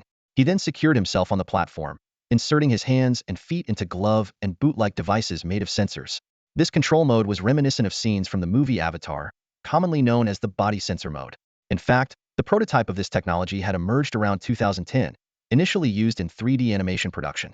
Back then, actors would have sensors attached all over their bodies, and their movements and expressions would be recorded by computers, then colored and refined to present exquisite visuals. After 480 years of development, today's body sensor mode was far beyond what it once was. With just a couple dozen sensors, it could precisely simulate the most subtle movements of the pilot. Even tasks as delicate as having a 7-meter-tall mecha pick up a needle and thread it with ease were possible. With everything set, Feng Xingqian closed the cockpit. At this moment, Tianyu Huan's voice sounded in his ear. Lesson 2. Familiarize yourself with the locations of various weapons on the mecha and achieve the fastest draw speed. Learn the mecha's movement modes and master shooting abilities while in action. This time, he did not experience the painful, forceful data transfer. The foundational knowledge crammed into his brain in the previous 40 seconds had become deeply embedded in his experience. However, experience alone was not enough. To truly operate with ease, he needed to practice through actual operation, forming muscle memory to achieve reflexive responses. However, the ability to directly acquire experience, skipping the accumulation of basic knowledge, is an incredibly efficient educational method that could drive anyone crazy. Feng Xingchen squinted his eyes, pondered for a moment, and then suddenly raised his hand, swiping behind him. The mech instantly mirrored his action, precisely retrieving a heavy sniper rifle with a caliber of 105 millimeters and a length of over 5 meters from its back. Feng Xingchen controlled the mech to steadily hold the weapon, aiming at a bright spot 10 kilometers away. Boom! With a deafening roar, the bullet tore through the sky, hitting the target with pinpoint accuracy. Rating: excellent. The host is proficient in sniping, the voice of Tian Yuan announced timely. Raising an eyebrow, Feng Xingchen's lips curled into a confident smile. He felt completely in sync with the mech, fully mastering the enormous machine. This state made him believe he could dominate the battlefield, invincible among thousands of troops. He realized that this extraordinary performance was closely linked to his personal strength. To better utilize the mech's capabilities, a perfect combination of physical strength and mental power was crucial. Thus, the importance of mental power training became increasingly apparent. Feng Xingchen's thoughts were not unfounded. In the Earth Federation, although ordinary people could pilot mechs, they struggled to unleash their full combat potential. The main reason was that information feedback had to be filtered through a quantum optical brain before being presented, causing a slight delay in the pilot's response. On a life-and-death battlefield, this minuscule delay could be fatal. In contrast, a level 7 expert could use an inner force shield to enhance perception, while a level 10 expert could form an external force field with a radius of over 15 meters, directly sensing changes outside the mech and bypassing the optical brain to make judgments, thus maximizing the mech's combat capabilities. Overwhelmed with excitement, Feng Xingchen let out a long howl and continuously operated the mech to use assault rifles, laser cannons, and various missiles. Each shot hit the target accurately, greatly boosting his confidence. Shooting proficiency: excellent. The host has an innate intuition and keen senses in mech shooting. Proceed to the next task. High-speed movement, Tian Yuan announced. Feng Xingchen was already ecstatic. As soon as Tian Yuan finished speaking, he drove the 7-meter steel giant to instantly accelerate to nearly 50 kilometers per hour. With the physique of a level 9 peak expert, he could easily withstand an overload below 30 G, which was another reason why only experts above level 7 could pilot mechs. However, just as he was about to challenge the extreme speed of 140 kilometers per hour, an accident occurred. The mech had barely started moving when it suddenly slipped and fell heavily to the ground. Damn it! Feng Xingchen was dizzy from the fall. He shook his head vigorously and cursed. How did I trip? Tian Yuan calmly responded. Excellent start. However, the estimation of ground friction coefficient was inadequate, making a fall inevitable. Please continue training. Seriously? I have to consider friction coefficient while running? Feng Xingchen smiled wryly as he slowly got up, shaking his head and muttering. It seems mastering balance will require more practice. But thanks to Tian Yuan's data stream, I already have a deep understanding of the mech's various parameters, so at least I won't be taking detours. Indeed, with the program directly providing a wealth of experience, he only needed to validate it with practical actions. As the training progressed, Feng Xingchen's coordination and control proficiency improved rapidly. Within just half an hour, the mech's running speed was approaching its limit. Flat terrain high-speed movement proficiency: excellent. Proceed to the next task. High-speed movement in mountainous terrain. Tian Yuan's voice echoed again. Feng Xingchen sighed, realizing the training was endless. Yet, the rigorous training from military instructors had ingrained in him a habit of not making excuses. He gritted his teeth and followed Tian Yuan's suggestions, completing tasks step by step like high-speed movement in mountainous terrain, shooting while moving on flat terrain, and shooting while moving in mountainous terrain. After several practice sessions, Feng Xingchen sat in the cockpit of his mecha, gasping for breath. Sweat dripped down his forehead, and he was astonished to find that even in this sensory space, the fatigue felt incredibly real. He glanced at the time display and couldn't help but exclaim, Tianyu Ring, I've been here for 3 hours. Though I still want more, my consciousness can't stay away from my body for too long. Shouldn't you send me back now?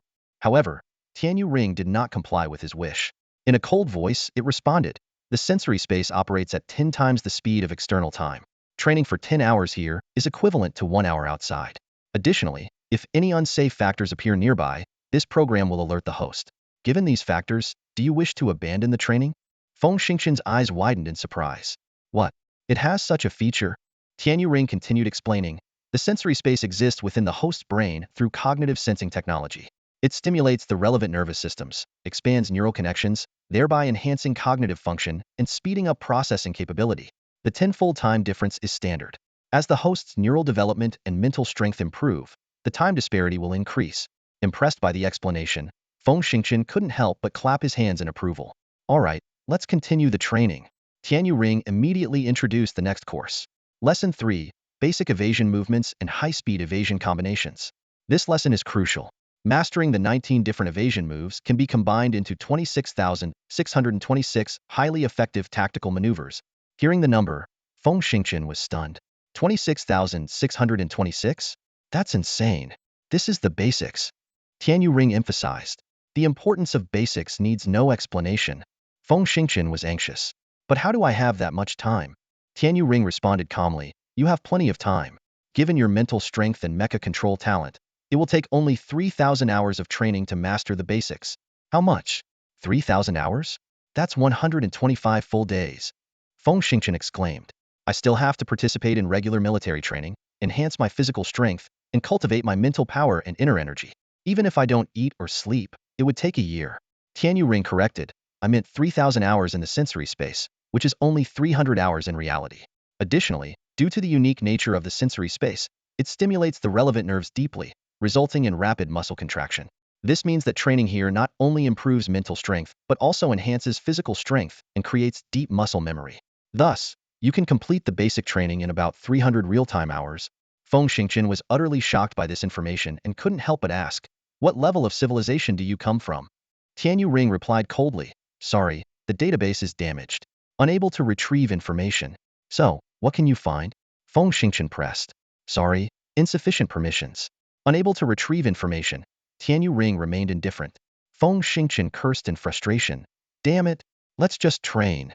While Feng Xingqian was rigorously training in the sensory space, chaos erupted outside. Someone had leaked the footage of the bar conflict to all the ground troops, logistics personnel, maintenance crew, and engineers. These lower-ranked soldiers, and even some mecha pilots who had been promoted from ground troops, were outraged. They gathered at the command center, demanding the release of all detained ground troops and protesting against the arrogance of the bearded officer, demanding a public apology from the mecha soldiers. After 4 hours of silence, the mecha unit finally responded. Brigadier General Feng Tianhao issued a public apology and released all the detained ground troops. At that moment, Feng Xingqian, who was training in the sensory space, suddenly heard Tianyu Ring's cold voice. Someone is approaching the confinement room. Please leave immediately. Before the words had finished, his mecha disappeared, and he felt a wave of dizziness as his consciousness returned to the confinement room. Looking around, Feng Xingqian found himself drenched in sweat, his muscles feeling exhausted. At that moment, he realized the high efficiency of muscle movements achieved through the rapid contraction and relaxation from neural stimulation. A strong sense of confidence surged within him. With the Tianyu Ring, he was sure he could become a true warrior within 2 years. However, Feng Xingqian had no idea that the Tianyu Ring was not some divine artifact. In civilizations above level 6, similar devices were common, differing only in their efficiency. For soldiers from a second-tier civilization, the opportunity to interact with an advanced civilization is a rare chance. Even traveling to a 4th-tier civilization is beyond their reach, let alone a 6th-tier one. Such experiences will undoubtedly give them a significant advantage in their future development. Feng Xingqian took a deep breath and forced himself to stand up. He struck a pose as if he were practicing military boxing, with sweat covering his body providing the perfect disguise. Just then, the door opened, and Major Xuemiao unexpectedly walked in. Feng Xingqian stopped his movements, wiped the sweat from his forehead, and gave a relaxed smile. It's quite improper to welcome a beautiful major in such a place. Xuemiao shook her head helplessly. I admire your courage, being able to keep your spirits up at a time like this. Come on, the base command has ordered the release of the Marines. Also, you need to report to the staff office at 8 a.m. sharp. Thank you, Feng Xingqian said with a smile. It's only midnight now. How about grabbing a drink? No, I need to rest. There are only 5 hours left before the mission.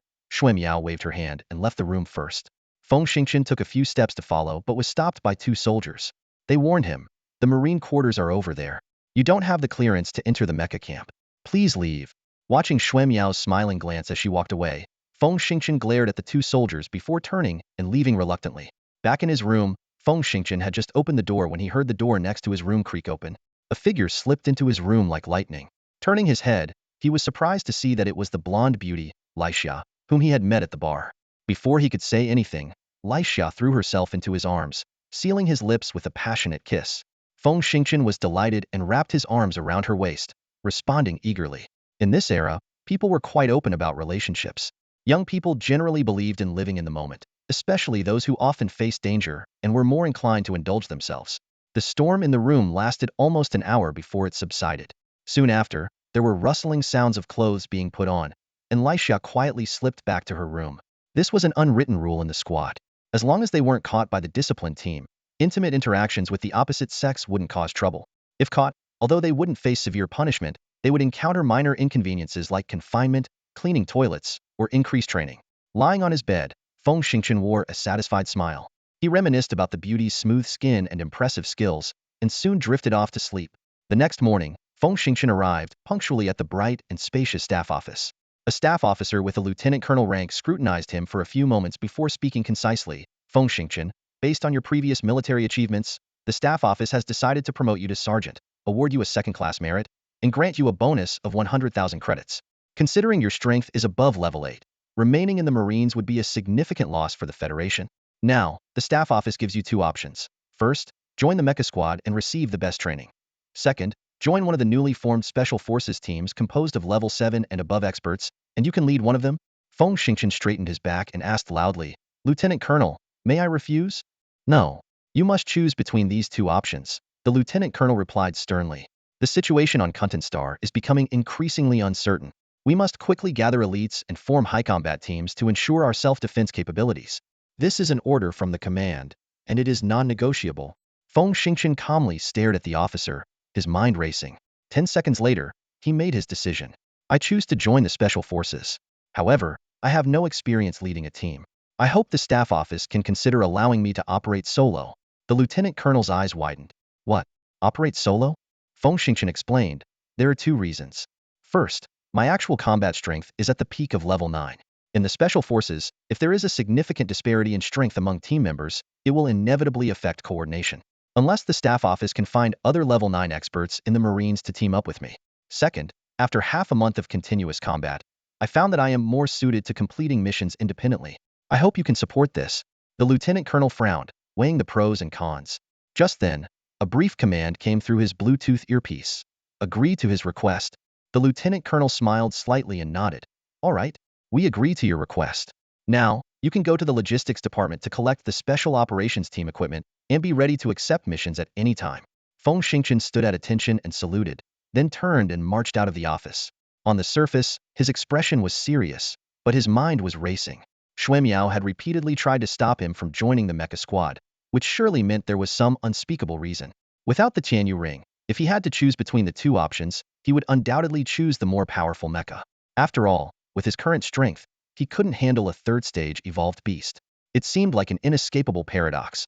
Without a third-stage beast, he couldn't rapidly increase his strength. Without sufficient strength, he couldn't obtain a third-stage beast. Using the immense power of the mecha seemed like the only way out. However, with the Tianyu ring's insanely efficient training methods, his perspective had changed. Rather than wasting time on second-level civilization simulators, he would secretly train and quickly rise to the ranks of the experts. He was confident that he would have the opportunity to pilot a mecha in the future. On his way to the logistics department, he encountered many soldiers, all of whom looked at him with curiosity. Several attractive female soldiers gave him flirtatious glances, hinting that he could enjoy some delightful company if he wanted. Feng Xingchen knew well that in this strength-oriented military, his peak 9th-level prowess was enough to attract women who admired the strong. Unfortunately, his heart was already taken, so he could only respond with a smile and quicken his pace toward the logistics department. He knocked twice on the window and asked, "Is anyone there?" "Yes, yes, yes," came a voice from inside, followed by the sound of high heels. A curvaceous woman with reddied hair, wearing loose casual clothes, ran out. Her eyes lit up when she saw Feng Xingchen, and she eagerly said, "Wow, you must be Feng Xingchen, right? Impressive. Not only did you save Miao 4 times, but you also beat those arrogant Mecha Squad guys to the ground. I admire your style." Feng Xingchen was a bit taken aback. This voluptuous and charming woman hardly seemed like a soldier. But then he remembered that this was a research base, so it wasn't unusual to encounter non-military personnel. He scratched his cheek and said, Miss, I'm here to collect my equipment. Don't worry, we received the notification 10 minutes ago. I've already prepared everything for you, the woman said with a smile. Come in through the small door over there and check out your gear. Feeling a bit guilty for misinterpreting her enthusiasm, Feng Xingqian followed her into a bright room where a pile of equipment was laid out on the floor. The woman walked in with an alluring gait and smiled. "Take a look at what I've prepared for you."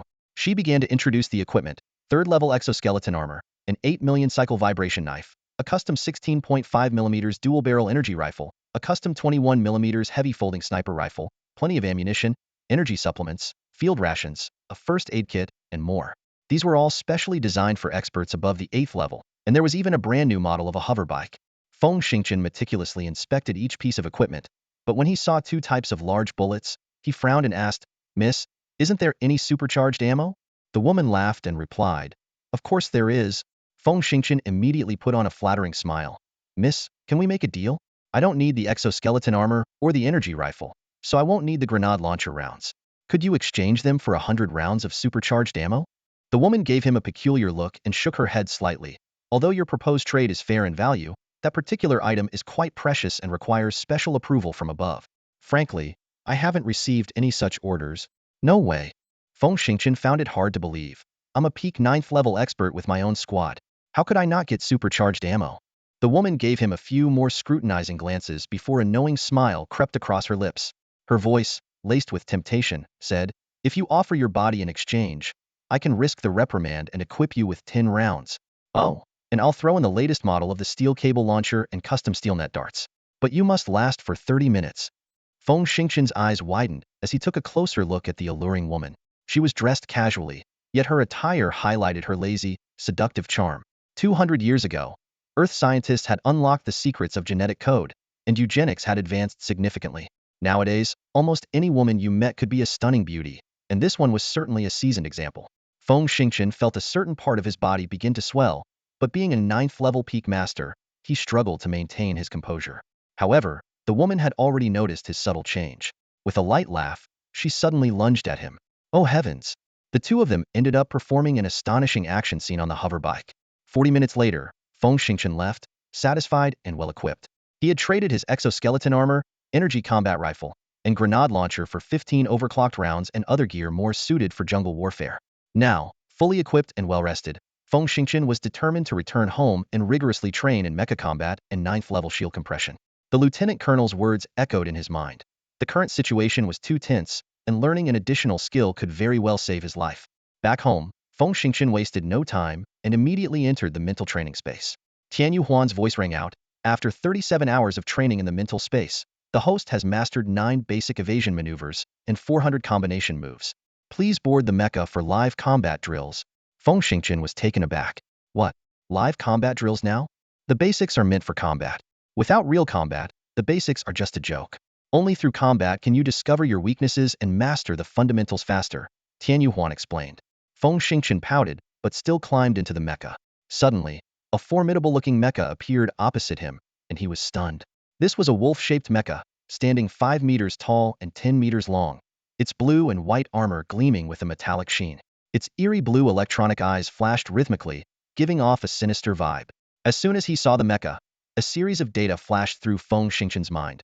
3rd level civilization, Style Republic, Dawn-class alien ground combat mecha, powered by low-grade energy blocks, capable of sustaining high-intensity combat for a maximum of 8 hours, maximum cruising speed of 180 km per hour, continuous cruising for 40,000 kilometers.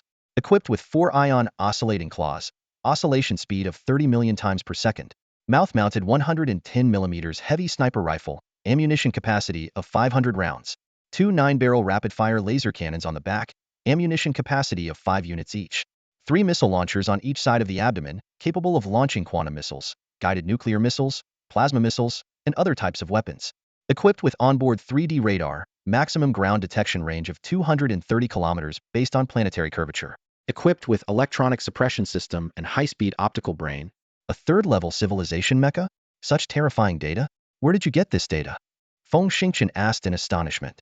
The wireless network provided some information, and I simulated the rest, Tian Yuhuan replied. Of course, without specific data, the simulated version differs significantly from the actual model. It's not suitable for teaching purposes, but it's good enough to serve as your opponent. Unfortunately, I couldn't find data on 4th-level mechas. Feng Xingqian wanted to say more, but Tian Yuhuan cut him off. Please establish firm confidence. Prepare for live combat. The scene suddenly changed. The howling wind swayed the towering trees of the forest, and beneath the giant trees, Feng Xingqian was sprinting with his blood boiling. He felt a bit anxious, fully unleashing his mental power to constantly probe his surroundings.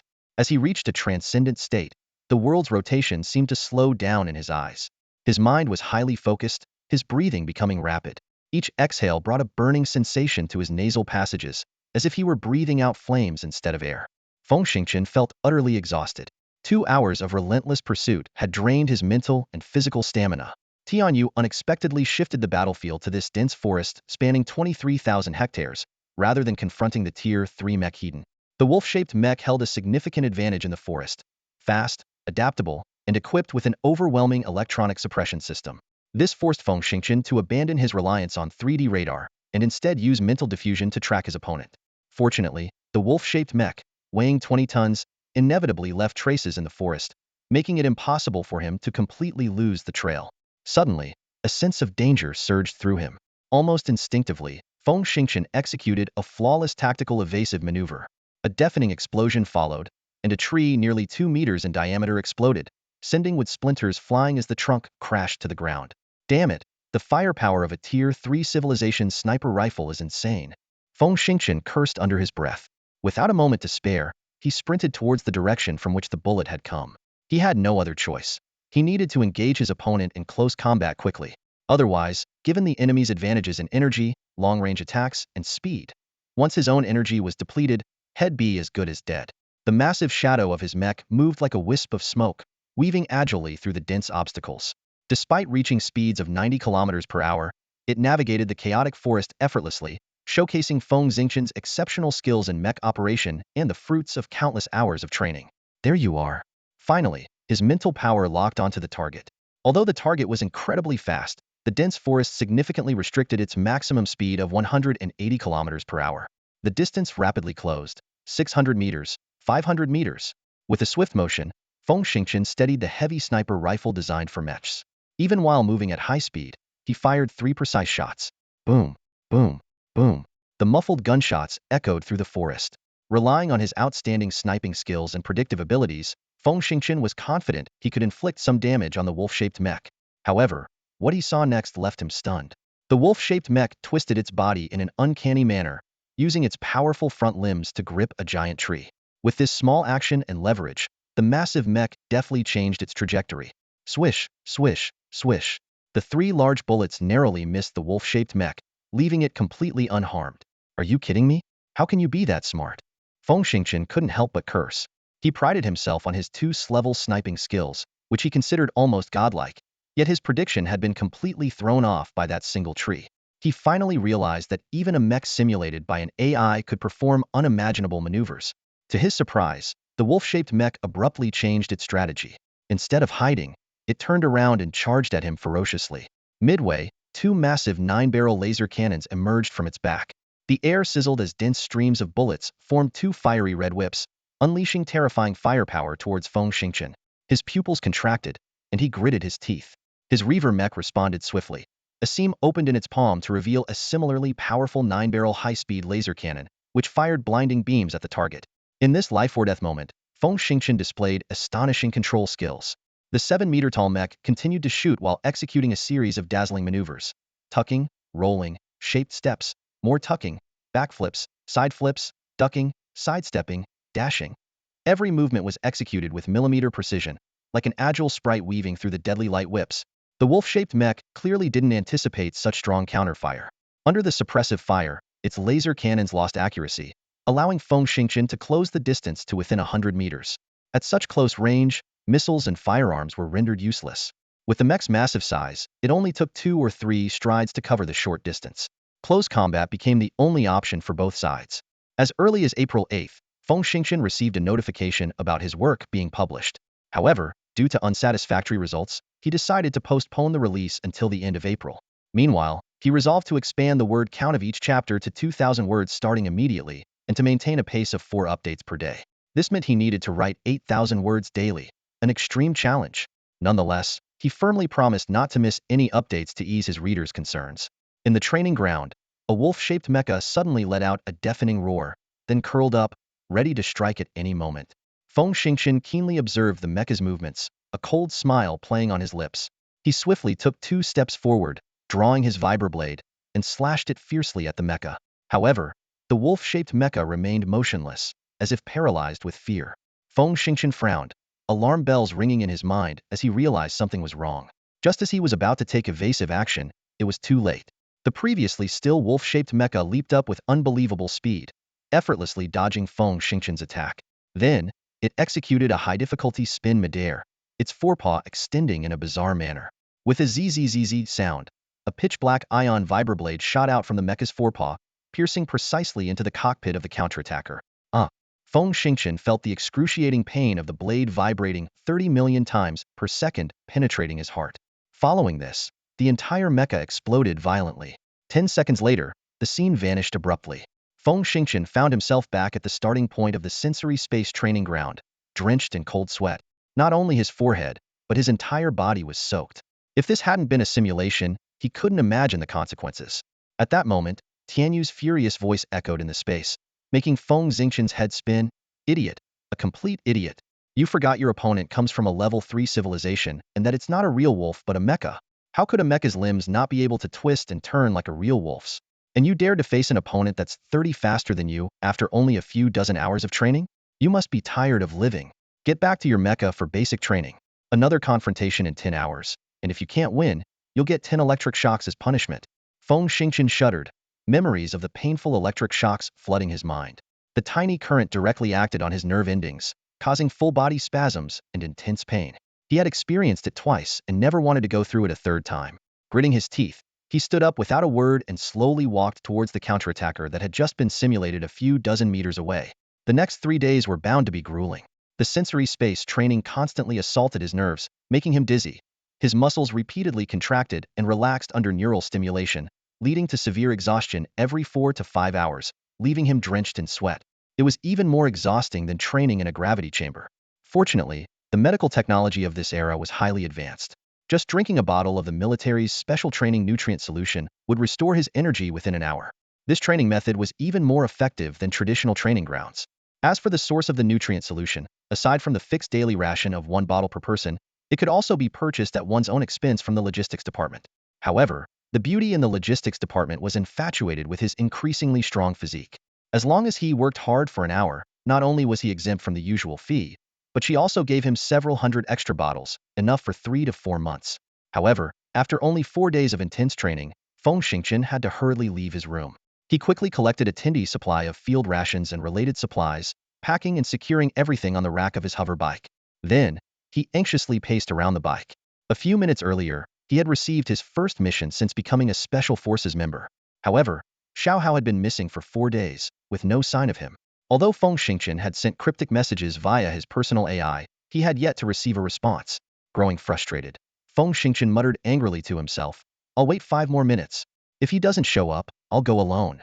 Just as he finished speaking, he felt a movement on his wrist.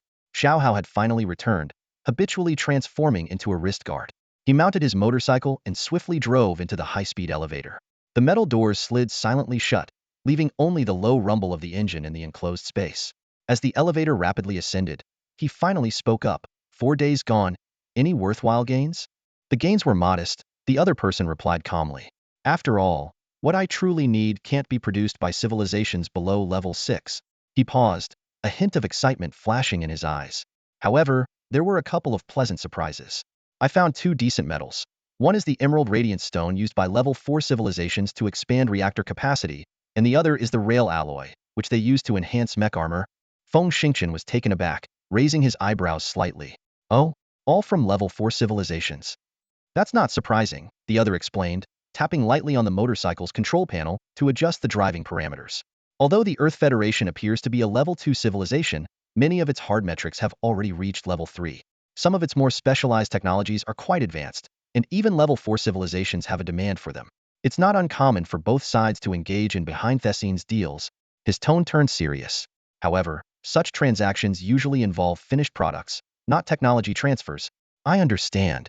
Feng Xingqian sighed, a hint of helplessness in his eyes. High-level civilizations exploiting and imposing technological blockades on lower-level ones is an unwritten rule. Unless you pay a hefty price, you won't get anything useful. Yet, Lower-level civilizations have no choice but to endure this exploitation and blockade with a smile. Otherwise, a small fleet of just 100 starships could easily wipe out the Earth Federation's 3 administrative planets and dozens of garrison resource planets. Dad, don't dwell on such depressing thoughts. A young voice suddenly chimed in, offering comfort. Haha, the repairs on the micro-quantum shield are complete.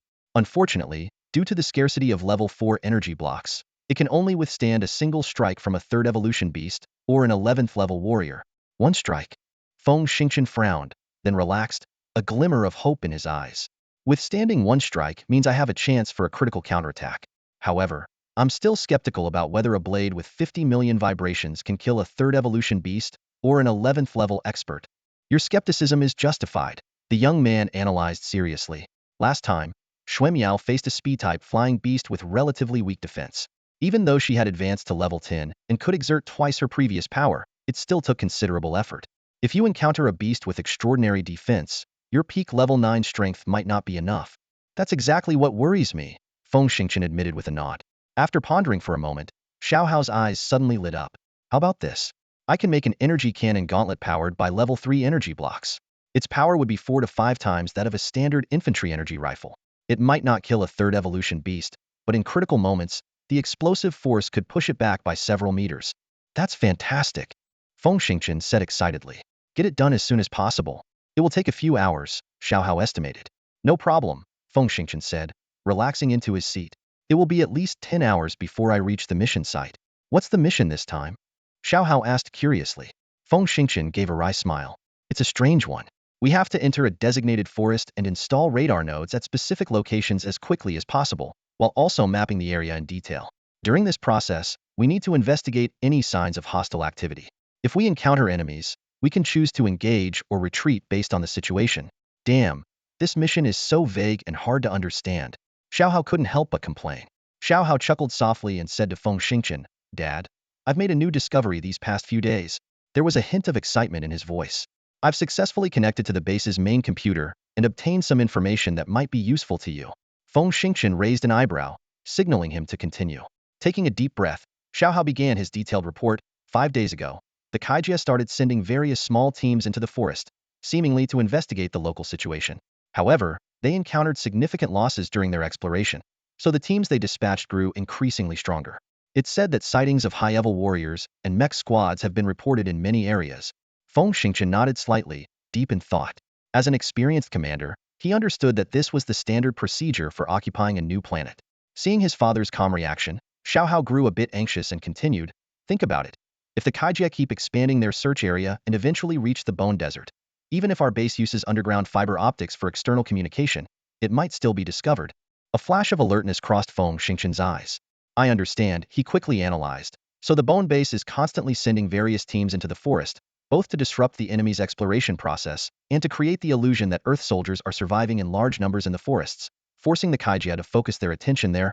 Exactly, Xiaohao nodded in agreement. And based on the investigations over the past few days, there are indeed some survivors in the forest, estimated to be no fewer than 4,000. The Bone Base also hopes to find these soldiers. Feng Xingqian couldn't help but curse, Damn it, do they really see us as cannon fodder? Although he was extremely displeased, as a seasoned soldier, he knew that sometimes sacrifices had to be made to achieve victory, and ground troops were clearly the most expendable. Shaking his head, Feng Xingqian turned and asked, By the way, how many people are there in the Bone Base? 92,000. Xiaohao immediately replied. Among them, 26,000 are researchers, 61,000 are logistics personnel, and the rest are various military units. Feng Xingqian's eyes widened in surprise. That many? Xiaohao explained. The map you downloaded before was just the tip of the iceberg. In reality, if the entire base were opened up, it could accommodate 3 million people. What's even more astonishing is that there is ample underground water and an underground ecological park here, providing enough resources for 700,000 people to live comfortably. Feng Xingqian asked incredulously, If it's just for researching mechs, isn't this investment a bit too much? Xiaohao agreed. I think there's more to it. I even suspect there's another completely independent main computer in the base, which is the key research project. However, the time has been too short for me to find concrete evidence. As they spoke, they walked into a ring of sand dunes. Feng Xingqian mounted his motorcycle and sped off. Riding in the howling winds of the desert was nearly suicidal, but for a peak-level warrior, an inner energy shield was enough to withstand most of the sand's effects. In recent days, due to the Kaijia pausing their expansion, the Bone Base managed to launch a frequency-hopping satellite and establish several covert relay nodes on the planet's surface. Once out of the desert, they could use the individual positioning system, greatly simplifying their operations. The journey was smooth, with the motorcycle roaring at its top speed of 370 kilometers per hour for a full 10 hours until they finally neared a vast forest. Upon entering the forest, Feng Xingchen realized the motorcycle was too conspicuous for covert operations. For safety, he decided to proceed on foot. Finding a crevice in the ground, Feng Xingchen carefully hid the motorcycle. Just as he was about to load various equipment onto his exoskeleton, Xiaohao suddenly detached himself, clattering to the ground and throwing out two items. Wow, equipment ready? Feng Xingchen asked in surprise. Only the repaired energy shield and the energy hand cannon, Xiaohao replied. Overjoyed, Feng Xingchen quickly installed the energy shield onto his armor plates and picked up the energy hand cannon, inspecting it closely. The appearance of the wrist cannon was cleverly disguised by Xiaohao. At first glance, it looked like an ordinary extended wrist guard, but its thickness was far beyond normal. Once activated, the armor plates under the wrist swiftly expanded, revealing a hidden barrel with a diameter of only 15 millimeters. Under Xiaohao's guidance, Feng Xingchen securely attached the wrist cannon to his left forearm and carefully stored two spare energy blocks. Feng Xingchen was well aware that this kind of technology was comparable to that of a fourth-level civilization, and its appearance on a second or third-level battlefield could easily cause unforeseen consequences. Thus, he resolved to keep it concealed unless facing evolved beasts or life-threatening situations. Once equipped, Feng Xingchen picked up two sizable alloy boxes and quickly headed into the dense forest. The boxes contained 120 micro-radar nodes that he needed to install at fixed coordinates. According to the latest intelligence, the Kaijia people seemed to value this potential administrative planet. They only damaged a few forest areas upon landing, leaving most of the forest intact. As Feng Xingchen moved through the forest, he installed the radar nodes until the temperature dropped sharply. He found a beast's nest, easily drove away the wild animals, and took it as his temporary shelter. Nighttime was not suitable for tracking or certain specialized tasks, so he needed a safe place to rest. Entering the sensory space, Feng Xingchen immersed himself until midnight. Suddenly, Tian Yuhuan forcibly pulled him back to reality. Not fully awake, Xiaohao's urgent voice rang out. Dad, something's happening. Drenched in sweat from training, Feng Xingchen immediately swallowed a nutrient vial upon hearing this. He quickly turned his head, and the exoskeleton helmet instantly snapped over his face. Xiaohao then transmitted the detector's footage, and Feng Xingchen's heart skipped a beat at the sight. The footage revealed a Kaijia expert, curiously digging into the hard soil with a vibrating shovel beneath a giant tree. Strange. Does he want to dig up this tree and take it back to plant? Feng Xingchen wondered, looking at the nearly 40-meter-tall tree in the image. I admit it's beautiful, but using it as a bonsai is a bit much, isn't it? Xiaohao secretly scoffed at his father's thought, scratching his chin theatrically before suddenly saying, Dad, look at the terrain here, doesn't it resemble a crater? You're right, Feng Xingchen realized. You mean there might be a meteorite under that tree? Not might be, there definitely is, Xiaohao said firmly, and I bet it contains some powerful energy. What do you mean? Feng Xingchen asked further. Xiaohao licked his lips, unable to hide his excitement. His eyes were fixed on the scene before him, and his voice trembled slightly. Did you notice? That big tree is right at the center of the crater. What's even stranger is that, apart from that giant tree, all the other trees in the crater are only a few meters tall. Taking a deep breath, he continued to explain his hypothesis. I think when the meteorite fell here, its powerful kinetic energy destroyed all the trees within a few hundred meters. But because the meteorite contains some unknown, powerful energy, it actually fostered the growth of this giant tree. Feng Xingchen nodded thoughtfully, a hint of agreement in his eyes. That makes some sense. Let's go check it out on the ground. With that, he quickly stood up and skillfully unfolded his heavy sniper rifle. After thoroughly checking the bullets, he left the beast's nest without a moment's hesitation. The two of them moved stealthily and soon found themselves near the Kaijiran. They carefully hid behind a small hill, a sly smile appearing on Feng Xingchen's face. Xiaohao, keep an eye on him, Feng Xingchen whispered. Let's play the waiting game. When he digs up the meteorite, that's when he'll be most excited, and our chances of a successful surprise attack will be much higher. Meanwhile, I need to let my slightly fatigued muscles recover. Xiaohao nodded solemnly and began to control a micro-drone to monitor the Kaijiran's every move. Time passed slowly. About 20 minutes later, Xiaohao suddenly whispered, Look, something's happening. Feng Xingchen immediately focused on the one-way metal glass of his helmet. Through the glass, he clearly saw that the Kaijiran seemed to have found something. The tall figure became visibly more excited, and his digging speed increased. Without a word, Feng Xingchen quietly crawled to the top of the hill, dragging his heavy sniper rifle in front of him and aiming at the Kaijuran's vulnerable neck. Just as he was about to pull the trigger, he noticed a playful smile flash across the Kaijuran's eyes. A chill ran down his spine, and his instincts screamed a warning. The Kaijuran had already spotted him and was waiting for him to make a move. In a split second, Feng Xingqian abandoned the seemingly easy target. Without hesitation, he threw aside the sniper rifle and flipped backward like an arrow leaving the bowstring. At the same time, he quickly activated a device on his waist, deploying a micro-energy shield. Just as he dodged, a deafening explosion erupted beside him. A small missile precisely hit the spot where he had just been. The powerful shockwave swept him nearly 20 meters away. Luckily, the quantum shield absorbed most of the impact. Despite being thrown into the air, Feng Xingqian remained conscious. As soon as his body touched the ground, he sprang up like a spring, scanning his surroundings cautiously. Not far away, a tall figure stood imposing. Feng Xingqian took a deep breath, his face calm as he stared at the Kaijuran. The opponent stood about 2.4 meters tall, clad in a grayish exoskeleton armor, resembling a small mech exuding an overwhelming sense of pressure. Feng Xingqian's alarm bells went off. He knew that reaching level 7 and above meant surviving countless life and death trials, especially in the Kaijuran society, which revered personal strength and had extremely fierce competition. Even an average fighter had terrifying combat abilities. This was a painful lesson learned from the past 2 or 3 years of war between Earthlings and Kaijuran, paid for with much blood.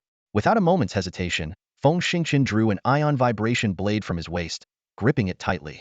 He took a deep breath and, with a powerful thrust from his legs aided by the exoskeleton's strength, accelerated to an astonishing speed of 84 meters per second. However, just as he leaped forward, a strong sense of unease hit him. The Kaijuran didn't retreat, but instead charged at him with a chilling intent to kill. The tall figure twisted midair in an uncanny manner, narrowly avoiding the blade's edge. Not good. Feng Xingqian's heightened senses, thanks to his level 8 mental power, warned him of imminent danger. In a split second, he managed to cross his arms in a defensive posture in front of his chest. The next moment, a massive foot slammed into his arms. The overwhelming force shattered his balance, sending him flying like a broken kite.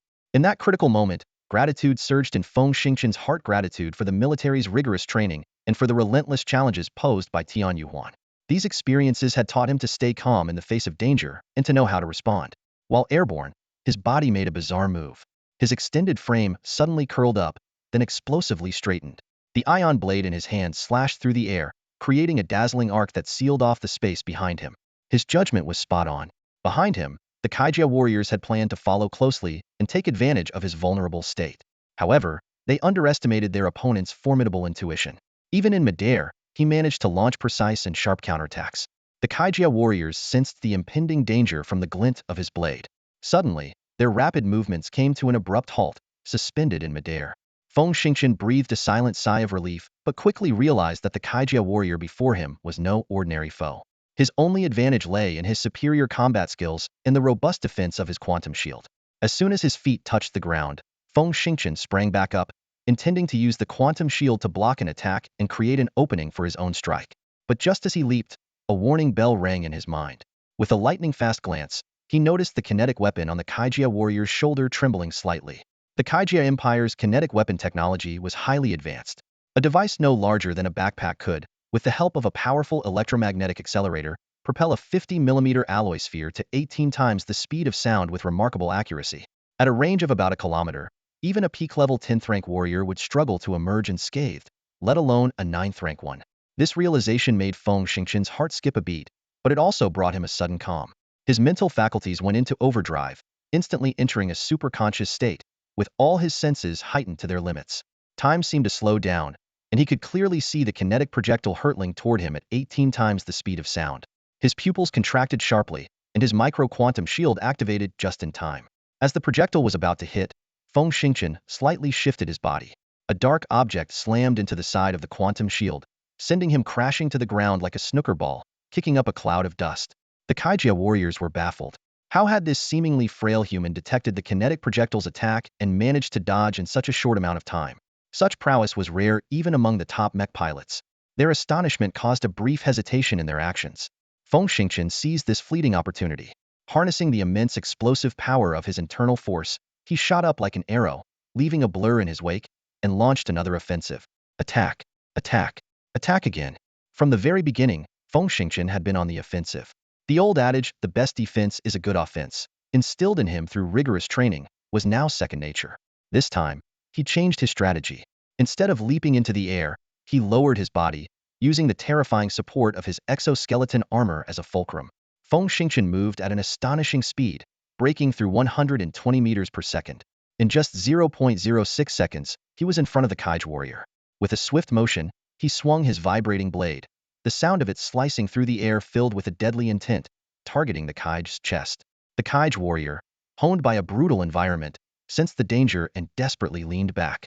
Despite his efforts, the blade still grazed his chest, leaving a deep gash in his protective armor, causing cold sweat to break out. Seizing this rare opportunity, Feng Xingchen accelerated his internal energy flow. He lowered the ion vibrating blade and thrust it downward, while his other hand discreetly reached for the Special Forces standard issue vibrating blade hidden behind him. Unexpectedly, his mental energy had locked onto the Kaij's head. Unaware of this, the Kaij warrior was about to unleash a desperate move when he suddenly felt an energy forcefully injected into his mind. With Feng Xingchen's shout of explode, the energy detonated. The Kaij felt dizzy and disoriented, and before he could react, both blades effortlessly pierced his side and heart. Mental power user. The Kaij warrior gasped out these words before collapsing, twitching a few times before lying still. At that moment, applause rang out.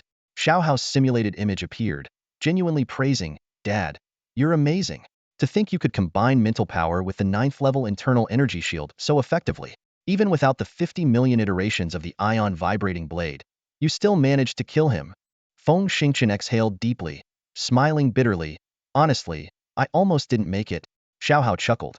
"How can you have breakthroughs without facing life and death? Look, in that critical moment, you mastered the practical application of superrealm states with 9th level internal energy.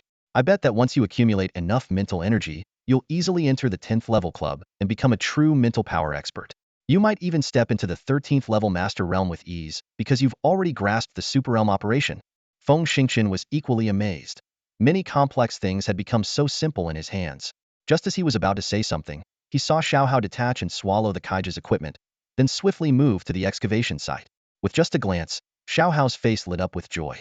Feng Xingchen's interest was piqued. His adopted son usually showed little interest in artifacts from civilizations below level 6, but now he was excited about a meteorite. He quickly ran over and saw a brown, pockmarked stone in the pit. Xiaohao was already so excited he could hardly contain himself. With a thought, a massive surge of mental energy enveloped the stone. With a slight exertion, he lifted the stone along with the thick layer of soil, revealing its true form. The meteorite was enormous. If it were an ordinary rock, it would weigh 3 to 4 tons, but given its density, it likely weighed no less than 20 tons. Seeing this, Feng Xingchen was initially stunned. Then his face darkened. "Since when did your mental power become this strong?" Oh, in the past few days, after absorbing some quality metals at the skeleton base, my personal strength skyrocketed. I'm now about mid-level 9, Xiaohao explained. "What? Mid-level 9? Feng Xingchen exclaimed. "Are you kidding me? You had such high mental power and didn't lend a hand when your dad was facing death?" Xiaohao was taken aback, cautiously replying, "Dad, 3 questions. 1. I've ingested a large amount of metal in the past 2 days, which has further enhanced and perfected my DNA, pushing me to mid-level 9, Xiaohao said with a hint of pride in his voice. His skin had a faint metallic sheen. 2. Any expert who doesn't flirt with death won't achieve true progress. I generally won't interfere in battles that are meant for you," he said, his tone turning serious and a sharp glint flashing in his eyes. 3. How do you know I haven't been cautious? In fact, if you ever find yourself in a life-or-death situation, I'll definitely jump in, just like last time. Didn't I take out that mutated feather cicada? Xiaohao's voice carried a hint of dissatisfaction. Feng Xingchen scratched his head, deciding not to dwell on the topic. He pointed to a large boulder not far away and asked, "What exactly is that?" "Meteorite." Xiaohao didn't even lift his head, fixated on the stone. Feng Xingchen suddenly flew into a rage, slapping Xiaohao and sending him flying. "I know it's a meteorite," he roared. "The question is, what kind of meteorite is it that has you so excited?"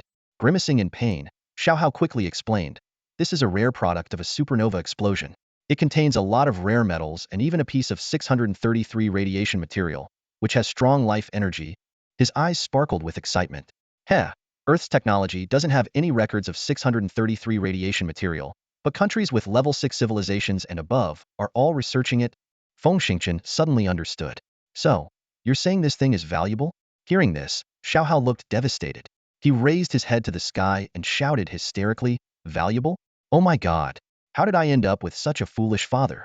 633 radiation material is the best substance for enhancing DNA strength for Lingpong people. To them, it's priceless. And you want to sell it for money? Feng Xingchen didn't bat an eye. It's such a big piece. Can you use it all? Xiaohao took a deep breath, trying to calm down. Dad, although it looks big, once you carefully peel off the outer shell, there's only a fist-sized amount left. That, along with all the rare metals extracted, will barely be enough to enhance my DNA by one level. Although Feng Xingchen didn't fully understand what enhancing a level meant, he knew that the stronger his adopted son was, the better. It was more practical than making money. He immediately waved his hand and said, "Oh, then it's all yours." Upon hearing this, Xiaohao was overjoyed and began to transform dramatically. In just 3 or 4 seconds, he turned into a giant snake-like creature.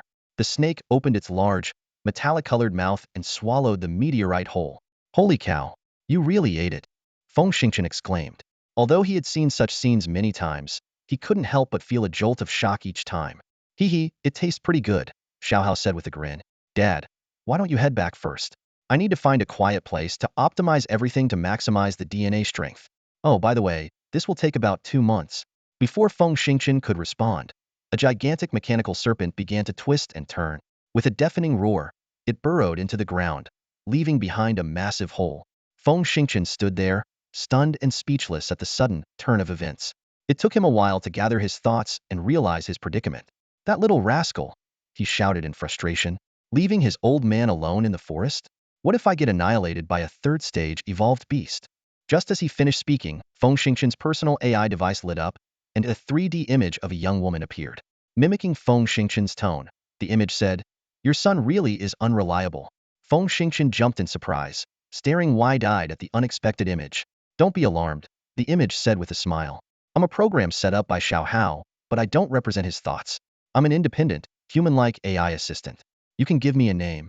Feng Xingchen scrutinized the AI's appearance and was shocked to see it resembled a flirtatious woman from the logistics department, but with an even more exaggerated figure. "Hold on." Feng Xingchen frowned and asked, "How did you come up with this look?" The woman twirled lightly and explained with a smile, "I noticed how enthusiastic you were around her yesterday and thought you might like this look. Plus, I found that most men prefer women with good figures, so I made it a bit exaggerated. How do you like it?" Feng Xingchen gulped, his eyes roving over the exaggerated figure, but he said, "Well, why not use Xuemiao's appearance instead?" The woman paused for a moment. "Xuemiao? You mean the woman who got you out of the confinement room? She's so cold. What's so special about her?" Feng Xingchen scoffed. "Humph. A program derived from a metallic life form wouldn't understand human subtleties. Fine, you can use Xuemiao's appearance." Just as he said that, a thought struck him, and he hurriedly shouted, "Stop." "What now?" the woman asked, puzzled. Feng Xingchen explained, "If Xuemiao sees me using her image for an AI assistant, she'll definitely think I'm being creepy. She might even slap me. How about this? Use a child's appearance. Oh, and don't use Xiaohao's looks. I might get confused." "No problem," the woman said as her image began to morph. She eventually turned into an adorable little girl. The little girl looked about 12 or 13 years old, around 155 centimeters tall, wearing a tank top with lace edges. She had a rosy complexion and stood there with her hands behind her back, smiling sweetly. "Master, I've decided. From now on, you can call me Yu." Feng Xingchen looked at the cute little girl and felt his heart melt. His pulse quickened, and he stammered, "Why Yu? I like the name," the little girl explained. "It reminds me of words like serene, leisurely, and carefree." "All right, Yu it is then." Feng Xingchen nodded enthusiastically. "Thank you, master," Yu said sweetly. Feng Xingchen thought to himself, "This little imp is out to get me." Scratching his chin, he asked, puzzled, "By the way, isn't your artificial intelligence a bit too advanced? Are all Lingping programs like this?" Yu paused, tilting her head in thought, then nodded. "Maybe." Feng Xingchen sensed something off but decided not to pursue it further. After all, the technology of a 7th-level civilization was beyond his full comprehension. He shook his head and briskly walked towards the beast's nest. The forest was too cold at night, and even experts didn't want to waste energy outside. After a few steps, he asked, "Yu, can you control the probes while Xiaohao is away?" "Don't worry, Xiaohao entrusted me with that task before he left," Yu said confidently. "Don't underestimate me. What I can do will exceed your expectations." "Especially bragging," Feng Xingchen joked, a rare moment of humor after more than a year of grueling military life. "I'm not bragging," Yu retorted indignantly. "Look, the probes." "Oh, master, something's up." As she spoke, she shared the visual feed. Feng Xingchen took a look and frowned slightly. The Kaijia forces were closing in from all directions. Around 70 to 80 fully armed soldiers cautiously maneuvered through the dense forest, clearly alerted by the earlier missile explosions. He quickly assessed the situation. These weren't ordinary grunts, but a well-equipped unit. Radar indicated that the enemy was armed with 10 kinetic weapons and 6 cruisers, with potentially more heavy firepower hidden. Worse yet, the Kaijia seemed to have activated a special radar frequency that could precisely locate him in the thick forest. Damn it! He muttered under his breath, deftly swapping out his magazine. Out went the overclocked rounds, replaced by the more powerful tantalum rounds.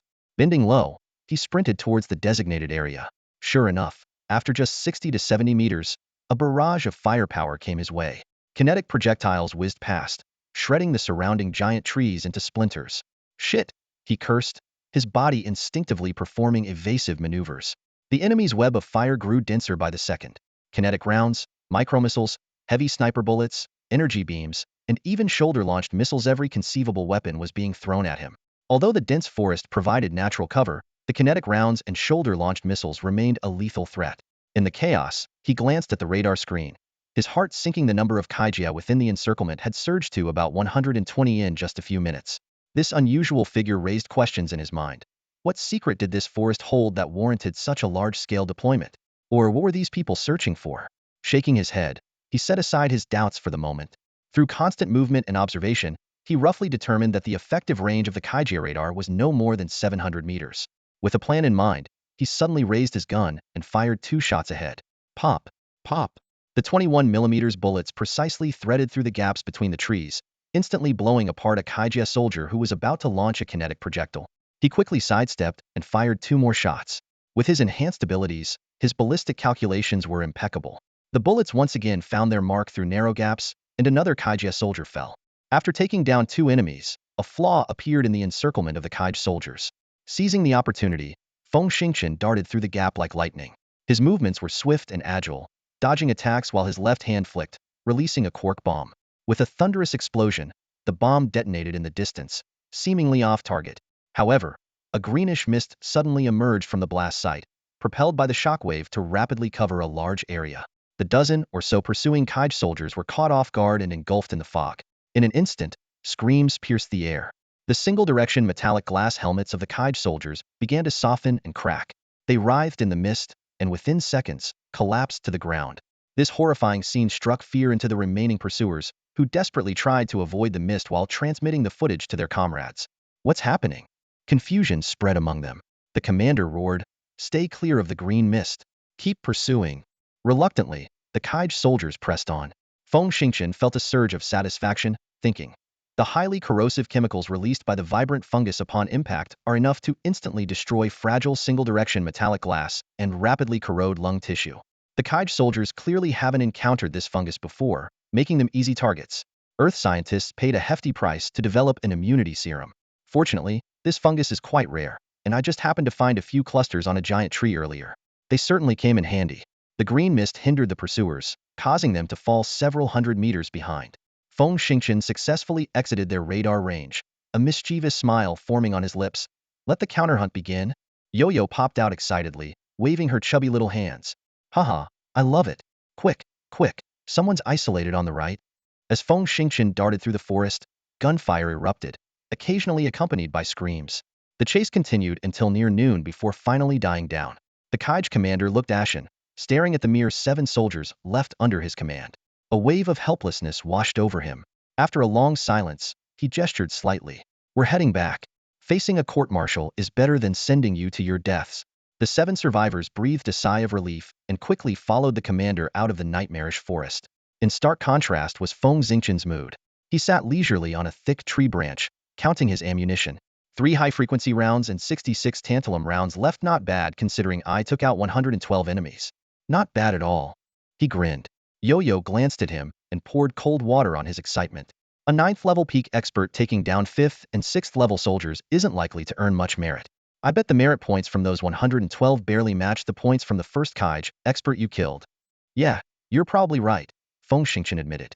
But this forest is dangerous, and my supplies are running low.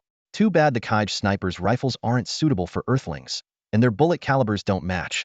No worries, Yo-Yo suggested. The Kaij energy assault rifles are decent. Why not grab one for backup? If you run into another encirclement, your remaining sniper rounds should be enough to break through. Good idea. Feng Xingqian organized his gear, lit a cigarette, and looked up at the dense red canopy. Still got nearly 100 radar nodes to deploy and a forest map to draw.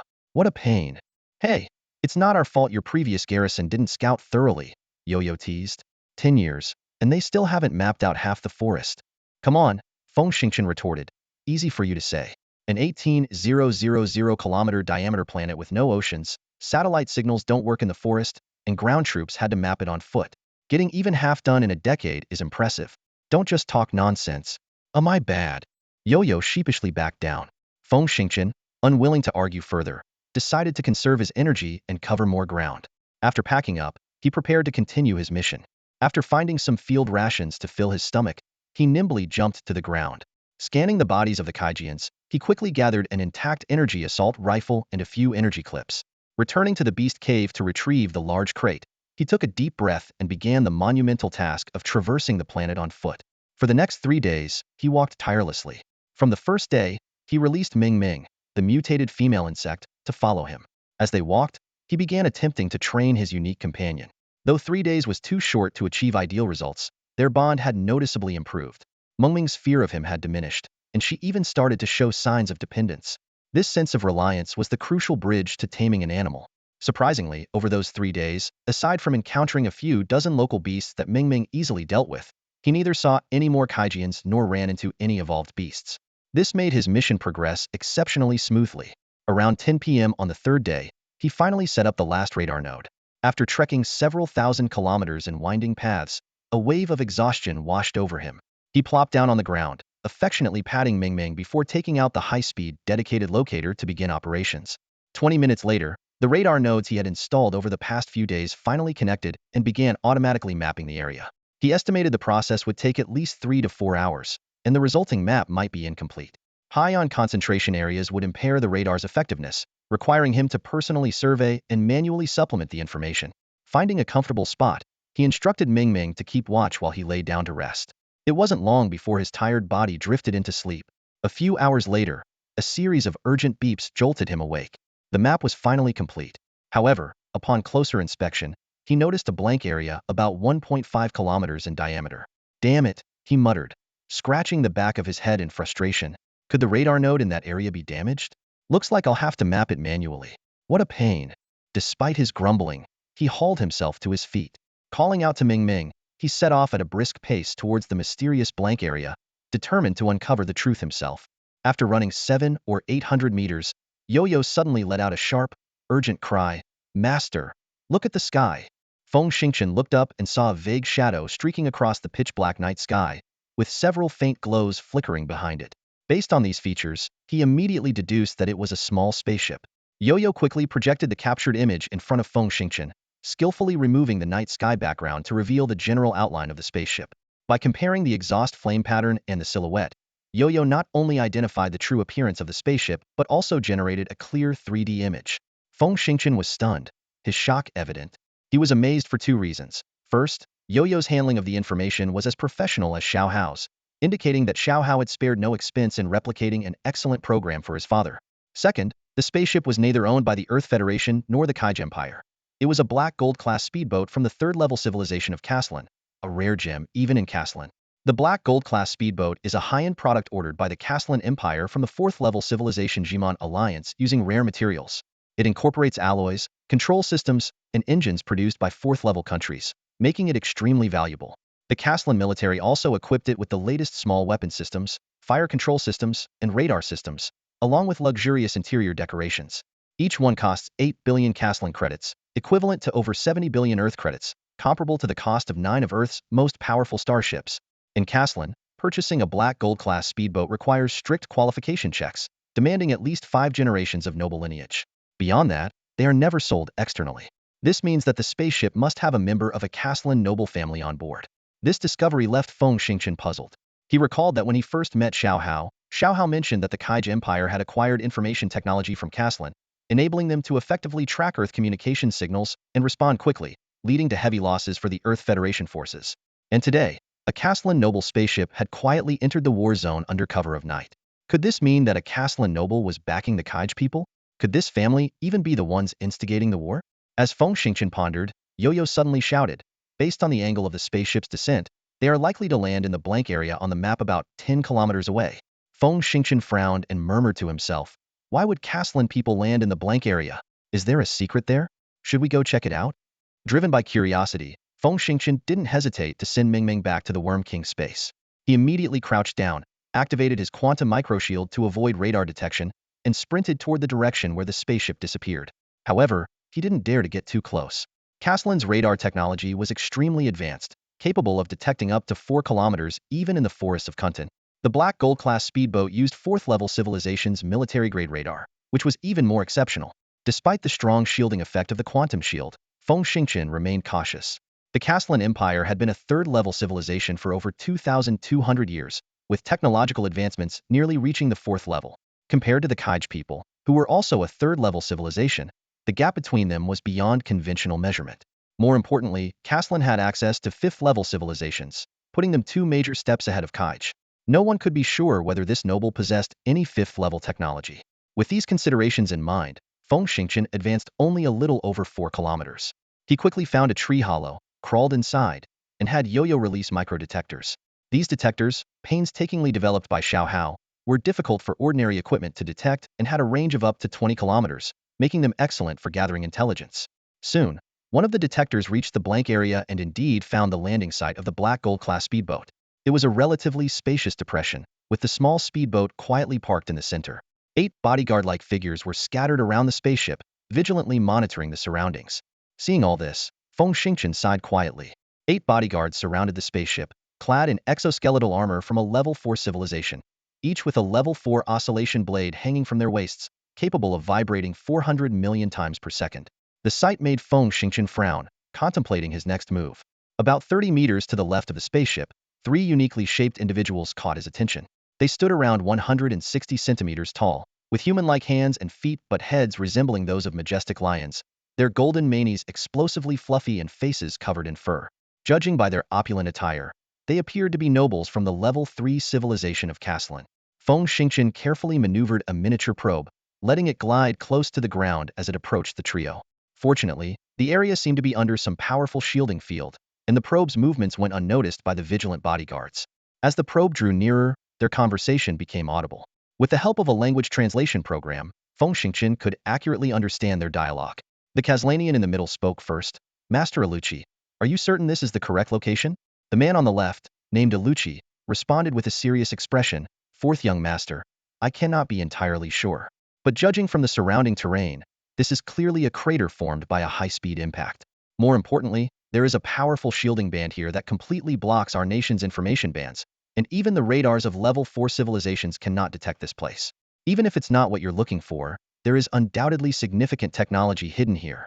The 4th young master nodded slightly. If that's the case, providing the information lock frequency technology to the Kaijia was not in vain. The 3rd person, hunched over obsequiously, chimed in. The 4th young master is indeed wise.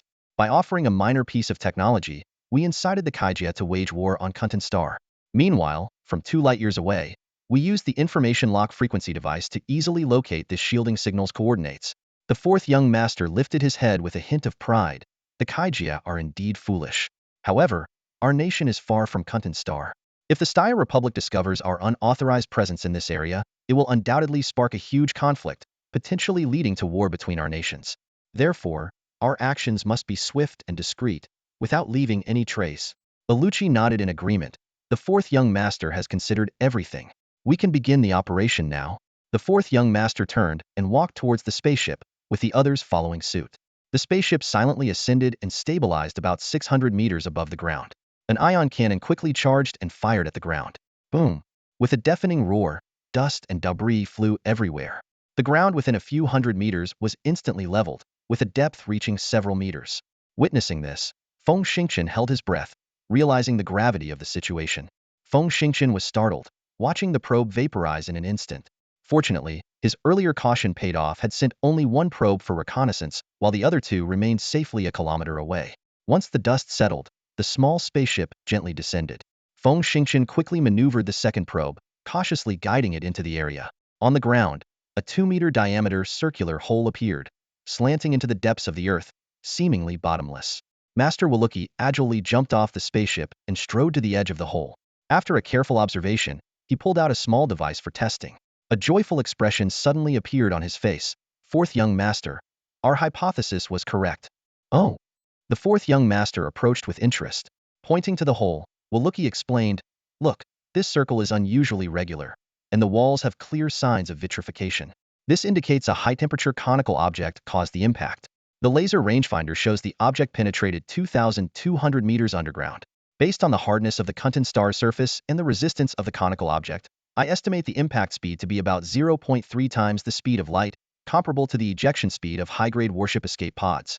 More importantly, the vitrification of the walls dates back exactly 90 years, matching the information you have. He frowned and added, but there's something odd. Why didn't the escape pod decelerate as it approached the planet? Could the occupants have already perished? The fourth young master's eyes gleamed intensely. He waved his hand and ordered, find out what's in there. Everything will be clear. Proceed as planned. Immediately, four bodyguards armed with thermal weapons, spaced 20 meters apart, began to descend into the hole using steel cables. 10 kilometers away, Feng Xingchen watched with a pounding heart. At this moment, everyone's attention was focused on the hole. Even the other 4 bodyguards couldn't resist their curiosity and moved towards the entrance. Feng Xingchen contemplated. If he launched a proton missile now, he might eliminate the entire group. However, after weighing his options, he restrained the impulse. There was no certainty whether other experts were hidden on the spaceship, and it was unknown if the proton missile could destroy the small craft from a 4th-level civilization. More importantly, he suspected that Waluki might be a 13th-level martial arts master. Against such a formidable opponent, unless the missile hit directly before he could defend, any attack would be futile. Time ticked by, and nearly 2 hours passed with no movement from the hole. Not only was Feng Xingchen growing anxious, but even the Caslan people were becoming restless. Suddenly, Waluki, who had been silent, spoke up, Fourth young master, something is wrong. Should I go down and check? The fourth young master immediately refused. No? If you leave, who will ensure my safety? In truth, they were in a bind. The signal interference from within the hole was unexpectedly strong, rendering any wireless device useless in probing the situation below. The only option was to send people down to explore. However, because wireless devices were ineffective, if danger below led to everyone's demise, they would never know what had happened inside the hole. The remaining 4 bodyguards exchanged glances. They knew that if they did not volunteer now, their fate upon returning to Caslan could be worse than death. Thus, they also armed themselves, descending into the hole in pairs. They believed that 4 12th-level warriors working together could withstand even the fiercest attacks, buying time for a quick retreat. Yet, they underestimated the danger once again. After another long 40 minutes, there was finally movement. A bodyguard, severely injured and missing parts of his body, crawled out of the hole. Waluki was horrified and shouted, "Quick, save him!" The other bodyguards rushed over, hastily applying external wound gel and using medical scanners to administer first aid. The gravely injured bodyguard struggled to breathe, reporting intermittently, "Fourth young master, we encountered an ambush near the bottom. The other 7. All perished below." What? Fourth young master was shocked, his eyes wide as he stared at the barely breathing subordinate in front of him. The man gasped for air and reported haltingly, "Down there. There's a strange mechanical beast. Caught us off guard." Fourth young master couldn't believe it. "You are all level 12 experts. How could a mechanical beast beat you so badly?" The subordinate coughed and explained, "The beast's firepower was overwhelming, far beyond our expectations.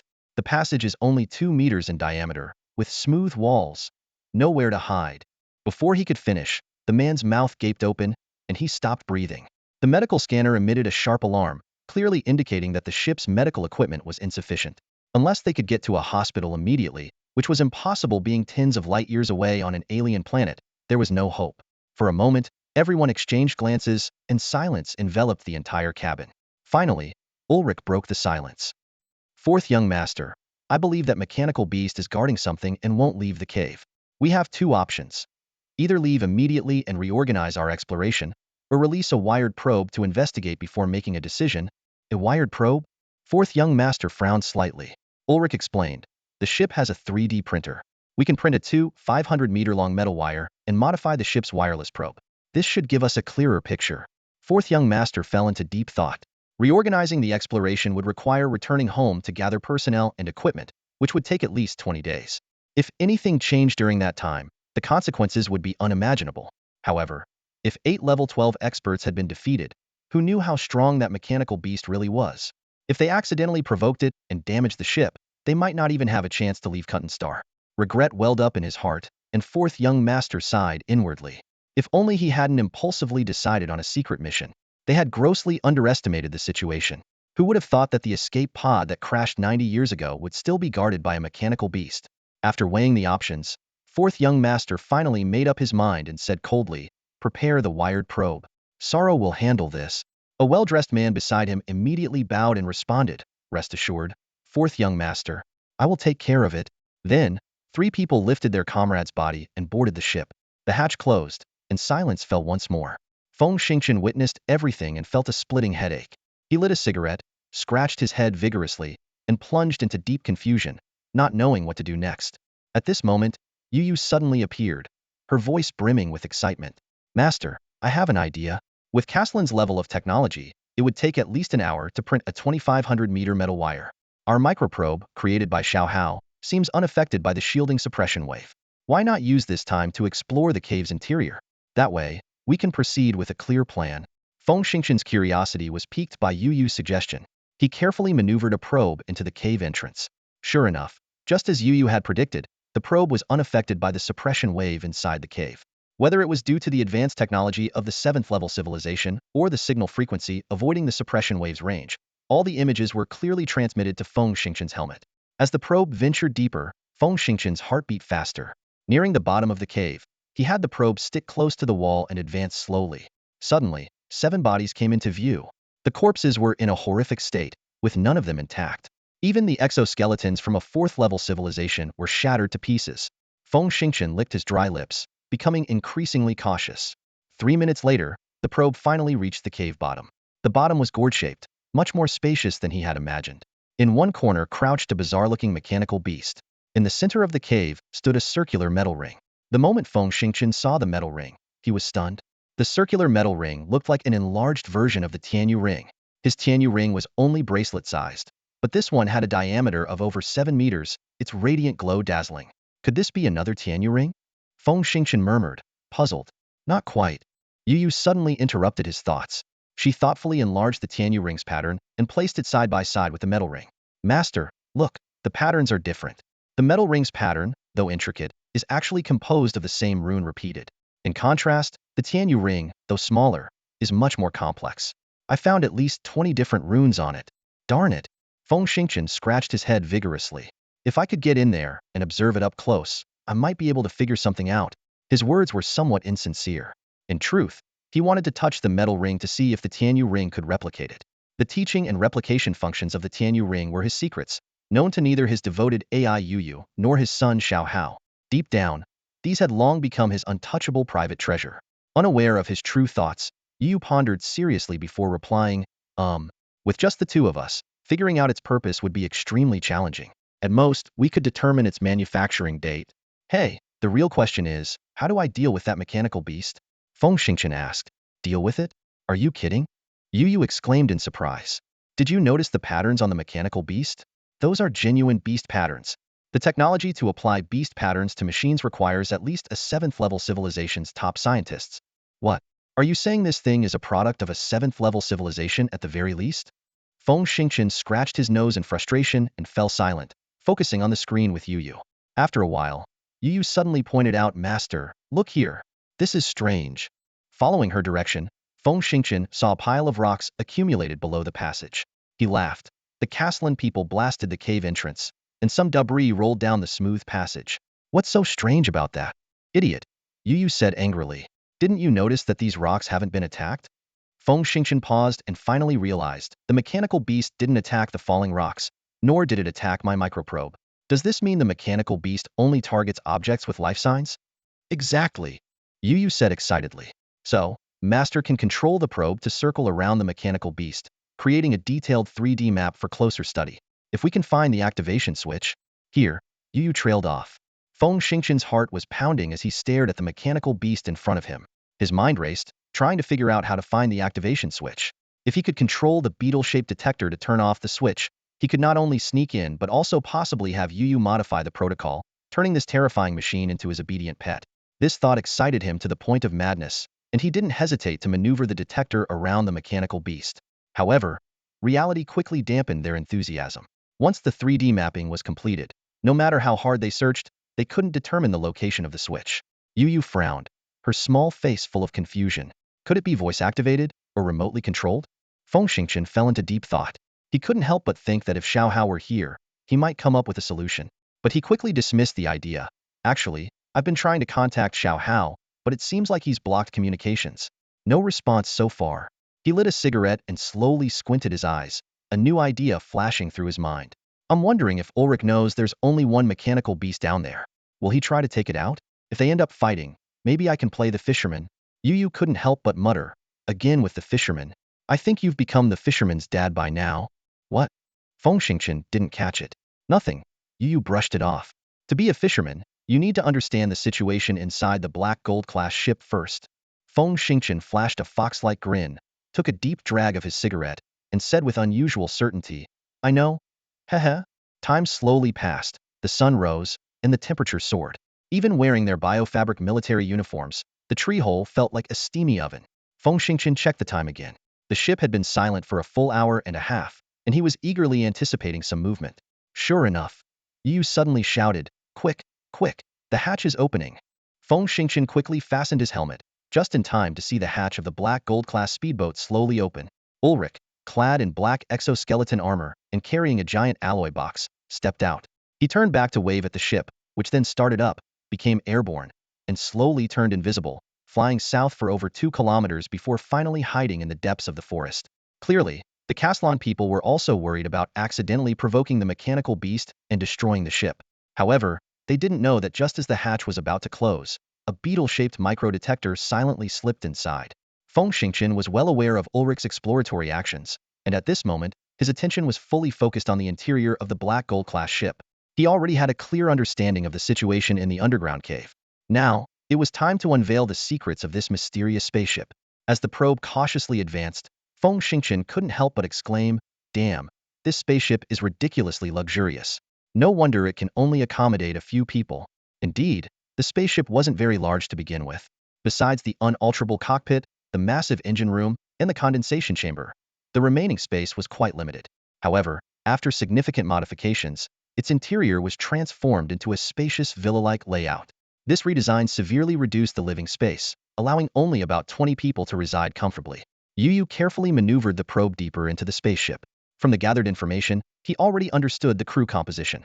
Besides the 4th young master and Sorrow, there was a pilot, a co-pilot, a navigator, a data analyst, and 2 chefs. Based on this, it was likely that Sorrow served as the maintenance engineer. Thinking about this, a sly smile appeared on Feng Xingqian's lips. These individuals were merely mid-level experts, around level 6 or 7. How could they possibly withstand an assault from him and Ming Ming? They might even be able to seize the spaceship and turn it over to the military, earning significant merit. Just as Feng Xingqian was lost in his pleasant fantasies, trouble suddenly erupted on Aluki's end. Perhaps the probe's movements were too noticeable, or maybe it was a deliberate provocation, but a terrifying mechanical beast suddenly darted out of the cave. As it emerged, 2 seemingly small laser weapons extended from its back. In an instant, short bursts of bright blue lasers sprayed out, emitting a sharp zzz sound. Do not underestimate these lasers. Though they might not appear as dazzling as the Earth Federation's single-soldier laser cannons, the high temperatures they generate cause far more destruction than a Mech-fired quark missile. At a staggering rate of 6,000 rounds per minute, within just 2 seconds, the surrounding area was engulfed in a terrifying inferno. If Aluki was truly a level 12 expert as rumored, this attack would likely be fatal. However, when body technique cultivation reaches level 13, one is hailed as a master. After 12 breakthroughs and increasingly refined inner strength, a master's physical resilience is astonishing. Even standing still, Feng Xingqian's heavy sniper rifle would hardly cause any harm. But this is not what makes masters truly fearsome.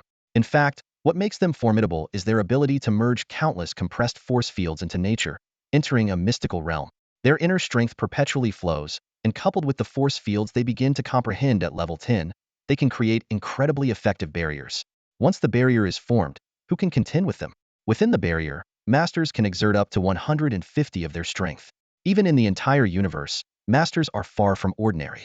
At this critical moment, Aluki swiftly activated his quantum shield and simultaneously released his master barrier.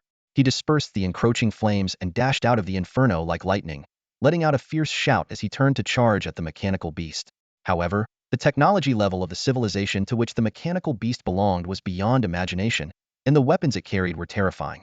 If Aluki were a body technique master from a level 5 civilization, equipped with level 6 custom-made exoskeleton armor or level 7 mass-produced armor, he might have been able to bridge some gaps.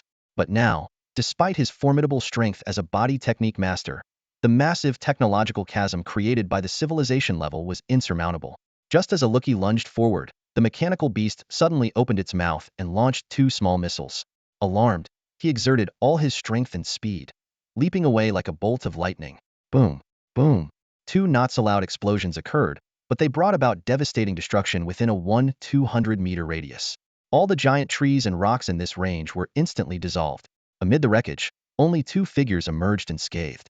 One was Aluki, who, using his master barrier, level 5 civilization quantum shield, and exoskeleton armor, was blown 1,200 meters away by the shockwave. Though he managed to escape the danger zone, he was still left dizzy and staggering. The other survivor was, of course, the mechanical beast. The lines on its body merely flickered slightly, miraculously splitting the shockwave to slide past its sides. Then, its form stretched into a blur, pursuing at a speed Feng Xingchen had never seen before. Feng Xingchen's eyes widened as he finally understood Xiaohao's disdain for the technology of lower civilizations. A single fully automated mechanical beast was enough to push a martial arts master into a corner. If a mech appeared, the entire planet might struggle to resist.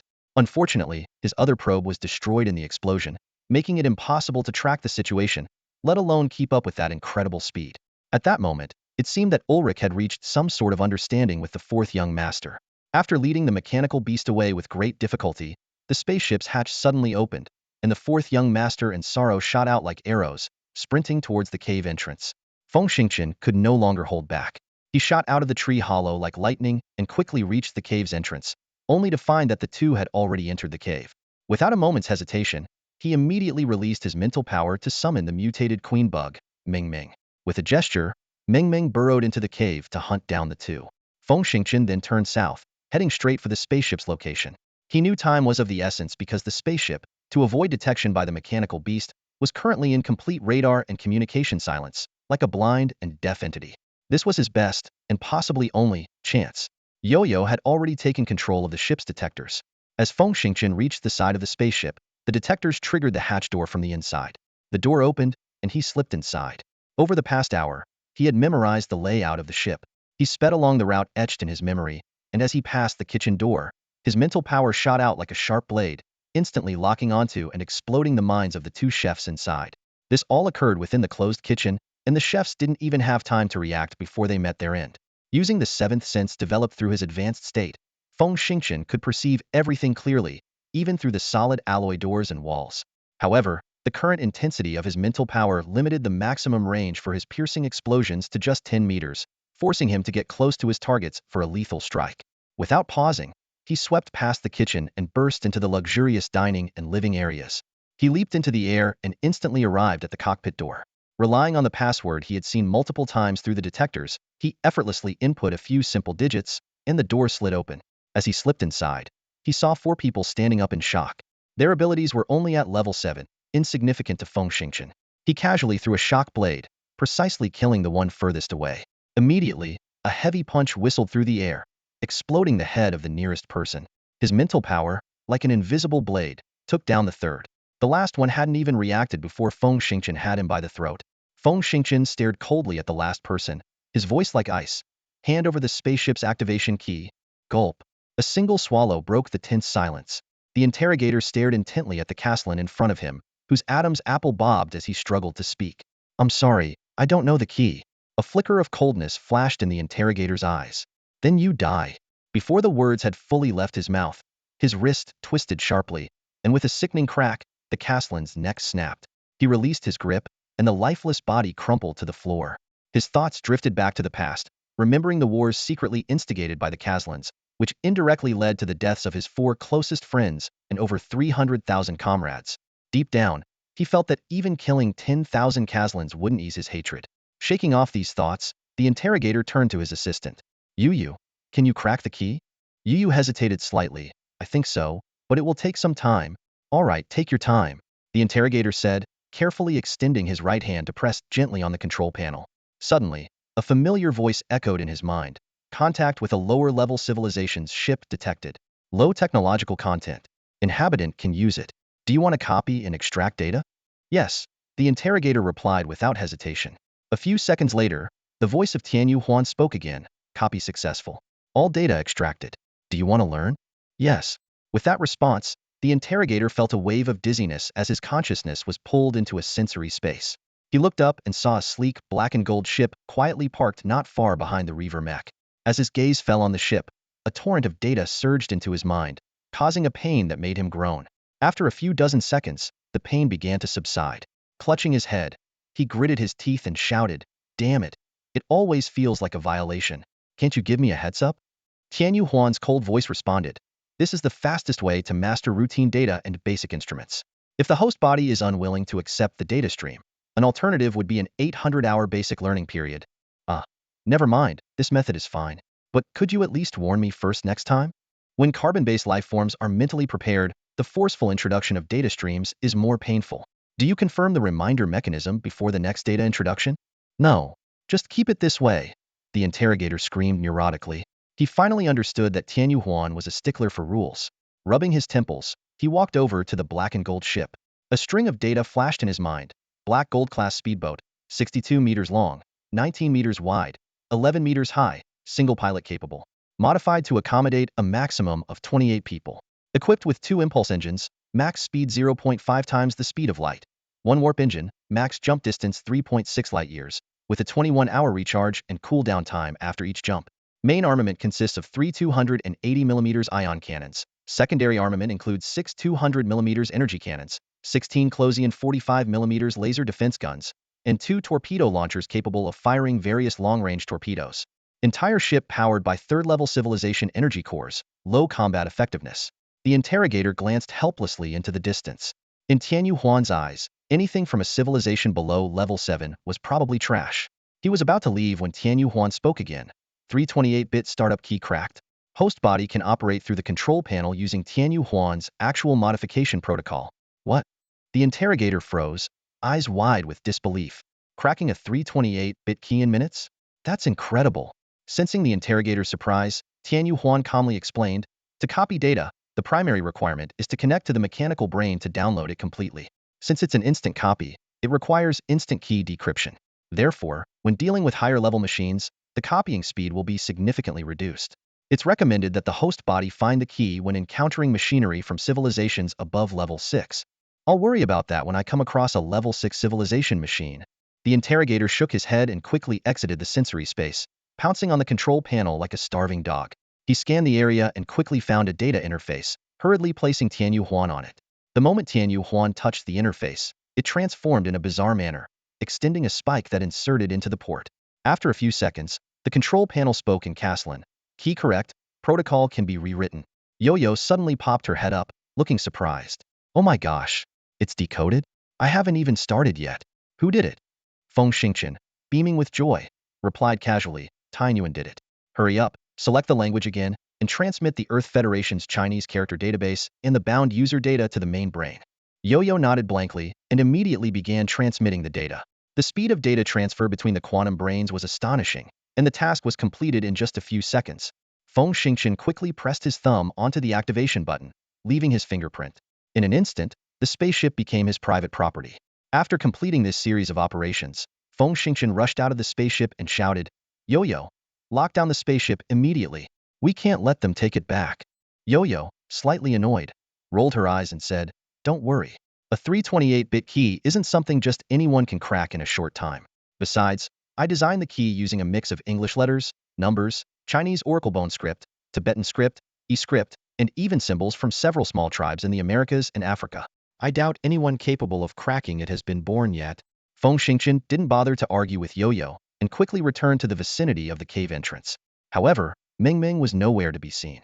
He frowned, and Yo-Yo immediately understood, controlling the last probe to enter the cave. Soon, the footage from the bottom of the cave was transmitted back. In the footage, Ming had already killed 4th young master and Sorrow and was excitedly tearing apart the corpse of a level 12 strongman. It was devouring the body as if it were the most delicious delicacy in the world. Alarmingly, after consuming 2 or 3 people, Ming's size had visibly increased, and the patterns on its body were becoming more pronounced and changing. If it consumed all 9 bodies, it might evolve again. Feng Xingqian's mind was filled with alarm. Could Mengmeng's rapid evolution be due to prolonged exposure to the special energy of the battle mother insect? It seemed highly likely. After all, he could enhance his own power quickly by consuming high-level beast blood. 7 level 12 strongmen, plus the roughly level 7 fourth young master and his followers, would be enough to elevate Mengmeng to another level, right? However, there was no time to delve into this issue now. Suddenly, a series of heavy footsteps echoed from behind, sounding like a massive machine was approaching. Feng Xingqian turned abruptly, and with just one glance, his heart nearly stopped. The terrifying mechanical beast was advancing toward him step by step. This is it. I'm done for. Feng Xingqian muttered with a bitter smile. If even a body technique master couldn't deal with this thing, what chance do I have at the peak of level 9? Feng Xingqian felt a tinge of sorrow in his heart, but he took a deep breath, quickly circulated his inner energy, and prepared for a final strike. As a soldier, even in the face of death, he would never surrender. Unexpectedly, the mechanical beast stopped 100 meters away and began to transform in a bizarre manner. Within just a few seconds, it morphed into a giant metallic snake. Feng Xingqian instantly recognized this familiar form. Xiao Hao, is that you? He shouted in surprise, his voice filled with disbelief. Xiao Hao quickly floated to his father's side and explained rapidly, Dad, I was hundreds of meters underground digesting the 633 substance when a tremendous vibration disturbed me. I rushed to the surface and found a mechanical beast battling a Castellan martial arts master. In the end, the master was fatally wounded but detonated his inner energy in a final strike, taking the beast down with him. I immediately consumed the remnants of the mechanical beast and the master's level 5 armor fragments. Xiao Hao paused before continuing. To my surprise, I discovered an astonishing fact from the mechanical beast's high-speed neural network. Feng Xingqian's heart tightened. What fact? My mother is also on this planet. Moreover, the mechanical beast was activated using her DNA. Xiao Hao's words hit Feng Xingqian like a hammer. What? Feng Xingqian jumped up in shock. Could there be another being with a mental power level of 15 around here? Xiao Hao shook his head. Dad, we need to go down and take a look. Feng Xingqian snapped out of his shock, panicking. Mengmeng is still down there. I'll go with you. They quickly entered the cave and arrived in a spacious gourd-shaped chamber within minutes. Mengmeng saw Feng Xingqian appear suddenly, hesitated slightly, then slowly approached, circling his feet twice and trembling slightly to show affection. Feng Xingqian carefully observed Mengmeng. In less than an hour, its body length had exceeded 4 meters, and the patterns on its body had turned a light white. Although he couldn't discern the specific changes in the dizzying patterns, he keenly sensed Mengmeng's earlier hesitation. Clearly, as the creature's level increased, the suppression effect of the energy clusters was weakening. Fortunately, he had established a certain level of rapport with Mengmeng over the past few days. Otherwise, the consequences would have been unpredictable. Feng Xingqian rubbed his temples, thought for a moment, then waved to Mengmeng, eat up, finish quickly. We have things to do. He realized that to truly control Mengmeng, the key was to hunt higher-level bio-beasts. Now that Xiao Hao had obtained the remnants of a levels-even civilization mechanical beast, his power would undoubtedly increase rapidly, allowing him to help hunt bio-beasts above level 3. This would also quickly enhance his own strength. Even if Mengmeng were to betray them one day, he and Xiao Hao together should be able to handle it. More importantly, with the appearance of a Castellan noble, the situation would be extremely severe. Having a powerful bodyguard by his side would undoubtedly be beneficial. Feng Xingqian decided to take advantage of this mission's early completion to find a suitable place, spend 10 days or so, and properly tame Mengmeng to prepare for the future. At this moment, with permission granted, Mengmeng happily pounced on the last corpse, tearing into its essence. Feng Xingqian shook his head and turned his attention to Xiao Hao. Xiao Hao was coiled in front of a metal ring, seemingly deep in thought. Feng Xingqian walked over to him, lit a cigarette, and asked, Do you know what this is? Having consumed the mechanical beast and digested the neural data, I do. Xiao Hao replied, This is a long-distance pinpoint teleporter. It can transport a mech to a point up to 8,000 light-years away. How far? Feng Xingqian thought he had misheard. 8,000 light-years, Xiao Hao repeated. Of course, this is just a small teleporter. Achieving this level of teleportation is already impressive. From what I know, a super-large teleporter with a diameter of 40 kilometers can transport a large battleship 10 kilometers long to a distance of 40 to 50,000 light-years. Feng Xingqian fell into a long silence, his gaze vacant as he processed the astonishing information he had just heard. After a while, he finally spoke, his voice filled with disbelief. So, the Lingpeng tribe's technology has advanced to such a high level. Xiao Hao shook his head and corrected him. No, this technology wasn't developed by the Lingpeng tribe. It came from the Sacred Flame Empire, a level 9 civilization that disappeared 6,300 years ago. He paused before continuing. In fact, according to the records in the Mech beast's brain, our Lingping tribe was wiped out because an ancestor accidentally obtained a bracelet from the Sacred Flame Empire. That bracelet is the Tianyu ring in Dad's hand. Using the strange patterns on the Tianyu ring, a powerful teleporter was developed. Unfortunately, the emergence of this advanced teleportation technology attracted covetous eyes, and our tribe was exterminated by a family from the level 8 civilization, the West Empire, who seized the technology. Feng Xingqian had resolved not to be shocked anymore, but Xiao Hao's words plunged him back into a state of extreme astonishment.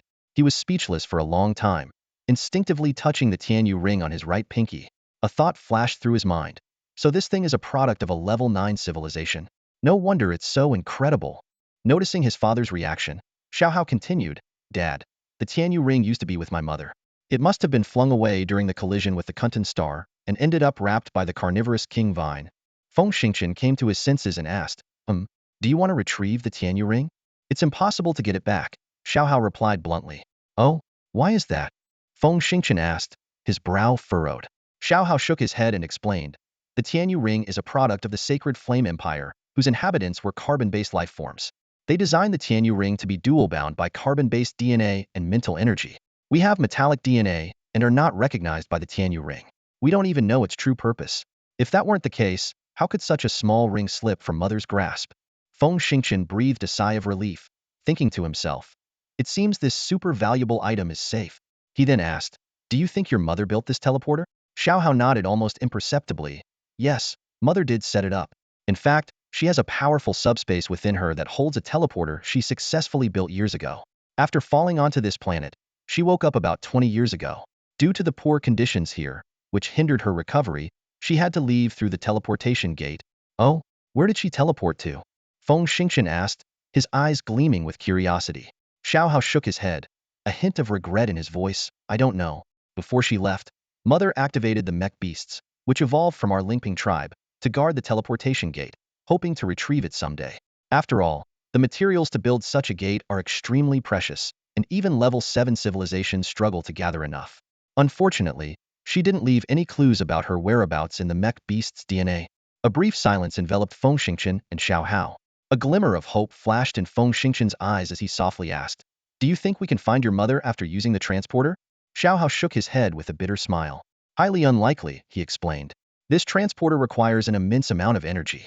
Even an 8th level civilization energy block needs 200 units to function properly. After a pause, he continued, besides, without precise coordinates, we can't calculate where my mother was transported.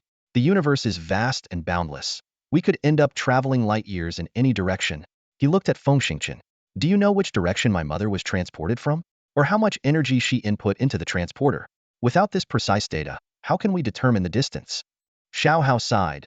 A miss is as good as a mile. That's so true. Feng Xingqian was at a loss for words. Xiao Hao, seemingly intent on deflating Feng Xingqian's hopes further, added, there's another issue. We can be transported out, but don't forget, this is a fixed-point transporter. Once we go, assuming there's no danger on the other side, we can't return the same way. It's a one-way trip. He stared into Feng Xingqian's eyes. Do you have the courage to take such a risky adventure? Are you willing to leave everything behind and wander the stars? How could Feng Xingqian risk venturing into the unknown? As someone with nothing to his name, he pursed his lips and shook his head vigorously. He walked over to the portal and pressed his hand against it. However, after waiting for a while, he didn't hear the replication sound of the Tianyu ring. Feng Xingqian frowned, suddenly realizing that the Tianyu ring could only replicate mechanical teaching and mental training aids, not purely scientific devices like this one. Sigh. Feng Xingqian let out a long breath. All right, put the transporter away. It might come in handy and save our lives someday. Xiao Hao nodded and then expanded his body to an astonishing size, swallowing the portal in one gulp. Feng Xingqian, already used to such sights, checked the time. It was around 10 in the morning. By the way, Feng Xingqian said, I seized a small starship from Castellan. Can you store it in your dimensional space? No, Xiao Hao shook his head. My dimensional space isn't developed enough to hold something that big. Never mind. Feng Xingqian licked his lips. I'll just hand it over to the organization as spoils of this mission. I'm sure I'll get some benefits, maybe even a rank as a junior officer. Suit yourself, Xiao Hao said indifferently. Feng Xingqian didn't say anything more. He turned around and noticed Ming Ming had finished absorbing the essence from the corpses and looked drowsy. He called out, and Meng Meng quickly returned to the Insect King space to recuperate. Surveying the surroundings, Feng Xingqian noticed 9 level 4 civilization ion oscillation blades scattered on the ground. Most valuable items had been destroyed by the mechanical beasts, but the remaining metal materials were still good. Xiao Hao casually swallowed the metals, planning to craft a set of level 5 civilization exoskeleton armor for Feng Xingqian. They spent some time cleaning up the battlefield. Once back on the surface, Feng Xingqian threw a quark bomb to completely destroy the cave entrance. With the mechanical beasts eliminated, the frequency suppressing the radar disappeared, and the long-awaited map was finally complete. An unexpected surprise. Wiping the sweat from his forehead, Feng Xingqian asked, "What's your plan now?" "I need to find a place to digest the 633 material and the mechanical beasts," Xiao Hao replied. "During digestion, I can't control my size, so I can't appear in front of others. I can't go back for now. But with level 5 armor, a level 5 oscillation blade, and the personal AI I've given you, you shouldn't encounter much danger." Feng Xingqian panicked. You haven't given me anything yet." "Don't worry, Dad," Xiao Hao laughed. "Let's get back to the ship first. I need some time to equip you properly." This time, I was lucky to swallow a levels even civilization mechanical beast. Not only did I gain some of Mother's memories, but I also got a powerful reactor and lots of good stuff. Once I digest the mechanical beast, my strength should increase to at least dual system level 11. Maybe even level 12. At least dual system level 11? Feng Xingqian was speechless with amazement. That was true power, much stronger than his blood absorption. However, since Xiao Hao was his son and super bodyguard, the stronger, the better. Feng Xingqian felt a mix of excitement and a hint of bitterness as he led Xiao Hao back to the spaceship. Following his son's request, he quickly removed his exoskeleton armor and personal AI device, handing them over to Xiao Hao before heading straight to the bedroom and collapsing heavily onto the bed. On the surface, he seemed to be asleep, but in reality, he had entered a sensory space, fully immersed in studying advanced black gold level piloting techniques. Time slipped by unnoticed, and after a full 13 hours, Tianyu Ring booted him out of the space. Feng Xingqian opened his eyes to find Xiao Hao standing by the bed, proudly displaying several pieces of gear that looked identical to Earth products. With a smug smile, Xiao Hao began, "Dad, let me first tell you about the upgrades to your personal AI device." He launched into an enthusiastic explanation. The processing speed has been increased by 220,000 times, and the storage capacity by 1,480 times. Not only that, it can transform into a flying mechanical scorpion. Besides the original laser energy saw and super drill, I've modified the detector into 7 miniature mechanical mosquitoes. Although the remote control range is still 20 kilometers, don't underestimate them. I've adjusted the frequency band, and each mosquito now has a monitoring range of a 15-kilometer radius. Together, they can cover a 35-kilometer radius, which is quite significant in planetary combat. Pausing for a moment, Xiao Hao added, "Oh, and I've used a thumb-sized levels even energy block as the power source, ensuring it won't run out of power for hundreds of years." Feng Xingqian, delighted, picked up the AI device and examined it closely, suddenly asking, "Can you monitor me through this?" Xiao Hao rolled his eyes. "How could I? Our Lingpeng clan highly values privacy and non-interference. This AI device mainly has 2 functions. First, to monitor your vital signs when you consume blood, alerting me if you're in danger, which might save your life. Second, within a 3,000 kilometer range, we can locate each other's general position. That's it. Don't you trust me, Dad?" Feng Xingqian laughed awkwardly. "How could I not? I'm just worried about being monitored during, intimate moments with a lady. I have no interest in giving my son a show." Xiao Hao solemnly assured him, "Don't worry, the AI device and its intelligent program are your personal belongings, and I won't monitor them. Besides, there's so much artistic content online that I don't even bother with, let alone risk making you angry by invading your privacy." "Nonsense." Feng Xingqian's face turned red, but he keenly sensed Xiao Hao's mental fluctuations and disdainful look, realizing that the kid was definitely not lying. "If you don't believe me," Xiao Hao added, "you can always turn off your personal AI device when handling confidential matters." "That's more like it," Feng Xingqian said, but he quickly grabbed the personal AI device and strapped it to his wrist, turning it on. Deep down, he feared that the real secret of the Tianyu ring might be leaked. Unaware of Feng Xingqian's thoughts, Xiao Hao continued to introduce the equipment. "This is a 21mm heavy sniper, which I've modified to have a maximum firing rate of 4 rounds per second. It comes with 10 rounds of 4 different types of bullets. You can check the personal AI for specific uses. The instructions have been uploaded. The exoskeleton armor and energy shield are both level 5, using level 7 energy blocks, capable of withstanding 3 attacks from a level 13 martial arts master. Also, there's a level 5 vibrating blade that vibrates 30 billion times per second. I don't dare give you anything more. 30 billion vibrations?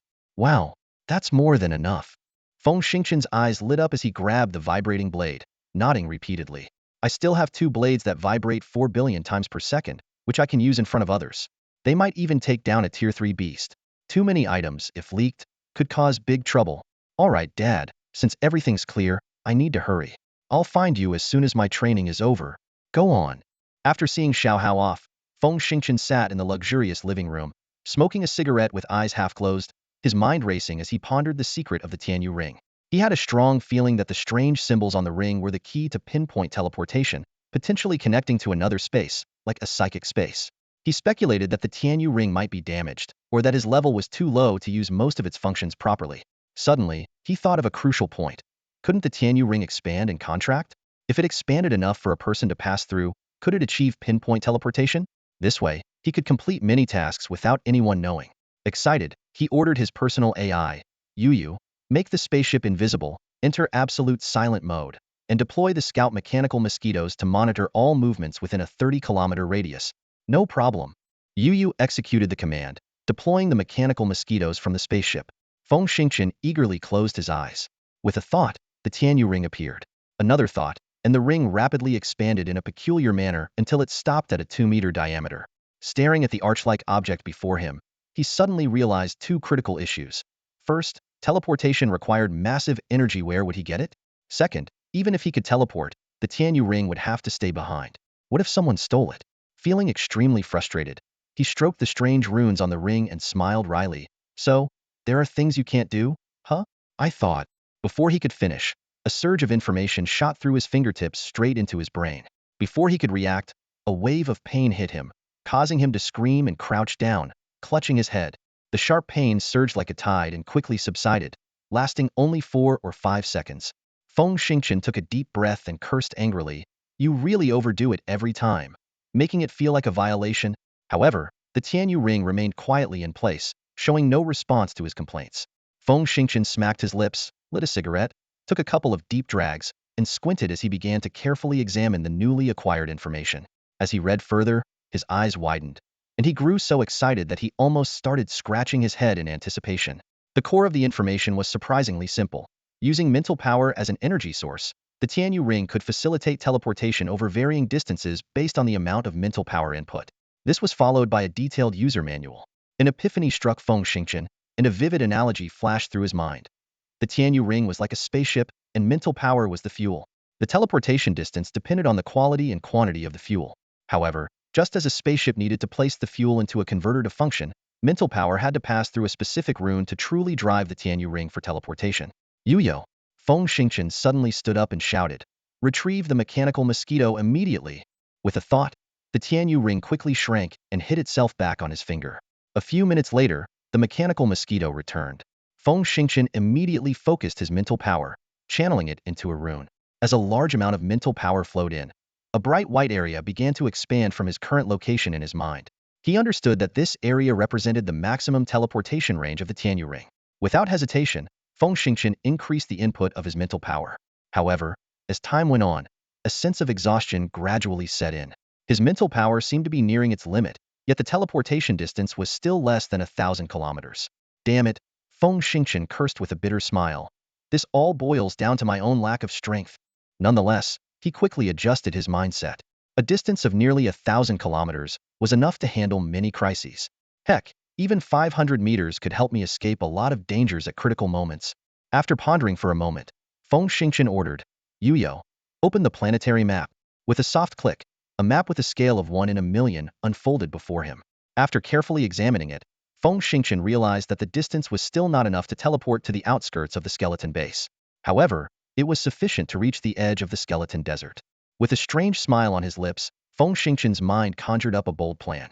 He decided to intensely train his mental power over the coming days, aiming to stealthily teleport to the Kaijiran base during his journey and exact a vengeful spree of arson, murder, and looting.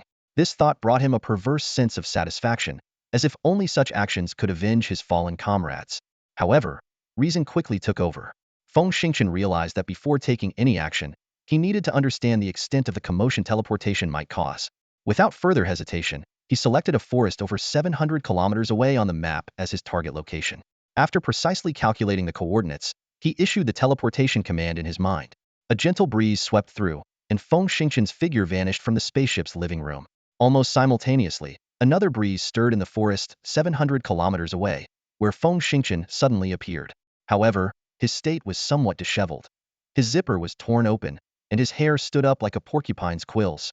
To make matters worse, the teleportation seemed to carry significant inertia. He stumbled forward several steps and crashed heavily into a massive rock, creating a large dent in it. Feng Xingqian touched his nose with a wry smile, silently grateful that this area was as quiet as a dead zone and his arrival hadn't caused any trouble. He let out a long sigh and muttered to himself, "Damn it. I didn't expect the pull of teleportation to be so strong. If I had known, I would have worn my exoskeleton or combat armor." As he lamented not having a vast storage space like Xiao Hao, his gaze was suddenly drawn to the Tianyu ring on his right pinky finger. Although the ring remained still, Feng Xingqian's thoughts began to race with excitement. Yes, the Tianyu ring itself is a high-level spatial item. He mused, no, it should be considered a medium for connecting certain special spaces.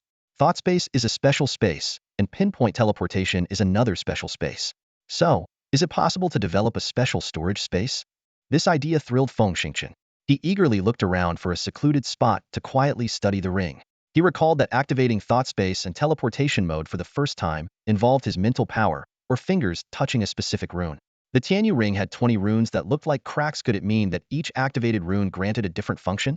However, Feng Xingqian soon realized he had made a grave mistake. He had forgotten to account for the return trip in his teleportation. At this point, his mental power was already depleted by 80, making another 700-kilometer teleportation back impossible. This oversight nearly drove him crazy. Damn it. I got so excited that I forgot to consider the return trip and ended up buying a one-way ticket out here? How stupid can I be?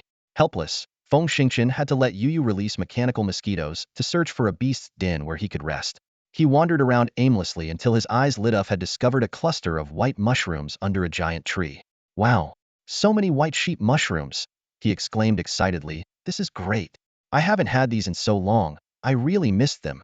The fungi on Kuntan Star were numerous, and white sheep mushrooms were particularly beloved by soldiers for their unique flavor.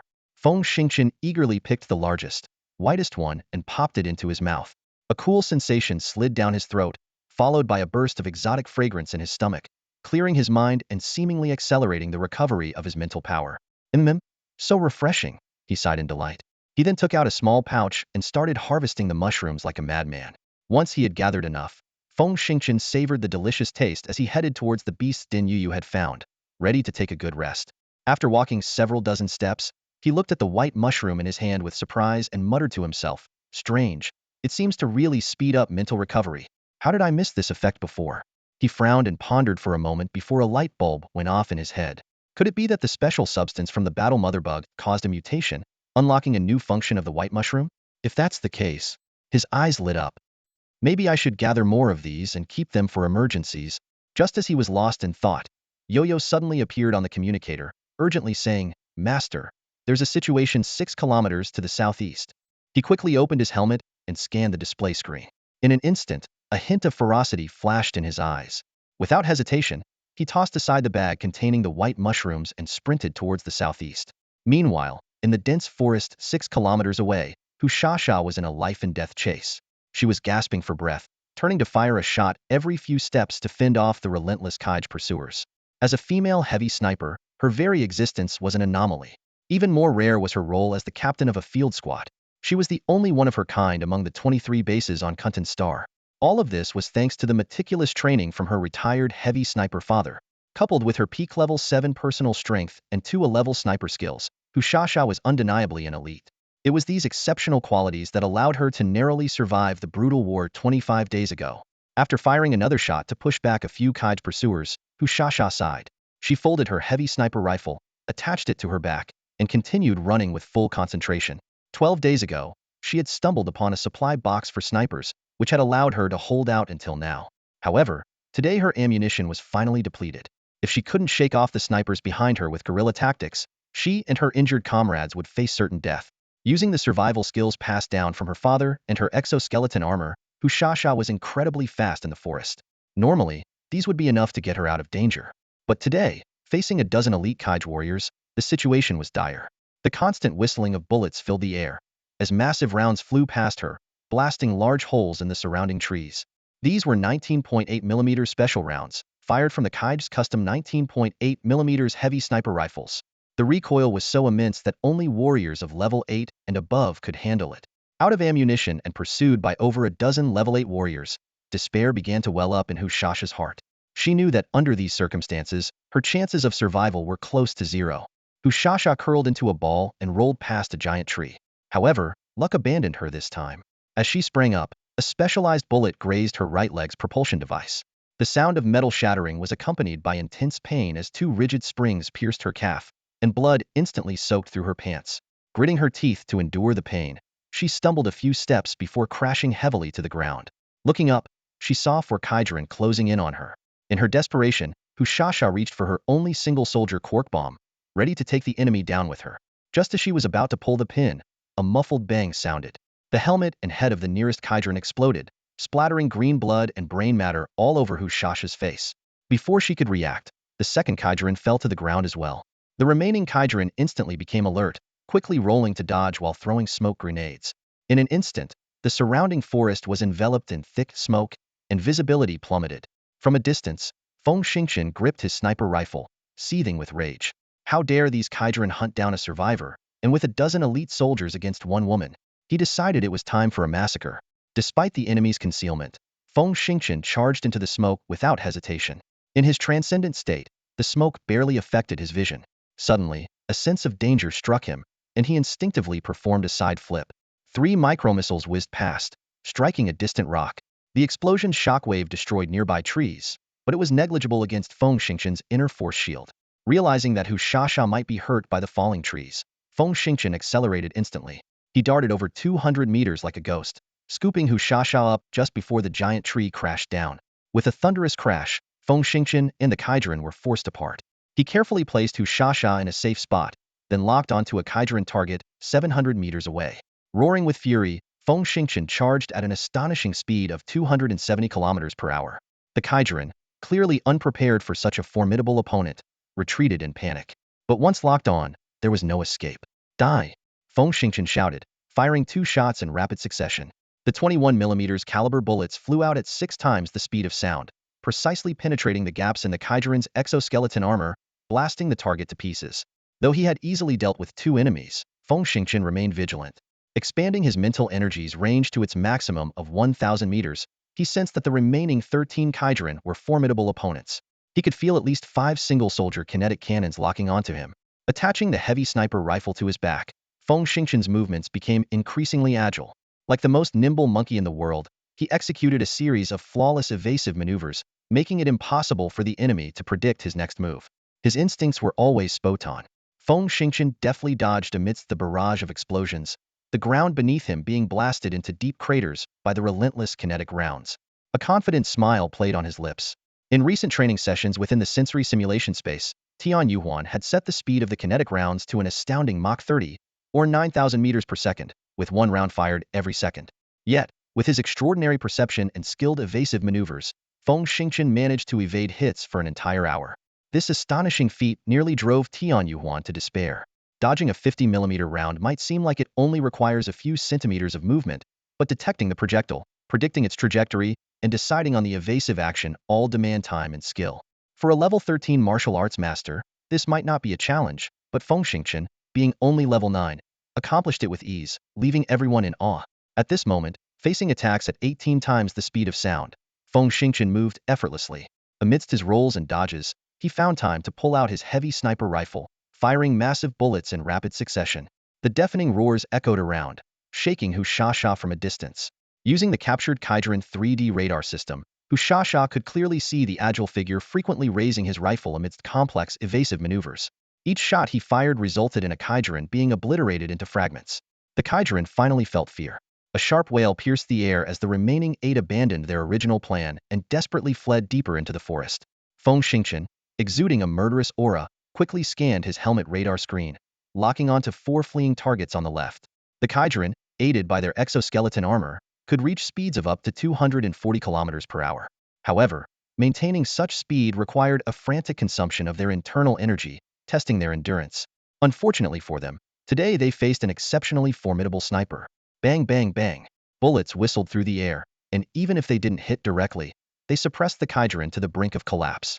Feng Xingqian, in high spirits, casually swapped in a new magazine and slung the heavy sniper rifle onto his back. He was confident that advancing a few hundred more meters would bring him to an optimal shooting position, allowing him to take down at least 2 more Kaijuran. Closer, getting closer. Feng Xingqian was about to set down his heavy sniper rifle when a chill ran down his spine, making him shiver involuntarily. The genetic traits from the combat mother insect had given him a sixth sense far beyond that of ordinary insects. Ambush! The thought flashed through his mind. In an instant, Feng Xingqian rolled to the side, agilely flipping 180 degrees before springing up and sprinting towards the densest part of the forest. Just then, a deafening explosion erupted. The seemingly solid ground cracked open, and a towering figure leaped out with the agility of a monkey, blocking Feng Xingqian's path. Hiss! Feng Xingqian gasped as he recognized the eerie insignia on the figure's chest. Ghost Wolf. The Ghost Wolf was the name of the most elite Special Forces unit of the Kaijia people. To join this squad, one had to be at least a level 9 expert, and there had even been sightings of level 11 powerhouses among their ranks. Facing Feng Xingqian, the Ghost Wolf elite wasted no words. He raised his left hand, and a massive black warblade, nearly 2 meters long, materialized out of thin air, slashing down towards Feng Xingqian's head. Hey! Feng Xingqian, hardened by the rigorous training of the Tianyu Ring, had a heart as steadfast as stone. He twisted his body, deftly evading the lethal strike, then launched a fierce counterattack. Clang! The ear-splitting clash of metal sent up a thick cloud of red dust, obscuring the view. The force of the blow evidently exceeded the Ghost Wolf Elite's expectations, shaking him to his core. How could an opponent who seemed to be only level 9 stand toe-to-toe with a level 10 powerhouse? It completely defied his understanding. Had he misjudged? Was the opponent actually a level 10 expert? What the Ghost Wolf Elite didn't know was that Feng Xingqian's exoskeletal armor had been reforged by Xiao Hao using 4th-level civilization alloy mixed with a bit of 7th-level mechanical beast metal. Its defensive capabilities were on par with custom armor from a 5th-level civilization. This formidable support was enough to bridge the gap in their strengths. Coupled with Feng Xingqian's near-peak level 9 inner force, clashing head-on with the Ghost Wolf was not impossible. Even so, Feng Xingqian was not unscathed. The immense recoil made his legs go numb, forcing him to retreat several steps to regain his footing. At this critical moment, the Kaijia people would never give Feng Xingqian a chance to catch his breath, nor would they allow him to draw his shock blade. The Ghost Wolf Elite's figure blurred into a shadow as he lunged at Feng Xingqian with lightning speed. Bang! Bang! 2 thunderous booms echoed like summer lightning, thickening the surrounding dust and completely obscuring the battle scene. Yet, thanks to his transcendent abilities, Feng Xingqian could observe every move of his opponent with crystal clarity. The Ghost Wolf Elite now resembled a demon from hell, his giant war blade slicing through the air, encircling the comparatively smaller Feng Xingqian with a web of deadly arcs. Feng Xingqian pushed his transcendent and windwalking abilities to their limits, focusing intently on the Ghost Wolf's movements and dodging the lethal attacks. Having spent over 1,000 hours in the sensory training space, combined with the near-torturous electric shock training of the Tianyu Ring, Feng Xingqian had not only mastered the essence of combat techniques accumulated over hundreds of thousands of years by a 9th-level civilization, but had also significantly enhanced his mental power. Moreover, the feedback effect from breaking through the major bottlenecks from level 8 to 9 had likely elevated his mental power to a high level 8 stage. Unfortunately, his most powerful trump card was severely weakened against an opponent with formidable physical prowess. Twice he attempted to embed his mental power into the opponent's brain and detonate it, but it elicited no reaction. Feng Xingqian finally realized that his opponent must be a level 10 or higher expert. Indeed, against a true level 10 expert, even high level 8 mental power was unlikely to be effective. Gritting his teeth, Feng Xingqian rapidly assessed the strength comparison between them. He had to retreat. Only by gaining distance could he better utilize the absolute agility granted by his windwalking state and the special heavy sniper bullets provided by Xiao Hao. Compared to a level 10 expert, his greatest advantage was his flexibility and high-grade ammunition. However, the Ghost Wolf Elite was clearly no easy opponent. He relentlessly employed his most adept close combat tactics, keeping Feng Xingqian tightly engaged, preventing him from drawing his heavy sniper rifle. Not only that, but Feng Xingqian also had no opportunity to draw his immensely powerful 30 billion cycle ion shock blade. In fact, the Ghost Wolf Elite was already deeply shocked. The Kaijia people were born with highly developed thigh muscles and significantly longer legs than humans, giving them an inherent speed advantage. Once they reached level 10, their combat prowess was formidable enough to contend with human level 10 high stage, or even level 11 experts without being at a disadvantage. But now, even though he had unleashed his full strength and completely deployed his level 10 peak inner force field, he still couldn't completely suppress this seemingly level 9 opponent. In this state, Feng Xingqian swung his blade 200 times without managing to inflict any harm on the small opponent in front of him, who was clearly at the 9th level. He could tell from the complete absence of any force field emanating from the other person that this Kaijia individual had definitely not reached the 10th level. However, the fact that such an opponent forced him to exert his full strength without any success made Feng Xingqian start to doubt his own abilities. In reality, Feng Xingqian had already fallen into a predicament. The internal force field created by a 10th level expert had him tightly confined, as if he were stuck in waist-deep mud, unable to move. If it weren't for the numerous practical combat techniques he had learned in the mental space, coupled with the deceleration effects of his transcendental state, he might have already been defeated. The internal force field, highly condensed through the continuous refinement by experts above the 10th level, began to exert a strong level suppression. Feng Xingqian found it difficult to even deploy his internal force shield, and the outcome of this battle seemed inevitable. He couldn't describe the destructive power of this overwhelming force pressing down on him. If not for relying on his transcendental state, windwalk, and the combat techniques summarized by a 9th level civilization over tens of thousands of years, he wouldn't have been able to dodge even 10 strikes. The Kaijia individual was clearly in absolute control. Feng Xingqian knew that without some unexpected turn of events, he could only hold on for a few more seconds at most. I refuse to accept this, he roared in his heart. Reflecting on the past 10 days, he had suddenly acquired a unique physique that surpassed everyone else and had obtained the mysterious Tianyu ring, providing an excellent environment for rapid growth into a master. If he were to die at the hands of a Kaijia individual whose face he hadn't even seen, the resentment formed by his soul would probably bore a massive hole through the underworld. At this critical moment, perhaps due to the increasing threat of death, a vast resentment surged within Feng Xingqian. This resentment stimulated waves of killing intent deep in his heart, and the two emotions intertwined bizarrely, forming a kind of energy filled with a violent aura. Guided by this strange aura, Feng Xingqian's internal force, which had already reached the peak of the 9th level, suddenly surged wildly. Strangely, his mind became exceptionally calm at this moment. He felt the astonishing aura continuously accumulating around his body in a peculiar manner, forming an energy vortex with a diameter of over 10 meters. Suddenly, Feng Xingqian's brow twitched. He was astonished to find that the binding force of the Kaijia individual's internal force field on him was gradually weakening. Force field. Internal force field. Feng Xingqian suddenly understood. In the face of life and death, he had found an opportunity to merge with nature. At that moment, his force field spread like a flood of mercury, forming an invisible barrier. However, even this newly formed internal force field could only withstand part of the pressure from the Kaijia elite, and was still far from breaking through the barrier of a level 10 peak force field. A glimmer of determination flashed in Feng Xingqian's eyes. He realized he had one more trump card as formidable mental power. Suddenly, a bold idea sparked in his mind. Why not pierce the opponent's internal force field with his mental power like a sharp sword, utilizing its explosive properties to break through the enemy's defense in one fell swoop? Without hesitation, Feng Xingqian gathered his external mental power, extending it like invisible tentacles towards the opponent's force field. The moment they made contact, his mental power struck like lightning. Crackle. Snap. Strange sounds exploded in the air. Without thinking, Feng Xingqian roared. Explode. Boom. A deafening explosion followed, unleashing a terrifying wave of power. The Kaijia elite was horrified to discover that his level 10 peak force field had been torn open. Before he could react, Feng Xingqian seized the fleeting opportunity. His newly formed force field, sharp as a blade, surged through the crack with ferocious intensity. Almost simultaneously, Feng Xingqian raised his arm slightly. The energy gauntlet cannon, meticulously crafted by Xiao Hao, quietly emitted a dazzling blue light. Boom! In the violent explosion, the Kaijia elite was blown back several steps by the directed blast wave. Feng Xingqian was overjoyed. The gauntlet cannon's power far exceeded his expectations. His body moved like an arrow released from a bow, executing a swift crouch and kick. With a flick of his wrist, a vibrating blade, oscillating at 30 billion times per second, was unsheathed.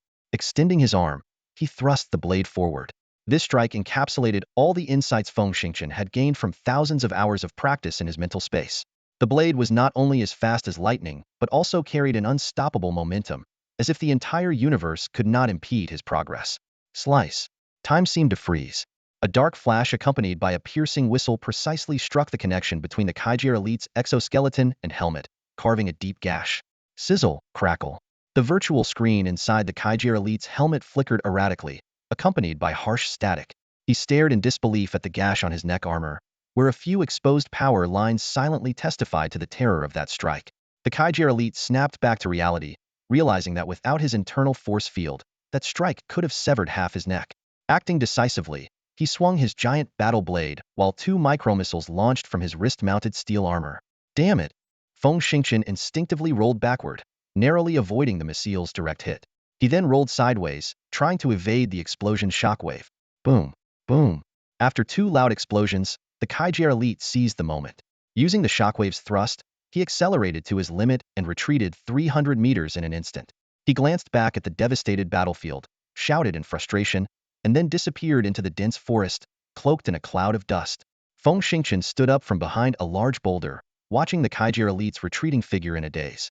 By the time he thought of using his sniper rifle, the elusive figure had already reached maximum speed and vanished into the forest. He surveyed the surroundings and confirmed that his opponent had indeed fled. Scratching his cheek, he muttered to himself, strange, he wasn't at a disadvantage. Why did he run? Of course, the Kaiser elite had to run. Feng Xingqian's mental energy sliced through the force field like a sharp sword, an ability so mysterious that even he was taken aback. At the same time, the power of the energy gauntlet cannon in his hand far surpassed that of similar products from Castellan. These brutal realities forced the Kaisers to swiftly retreat from the battlefield, leaving time to reassess the situation. Panting heavily, Feng Xingqian glanced at the radar screen to confirm that all the Kaisers had fled beyond detection range. He let out a long breath, sheathed his shock blade, and walked towards the injured woman. Today's events felt like a dream. Not only had he survived, but he had also grasped the unique killing aura, forming his own force field. This meant he had finally crossed the hardest threshold and officially entered the ranks of the elite. At this moment, he no longer felt inferior to Xuemiao. It wasn't just Feng Xingqian who felt like he was dreaming. Hushasha was equally bewildered.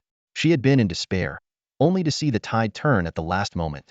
She shook her head vigorously, trying to clear her mind, and watched as her savior approached. Hushasha tilted her head slightly, removed her helmet, and revealed a sincere smile. Hello, she said. Thank you for saving me. Hushasha, level 7 martial arts peak, class 2A heavy sniper, sergeant leader of squad L-077, K-08 Marine Corps. May I ask? Feng Xingqian returned the smile. Hello, I'm Feng Xingqian, formerly of the K-21 Marine Corps. After K-21 was destroyed, I found a new base. Now I'm a member of the Skull Base Special Ops. Skull Base? Hushasha asked, puzzled. Yes, I'll take you there, Feng Xingqian said as he knelt down. Let me check your injury first. He took out a mini scanner and scanned Hushasha's ankle. Fortunately, the shrapnel didn't hit the bone. The external wound gel will ensure there's no scarring. As he explained, he efficiently removed 2 pieces of shrapnel and then sprayed on the external wound gel. The wound began to heal visibly, though complete recovery would still take 2 hours. I'll carry you, Feng Xingqian said, lifting Hushasha without waiting for her response and striding towards the edge of the forest. Wait, Hushasha exclaimed urgently, we can't just leave. There are over 30 survivors in the woods. Most of them are injured, we lack medical supplies, our individual armors are out of power, there's no energy replenishment, and food is scarce. Several people are critically wounded and on the brink of death. What? There are survivors? Feng Xingqian clapped his hands together, his eyes sparkling with excitement. He quickly scanned the battlefield, evaluating their loot. Let's gather as many of these armor plates and weapons as we can. This is a great haul. Taking a deep breath, Feng Xingqian's tone grew resolute. I'll return to the Skull Base as quickly as possible and request a transport plane for the wounded. Just as he was about to turn and leave, Hushasha's voice stopped him. Thanks. You can put me down now.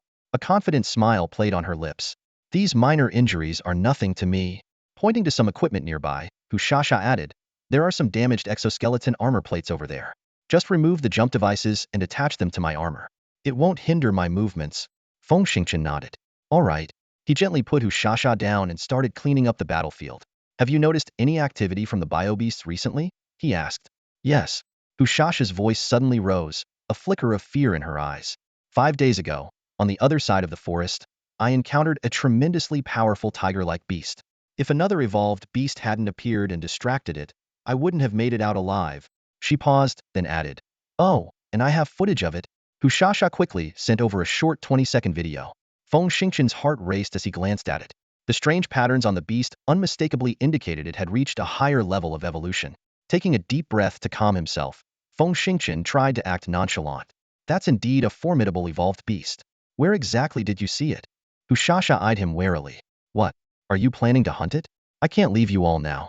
We need to ensure everyone's safety before considering such a thing. Fair enough, Feng Xingqian sighed in relief. Hushasha smiled sweetly and marked a region on the map. It's around this area. Feng Xingqian momentarily lost his focus, realizing just how attractive Hu Shasha was. Her figure was even more striking than the beauty in the logistics department. Noticing his intense gaze, Hu Shasha didn't shy away. Instead, she subtly arched her back and swayed her slender waist, casting him a sidelong glance with a peculiar smile. Embarrassed, Feng Xingqian quickly looked away and tossed her a bottle of water. You must be thirsty. Hu Shasha caught the bottle, smiling but not drinking immediately. She placed it in her storage box. Actually, we've been lucky to find a crevice with liquid water. We also discovered some edible fungi and moss. Otherwise, I couldn't have stayed in such good shape. Finding liquid water is indeed fortunate. Feng Xingqian nodded. All right, let's get moving. I'm done here. They quickly gathered their supplies and left. Hu Shasha, being very cautious, circled the area twice to ensure they weren't being followed before picking up speed. An hour later, they arrived under a giant tree and entered a deep crevice. After walking a few meters, Feng Xingqian wrinkled his nose, opened his helmet, and sniffed the air. His expression grew serious as he snapped his helmet shut, dropped his supplies, and grabbed Hu Shasha, retreating swiftly. Startled, Hu Shasha didn't have time to ask questions before seeing a dozen terrifying creatures, about a meter long, emerge from the cave. Kuntan rats, she exclaimed, her face turning pale. Kuntan rats, native to the planet Kuntan, were named for their fondness for consuming Kuntan ore. Though they resembled large moles and were only as strong as a human with level 3 physical training, their most fearsome trait was their pack behavior. A single colony could number in the thousands, making them a formidable threat even to a 100-strong squad. With a scream, Hu Shasha dropped her belongings and grabbed the energy gun hanging from her chest, firing at the rats. Zap, zap, zap. The blue energy beam struck down 6 or 7 Kuntan rats, but hundreds more surged from the cave, their eyes glowing red with fury. On the brink of a breakdown, Hu Shasha held down the trigger, unleashing a deadly barrage into the rat swarm. The blue energy beams carved lethal paths through the air, felling many rats, but more kept coming, relentless and unstoppable. The number of mice here is astonishing, to the point where it's impossible to kill them all. Feng Xingqian calmly surveyed his surroundings, noting the gray, writhing figures throughout the cave. He estimated that for every 5 he killed, 10 more would emerge. Even with an energy gun or 3 high-speed rotary laser cannons, it would be impossible to effectively stop these creatures. Retreat. Feng Xingqian ordered decisively, quickly positioning himself in front of Hu Shasha. He raised his left hand, the muzzle of his energy gauntlet glowing blue. With a soft sound, a brilliant blue energy burst forth. The energy wave, strong enough to push back a peak-level physical combat expert by several steps, was catastrophic for these fragile rodents. Hundreds of Confines mice were flung away by the shockwave, their bodies torn apart, clearing a large area in front of them. Feng Xingqian knew that fighting such a massive swarm hidden was unwise. Ignoring Hu Shasha's struggles, he scooped her up and darted out of the crevice like lightning. He swiftly climbed a giant tree, finally standing securely on a thick branch about 30 meters above the ground. No, there are still over 30 people down there. Hu Shasha screamed hysterically, her voice filled with despair and fear. Feng Xingqian sighed helplessly and tried to speak as calmly as possible. Calm down. We both know that wherever Confines mice go, no carbon-based life survives. Those who are injured cannot possibly fend off such a large-scale attack. His eyes swept over the cave entrance, where swarms of Confines mice were already pouring out. This means that those still inside the cave are probably... He trailed off, but the implication was clear. Even if they risked their lives to go back in, it would be futile and would only endanger themselves. Though Hu Shasha understood, hearing it from Feng Xingqian made her break down. She turned and hugged him, sobbing uncontrollably. Feng Xingqian felt a pang of sorrow but gently patted her shoulder while keeping a vigilant eye on the ground. Below them, the countless Confines mice swarmed out, seemingly indifferent to the loss of their companions, and not even glancing up at Feng Xingqian and Hu Shasha in the tree. The mice moved in an orderly fashion, all heading in the same direction, a behavior markedly different from ordinary rodent swarms. For a full hour and a half, at least 12,000 Confines mice crawled out of the cave and disappeared into the distance. Feng Xingqian watched them leave with a puzzled expression, feeling an urge to follow. However, Hu Shasha, exhausted from crying, had fallen asleep in his arms. He gently shook his head, carefully set his sniper rifle on the branch to make space, and then gently carried the sleeping beauty on his back. He cautiously climbed down the tree and, after a moment of contemplation, activated his gauntlet while picking up Hu Shasha's energy gun. He slowly made his way back into the crevice. Carefully venturing about 600 meters deep, he reached a relatively spacious area. Looking around, Feng Xingqian couldn't help but let out a heavy sigh. The scene before him was heartbreaking. Thanks to the helmet's powerful night vision, Feng Xingqian clearly saw the devastation before him. Bloodstains were scattered across the stone surface, surrounded by the wreckage of personal armor and firearms. This scene silently told the brutal truth that over 30 comrades had already perished. He gently turned his head, his gaze falling on Hushasha, still asleep on his back. A flicker of worry crossed his mind. Would she be severely traumatized by this harrowing sight when she woke up? Feng Xingqian sighed softly, shaking his head to clear his chaotic thoughts. He quickly exited the crevice, slung his heavy sniper rifle over his shoulder, and sprinted back the way he had come. Despite the curious and concerning behavior of the Kuan Guangshu, Feng Xingqian's primary concern was letting Hushasha get some much-needed rest. This woman had rescued over 30 people in the forest and single-handedly defended them against the Kaijuran's attacks for more than 20 days. He couldn't fathom what kind of determination had driven her to accomplish all of this. Hushasha was indeed utterly exhausted. With a solid support, she finally relaxed completely and fell into a deep sleep. Even the jolts from rapid movement couldn't wake her. Feng Xingqian ran for over 3 hours, pushing his physical limits. The weight of the woman on his back significantly slowed his pace, and there were still more than 400 kilometers to the spaceship. Just then, he noticed Hushasha trembling. He touched her hand. It was ice cold, a clear sign of illness. A master at the peak of 7th level inner force getting sick? Feng Xingqian's heart tightened. If it wasn't due to some inner demon, it must have been because she had pushed herself far beyond her limits. The thought pained him deeply. He wished he could comfort this seemingly strong woman. Scanning the surroundings, Feng Xingqian chose a high ground and instructed Yu to release the mechanical mosquitoes to search for a place to rest.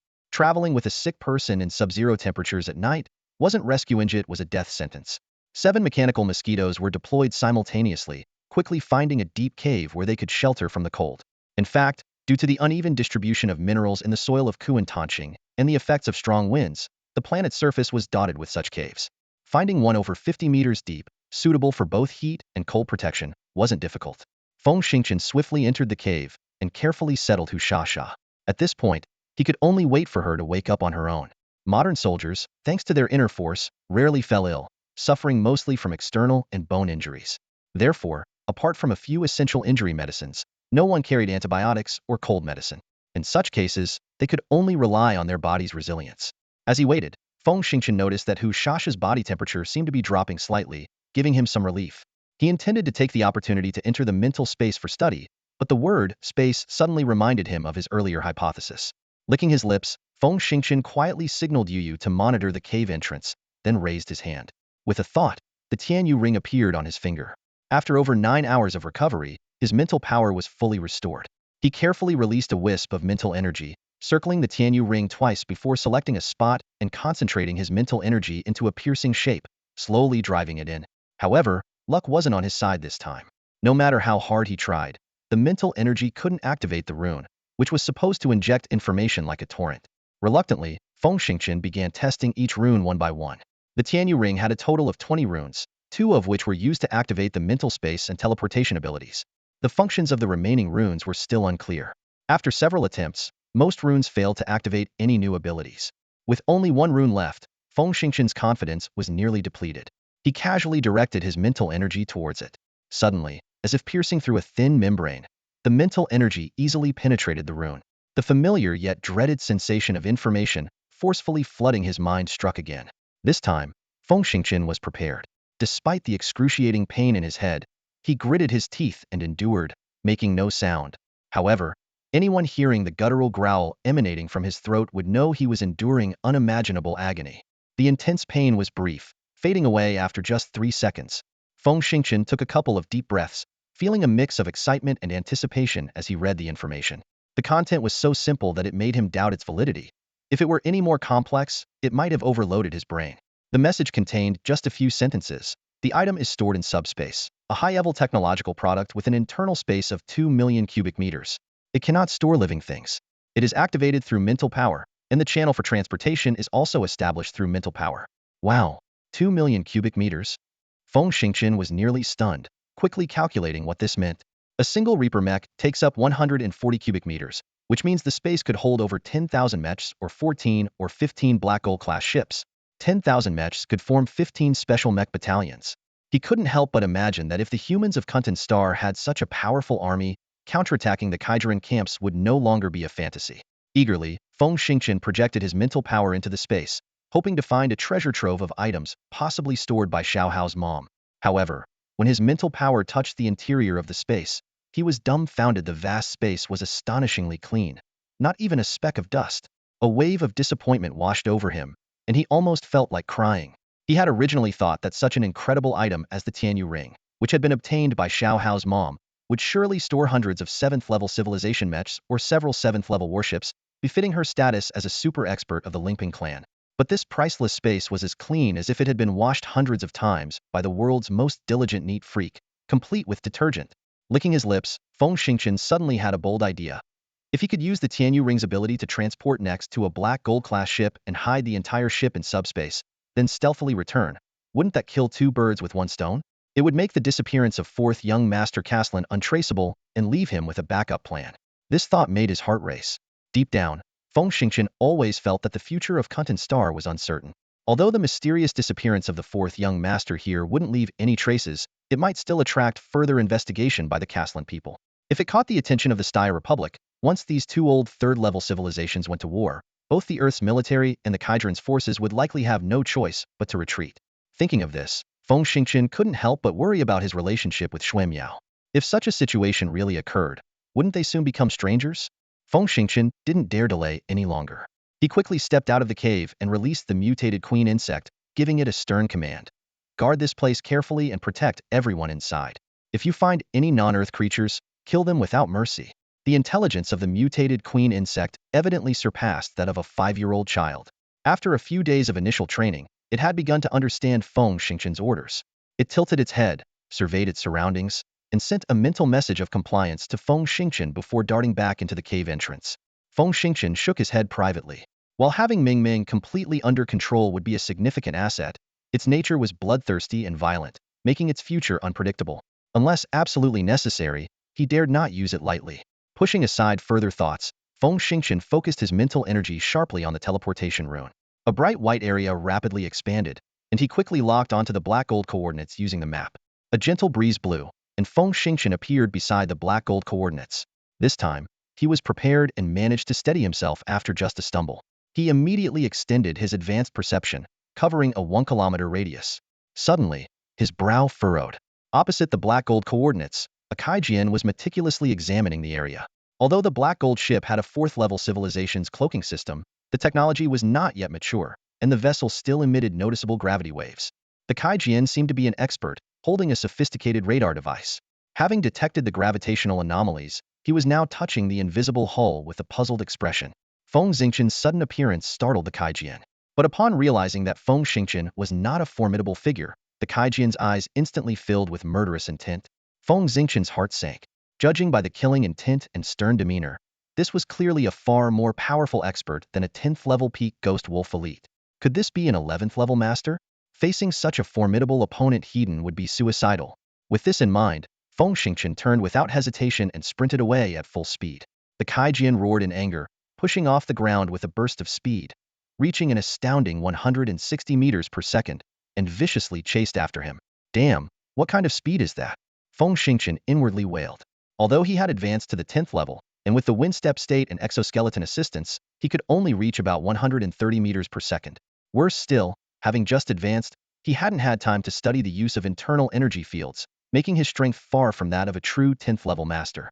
In this critical moment, Feng Xingqian gritted his teeth and unleashed a powerful mental force, enveloping a 300-meter radius, locking onto the Kaijian's energy. The Kaijian was feeling confident, certain he could catch up to his opponent within seconds. With the incredible attack power of an 11th-level physical arts master, he was sure he could easily break through any defense. Indeed, within just over 10 seconds, the Kaijian had closed in to within 30 meters. He suddenly shouted, "Lie down," and his tall figure vanished, reappearing beside Feng Xingqian, swinging a bizarre warblade viciously at him. The blade vibrated at a frequency of 4 billion times per second. It could cut through Earth-made exoskeletons and even Castellan armor plates with ease. The Kaijian's lips curled into a cruel smile, convinced his opponent had no chance of survival. Whoosh!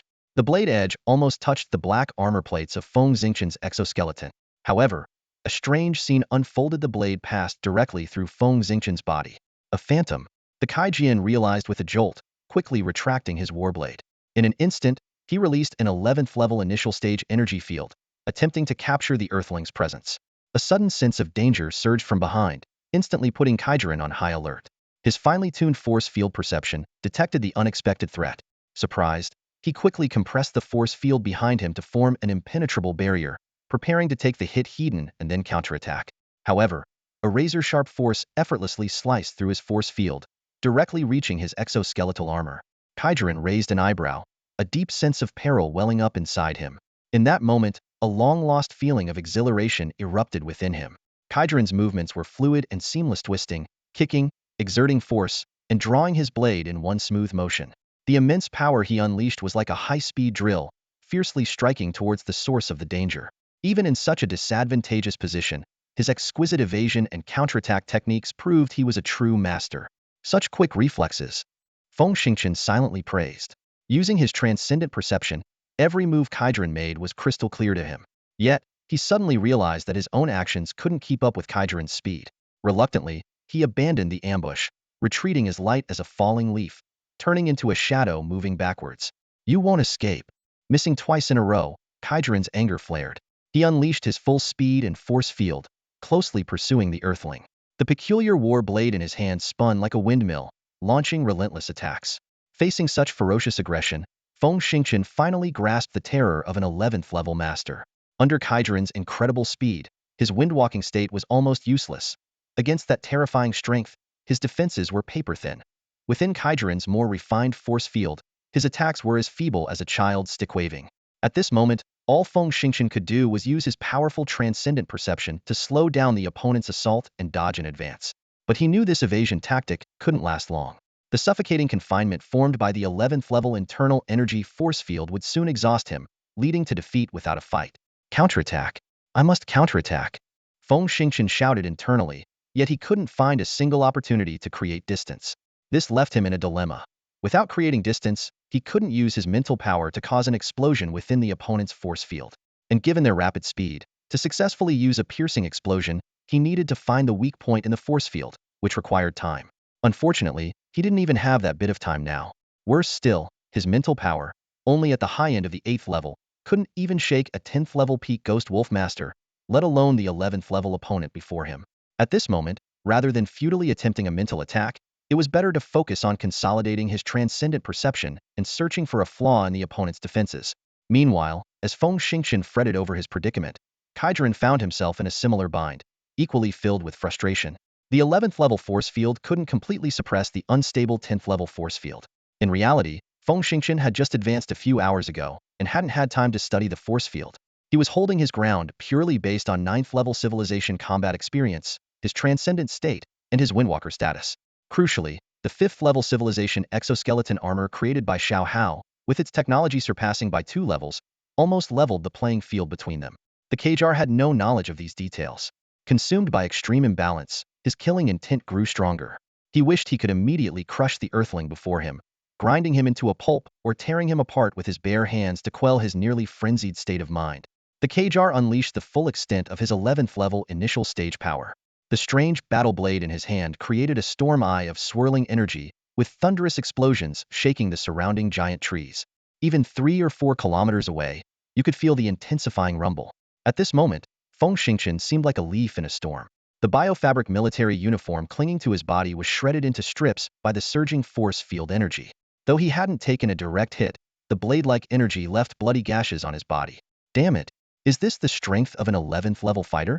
Feng Xingqian's face grew more serious. Under the barrage of attacks, his brain had no time to calculate. He could only instinctively use his 9th level civilization's astonishing combat skills to evade the lethal strikes. Clang! His long blade collided fiercely with his opponent's battle blade once again. The Kaijar suddenly sensed something was wrong and leaped back several steps, carefully inspecting his battle blade. To his shock, there was a 2-centimeter deep notch in it. This is a 4th level civilization's shock blade. Could it be that the Earthling's long blade is from a 5th level civilization? A layer of undisguised greed flashed in the Kaijar's eyes as he stared intently at the beautiful long blade in Feng Xingqian's hand. Feng Xingqian didn't seize the opportunity to attack, but instead took a deep breath, calming himself completely. In fact, he wasn't worried about his safety. The Windwalker state and transcendent level were irreplaceable. Though the recent exchanges seemed perilous, they hadn't reached the point of no return. In other words, if he wanted to escape, he was confident he could. Moreover, if he truly intended to kill this opponent, an energy gauntlet cannon and 2 heavy sniper bullets would suffice. However, At this moment, he didn't want to reveal his trump card immediately. Instead, he wanted to use his opponent's freshly formed 11th level force field to compress his own, accelerating the formation of his unique style. With his strong mental power, Feng Xingchen had already sensed that the Qijar's force field was also unstable, likely having advanced to the 11th level less than 10 days ago, and not yet fully familiar with the flaws formed by his force field mutation. Given this, the risk was worth taking. Moreover, with his mastery of the Windwalker state, transcendent level, and 5th level exoskeleton armor, could this really be considered a risk? Feng Xingchen slowly released his force field, letting it swirl around him. At the same time, he took a deep breath, quietly hiding the peculiar aura he had comprehended within his force field. Just then, the Qijar launched another attack. This time, he had secretly vowed to kill his opponent as quickly as possible and seize that 5th level civilization long blade. Consequently, he unleashed his force field to the fullest, instantly enveloping Feng Xingchen and his 10th level force field. Ugh! Feng Xingchen grunted, clearly sensing the immense pressure through the force field. But this power wasn't enough to render him defenseless. He swung his blade sharply, the keen edge slicing through the air and striking a corner of his opponent's force field. However, the strike was completely ineffective. Kaijiren felt a strong rebound, as if his attack had been repelled by an invisible barrier. A flash of determination crossed his eyes, and without hesitation, he discarded his oddly shaped battle blade. To him, this weapon had lost its value. As long as he could defeat the Earthling in front of him, he would obtain more advanced weapons. There was no need to cling to this piece of junk. Kaijiren launched a relentless assault. Each strike was aimed precisely at his opponent's force field, with the blade sinking deeply into it, almost reaching the opponent's body. Simultaneously, his own force field advanced along with the trajectory of his blade, exerting immense pressure on his adversary. Kaijiren calculated inwardly that in no more than 10 moves, this Earthling would surely fall under his blade. Despite the ferocity of the attack, Feng Xingchen remained extraordinarily calm. This serene state of mind allowed him to maximize the abilities of his transcendence and speed techniques. Although the opponent's attacks were exceedingly fierce, he always managed to narrowly evade the deadly blade just as it was about to reach him. As the battle continued, Feng Xingchen began to notice a peculiar change. The pressure from Kaijiren's level 11 force field seemed to be gradually diminishing. In the initial clashes, he had to rely on the support of his level 5 exoskeleton armor to barely withstand the force. This high-tech gear had incredible defensive capabilities, ensuring the wearer's safety even if struck by a multi-ton alloy ingot from 20 stories high or taking a full-force hit from a level 12 master. However, while the exoskeleton armor could protect Feng Xingchen from harm, it couldn't help him mount an effective counterattack. Under the immense pressure, even raising his arms to swing his sword was extremely difficult. But as time went on, the situation began to change. He found that he could now lift his arms, and occasionally even block the opponent's attacks with his sword. After several exchanges, his sword movements became increasingly fluid and effortless. Each seemingly casual swing could easily deflect what appeared to be deadly attacks. Feng Xingchen raised an eyebrow, focusing part of his attention on the changes in the force field. He was certain that the reduction in pressure wasn't due to his opponent's exhaustion, but because his own force field was gradually taking shape under the violent compression. Suddenly, a peculiar sensation surged through him. He realized that his force field was accumulating some kind of power with each of Kaijiren's frenzied attacks, making his previously unstable force field increasingly solid. In that moment, Feng Xingchen recalled his battle with the Ghost Wolf Elite. Back then, he had fused resentment and killing intent, comprehending a higher level of special aura, which eventually formed his force field. He had never understood what kind of power it was, but now, he finally understood it was the power of slaughter. Indeed, resentment combined with killing intent is akin to fighting with one's back against the wall, embodying the spirit of a desperate warrior destined to win. At this moment, Feng Xingchen suddenly realized that true killing power is not just about murderous intent and courage. It also requires the unstoppable, fearless aura of a sovereign. This epiphany brought a subtle change to Feng Xingchen's expression. The calmness on his face gradually faded, replaced by a peculiar and profound smile. This smile was both elegant and serene, evoking the dignified, compassionate demeanor of an enlightened monk who has undergone a century of cultivation. Nodding slightly, Feng Xingchen murmured to himself, "So, that's how it is." As soon as he finished speaking, a strange ripple suddenly surged from his force field. This power instantly broke through his opponent's defenses, engulfing the Kaijiren. The Kaijiren was taken aback, feeling as if he had fallen into a deep quagmire, his entire body bound by an eerie force. Even his prized level 11 physical techniques now felt incredibly strenuous, as if 50 rubber bands were simultaneously restraining his battle blade. The terrifying pressure surged from all directions like a towering mountain pressing down. The Kaijiren let out a furious roar, the veins on his neck and arms writhing like worms as he pushed his strength to the limit. He desperately gathered his scattered force field, compressing it fiercely in one direction. This move was devastating, even causing Feng Xingqian, who had control over his force field, to momentarily hesitate. His eyes widened as he watched the Kaijuran break free from his force field. Although the killing force field was powerful, Feng Xingqian, being only at level 10, found it unrealistic to completely control an opponent with twice his strength. However, Feng Xingqian did not lose heart. He quickly adjusted his strategy, discreetly revealing the muzzle of his energy gauntlet cannon. Just as the Kaijuran broke free and before he could catch his breath, a blue flash shot out, followed by a massive directional blast that sent the Kaijuran staggering back 2 steps.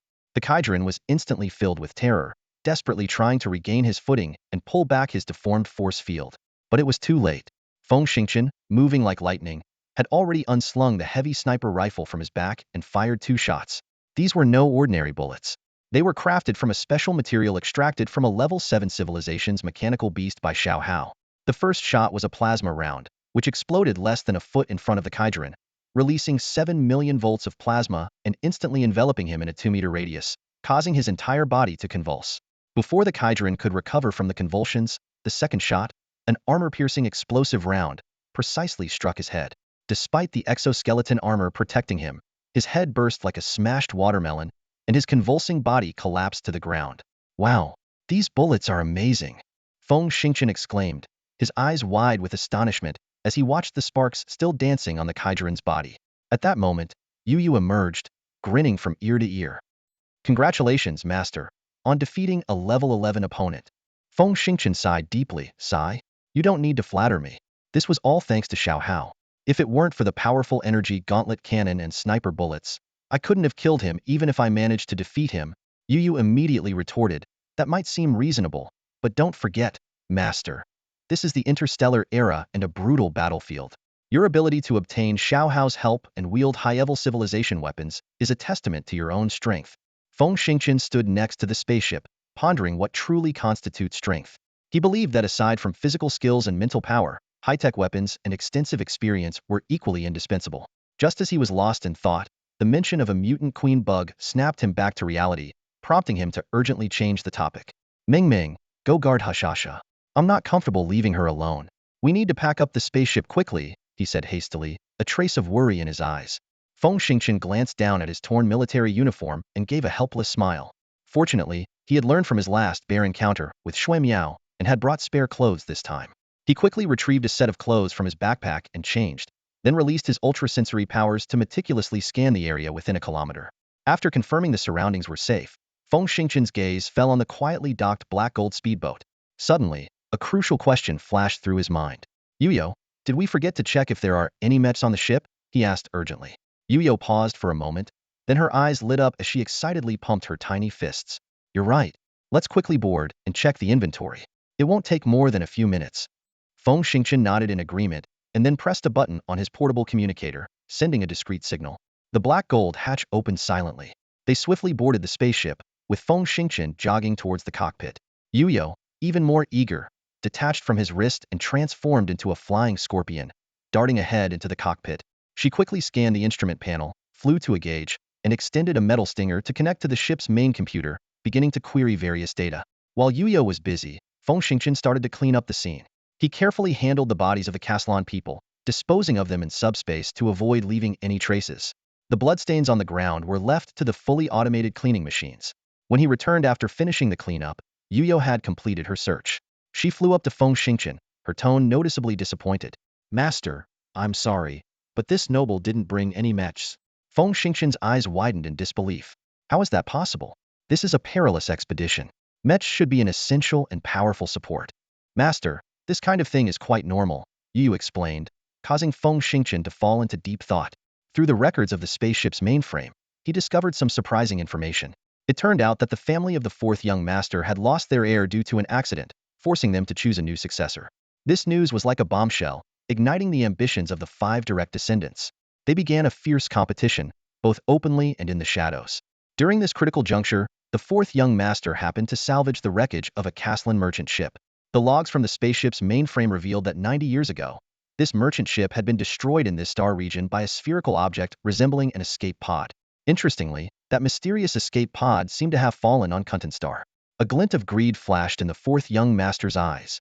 He calculated that if he could secretly recover this mysterious object capable of easily destroying merchant ships, he might gain an advantage in the succession battle.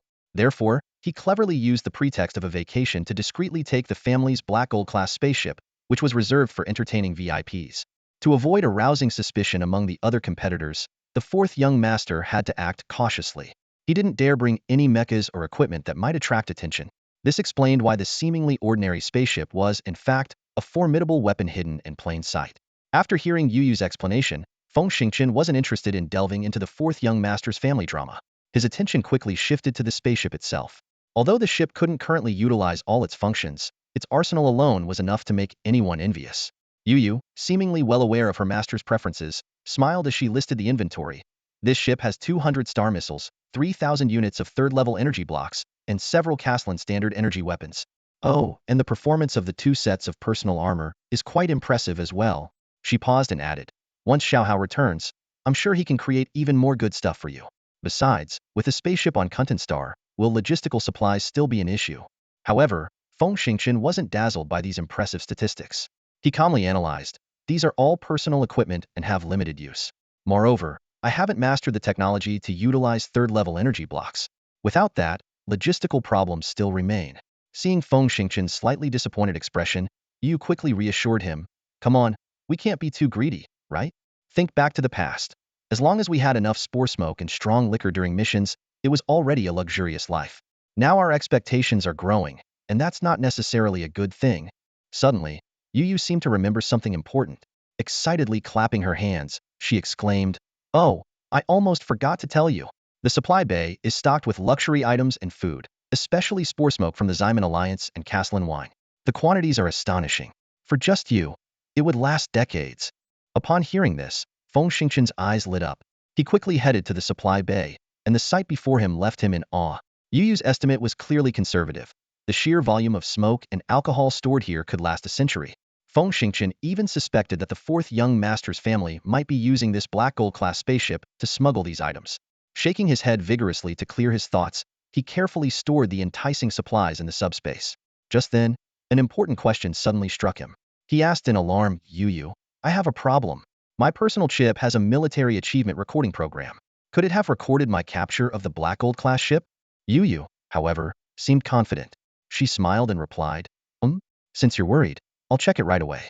This kind of low-level program is a piece of cake for the genius, invincible, and beautiful Yu Yu. No sooner had she spoken than Yu Yu exclaimed, oh my, master, it's a good thing you reminded me. It not only recorded the capture of the Black Gold-class ship, but also detailed your 700-kilometer journey to rescue Hu Shasha. Feng Xingchen was startled, but Yu Yu quickly reassured him, don't worry, the military achievement records are in text form, not video. This is to quickly tally achievements during large-scale wars. I just need to delete all records about the Black Gold-class ship and slightly modify the time of the 700-kilometer journey. There won't be any problems. Feng Xingchen was puzzled. Modify the time? Not the coordinates. Yu Yu explained. How could I modify the coordinates? Don't forget, Hu Shasha also has a military achievement recording program. Changing the coordinates would involve too many complications, and I can't tamper with everyone's personal chips. Seeing Feng Xingchen's enlightened expression, Yu Yu continued proudly, I'll adjust the record to say that you secretly boarded a Kaijia transport ship to track a few Kaijia experts, which is how you crossed the 700 kilometers. As long as the timing is reasonable, there shouldn't be any issues. Feng Xingchen exaggeratedly wiped non-existent sweat from his forehead and sincerely exclaimed, having a super assistant to modify military achievements is fantastic. Go ahead and make the changes. It's done. He nodded firmly, his eyes gleaming with confidence. I trust you to handle things. Let's head back. Got it, he replied decisively, then exited the spaceship. Overwhelming energy surged forth, enveloping the massive vessel completely. He squinted slightly, his mental power extending like threads to gently touch the runes on the Tianyu ring. In an instant, the spaceship vanished into thin air. He grinned, pleased with the outcome. Just as he had predicted, using mental power as a bridge to communicate with the subspace made it easy to transfer even such a huge object. With everything secured, he knew it was time to leave immediately. He quickly locked onto the location outside Hu Shasha's cave and teleported back. A one-way trip of 400 kilometers, making it 800 kilometers round trip, was just within his mental power's limit. Back at the cave entrance, he cautiously scanned the surroundings. Ming Ming was hiding in a narrow crevice, vigilantly on guard. Seeing this, he nodded approvingly to himself. From many significant events, this bug had proven to be quite reliable. He thought that if he could find the time to properly train Ming Ming, it might indeed have a promising future. However, Hushasha's presence disrupted his original plans. He had intended to take a few days off to train Ming Ming, but now that had to be postponed. After all, training a bug would surely cause a stir if discovered by others. It seemed he would have to wait until Hushasha was safely returned to the camp before finding a suitable time and place. With that in mind, he patted Ming Ming a few times and whispered some praise before turning to enter the cave. Hushasha was still asleep, completely unaware of the entire round trip. He instructed Ming Ming to continue guarding while he sat beside Hushasha. Gazing at the stunning beauty, he found himself slightly lost in thought. Just as he was about to enter the mental space, the cold voice of the Tianyu ring echoed in his mind. Host's mental power is too depleted to support training protocols. Access denied. This unexpected turn frustrated him. It turned out that the energy for training came from his own mental power, which explained why he felt so exhausted after each session. Forget it. I need a good sleep, he murmured, scratching his cheek. I wonder how Shui Miao's mission is progressing. I haven't seen her in days, and I kind of miss her. Before he could sort out his thoughts, fatigue pulled him into slumber. However, his sleep was anything but restful. His dreams played out like a carousel. Shui Miao's tragic demise, Tong San's miraculous revival, and even upheavals at home with his mother weeping bitterly. The final scene jolted him awake. He sat up abruptly, eyes wide open, scanning his surroundings. Only when he confirmed he was still in the cave did he realize it had all been just a nightmare. Thinking about the events in his dream, he felt a wave of anxiety. Ever since the Kaijia people destroyed the communication satellites and nodes, all contact with Earth had been severed, leaving him without any chance to check in on his family. He couldn't help but recall the advanced communication technology from the era of the second-level civilizations. By installing communication amplifiers, signals could be sent into subspace, achieving seamless connections over distances of more than 20 light-years. This technology was closely linked to the jump capabilities of warships and was easily within reach for civilizations that had mastered jump technology. Super civilizations of level 7 and above could even achieve real-time communication over tens of thousands of light-years. Back in the day, soldiers enjoyed free interstellar communication services every week. But now, all of that was a thing of the past. Anger surged within him as he silently cursed the ancestors of the Kaijia Emperor. Wiping the cold sweat from his forehead, he turned to look at Hushasha, only to find her condition had taken a turn for the worse. She was burning up with fever, convulsing, and muttering incoherently. Faced with this situation, he was at a loss and could only turn to Yu for help. Yu, what's wrong with her? He asked anxiously. Yu calmly replied, based on the symptoms described online, it seems to be pneumonia. But we don't have any medication. He smacked his forehead in frustration. Damn it, I should have brought the motorcycle back with us. Just as he was about to retrieve the motorcycle, Yu sternly stopped him. You can't go. Taking a frail patient on a high-speed ride for thousands of kilometers is murder. A sudden idea struck him. What about the Black Gold-class ship? It should have a medical bay and medicine, right?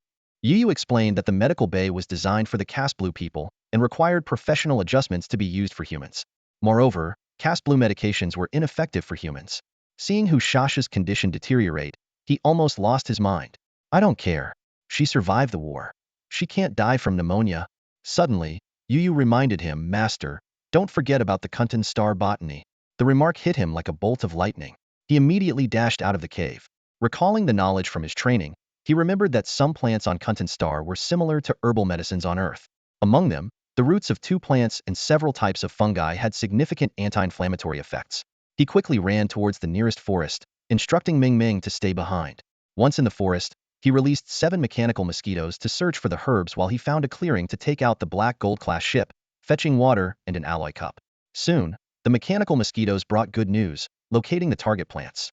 He swiftly harvested them, crushing the plants with his inner strength as he ran back and steeping them in water.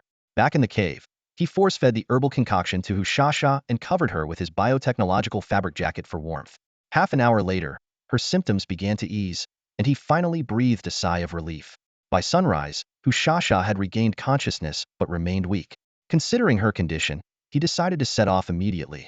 After giving her another dose of the herbal remedy, he carried her on his back and ran for 3 hours to retrieve the motorcycle. Then, he drove for another 10 hours, eventually reaching the skull base. The staff clearly hadn't anticipated that he would successfully complete the map in just 5 days. They were overjoyed and immediately took the military merit records while arranging for the best medical personnel to attend to Hushasha. Just as she was about to be taken away, Hushasha suddenly rushed towards him, wrapping her arms tightly around him. Her lips gently brushed against his in a tender kiss. "Thank you for saving me," she whispered. "Once I recover, I will come find you to properly show my gratitude." Feng Xingqian blushed and scratched the back of his head.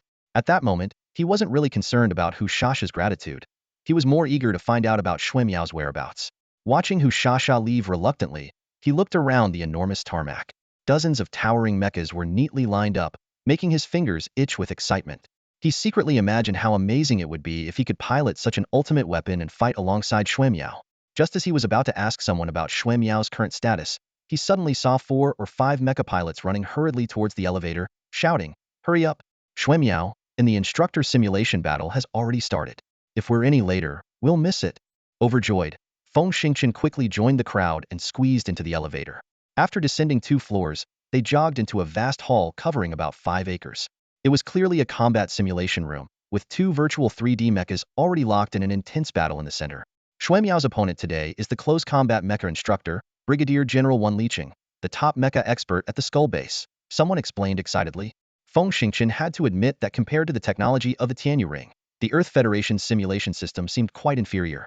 However, for people like Xuemiao and Wan Liqing, who had never seen high-level civilization technology, the virtual mechas before them were already realistic enough. Even though Xuemiao's mecha control skills were no longer on par with his own, the duel deeply captivated Feng Xingqian. He watched as the red mecha dashed forward like lightning, its shock blade closing in on the opponent's cockpit in an instant. Feng Xingqian's eyes narrowed as he silently praised Wan Liqing for skillfully pushing the Retaliator's capabilities to 110. However, Xuemiao was a speed-type expert after all. Relying on her level 10 combat skills and force field perception, she raised her arm at the critical moment. 3 armor plates rapidly unfolded, instantly forming a 3-layer alloy shield that blocked the lethal strike. Boom! A deafening explosion echoed across the training ground, causing the blue mech to stagger back several steps. Even Wan Liqing, with his superior skill, was forced to retreat 2 steps in this fierce clash. When experts exchange blows, the outcome is clear from the very first move. Wan Liqing had intended to end the fight quickly, but this initial exchange left him astonished. Despite retreating, Xuemiao managed to fire a rapid sequence of laser blasts, showcasing an impressive reaction speed. However, Wan Liqing was a seasoned mech pilot with extensive combat experience. He maneuvered his massive mech with dazzling agility, performing a series of dodges, spins, flips, and retreats.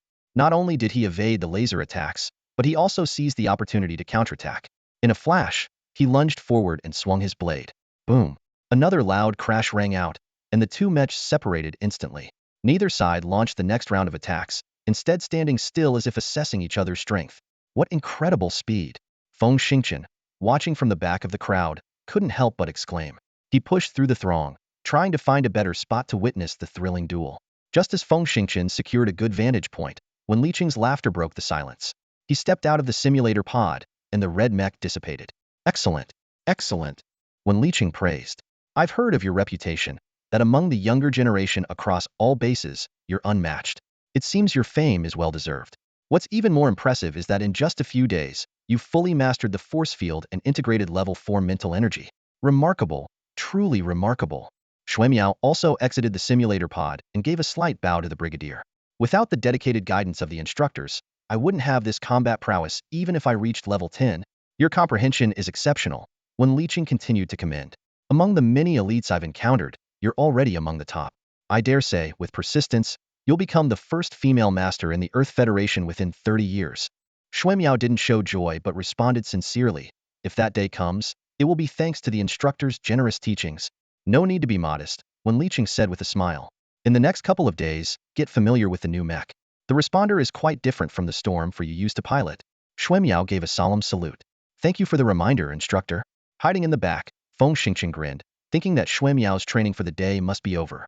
He planned to invite her to dinner and suddenly remembered the level 4 civilization shock blades he had acquired. Why not pick one as a gift? It might lead to something wonderful. With this thought, Feng Xingqian began to push through the surrounding mech soldiers towards the gate, intending to wait outside and invite Xuemiao. However, after just a few steps, a voice suddenly called out, "Hey, you're from the Marine Corps. What are you doing in the mech camp?" Turning around, Feng Xingqian saw it was the bearded man he had fought with before. He cursed small world in his mind but forced a smile. "What's so strange about that? I'm a comrade and friend of Xuemiao. Visiting friends in the camp is perfectly fine, isn't it?" The bearded man sneered. If you came through proper channels to visit a comrade, no one would question it. But this isn't the barracks, it's the training room. Entering a restricted training area without permission is a serious breach of military regulations, punishable as espionage. Hey, don't throw around such accusations, Feng Xingchen rolled his eyes. Who would I spy for? The Kaijia? Oomph. If you were a Kaijia spy, you'd have been shot long ago, the bearded man snorted. But a Marine sneaking into the Mech training room is a major violation. Don't run. Surrender now, and you can avoid unnecessary pain. With that, he reached out to grab Feng Xingchen. Damn it. Feng Xingchen growled, coldly. Last time, I went easy on you because we're comrades under the same roof. But it seems you think I'm easy to bully? Bring it on. He began to channel his inner strength, ready to fight his way out of the Mech camp. Stop! A thunderous shout sliced through the air, and the crowd parted like a wave, revealing a clear path. When Liqing strode forward with determined strides, his gaze sharp as lightning. He first glanced at the bearded man ready for a fight, then locked eyes with Feng Xingchen.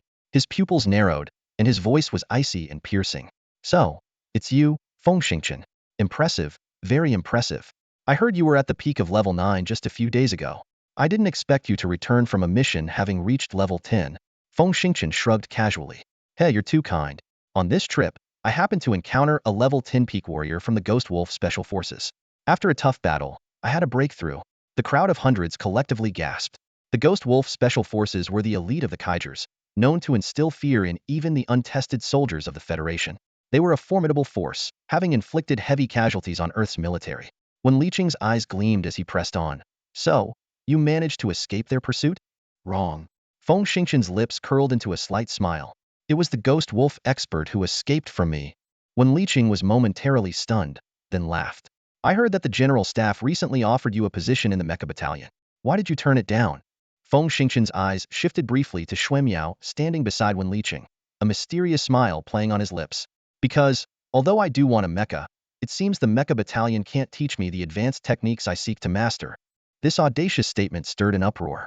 Voices of dissent rose sharply, with even Xuemiao glaring at him, eyes blazing with anger. When Liqing narrowed his eyes and raised a hand for silence, the commotion died instantly. He asked in a deep voice, Do you have a true mecha expert guiding you? No. Feng Xingchen replied fearlessly, with a calm smile. How could a grassroots soldier like me afford a private coach? Pausing, he continued, Actually, no matter what you do, the most important thing is insight. People say, first-rate people don't need teaching, second-rate people need verbal instruction, and third-rate people need to be taught with a stick. And some people, you can't teach even with a big stick. So, you're claiming to be a first-rate person? When Liqing's tone carried a hint of mockery, Feng Xingchen deliberately pouted. You're too kind. Mechas are simple. If you don't believe me, we can have a simulated battle, or even a real mecha fight. When Liqing's voice turned cold, Fine. If you can last 1 minute against me, I'll personally ensure you get a brand new counterpuncher and exempt you from routine training. You said it. A glint of determination flashed in Feng Xingchen's eyes. When Liqing sneered, Do you think a brigadier general would go back on his word in front of so many subordinates? Feng Xingchen's lips curved into a confident smile. Having stepped into the ranks of level 10 powerhouses, he could finally drop the pretense and reveal his true strength.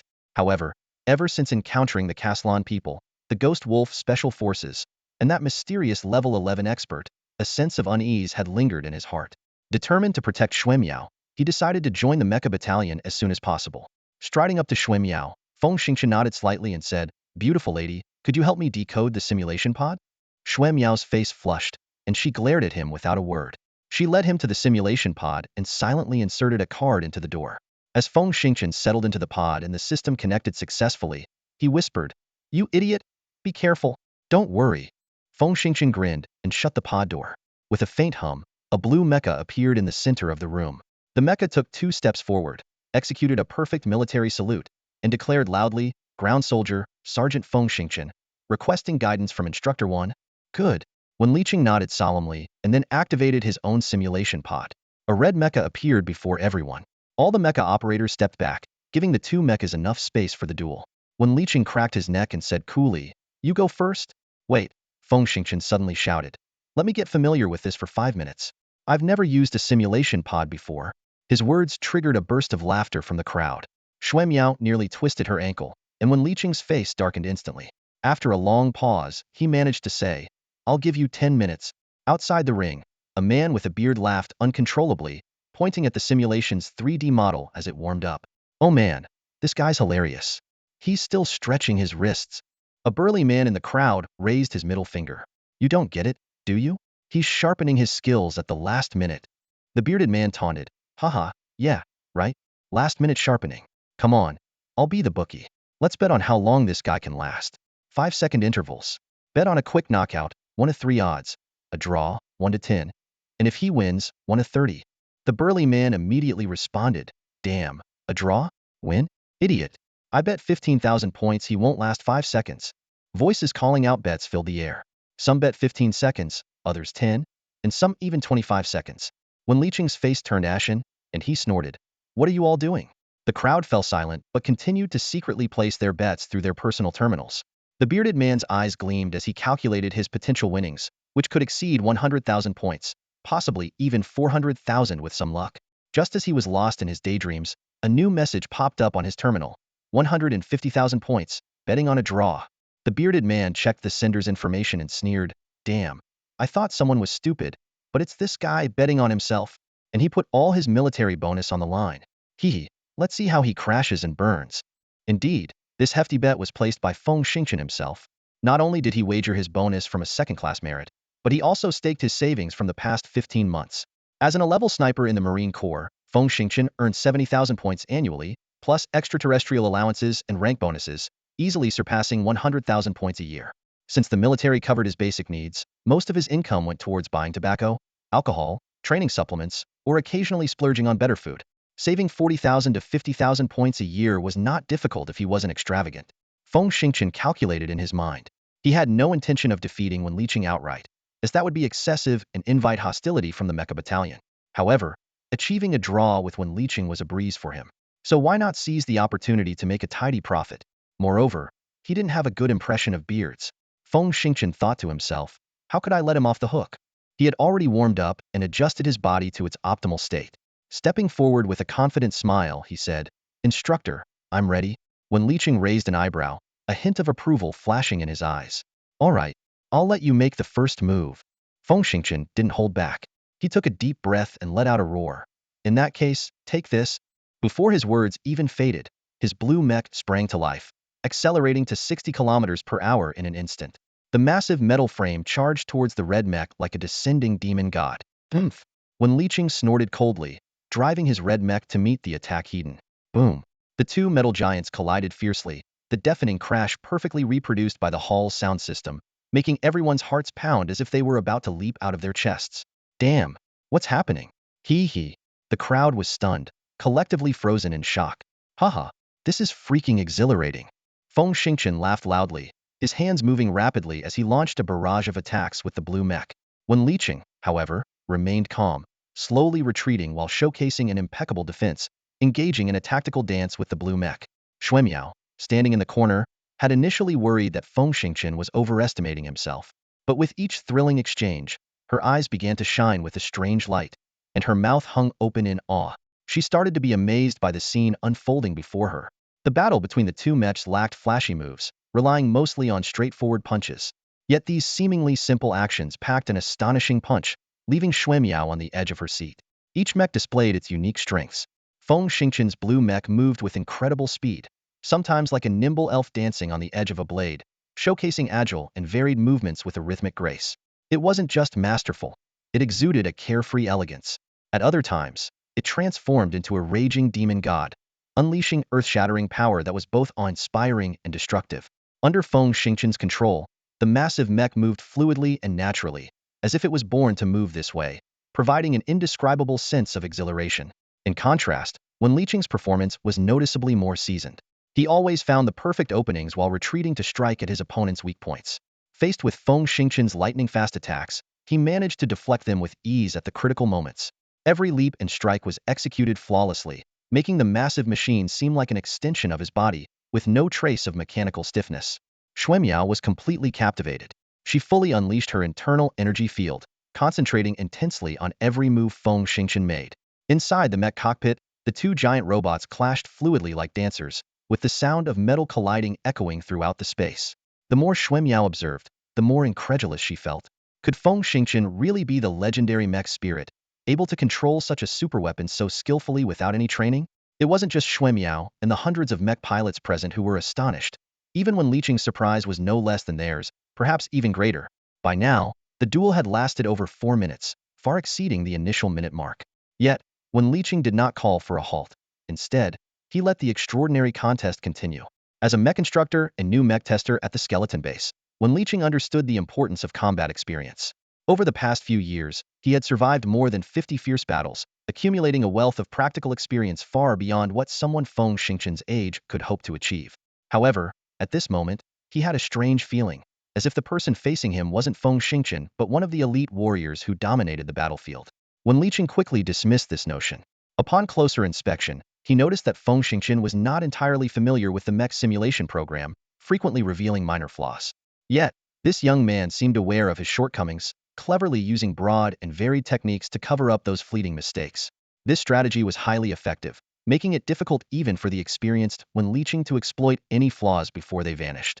What astonished Wen Liqing even more was the incredible speed at which Feng Xingqian was becoming familiar with the simulation mech. If not for his near-perfect execution of each move, the blue mech would have long gained the upper hand. In fact, Feng Xingqian had never used Earth-made simulation pods before this. He had directly used the simulation technology of a level 9 civilization. Therefore, he had underestimated the crudeness and delayed response of the simulation pod and was now gradually adjusting. Outside the cockpit, everyone, including Shui Miao, was utterly shocked. They realized that when Wen Liqing had previously fought Shui Miao, he had used at most half of his strength. Shui Miao's usually unshakable confidence seemed to waver, but she quickly dismissed her negative thoughts. She understood that anyone capable of holding an advantage against Wen Liqing could potentially become her partner if she so wished. In their future collaborations, she might learn these astonishing techniques. However, they were unaware that Feng Xingqian was also not giving his all. He was using this opportunity to familiarize himself with the simulation sensors while leveraging Wen Liqing's extensive experience to verify the techniques he had learned in the mental space. The results left him increasingly amazed. The practical utility of those basic moves far exceeded his expectations.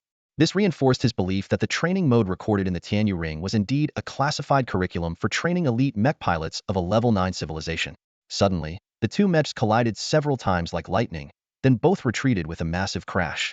Wen Liqing raised his hand to signal a stop and said in a deep voice, "You're very strong, far beyond my understanding. Given time, I won't stand a chance against you. Go ahead, head to the logistics department and choose a mech of your own. Of course, I'll report to my superiors and have you transferred to the mech battalion. Is that all right?" "No problem. Thank you, instructor." Feng Xingqian saluted excitedly before quickly leaving the simulation pod. He approached the bearded man, lowered his voice and said, "You owe me 1.5 million. Pay up by midnight tonight, or you'll wish you were dead." Before the bearded man could react, Feng Xingqian hurried over to Shui Miao and called out loudly, "Shui Miao, let's go pick out a mech." "Go by yourself." Shui Miao coldly refused. "Oh, come on. I'm not familiar with the base, and you're my only friend here who's a mech pilot. Who else can I ask for help?" he said shamelessly, reaching out to grab Shui Miao's hand. Shui Miao was taken aback and instinctively tried to pull her hand back. Unfortunately, despite being a nimble expert, Shui Miao's physical strength couldn't compare to her male counterparts of the same level. When Feng Xingqian grabbed her, she instantly realized she couldn't break free. Her face turned crimson as she urgently whispered, "Let go." Instead of releasing her, Feng Xingqian laughed heartily and pulled Shui Miao along as he ran. The surrounding mecha pilots, already in awe of Feng Xingqian, instinctively made way for them, watching as they sprinted out of the training ground. The man with the bushy beard watched Feng Xingqian's retreating figure with mixed emotions. He silently cursed his luck. What kind of world is this? A rookie could hold his own against Wen Liqing. This is a disaster. Now I have to pay back 580,000. With my mecha pilot salary, that means tightening my belt for nearly 2 years. Despite his resentment, the bearded man didn't dare to entertain any thoughts of reneging. He keenly observed that both Wen Liqing and Shui Miao held Feng Xingqian in high regard. Given Feng Xingqian's status as a level 10 powerhouse, it was only a matter of time before he ascended to an unassailable height. By then, he might be at Feng Xingqian's mercy. Resigned, he planned to borrow money from everywhere he could to scrape together the sum. Meanwhile, Shui Miao, dragged out of the training ground, was both embarrassed and anxious. She knew that unless she unleashed her inner energy field and fought to the death, she couldn't break free from Feng Xingqian's grip. She used to pride herself on having better combat skills than him. However, after witnessing Feng Xingqian's duel with Wen Liqing, that pride vanished. In reality, both Shui Miao and Wen Liqing recognized Feng Xingqian as a natural genius in combat techniques. Little did they know, Feng Xingqian's skills were honed through over 1,400 hours of brutal training with the Tianyu Ring. Those techniques were deeply ingrained in his bones. While ordinary people could endure a maximum of 4 hours of high-intensity training daily, 1,400 hours equated to a full year's worth of training. Coupled with theoretical study, it was equivalent to 3 to 4 years of training. Given Feng Xingqian's level 8 mental acuity and memory, how could he not excel? Xuemiao struggled slightly, but realizing she couldn't break free, she bashfully allowed Feng Xingqian to lead her. After running for 2 to 300 meters, Feng Xingqian looked around and, seeing no one nearby, pretended to rummage through his clothes. Suddenly, he pulled out a light blue short stick and said with a grin, "I got lucky on this mission. Took down a level 11 powerhouse and got this 4 billion oscillation blade from the Ximen Alliance. It's yours." Xuemiao's eyes widened in disbelief. "What? You took down a level 11 powerhouse?" Feng Xingqian waved his hand dismissively, a trace of a smug smile on his face. "Just lucky," he said nonchalantly. "I ambushed with a heavy sniper, wounded the opponent, then fought hard and barely managed to kill him." His gaze fell on the loot in his hand, eyes gleaming with excitement. "Heh, not a bad haul." Xuemiao shook her head firmly. "I don't want it." "Why not?" Feng Xingqian was puzzled. "You're a level 10 warrior now, used to charging in and close combat. This blade would be more useful for you." "Hey, don't worry," Feng Xingqian quickly added. "I have another one. Got it after defeating the Ghost Wolf Elite." Xuemiao looked at Feng Xingqian seriously, hesitation flickering in her eyes. After a few seconds, she shook her head again, resolutely. "Sorry, it's too valuable. I can't accept it." Feng Xingqian's excitement instantly cooled. He forced a smile. "Then, consider it a loan. Okay?" His tone turned serious. "Right now, level 11 warriors are appearing on the battlefield, which means things are getting more dangerous. I just want you to have a bit more safety, nothing else." Xuemiao sighed inwardly, her lips moved, but no words came out. She silently took the shock blade, her fingers trembling slightly. Feeling awkward, Feng Xingqian scratched his head, about to change the topic when a faint electric engine sound came from the front. A base-use electric cart approached and stopped beside them. The driver was a familiar colonel staff officer. Sensing the awkward atmosphere between them, the colonel glanced at them with a strange expression, then suddenly cleared his throat. "Sergeant Feng Xingqian, the command center has ordered you to come with me immediately." Feng Xingqian frowned in frustration. "Now? What? Was I unclear?" The colonel's tone turned stern. "Immediately. Right now." He suddenly shouted, his voice echoing in the corridor. The scene shifted to a off-tart Mech transport Ghost Harrier descending vertically, landing in a dense forest. The hatch opened, and 3 camouflaged Mechs in red, black, and blue filed out. The colors blended almost perfectly with the surroundings of the Confines Stars forest. The Mech in the center scanned the area, and the pilot asked in a deep voice, "Kong Ning, is the airborne warning signal link complete yet?" "On it," responded Kong Ning, the pilot of the Mech on the right. "Data sharing in progress." As Kong Ning spoke, a massive data stream instantly integrated into the light brain systems of the 3 Mechs. The central pilot's tone was filled with confusion. "So strange. Feng Xingqian, are you sure this is where the Kuntan rat's nest was found?" "Absolutely," replied the pilot of the left Mech, who had just been promoted to second lieutenant, Feng Xingqian. He quickly recalled the urgent summons from the staff office the day before. They had questioned him in detail about the Ghost Wolf Special Unit, the Kuntan rat's nest, rescuing Hu Shasha, and killing the level 11 warrior. After tallying his military merits, they promoted him to second lieutenant and ordered him to join Major Pei Yi's Mech squad for an on-site investigation in this forest. As for what they were investigating, it wasn't something a lowly second lieutenant would know. "I'm sure," Feng Xingqian stated firmly. He swiftly opened the virtual map screen in the cockpit, his fingers flying over it to mark a location. "This mark is where we encountered the Ghost Wolf Elite. And this crevice ahead is where we found the Kuntan rat's nest. Those disgusting creatures went in the 9 o'clock direction." "All right," Pei decisively ordered, "transport, return to base. We need to track them on foot. Move out." Pei powered up his Mech, increasing speed to around 65 kilometers per hour, darting through the forest. Feng Xingqian sighed, feeling a bit dejected. He had hoped to spend 3 precious days of rest with Xuemiao after their mission, but was instead sent out again due to his familiarity with the task location and situation. However, as a soldier, he quickly adjusted his mindset. Working with top-tier experts like Pei Yi and a level 9 warrior like Kong Ning was a golden opportunity to learn real Mech combat. He knew that what Tian Yuhuan taught him was far from representing true combat. Only through countless trials of blood and fire could he truly make those impressive techniques his own. Their pace was rapid, covering over 200 kilometers in just over 3 hours, arriving at the base of a towering mountain.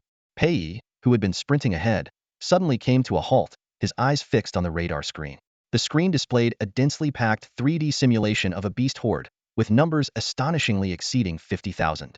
He furrowed his brow, meticulously analyzing the complex data. The horde comprised both the bio-beasts of the Kaigia and local species, a diverse array. What puzzled him most was the fact that such a massive group of beasts wasn't tearing each other apart, but was instead moving in an orderly and consistent manner. Pei was filled with questions. Where were they heading?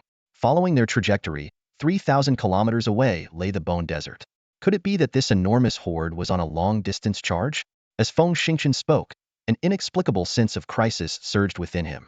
He muttered, if that's the case, aren't they too smart? Pei's brow tightened further as he urgently commanded, no, we need to find out what's controlling these different creatures. He pointed to a bright spot on the radar screen. Look, the data peak here is very high, indicating a concentration of high-level bio-beasts. If the horde has any secrets, they must be hidden there. We have to break through and investigate. Got it. Feng Xingqian responded instantly, accelerating his mech to 120 kilometers per hour and charging to the right. In truth, his curiosity surpassed even Pei Yi's. With his energy hand cannon and a concealed proton missile, he was confident he could break out even if surrounded. The mech sped across the uneven terrain, its massive and heavy frame displaying the agility of a monkey. At a steady 120 kilometers per hour, its movements were fluid and seamless. Such perfect control left Pei Yi and Kong Ning in awe. Feng Xingqian's piloting skills were likely on par with elite 12th-level military pilots. As seasoned mech warriors with 10 years of rigorous training, Pei Yi and Kong Ning were well aware of the vast difference between simulation pods and actual mech piloting. Yet, Feng Xingqian and his team were clearly encountering real mechs for the first time, making their exceptional performance all the more baffling. In fact, upon receiving Brigadier General Wan Liqing's report, the command staff specifically reviewed Feng Xingqian's file. This young man had attended a regular public academy since the age of 6, graduating at 24 without ever missing a class. Surprisingly, he joined the military directly after his graduation ceremony. Feng Xingqian's family background was equally unremarkable. His father was a master chef, his mother worked at the family restaurant, and his sister and brother-in-law were ordinary company employees. Tracing back 3 generations, there was no record of anyone in his family having any contact with mechs. All this made Feng Xingqian's outstanding performance even more enigmatic. Even the military couldn't figure out how Feng Xingqian learned to pilot a mech, let alone any celestial beings. The two followers exchanged glances, a strong sense of dissatisfaction welling up inside them.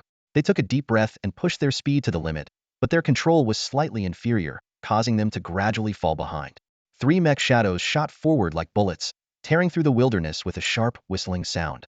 In less than 10 minutes, Feng Xingqian was already 16 kilometers ahead, reaching a mountain peak first. Suddenly, a valley appeared before him, packed with various beasts and creatures crowded together. Even when they saw him appear a few hundred meters away, they showed no signs of chaos or agitation. Feng Xingqian's eyebrows twitched, his unease growing stronger. But he temporarily put aside concerns for his own safety. With the mech in hand, the 3-stage evolved beasts were nothing more than easy targets to him. The radar system continuously updated, indicating that a large high-level evolved beast was hidden among the herd. Without Xiaohao by his side, Feng Xingqian couldn't decipher the patterns on the evolved beasts, so he could only rely on the radar data to deduce that it was a beast beyond the 3rd stage, possibly a 4th-stage evolved beast. To him, this was akin to a legendary elixir, capable of helping him quickly break through to level 11. With a trademark greedy smile on his face, Feng Xingqian pressed down hard with his feet. Boom! The massive mech accelerated to 90 kilometers per hour in less than a second, showcasing its incredible muscle strength and bone resistance. Perhaps sensing the oppressive presence of the mech, the beasts on the outskirts finally became restless, but they did not attack. Instead, they quickly moved to the sides. As if anticipating this, Feng Xingqian calmly charged into the herd's encirclement. He certainly wasn't foolish enough to take on a general in the midst of an army. As soon as he charged in, he flicked his wrist, and the mech's palm opened a small door, ejecting several 20-centimeter diameter metal discs at high speed. Boom! A few hundred meters away, several explosions merged into one massive blast. Flesh and blood flew everywhere, with various body parts and debris scattering in all directions. The close-range explosion of the mech's specialized quark bombs was lethal even to 3-stage beasts, let alone ordinary creatures like the mining rats. After the explosion cleared a bloody path, the suspected 4th-stage evolved beast finally couldn't stay put. It stood up, swaying its head, and revealed its enormous 7-meter, 13-meter-long body. The intricate, glowing patterns on its skin exuded an aura of dread. Seeing the dense patterns, Feng Xingqian was taken aback. A high-level, evolved, tiger-type beast. Could this be the one who Xiaohao mentioned? In his understanding, feline creatures were known for their agility. Even a powerful mech like the counterattacker, under the control of a level 10 expert, couldn't guarantee victory in an unknown fight. Even a level 11 expert would find it extremely challenging to capture it. Feng Xingqian's pupils contracted as he raised the mech's massive sniper rifle from his back. Boom, boom, boom. A series of bullets whizzed out, clearing as many obstacles as possible. The heavy sniper's dull roar was accompanied by substantial rewards. One-stage and two-stage beasts were killed with a single shot to the head, and three-stage beasts lost their combat ability with 2 shots to the same spot. The mech's power was indeed overwhelming. Suddenly, the tiger-type beast let out a heart-stopping roar. All the remaining active biochemical beasts immediately sprang into action, splitting into 2 groups and rushing towards Pei Yi and Kong Ning, who had just reached the mountain top. Feng Xingqian squinted his eyes.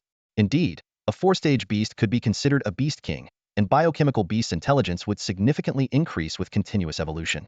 But he refused to believe that the tiger's roar could convey such complex tactical information, including orderly retreat, flanking, and encirclement.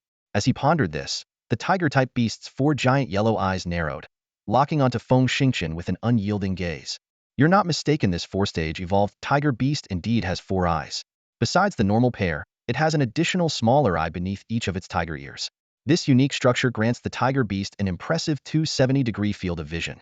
Combined with its agile movements, even a 12th-level agility expert would find it challenging to approach unnoticed. Feng Xingqian had no choice but to concentrate fully, attempting to activate his transcendent state and windwalking ability. However, to his shock, the usually infallible transcendent state failed to activate. Before he could process this, the tiger beast had already pounced silently. What was even more terrifying was that this colossal creature, weighing over 10 tons, moved with an agility that defied its massive size, as if it had shed its weight entirely. This surreal sight left Feng Xingqian momentarily stunned. In the nick of time, his deeply ingrained instincts saved him. Without conscious thought, the massive mech he piloted performed a side roll more agile than a monkey, narrowly evading the tiger beast's attack. Not only that, but while dodging, the mech also fired 2 energy pulse missiles with pinpoint accuracy. These seemingly small missiles, about 12 centimeters in diameter and 50 centimeters long, packed an astonishing punch, capable of propelling a 50-ton object 100 meters away. With 2 thunderous blasts, the missiles struck the tiger beast's ribs. The impact triggers instantly detonated the warheads, causing several high-compression pulse energy alloy canisters to open sequentially under high-energy electrical control. Just before the final valve opened, a massive directional shockwave, tinged with a pale blue light, surged towards the target. The tiger beast let out a pained howl as its massive body was hurled over 200 meters. Yet, leveraging its feline agility, it landed steadily on all fours, its 4 eyes now even more menacing and eerie than before. I must admit, even without transcendent help, Feng Xingqian's ability to seize opportunities is already quite advanced. Amidst the rapid dodging, he managed to launch 2 missiles at close range, hitting the target with pinpoint accuracy. However, Feng Xingqian knew that these 2 energy impact missiles alone wouldn't be enough to incapacitate the tiger-shaped beast. After completing a roll, Feng Xingqian quickly retreated backward. The tiger-shaped beast charged again, emanating a palpable killing intent, and he could clearly see the metallic gleam of its claws. Even though his mech's outer shell was made from materials from a 3rd-tier civilization, it was unlikely to withstand such an attack. Yo-Yo, take control of the mech's shoulder weapon system, Feng Xingqian shouted. Without the ability to use his mental power, he was bound to face a tough battle. At this moment, not joining forces with the increasingly powerful Yo-Yo would be akin to courting death. After handing over control of the weapons to Yo-Yo, Feng Xingqian finally had a moment to draw the mech's specialized ion vibration blade.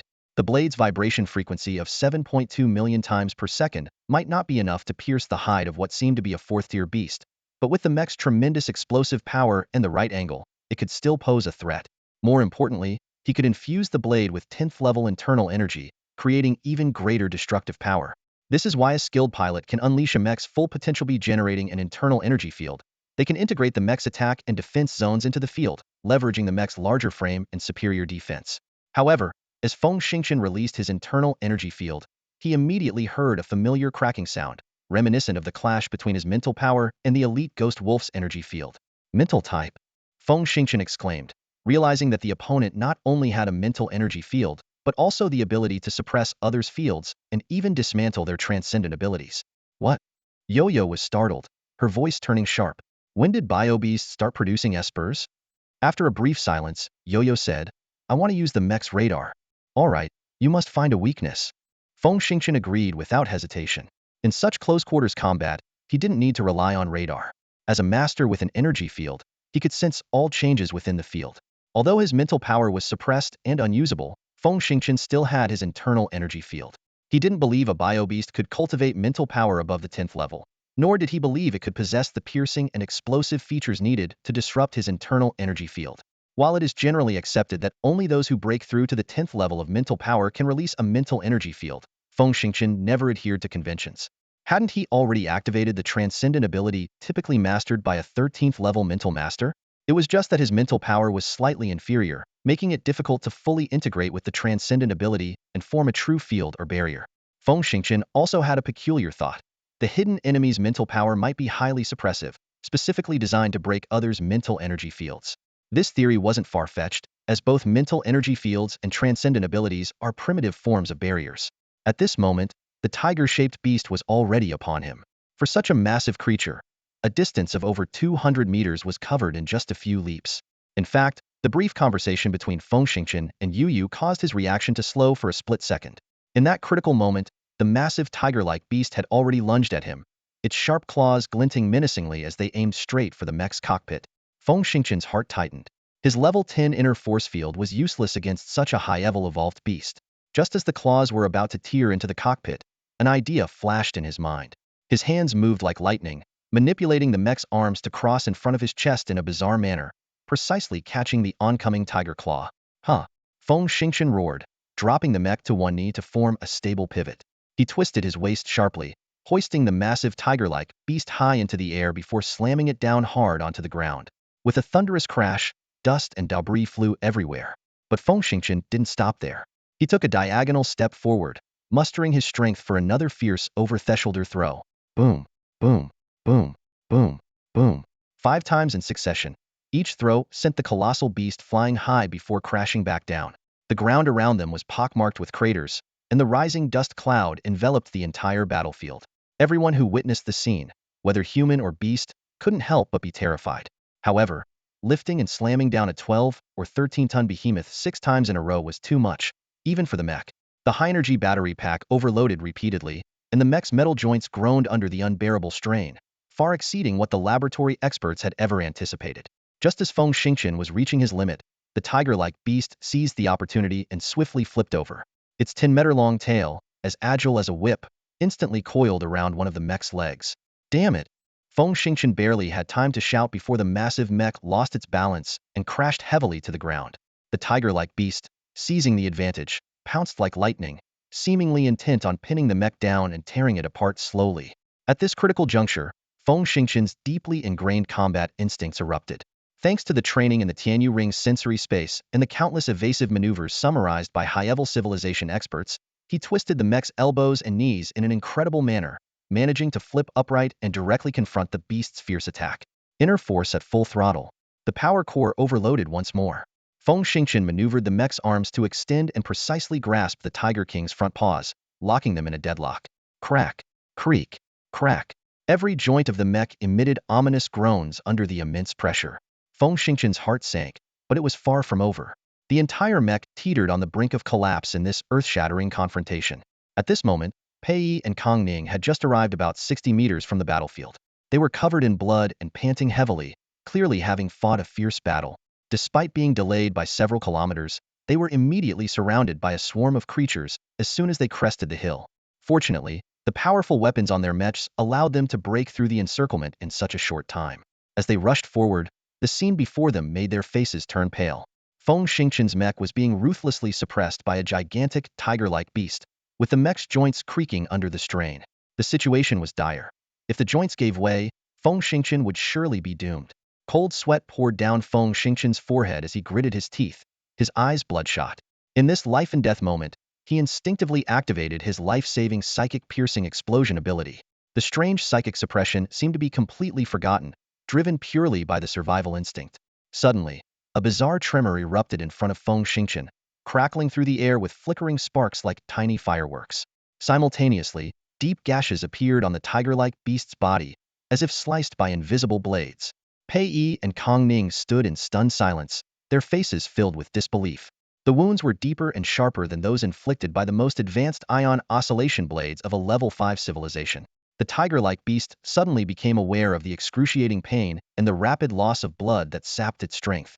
It let out a terrified roar, desperately struggling to escape, but its front paws were still firmly held by the mech, preventing any escape. Seeing this, Feng Xingqian was overjoyed, his psychic energy surging like a breached dam. The strange yet invisible blade beams slashed wildly, and the wounds on the tiger-like beast rapidly expanded. In mere seconds, two massive gashes nearly split its body at its vital points. The beast's screams abruptly ceased as its enormous body collapsed, with only a desperate gurgling sound emanating from its throat. From a distance, Kong Ning and Pei Yi were dumbfounded, as if witnessing something beyond belief. A newly promoted level 10 mech pilot had just slain a clearly more powerful giant beast with his mech. This completely overturned their understanding. Kong Ning swallowed hard and turned to Pei Yi, asking, "Captain Pei, did you sense some kind of strange tremor just now?" Pei Yi nodded. "As a level 10 warrior, I naturally sensed that terrifying power. So, what exactly happened just now?" Kong Ning pressed. Pei Yi scratched his nose. "Honestly, I'm not sure. But when that tremor appeared, I had an overwhelming urge to flee immediately." Kong Ning's face was filled with fear. "Yes, I felt the same. It was as if we didn't leave, that power would tear us apart completely." Their conversation abruptly stopped. They watched as the mech on the ground suddenly sprang to life, the cockpit opening as Feng Xingqian agilely jumped out. He bent down, rummaged in the cockpit, and pulled out an exoskeletal armor pack. This was not surprising, as the mech cockpit had a small compartment for storing armor pieces and some standard weapons. Pilots could even operate the mech while wearing exoskeletal armor, a built-in escape mechanism. After all, given the production capabilities of the Earth Federation, a single production line could manufacture dozens of standardized mechs daily. However, training a qualified pilot often took years, even decades. The importance of each was clear. Without a second thought, Feng Xingqian shook the box, and the exoskeleton armor pieces swiftly assembled like flowing water. His movements were quick and efficient, and within 2 seconds, he was fully suited up and sprinting towards a particular direction. As he ran, he shouted, "Captain Pei, drop the mech and follow me. There's something here." Although Pei Yi and Kong Ning didn't fully understand the situation, they knew that soldiers never joked on the battlefield. They quickly exited their mechs, donned their exoskeleton armor, and hurriedly followed Feng Xingqian. Feng Xingqian knew he had to run in that direction. Moments ago, Yu Yu had clearly informed him of a strange disturbance 400 meters away. It was peculiar because even after Yu Yu had pushed the mech's radar to its limits, it had detected nothing. The disturbance only appeared suddenly, perhaps startled, when the tiger-like beast was killed, and it fled at an incredible speed. Feng Xingqian speculated that this disturbance might be the mastermind behind today's beast tide. He didn't have time to dwell on the scene of killing the tiger-like beast and immediately began the chase. The forest ahead was becoming denser, rendering the mech less effective compared to the more flexible exoskeleton armor. Fortunately, the two elite soldiers were no ordinary people. Additionally, leaving the mech behind allowed him to remotely control Yu Yu from several kilometers away to extract the tiger-like beast's blood. This act of collecting bio-beast blood was a secret between him and Xiao Hao, not to be discovered by anyone else. As they sprinted, Kong Ning quickly shared the alert signal to all 3 helmets. Feng Xingqian immediately marked a rapidly moving red and shouted, "Split up! That's the creature, whatever it is, we need to corner it." Pei Yi and Kong Ning focused their gaze, also noticing the anomaly of the red dot. The two acted in perfect sync, splitting up to flank the target. The red dot moved at an astonishing speed, outpacing even the most agile 7th level experts. However, Pei Yi and Kong Ning's abilities far exceeded the 7th level, making the pursuit manageable. After about 3 to 4 minutes, the fastest among them, Pei Yi, finally overtook the target and began to intercept it. Feng Xingqian allowed himself a slight smile, confident that capturing this entity would earn them significant credit. A promotion might be in the cards, or at the very least, a few days of well-deserved leave. However, just as Pei Yi intercepted the target, he suddenly shouted, "It's a kaijia." "What?" Feng Xingqian and Kong Ning were both taken aback. There was no time for Pei Yi to elaborate as he engaged in fierce combat with the kaijia, the sounds of their clash echoing in their ears. Feng Xingqian was stunned. What the hell? Who is this, to be able to go toe-a-toe with someone as elite as Pei Yi? Could it be another ghost wolf? When he arrived at the scene and saw what was happening, he couldn't help but feel a mix of emotions. A shadowy figure darted through the forest, narrowly evading Pei Yi's powerful attacks each time. This eerie agility made it impossible for Pei Yi to engage in the direct confrontation he had anticipated, leaving him swinging his weapon futilely. Suddenly, Feng Xingqian's brow furrowed as he sensed something amiss. The figure's speed had suddenly increased, far surpassing its previous pace. He wondered, if this person had such speed, why had they been fleeing so frantically earlier, even getting cornered by Pei Yi? "Watch out! It's a trap!" Feng Xingqian shouted, scanning the surroundings for any clues. He didn't need to warn Kong Ning, who had already sensed the irregularity. Kong Ning crouched down slowly, his eyes sharp as a hawk's, searching for an opportunity to strike. Moments later, the figure stumbled as if tripped by the tangled roots. Kong Ning's eyes lit up, his ninth-level inner strength bursting forth as he dashed towards the target like a phantom. Feng Xingqian had to admit, even a strength-based warrior could utilize their immense power and armor to accelerate over short distances, surpassing even agility-based fighters. Kong Ning seized the fleeting opportunity and launched a full-force attack. Just as success seemed within reach, a violent aura erupted, engulfing the three of them. All at once, they sensed the hidden threat. Shock flashed in Kong Ning's eyes as he abandoned his attack and retreated rapidly. But it was too late. The massive tree in front of them exploded, and a blood-red shadow lunged out, pinning Kong Ning to the ground. Pei Yi and Feng Xingqian stared in horror at the tunterlong crimson, leopard-like creature. It had a bizarre horn on its head and 5 long tails trailing behind it, clearly not an ordinary red leopard. The unknown bio-beast exuded a fierce aura far exceeding that of a tiger-type evolved beast. Even 3 12th-level super warriors might struggle to subdue it quickly. Not only was it incredibly fast, but it could also hide perfectly, having concealed itself within the trees near them without detection. A scream interrupted their thoughts. The beast brutally tore off Kong Ning's head along with his exoskeletal helmet. Pei Yi, eyes wide with rage, charged forward, his vibrating blade enveloped in a force powerful enough to slice through an alloy statue. The beast's eyes showed disdain as it effortlessly dodged the attack. Its 5 tails coiled around Pei Yi's arm like serpents, yanking off his armor and tearing it away. Pei Yi fell to the ground, screaming, and shakily drew his energy pistol, firing wildly before losing consciousness. Ignoring the fallen Pei Yi, the red leopard pounced at Feng Xingqian with lightning speed.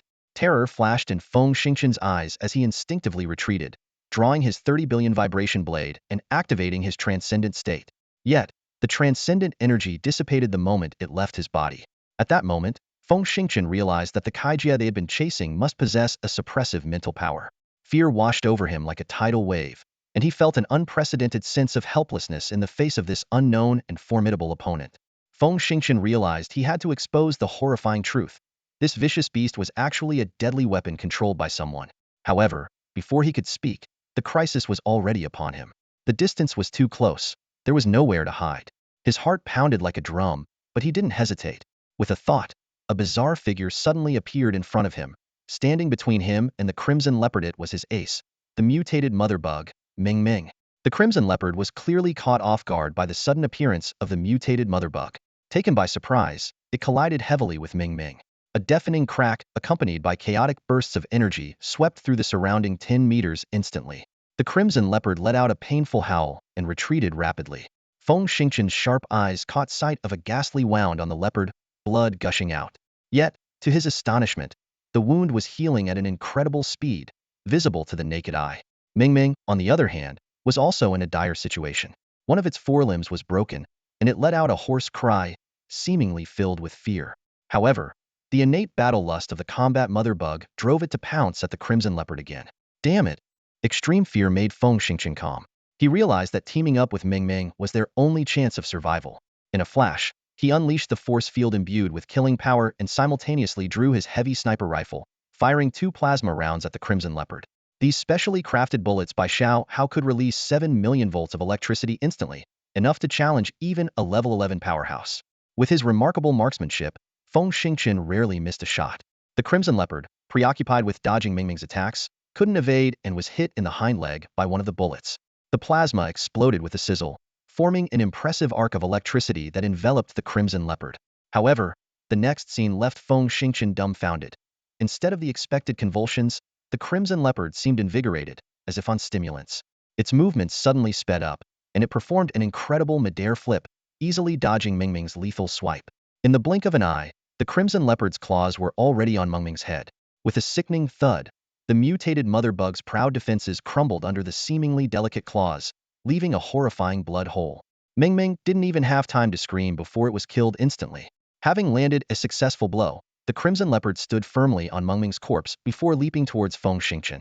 Seeing that even the formidable Ming Ming couldn't withstand a single strike, a wave of despair washed over him. Could he handle it? Fortunately, Ming Ming's sacrifice bought him a brief moment to catch his breath.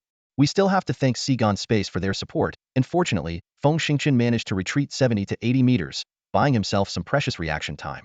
The beast, slightly slowed by Mengming's attack, was still incredibly fast. Feng Xingqian's pupils contracted sharply. There was no time to mourn Mengming's sacrifice. His movements were fluid and precise.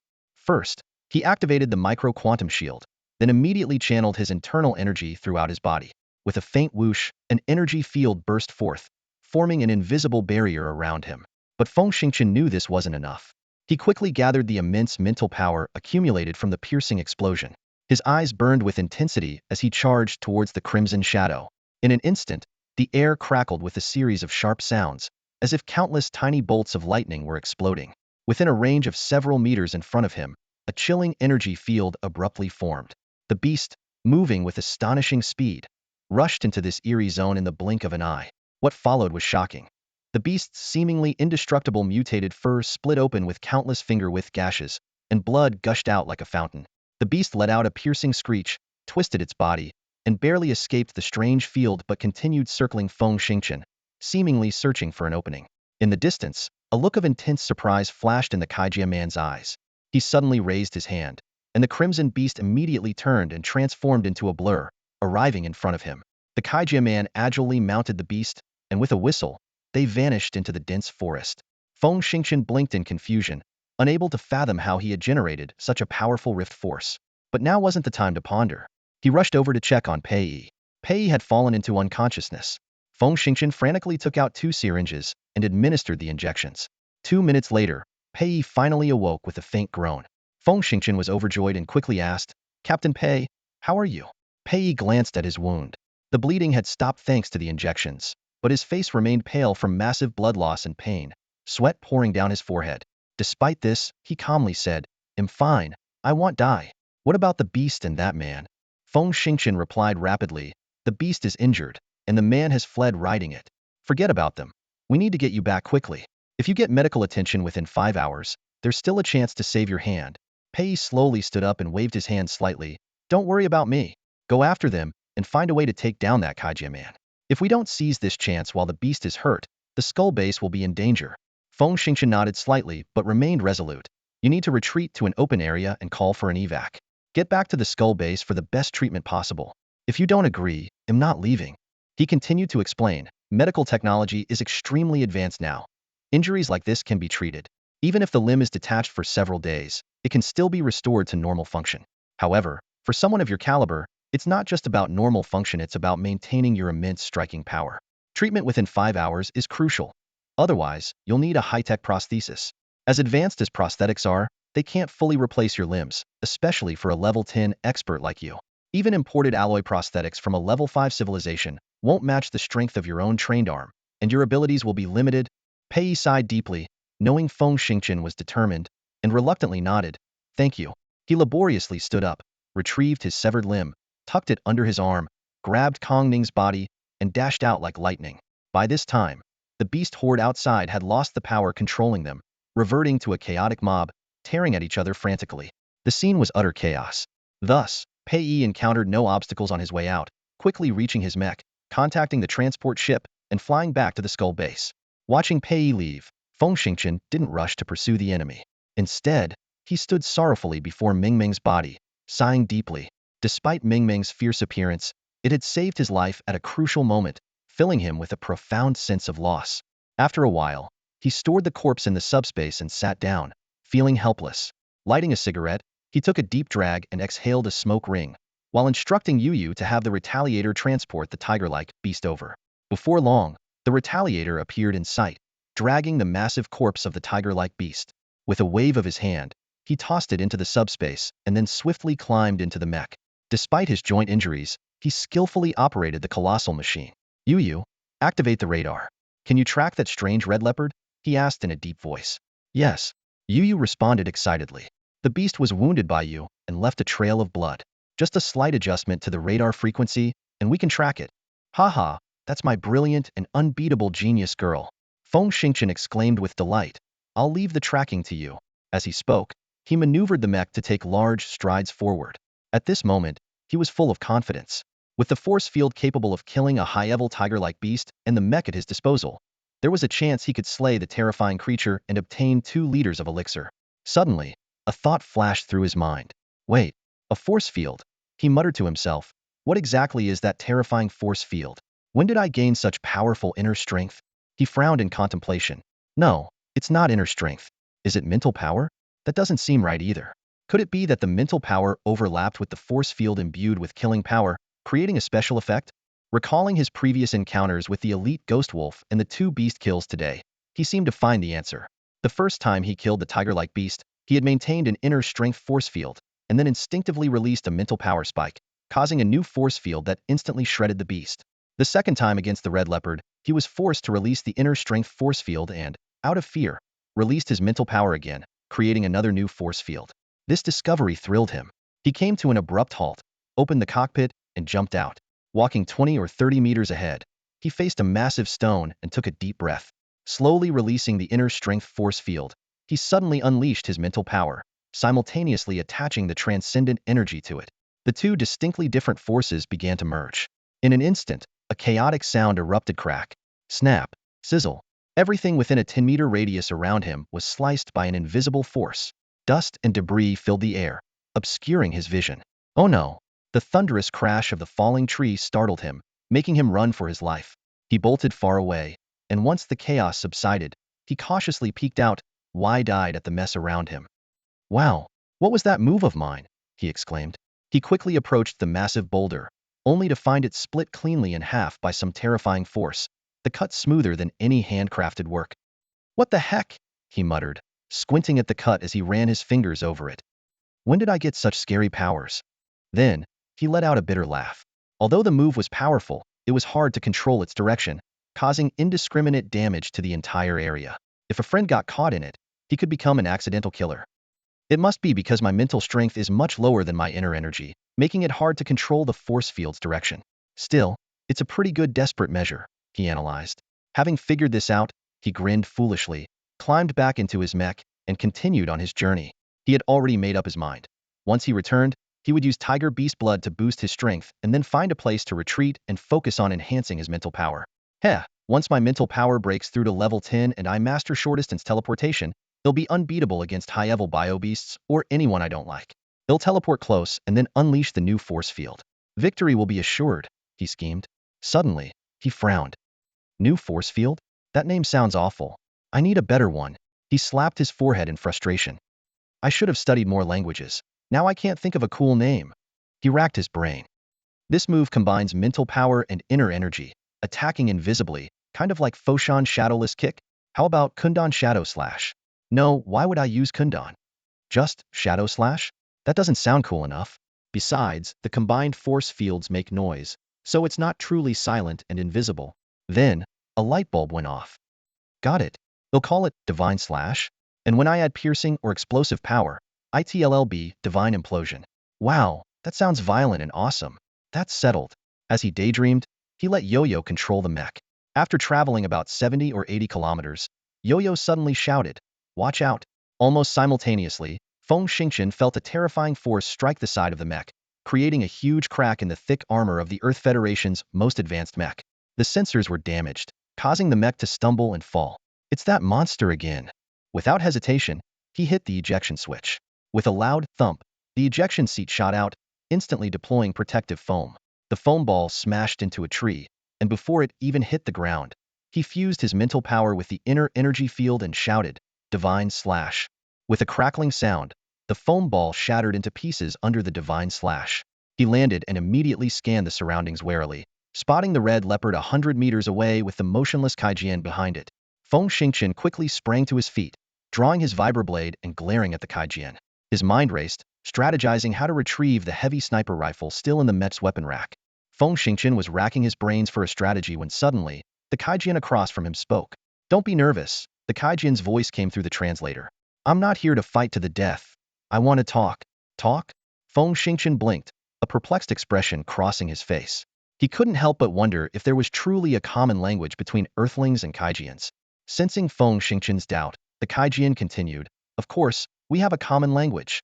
As he spoke, he slowly opened the exoskeletal helmet, revealing a wrinkled, ugly face.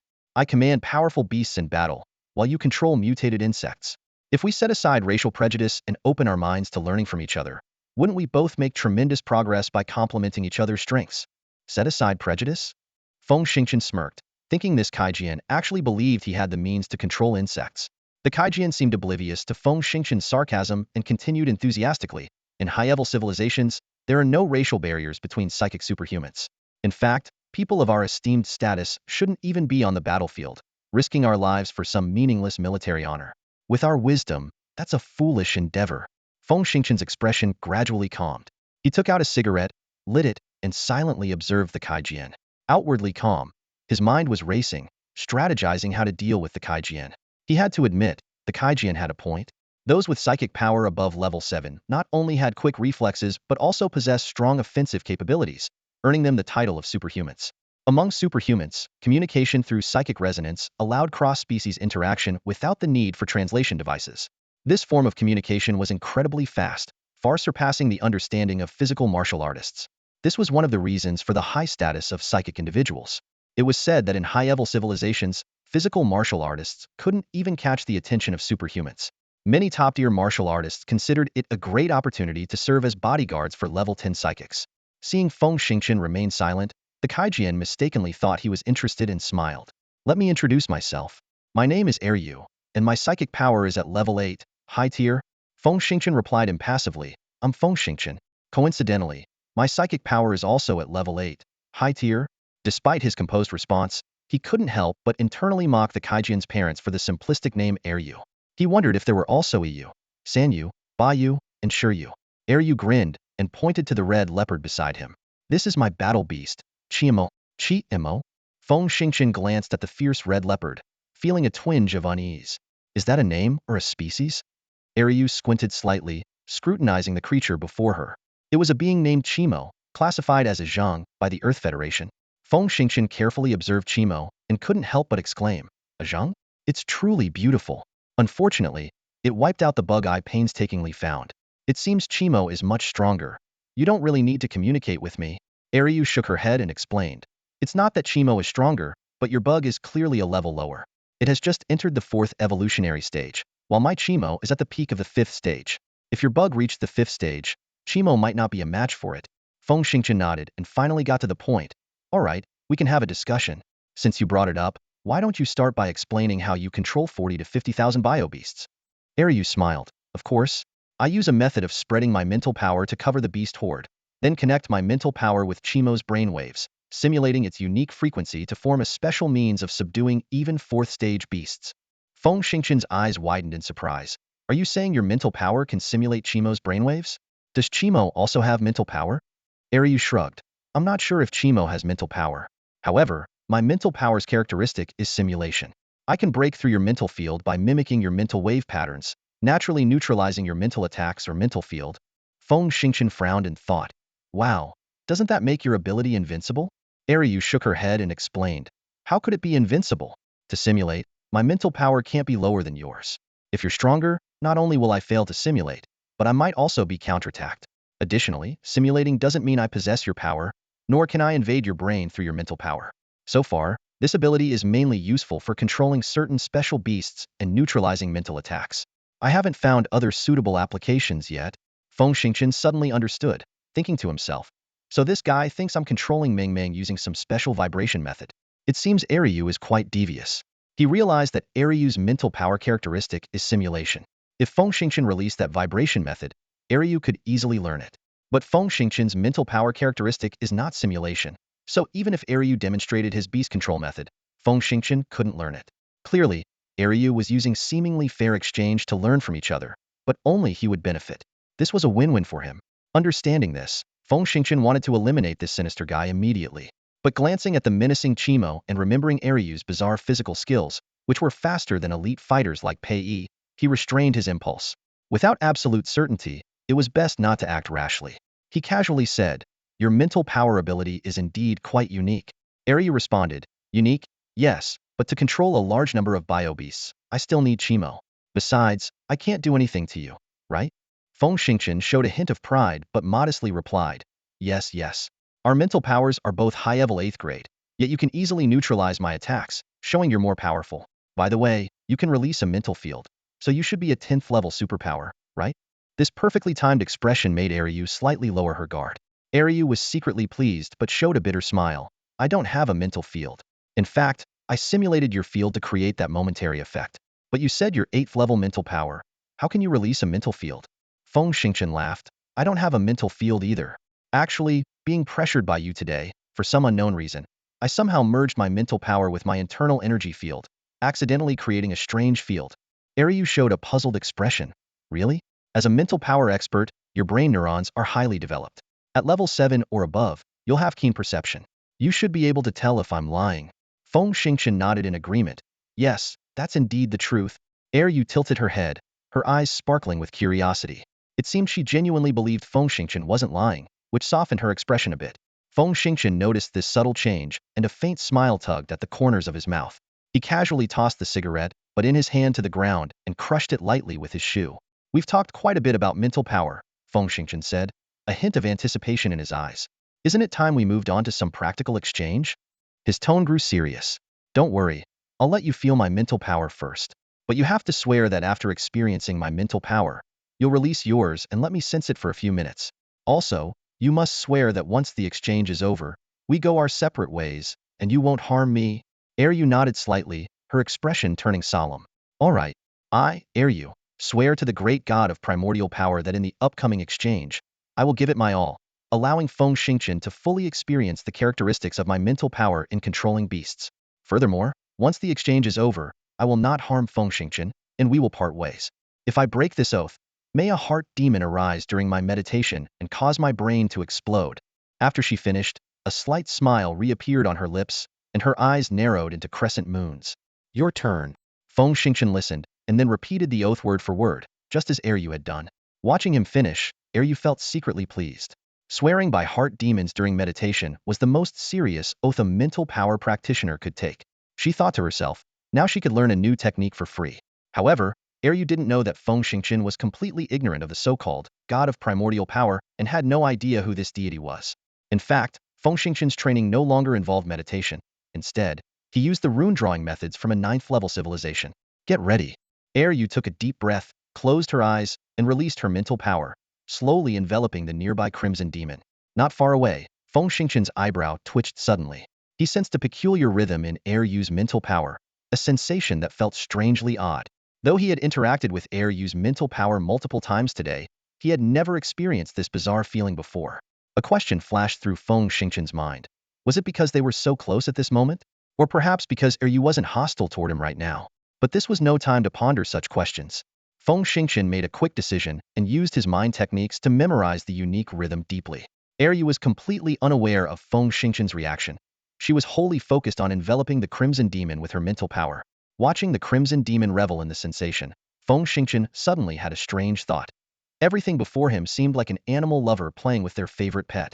The scene created a serene and warm atmosphere, as if there were no barriers between humans and animals, and they were fully enjoying each other's company with open hearts. After what felt like a full 5 minutes, Eryu finally withdrew his mental energy, a faint smile appearing on his face. He looked at Feng Xingchen with anticipation in his eyes. So, how was it? Did you gain any insights? Feng Xingchen furrowed his brow and thought for a moment before slowly shaking his head. I felt like I was on the verge of something, but I can't seem to find a breakthrough. Eryu couldn't help but laugh, a hint of smugness in his voice. Everyone's brainwaves are different, so the mental vibrations they produce are unique. If you could understand my vibration pattern, that would be a miracle. He cleared his throat and said seriously, now it's your turn. Feng Xingchen smiled faintly. Unfortunately, my insect is dead, so I can't demonstrate like you did. However, I can offer you 3 options. He raised his fingers and listed them one by one. First, I could direct my mental energy into your brain, letting you feel the vibrations without interruption. Second, I could release it towards your chi-mo, allowing you to experience it indirectly. Third, I could release my mental energy into the air. Mr. Eryu, which do you choose? Eryu licked his lips, his expression a mix of amusement and frustration. He weighed the pros and cons in his mind. Directly affecting his brain was too dangerous, definitely not an option. Releasing into the air wouldn't provide enough clarity, also unsuitable. After a moment of thought, he made his decision. Using chi-mo as a conduit is the best choice, Eryu said, gesturing to the chi-mo.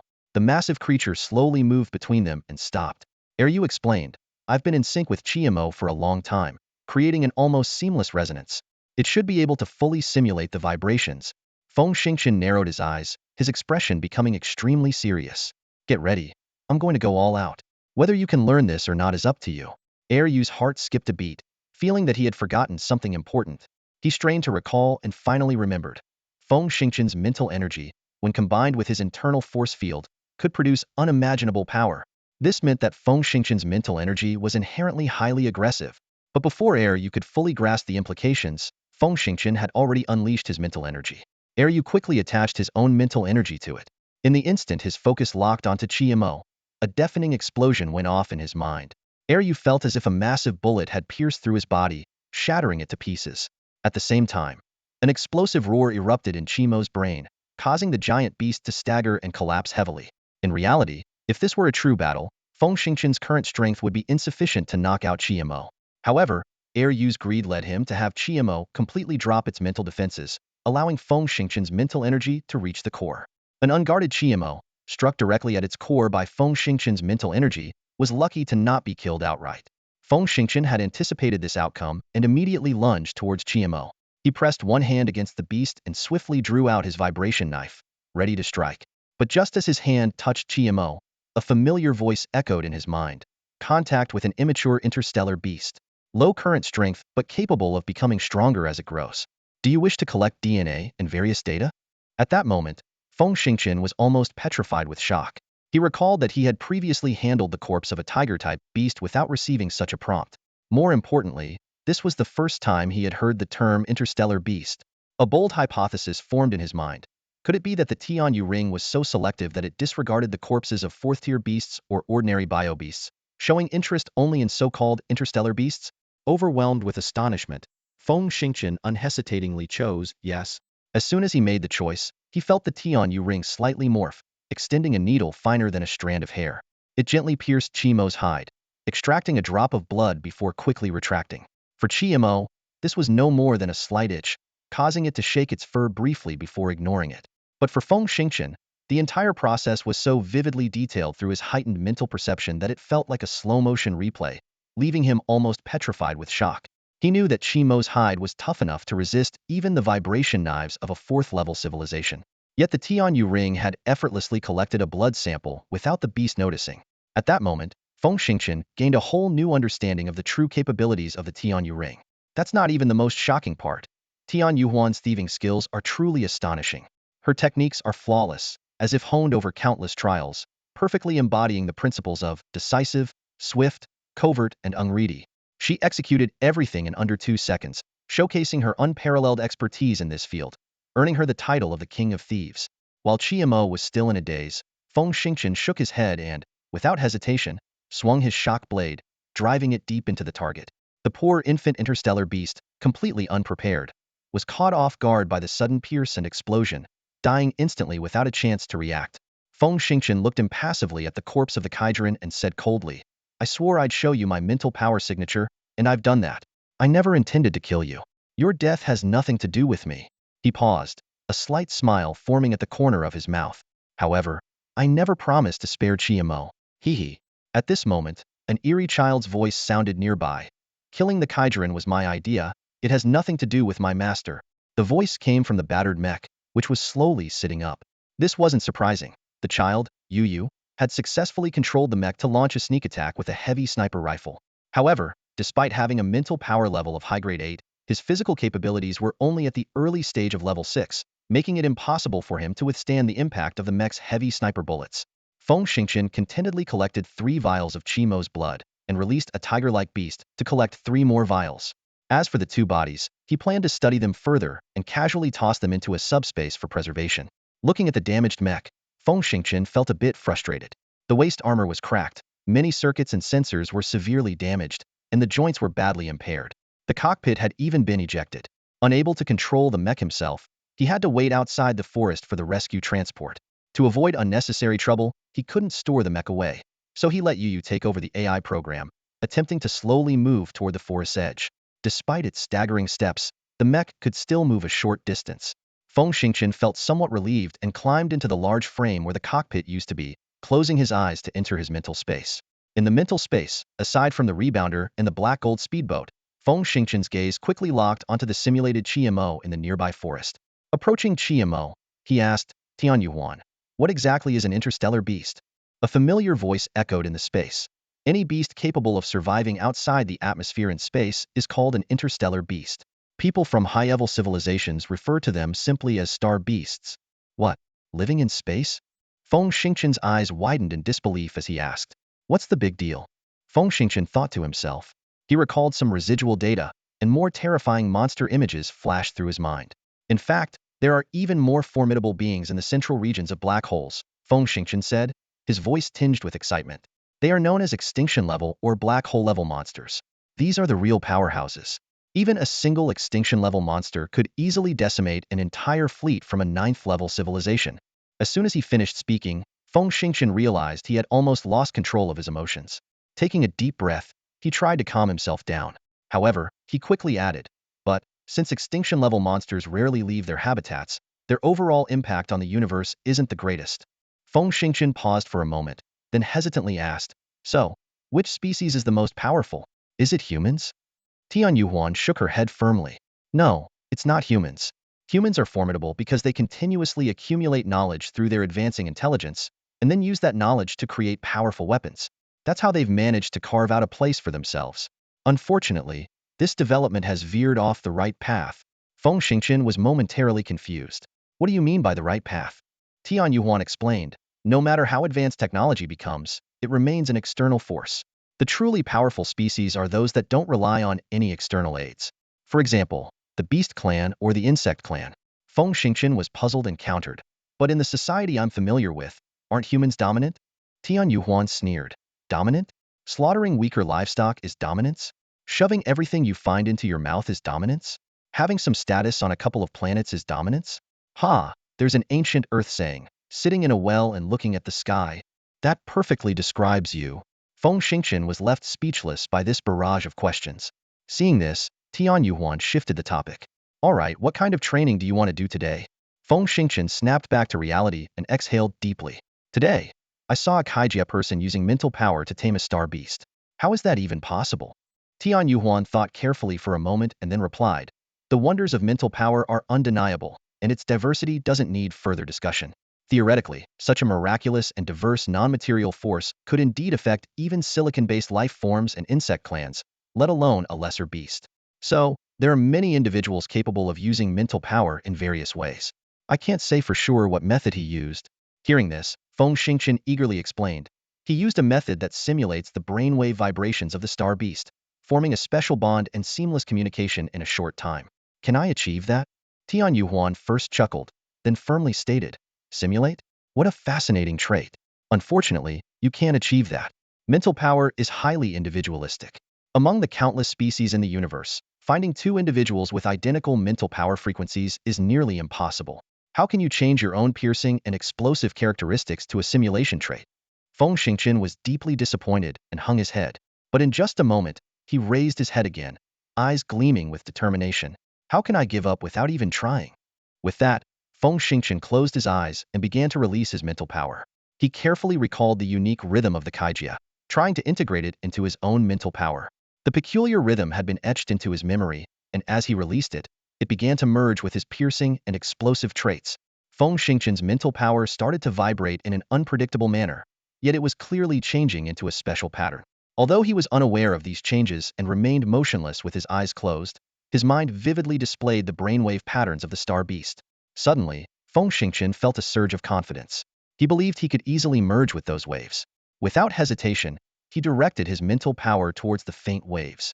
The moment the two distinct waves made contact, the star beast's wave pattern started to boil, like water reaching its boiling point.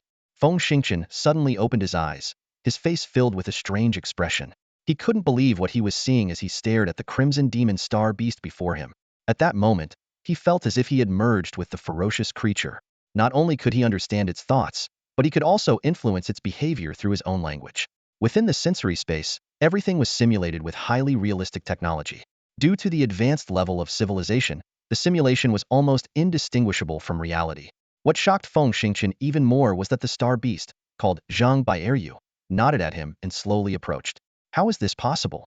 Feng Xingqian shook his head vigorously, trying to convince himself it's just a simulation. No matter how real it seems, it can't be the actual thing.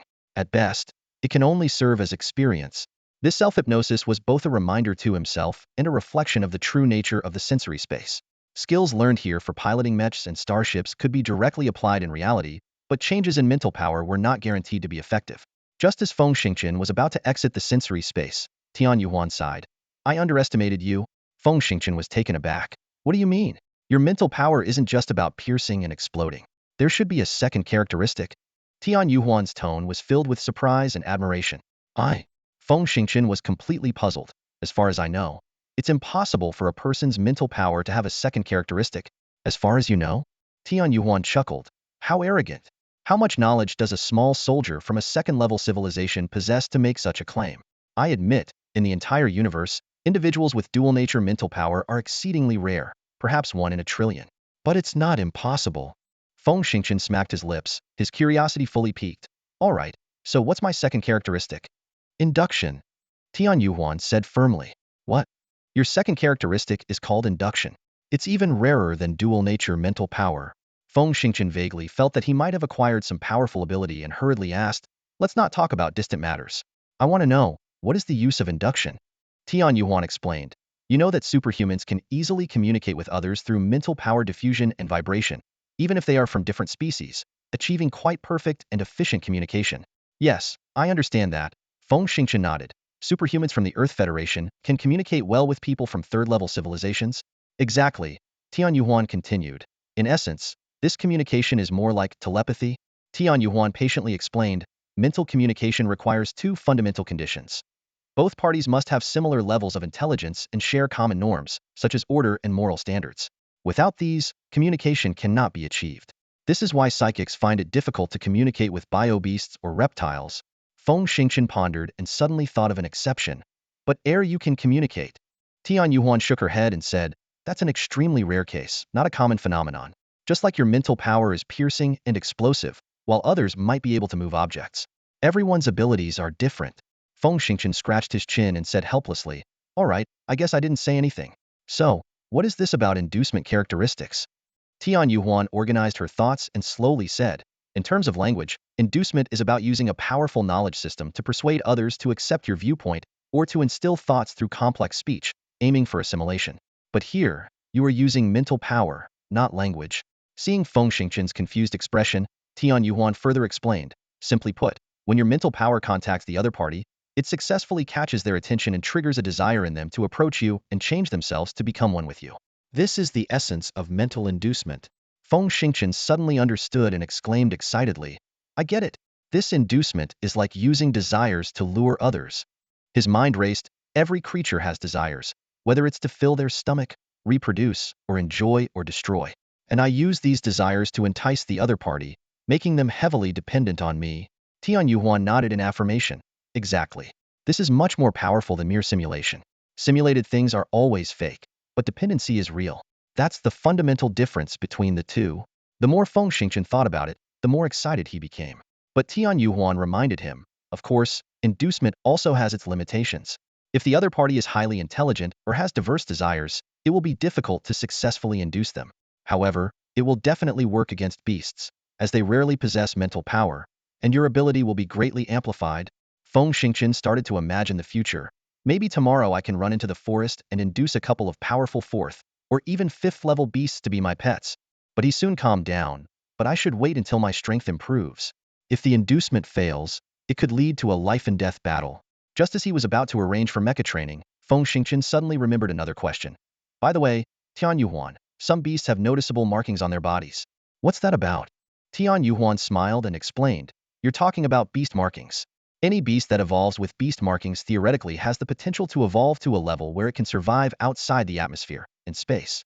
Beast markings are a special energy circuit that not only grants beasts incredible offensive, defensive, and mobility capabilities, but also allows them to absorb special energy from the environment to sustain themselves. She added, of course, when we talk about interstellar-level beasts, we are referring to those that are more likely to evolve. Statistically, most wild beasts on planets find it very hard to evolve to a level where they can leave the atmosphere. Feng Xingqian suddenly realized, I see. So, the offspring of purebred star beasts are more likely to evolve. and those species on planets that develop beast markings theoretically have the potential to reach a certain height, but in reality, they might not achieve it. Tian Yuhuan nodded approvingly. That's exactly right. Feng Xingqian fell into deep thought, his mind filled with images of the rapidly evolving biobeasts on Kuntan Star. He couldn't help but ask, if biobeasts can reach 4 stages of evolution in just 20 to 30 days, does that mean their potential is limitless? Could they possibly evolve to a level where they can travel through space in just a year or two? Tian Yuhuan heard this, furrowed his brows slightly, and slowly shook his head. After pondering for a moment, he replied with a professional analysis, it's highly unlikely. Based on the evolution patterns of beasts on various planets, it usually takes 7 special evolutions to break free from a planet's confines. On the surface, the biobeasts on Kuntan Star reaching 4 stages of evolution in such a short time is indeed astonishing. However, these biobeasts achieve this through the forced enhancement of their physical attributes by injecting bioserums and consuming large quantities of human corpses rich in internal energy. This method, while accelerating evolution in the short term, results in an unstable foundation, making it nearly impossible to surpass the crucial 5th stage of evolution. Tian Yuhuan continued, in fact, even many advanced civilizations struggle to push biobeasts to the 7th stage of evolution with their bioserums. Feng Xingqian suddenly thought of an exception. But hasn't the red demon already reached the 5th stage of evolution? Tian Yuhuan snorted disdainfully. The red demon is not a biobeast but a descendant of a purebred star beast. The Kaijia people somehow acquired this creature, which is fundamentally different from the artificially created biobeasts of a level 3 civilization. Seeing Feng Xingqian deep in thought, Tian Yuhuan proactively addressed his unspoken question. As for how to quickly distinguish the evolutionary stages of beasts, research from high-tech civilizations shows that beast patterns can be categorized into 14 levels. Scattered patterns, flowing patterns, mask patterns, eye patterns, cloud patterns, carve patterns, sword rune patterns, star patterns, spindle patterns, spiral patterns, mountain patterns, magnetic patterns, star chain patterns, and flowing rune patterns. The first 7 evolutions typically occur within a planet. He paused briefly before adding, of course, I don't deny that some star beast offspring can survive in space from birth, but these newborn star beasts usually lack significant combat power and are not to be overly feared. Tian Yuhuan further explained, any beast that reaches the 8th stage of evolution, akin to a human 13th level martial arts master, can escape the atmosphere and live in space on its own strength. At this stage, they are called primary star beasts, followed by intermediate star beasts, advanced star beasts, super star beasts, legendary star beasts, and slaughter star beasts. Ultimately, those reaching the 14th stage of evolution are known as extinction-level monsters, capable of surviving in any cosmic environment. However, given the current technological level of the Milky Way, we have not encountered any beast beyond the extinction level, so we cannot confirm the existence of more powerful entities. Feng Xingqian listened intently and nodded in understanding.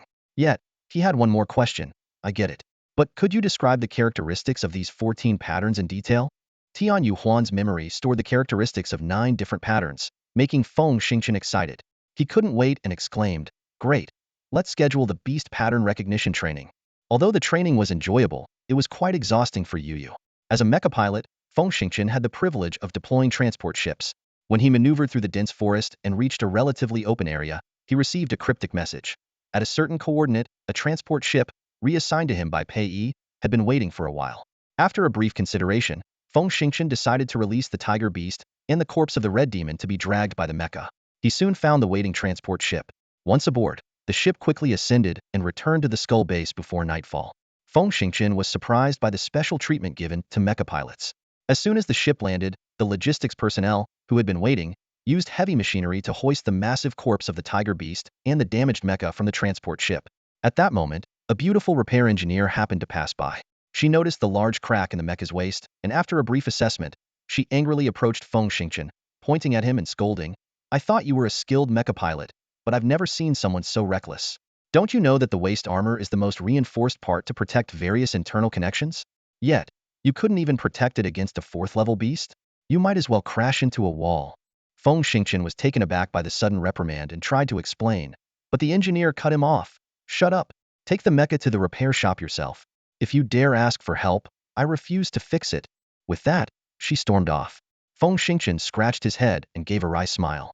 He hadn't expected the repair engineer to have such a temper and had no choice but to comply.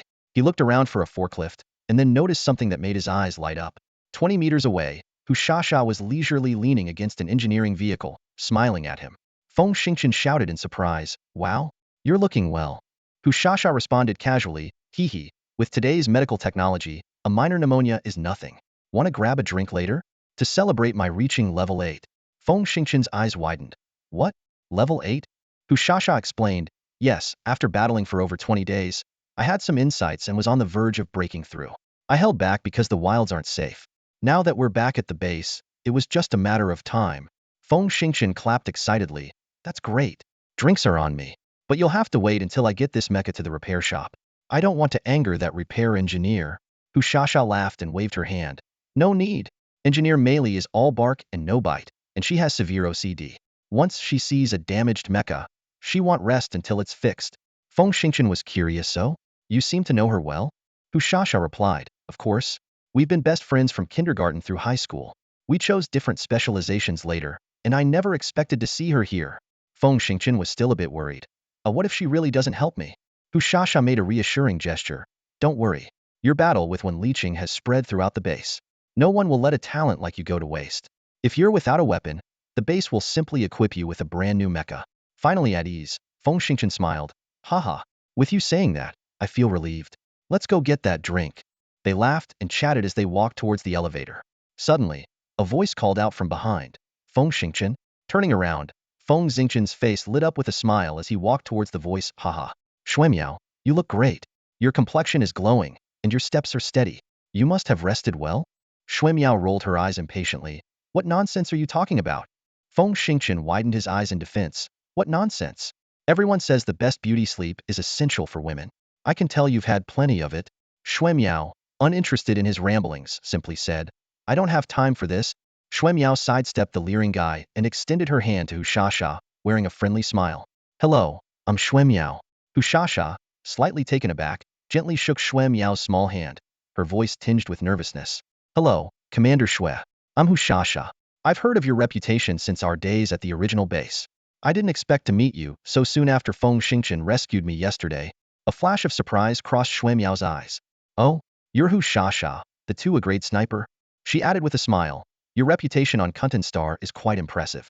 I dare say, anyone who claims to be a soldier but hasn't heard of sniper Hushasha isn't a real soldier. Hushasha blushed slightly. Thank you, Commander Xue. Actually, I was planning to buy Feng Xingqian a drink to thank him for saving my life. If you don't mind, would you like to join us? Of course, Xuemiao agreed cheerfully. To be honest, he's saved my life 4 times already. I should have treated him to a meal long ago. Standing nearby, Feng Xingqian listened in confusion. He didn't recall ever hearing Hushasha's name, even though he was a decent sniper himself. But watching the two women chat happily, he wisely kept silent, falling 2 steps behind and lighting a cigarette, quietly admiring the charm of the two ladies. From behind, Xuemiao's beauty lay in her perfect proportions. Every part of her body was just right, not too plump, not too thin, creating an overall harmony that made hearts race. Hushasha, on the other hand, had a more exaggerated style of beauty. Each part of her might be a bit over the top, but together they exuded an ultimate mature allure that was hard to ignore. As the two women walked side by side, each had their unique charm. Feng Xingqian had to bite down on the cigarette filter and control his breathing to stay calm. Entering the restaurant with the two beauties immediately drew everyone's attention, some envious, some jealous. Fortunately, the Skull Base had a few officers' mess halls that were relatively quiet. With enough credit points, one could enjoy decent meals. Xuemiao was evidently familiar with the place.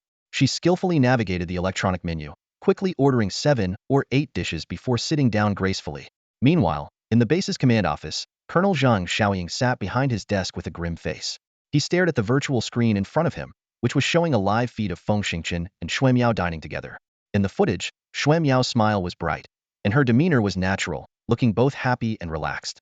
Her every smile and movement exuded captivating charm, fueling Zhang Shaoying's anger to the point where he could barely contain his emotions. In fact, Xuemiao was born into a powerful family on the serene planet Yurixing. Discovered by a Federation exploration team 220 years ago, this beautiful planet, 29 light-years from Earth, has since become the second administrative planet of the Earth Federation. In comparison, Mars and Ganymede are merely considered outposts, far from achieving the status of an administrative planet. The Xue family, being among the first to land and pioneer on Yurixing, has risen to prominence within the Federation after more than 2 centuries of hard work. Although the Zhang family is also a top-tier family within the Federation, they pale in comparison to the Xue family. Xuemiao's grandfather, a 5-star general and commander of the Federation's Third Army, has added unparalleled prestige to the family. The Third Army is tasked with defending Yurixing, which, due to its abundant mineral and agricultural resources, has developed into the Federation's capital planet with an economic power 21 times that of Earth and 77 times that of Teoangsing. Leveraging these advantageous conditions, the Shui family has organized large-scale interstellar trade over the past 30 years, quickly surpassing other families. For the Zheng family, a marriage alliance with Shui Miao would undoubtedly be a significant leap forward. At 37, Zhang Xiaoying has achieved the 11th level of physical training and is well regarded among the Federation's elites. Knowing that Shui Miao admires military men, he joined the army and steadily climbed the ranks to become a colonel in the First Army, earning widespread respect. Shui Miao has also developed a fondness for him. Zhang Xiaoying was confident that after his next mission, he would be promoted to brigadier general, ensuring Shui Miao's inevitable acceptance. However, the sudden emergence of a young soldier, who saved Shui Miao 4 times, has made him feel an unprecedented sense of crisis. At this moment, seeing the genuine smile on Shui Miao's facia brilliance he had never witnessed before, Zhang Xiaoying had to admit he felt intense jealousy toward this grassroots soldier. On his desk lay a confidential booklet detailing Feng Xingqian's impressive achievements. Killing an 8th level mental adept of the Kaidran, repelling a significant beast horde invasion, killing a 4th stage evolved tiger beast and a 5th stage star beast, and bringing back their intact bodies for research. These accomplishments were enough for Feng Xingqian to be promoted to lieutenant. At just 26, Feng Xingqian could potentially become a field officer before turning 28 with a few more major military achievements. What troubled Zhang Xiaoying even more was that during wartime, the Federation's merit system was almost entirely controlled by the army's mainframe, making manual manipulation much harder than in peacetime. Squinting in thought for a long while, Zhang Xiaoying suddenly muttered, "A soldier's greatest fear is the absence of war." He then let out a cold smile. "I heard your mech is heavily damaged. Until it's fixed, stay put at the base." With that in mind, he pressed the call button. A beautiful female soldier walked into the office. "Colonel, what are your orders?" "Find out who's repairing the Z-4033 mech." The female soldier quickly checked her confidential notes and replied, "The mech has severe damage to its circuitry, power core, and joints. Engineer Meili has officially taken over the repairs. It's currently undergoing wind cleaning and will be repaired afterward." "Oh, Meili took over." Zhang Xiaoying raised an eyebrow. "Why that perfectionist? Troublesome." After pondering for a moment, he tapped his desk. "Inform Meili that her expertise is needed in Lab 23. Have her drop her current work and assist there immediately. Then notify Engineer Zuolin to take over the Z-4033 mech repairs." The female soldier checked her notes and reminded, "Engineer Zuolin already has 4 mechs waiting for repairs." "No problem, everyone gets busy sometimes. Let him take his time." "Yes, sir." The female soldier, if she hadn't understood the colonel's intentions by now, would have been clueless. She saluted and quickly left the office. "Damn it," Zhang Xiaoying muttered under his breath. Zhang Xiaoying let out a sinister laugh, a glint of cunning flashing in his eyes. He muttered to himself, "I'll freeze you in the mech battalion. Let's see how you get promoted." Then, narrowing his eyes, he added, "Of course, if you're a Special Forces Marine, facing the riskiest battles, I can make sure you're at the forefront." Suddenly, as if struck by a thought, his face changed, and he exclaimed, "No. I must transfer Shui Miao away from the base. I can't let them have any chance to get all lovey-dovey." He furrowed his brow, deep in thought. This was turning into a tricky problem. Shui Miao's strong-willed nature wouldn't let her stay in an office. She's the kind who craves the front lines. But the problem was, he couldn't always send her to the front. If anything went wrong, it would be too late to regret it. Zhang Xiaoying slapped his thigh excitedly and shouted, "Yes! How foolish of me!" He clapped his hands, a smug smile spreading across his face. "I can use the excuse of a shortage of mid-level officers to send Feng Xingqian to a marine station, preferably with Hu Shasha. With time, they'll develop feelings, and Shui Miao won't think about that grunt anymore." His eyes brightened as he continued to plot. "Meanwhile, send Shui Miao to another station, ensuring they never meet again." "Isn't that perfect?" Zhang Xiaoying stood up and paced to the window. Gazing at the distant stars, he mused, "Recently, due to the Kaijian's gathering, the battle situation has changed significantly. Both sides have shifted to skirmish infiltration tactics, and this kind of warfare might last for decades." He turned back to his desk, tracing his fingers over the star map. "Therefore, both sides are setting up transfer stations at key terrain points. If I send Shui Miao to a relatively calm station, with her level 10 combat skills and mech control abilities, she should be safe. Plus, there will be small skirmishes every few days, enough to keep a warrior like Shui Miao satisfied." Having made up his mind, Zhang Xiaoying stretched out his hands and began selecting a suitable station on the star map. Meanwhile, at the other end of the base, Feng Xingqian and Shui Miao were blissfully unaware of the scheming. They had already downed 2 bottles of Xiangxue wine and were opening a third. Xiangxue wine is a premium drink made from the unique xiangya leaves and snowberry fruits of Yuan star, with an alcohol content of 39. Its pleasant aroma makes it one of the most popular wines in the Federation, and it comes with a hefty price tag. However, with their high military salaries, indulging in a few bottles occasionally was entirely affordable. At this moment, both Shui Miao and Hu Shasha were visibly tipsy, their cheeks flushed, making them look even more stunning. Feng Xingchen, his eyes glazed from the alcohol, stared at them with a goofy grin, a drop of wine hanging from his mouth, looking quite comical.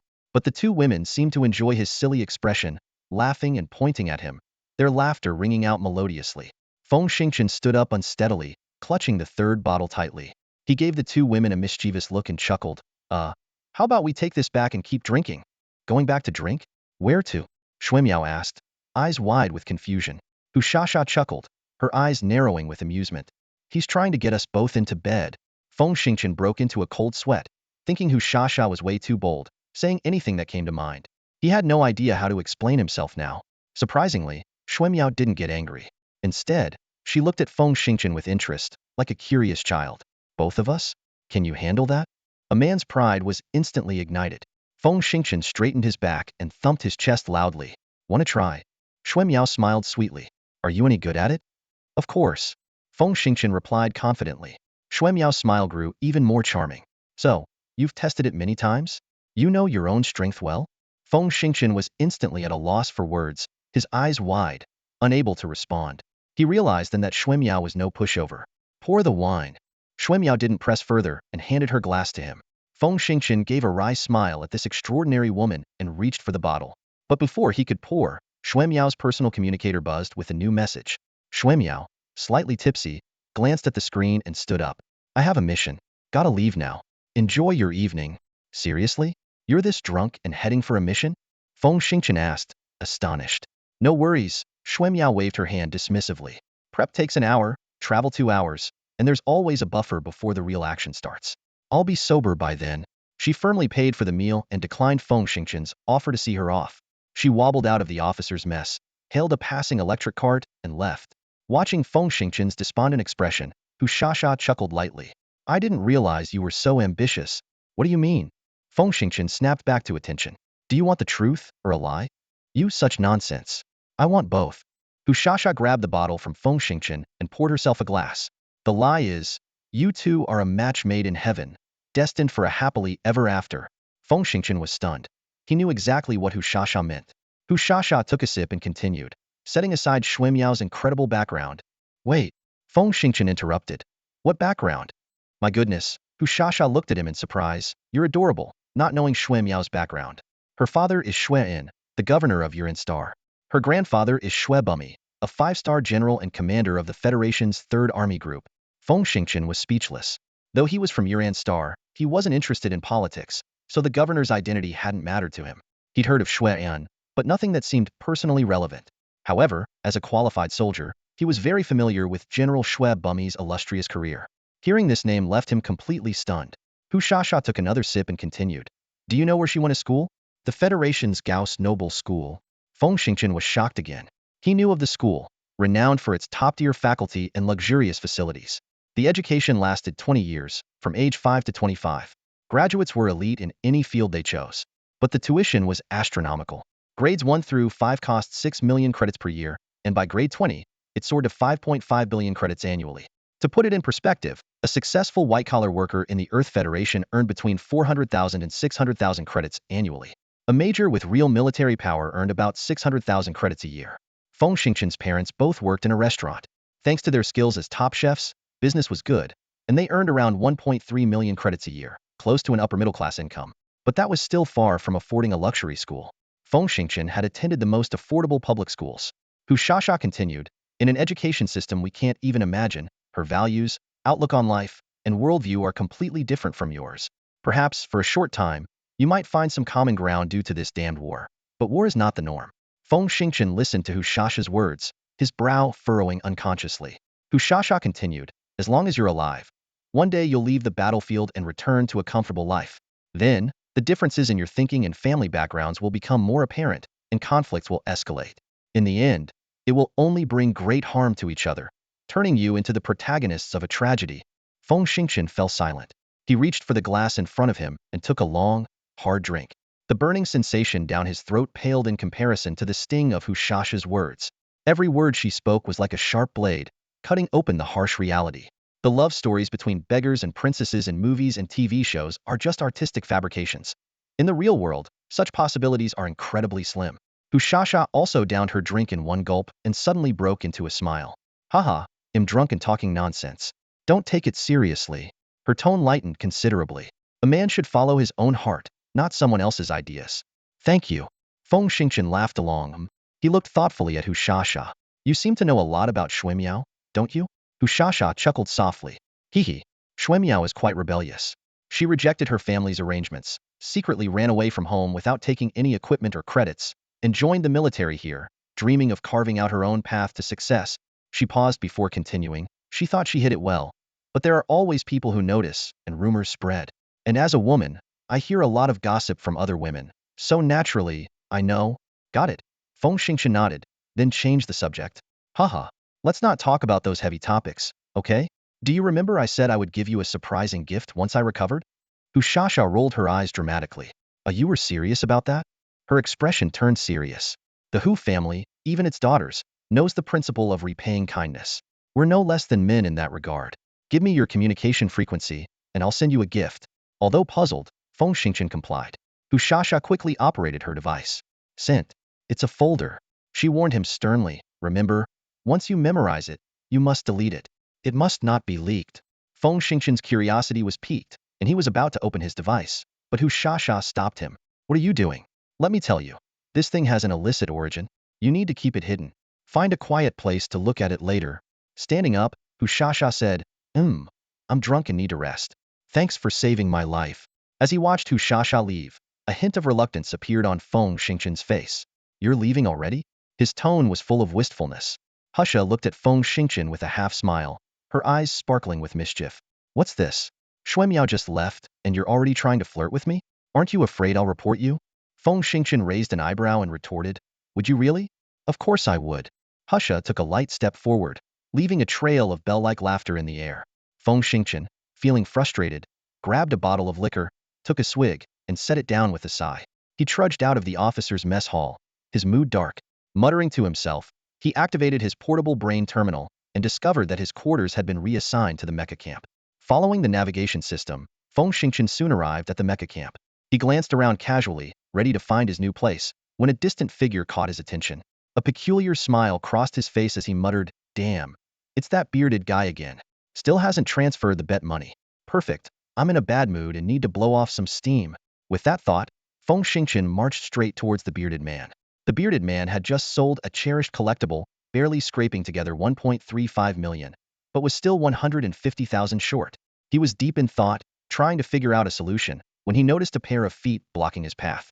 Angrily, he looked up, ready to curse, You son of a, but stopped mid-sentence when he saw who it was. Feng Xingchen stood there, smiling. The bearded man immediately switched to a fawning smile, nodding and bowing. Fenggo, hello. Hello, my ass. Where's my money? Feng Xingchen asked coldly.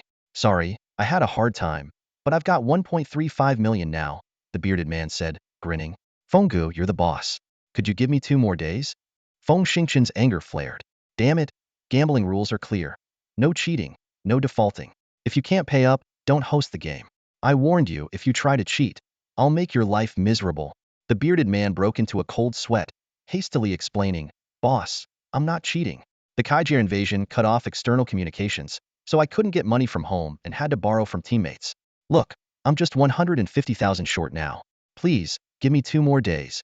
Feng Xingchen initially wanted to refuse, but seeing the man's fearful expression and realizing they were now comrades in the mecha unit, he softened. Waving his hand, he said, Fine. I'll take the 1.35 million. Consider this a lesson. Damn, a poor guy like you running a gambling game, are you in a hurry to die? Relieved, the bearded man quickly transferred the 1.35 million to Feng Xingchen, smiling obsequiously. Fenggu, you're truly magnanimous. Thank you, thank you. I swear, I'll never gamble again. Feng Xingchen nodded and turned to leave, but after a few steps, the bearded man blocked his way again. Boss, I'm Zhou Hao, a straightforward guy. I didn't recognize your greatness before, but I sincerely apologize now. This lesson has humbled me. If you ever need anything, just say the word. I've got nothing but my life to offer. A flicker of surprise crossed Feng Xingchen's eyes. Didn't expect you to be so straightforward. You've got a bit of a soldier's spirit. I guess it wasn't a mistake to let you off. Absolutely, Zhou Hao beamed. Fenggu, are you feeling bored alone? Want to check out a mecha pilot hangout? Guaranteed fun. He winked, hinting at something only Min would understand. No thanks, just got back from a mission and I'm tired. Maybe another time, Feng Xingchen declined, waving his hand and leaving without giving Zhou Hao a chance to pester him further. This little episode quickly faded from his mind. Guided by his brain terminal, Feng Xingchen soon found his new home. As he stepped inside, a grin spread across his face.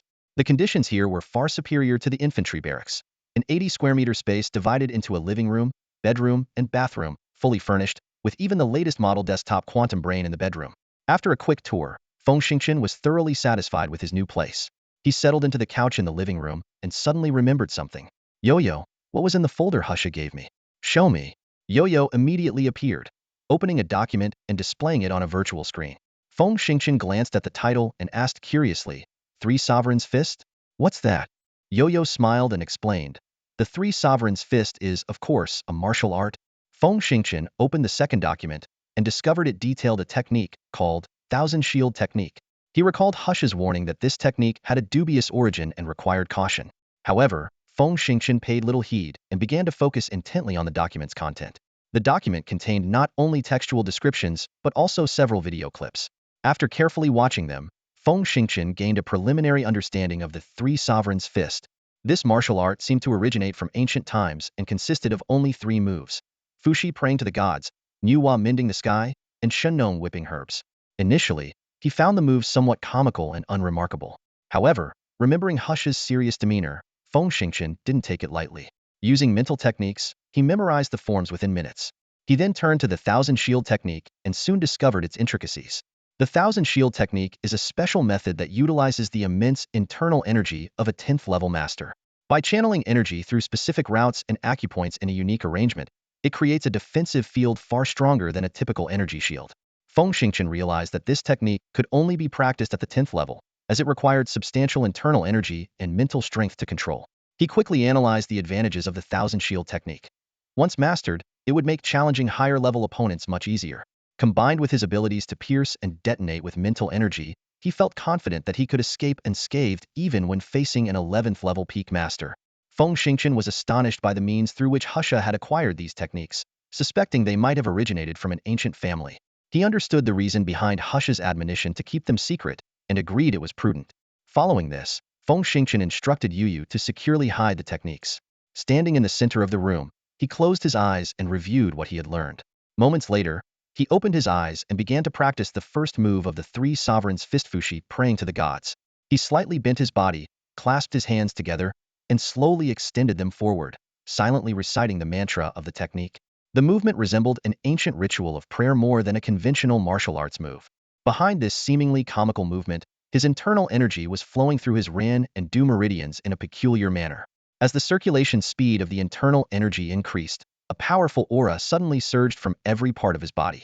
Simultaneously, it felt as if countless tiny energy particles appeared out of thin air in the surrounding air, merging into the aura at a speed imperceptible to the naked eye. In an instant, they transformed into pure internal energy, continuously rotating around him.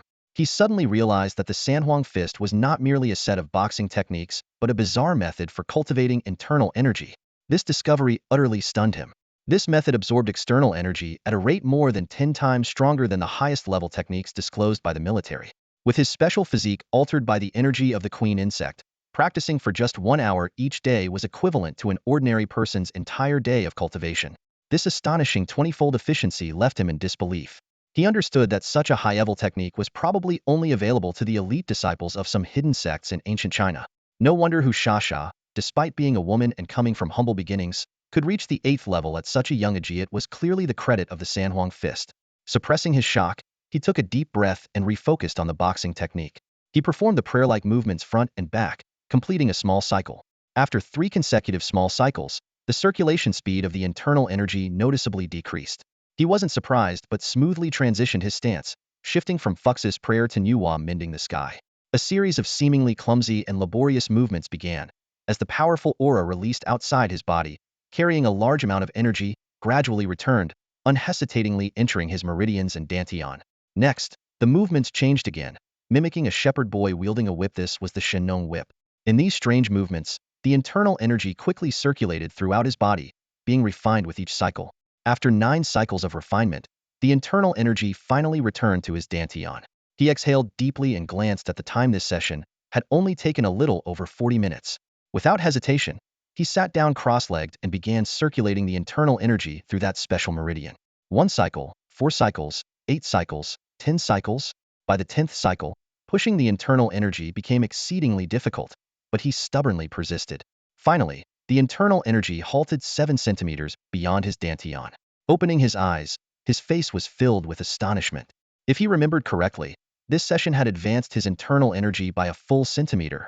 Based on his height, this winding meridian was approximately 173 centimeters long. At this rate, it would only take 170 days for him to securely enter the 11th level. Such a rapid rate of progress was simply unbelievable, considering that for an ordinary person to advance from the 10th to the 11th level, even a prodigy would need 3 to 4 years of arduous practice. He shook his head vigorously, trying to calm himself. Isn't it said that above the 10th level, the growth rate of internal energy slows down? He muttered to himself. And the difficulty of breaking through to the 11th level increases severalfold, which is why experts above the 11th level are so rare. But it seems the Sanhuang fist completely ignores these rules. Is it really that powerful? Or has my physique been altered to a terrifying extent by the queen insect's special energy?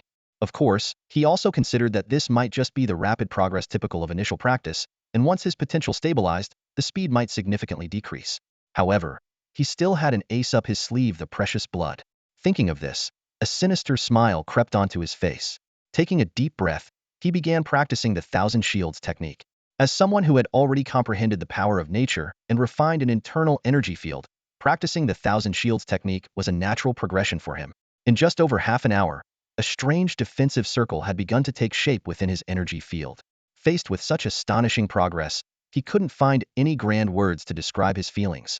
At this moment, he felt like he was holding a divine artifact, unable to show it off, while watching others flaunt their worthless charms. Lighting a cigarette, he fell into deep thought. To be honest, deep down, he still felt that directly consuming the blood would yield faster results. If he swallowed all of the 2 types of blood he held, reaching the 11th level would be a certainty, and the 12th level might not be far off either. The problem was that his cultivation speed had been too fast lately, causing an unstable foundation.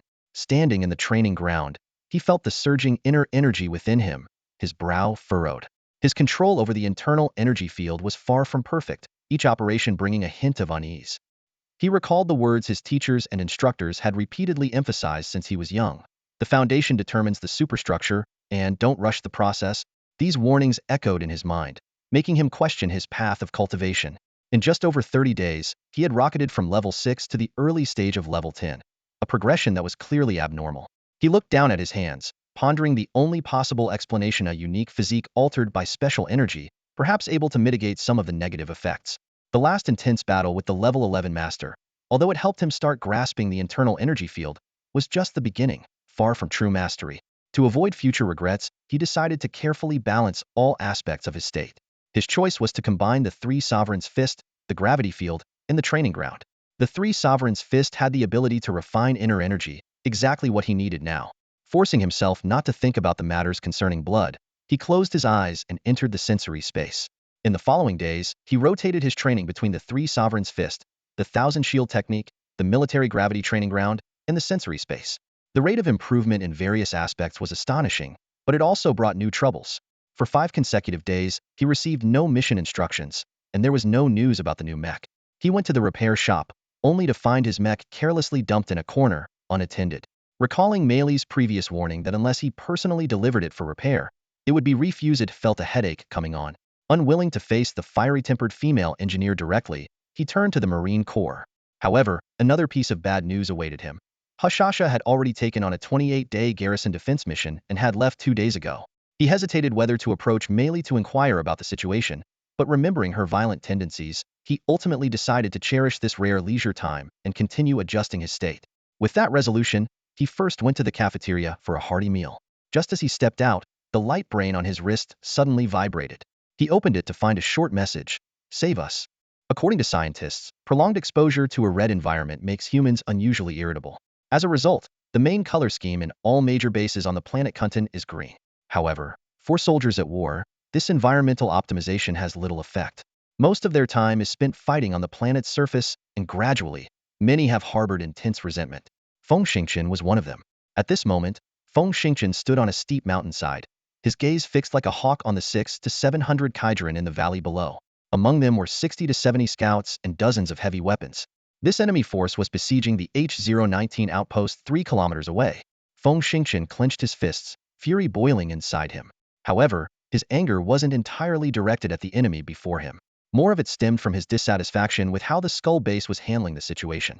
It all started with a distress message from Hu Shasha. Upon receiving the message, Feng Xingqian immediately went to the Marines for information, only to be turned away under the pretext of classified information. Frustrated, he sought help from the logistics department. There, while flirting with a beautiful woman, he discreetly instructed his AI assistant, Yu, to hack into the system. Using a connection point in the logistics department, Yu managed to link to the central computer and finally unveiled the truth to Feng Xingqian. 6 days ago, a small fleet of reinforcements from Earth had arrived in Confronting's orbit, successfully engaging the Kaijuren fleet and deploying over 8,000 soldiers. At the same time, the Skull Base had rescued more than 2,000 stranded Marines from various forests over the past 10 days. The improved situation made the Skull Base more aggressive. They established dozens of outposts on Confronting, significantly extending their front lines. Almost all Marines were sent to the front, leaving only a 400-man reserve unit at the base, not even enough to form 2 battalions. In this stretched-thin scenario, Hushasha's H-019 outpost was besieged by several hundred Kaijuren. The outpost, holding 3 full companies totaling 240 soldiers, suffered heavy casualties under continuous enemy attacks.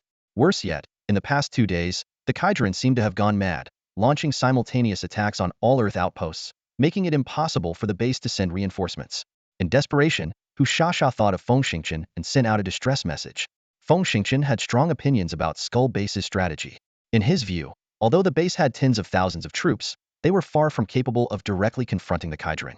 If he were in command, guerrilla warfare and Hitandran tactics would be the best choices. What infuriated him even more was that when he volunteered to join the fight, the staff department refused him, citing a lack of mechs, and told him to wait patiently.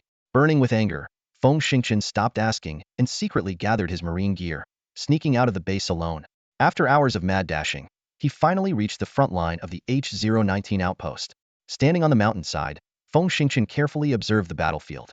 Although the Kaijuren didn't dare to deploy their uncontrollable bioweapons, and the outpost terrain was defensible, the situation was dire. Judging by the sparse gunfire and explosions, H-019 was at its breaking point. Feng Xingqian scratched his cheek in frustration. If he had a mech, he was confident he could launch 2 surprise attacks to draw enemy forces away and relieve his comrades. But with only his own strength, even as a martial arts master, breaking through such a dense encirclement was nearly impossible. Damn it! He checked his gear again, realizing that these ordinary weapons wouldn't help him break through. Just as he was feeling desperate, Yu suddenly appeared. Master, I finally hacked into the Kaijuren network and found their defense map. As she spoke, a detailed 3D image was projected in front of Feng Xingqian. What? Feng Xingqian was astonished. This isn't something you can find on a regular network, is it? Of course not, Yu said smugly, lifting her little head. I hacked into the Kaijuren command system. Feng Xingqian swallowed nervously and asked, wasn't the password hard to crack? Pfft, Yu scoffed.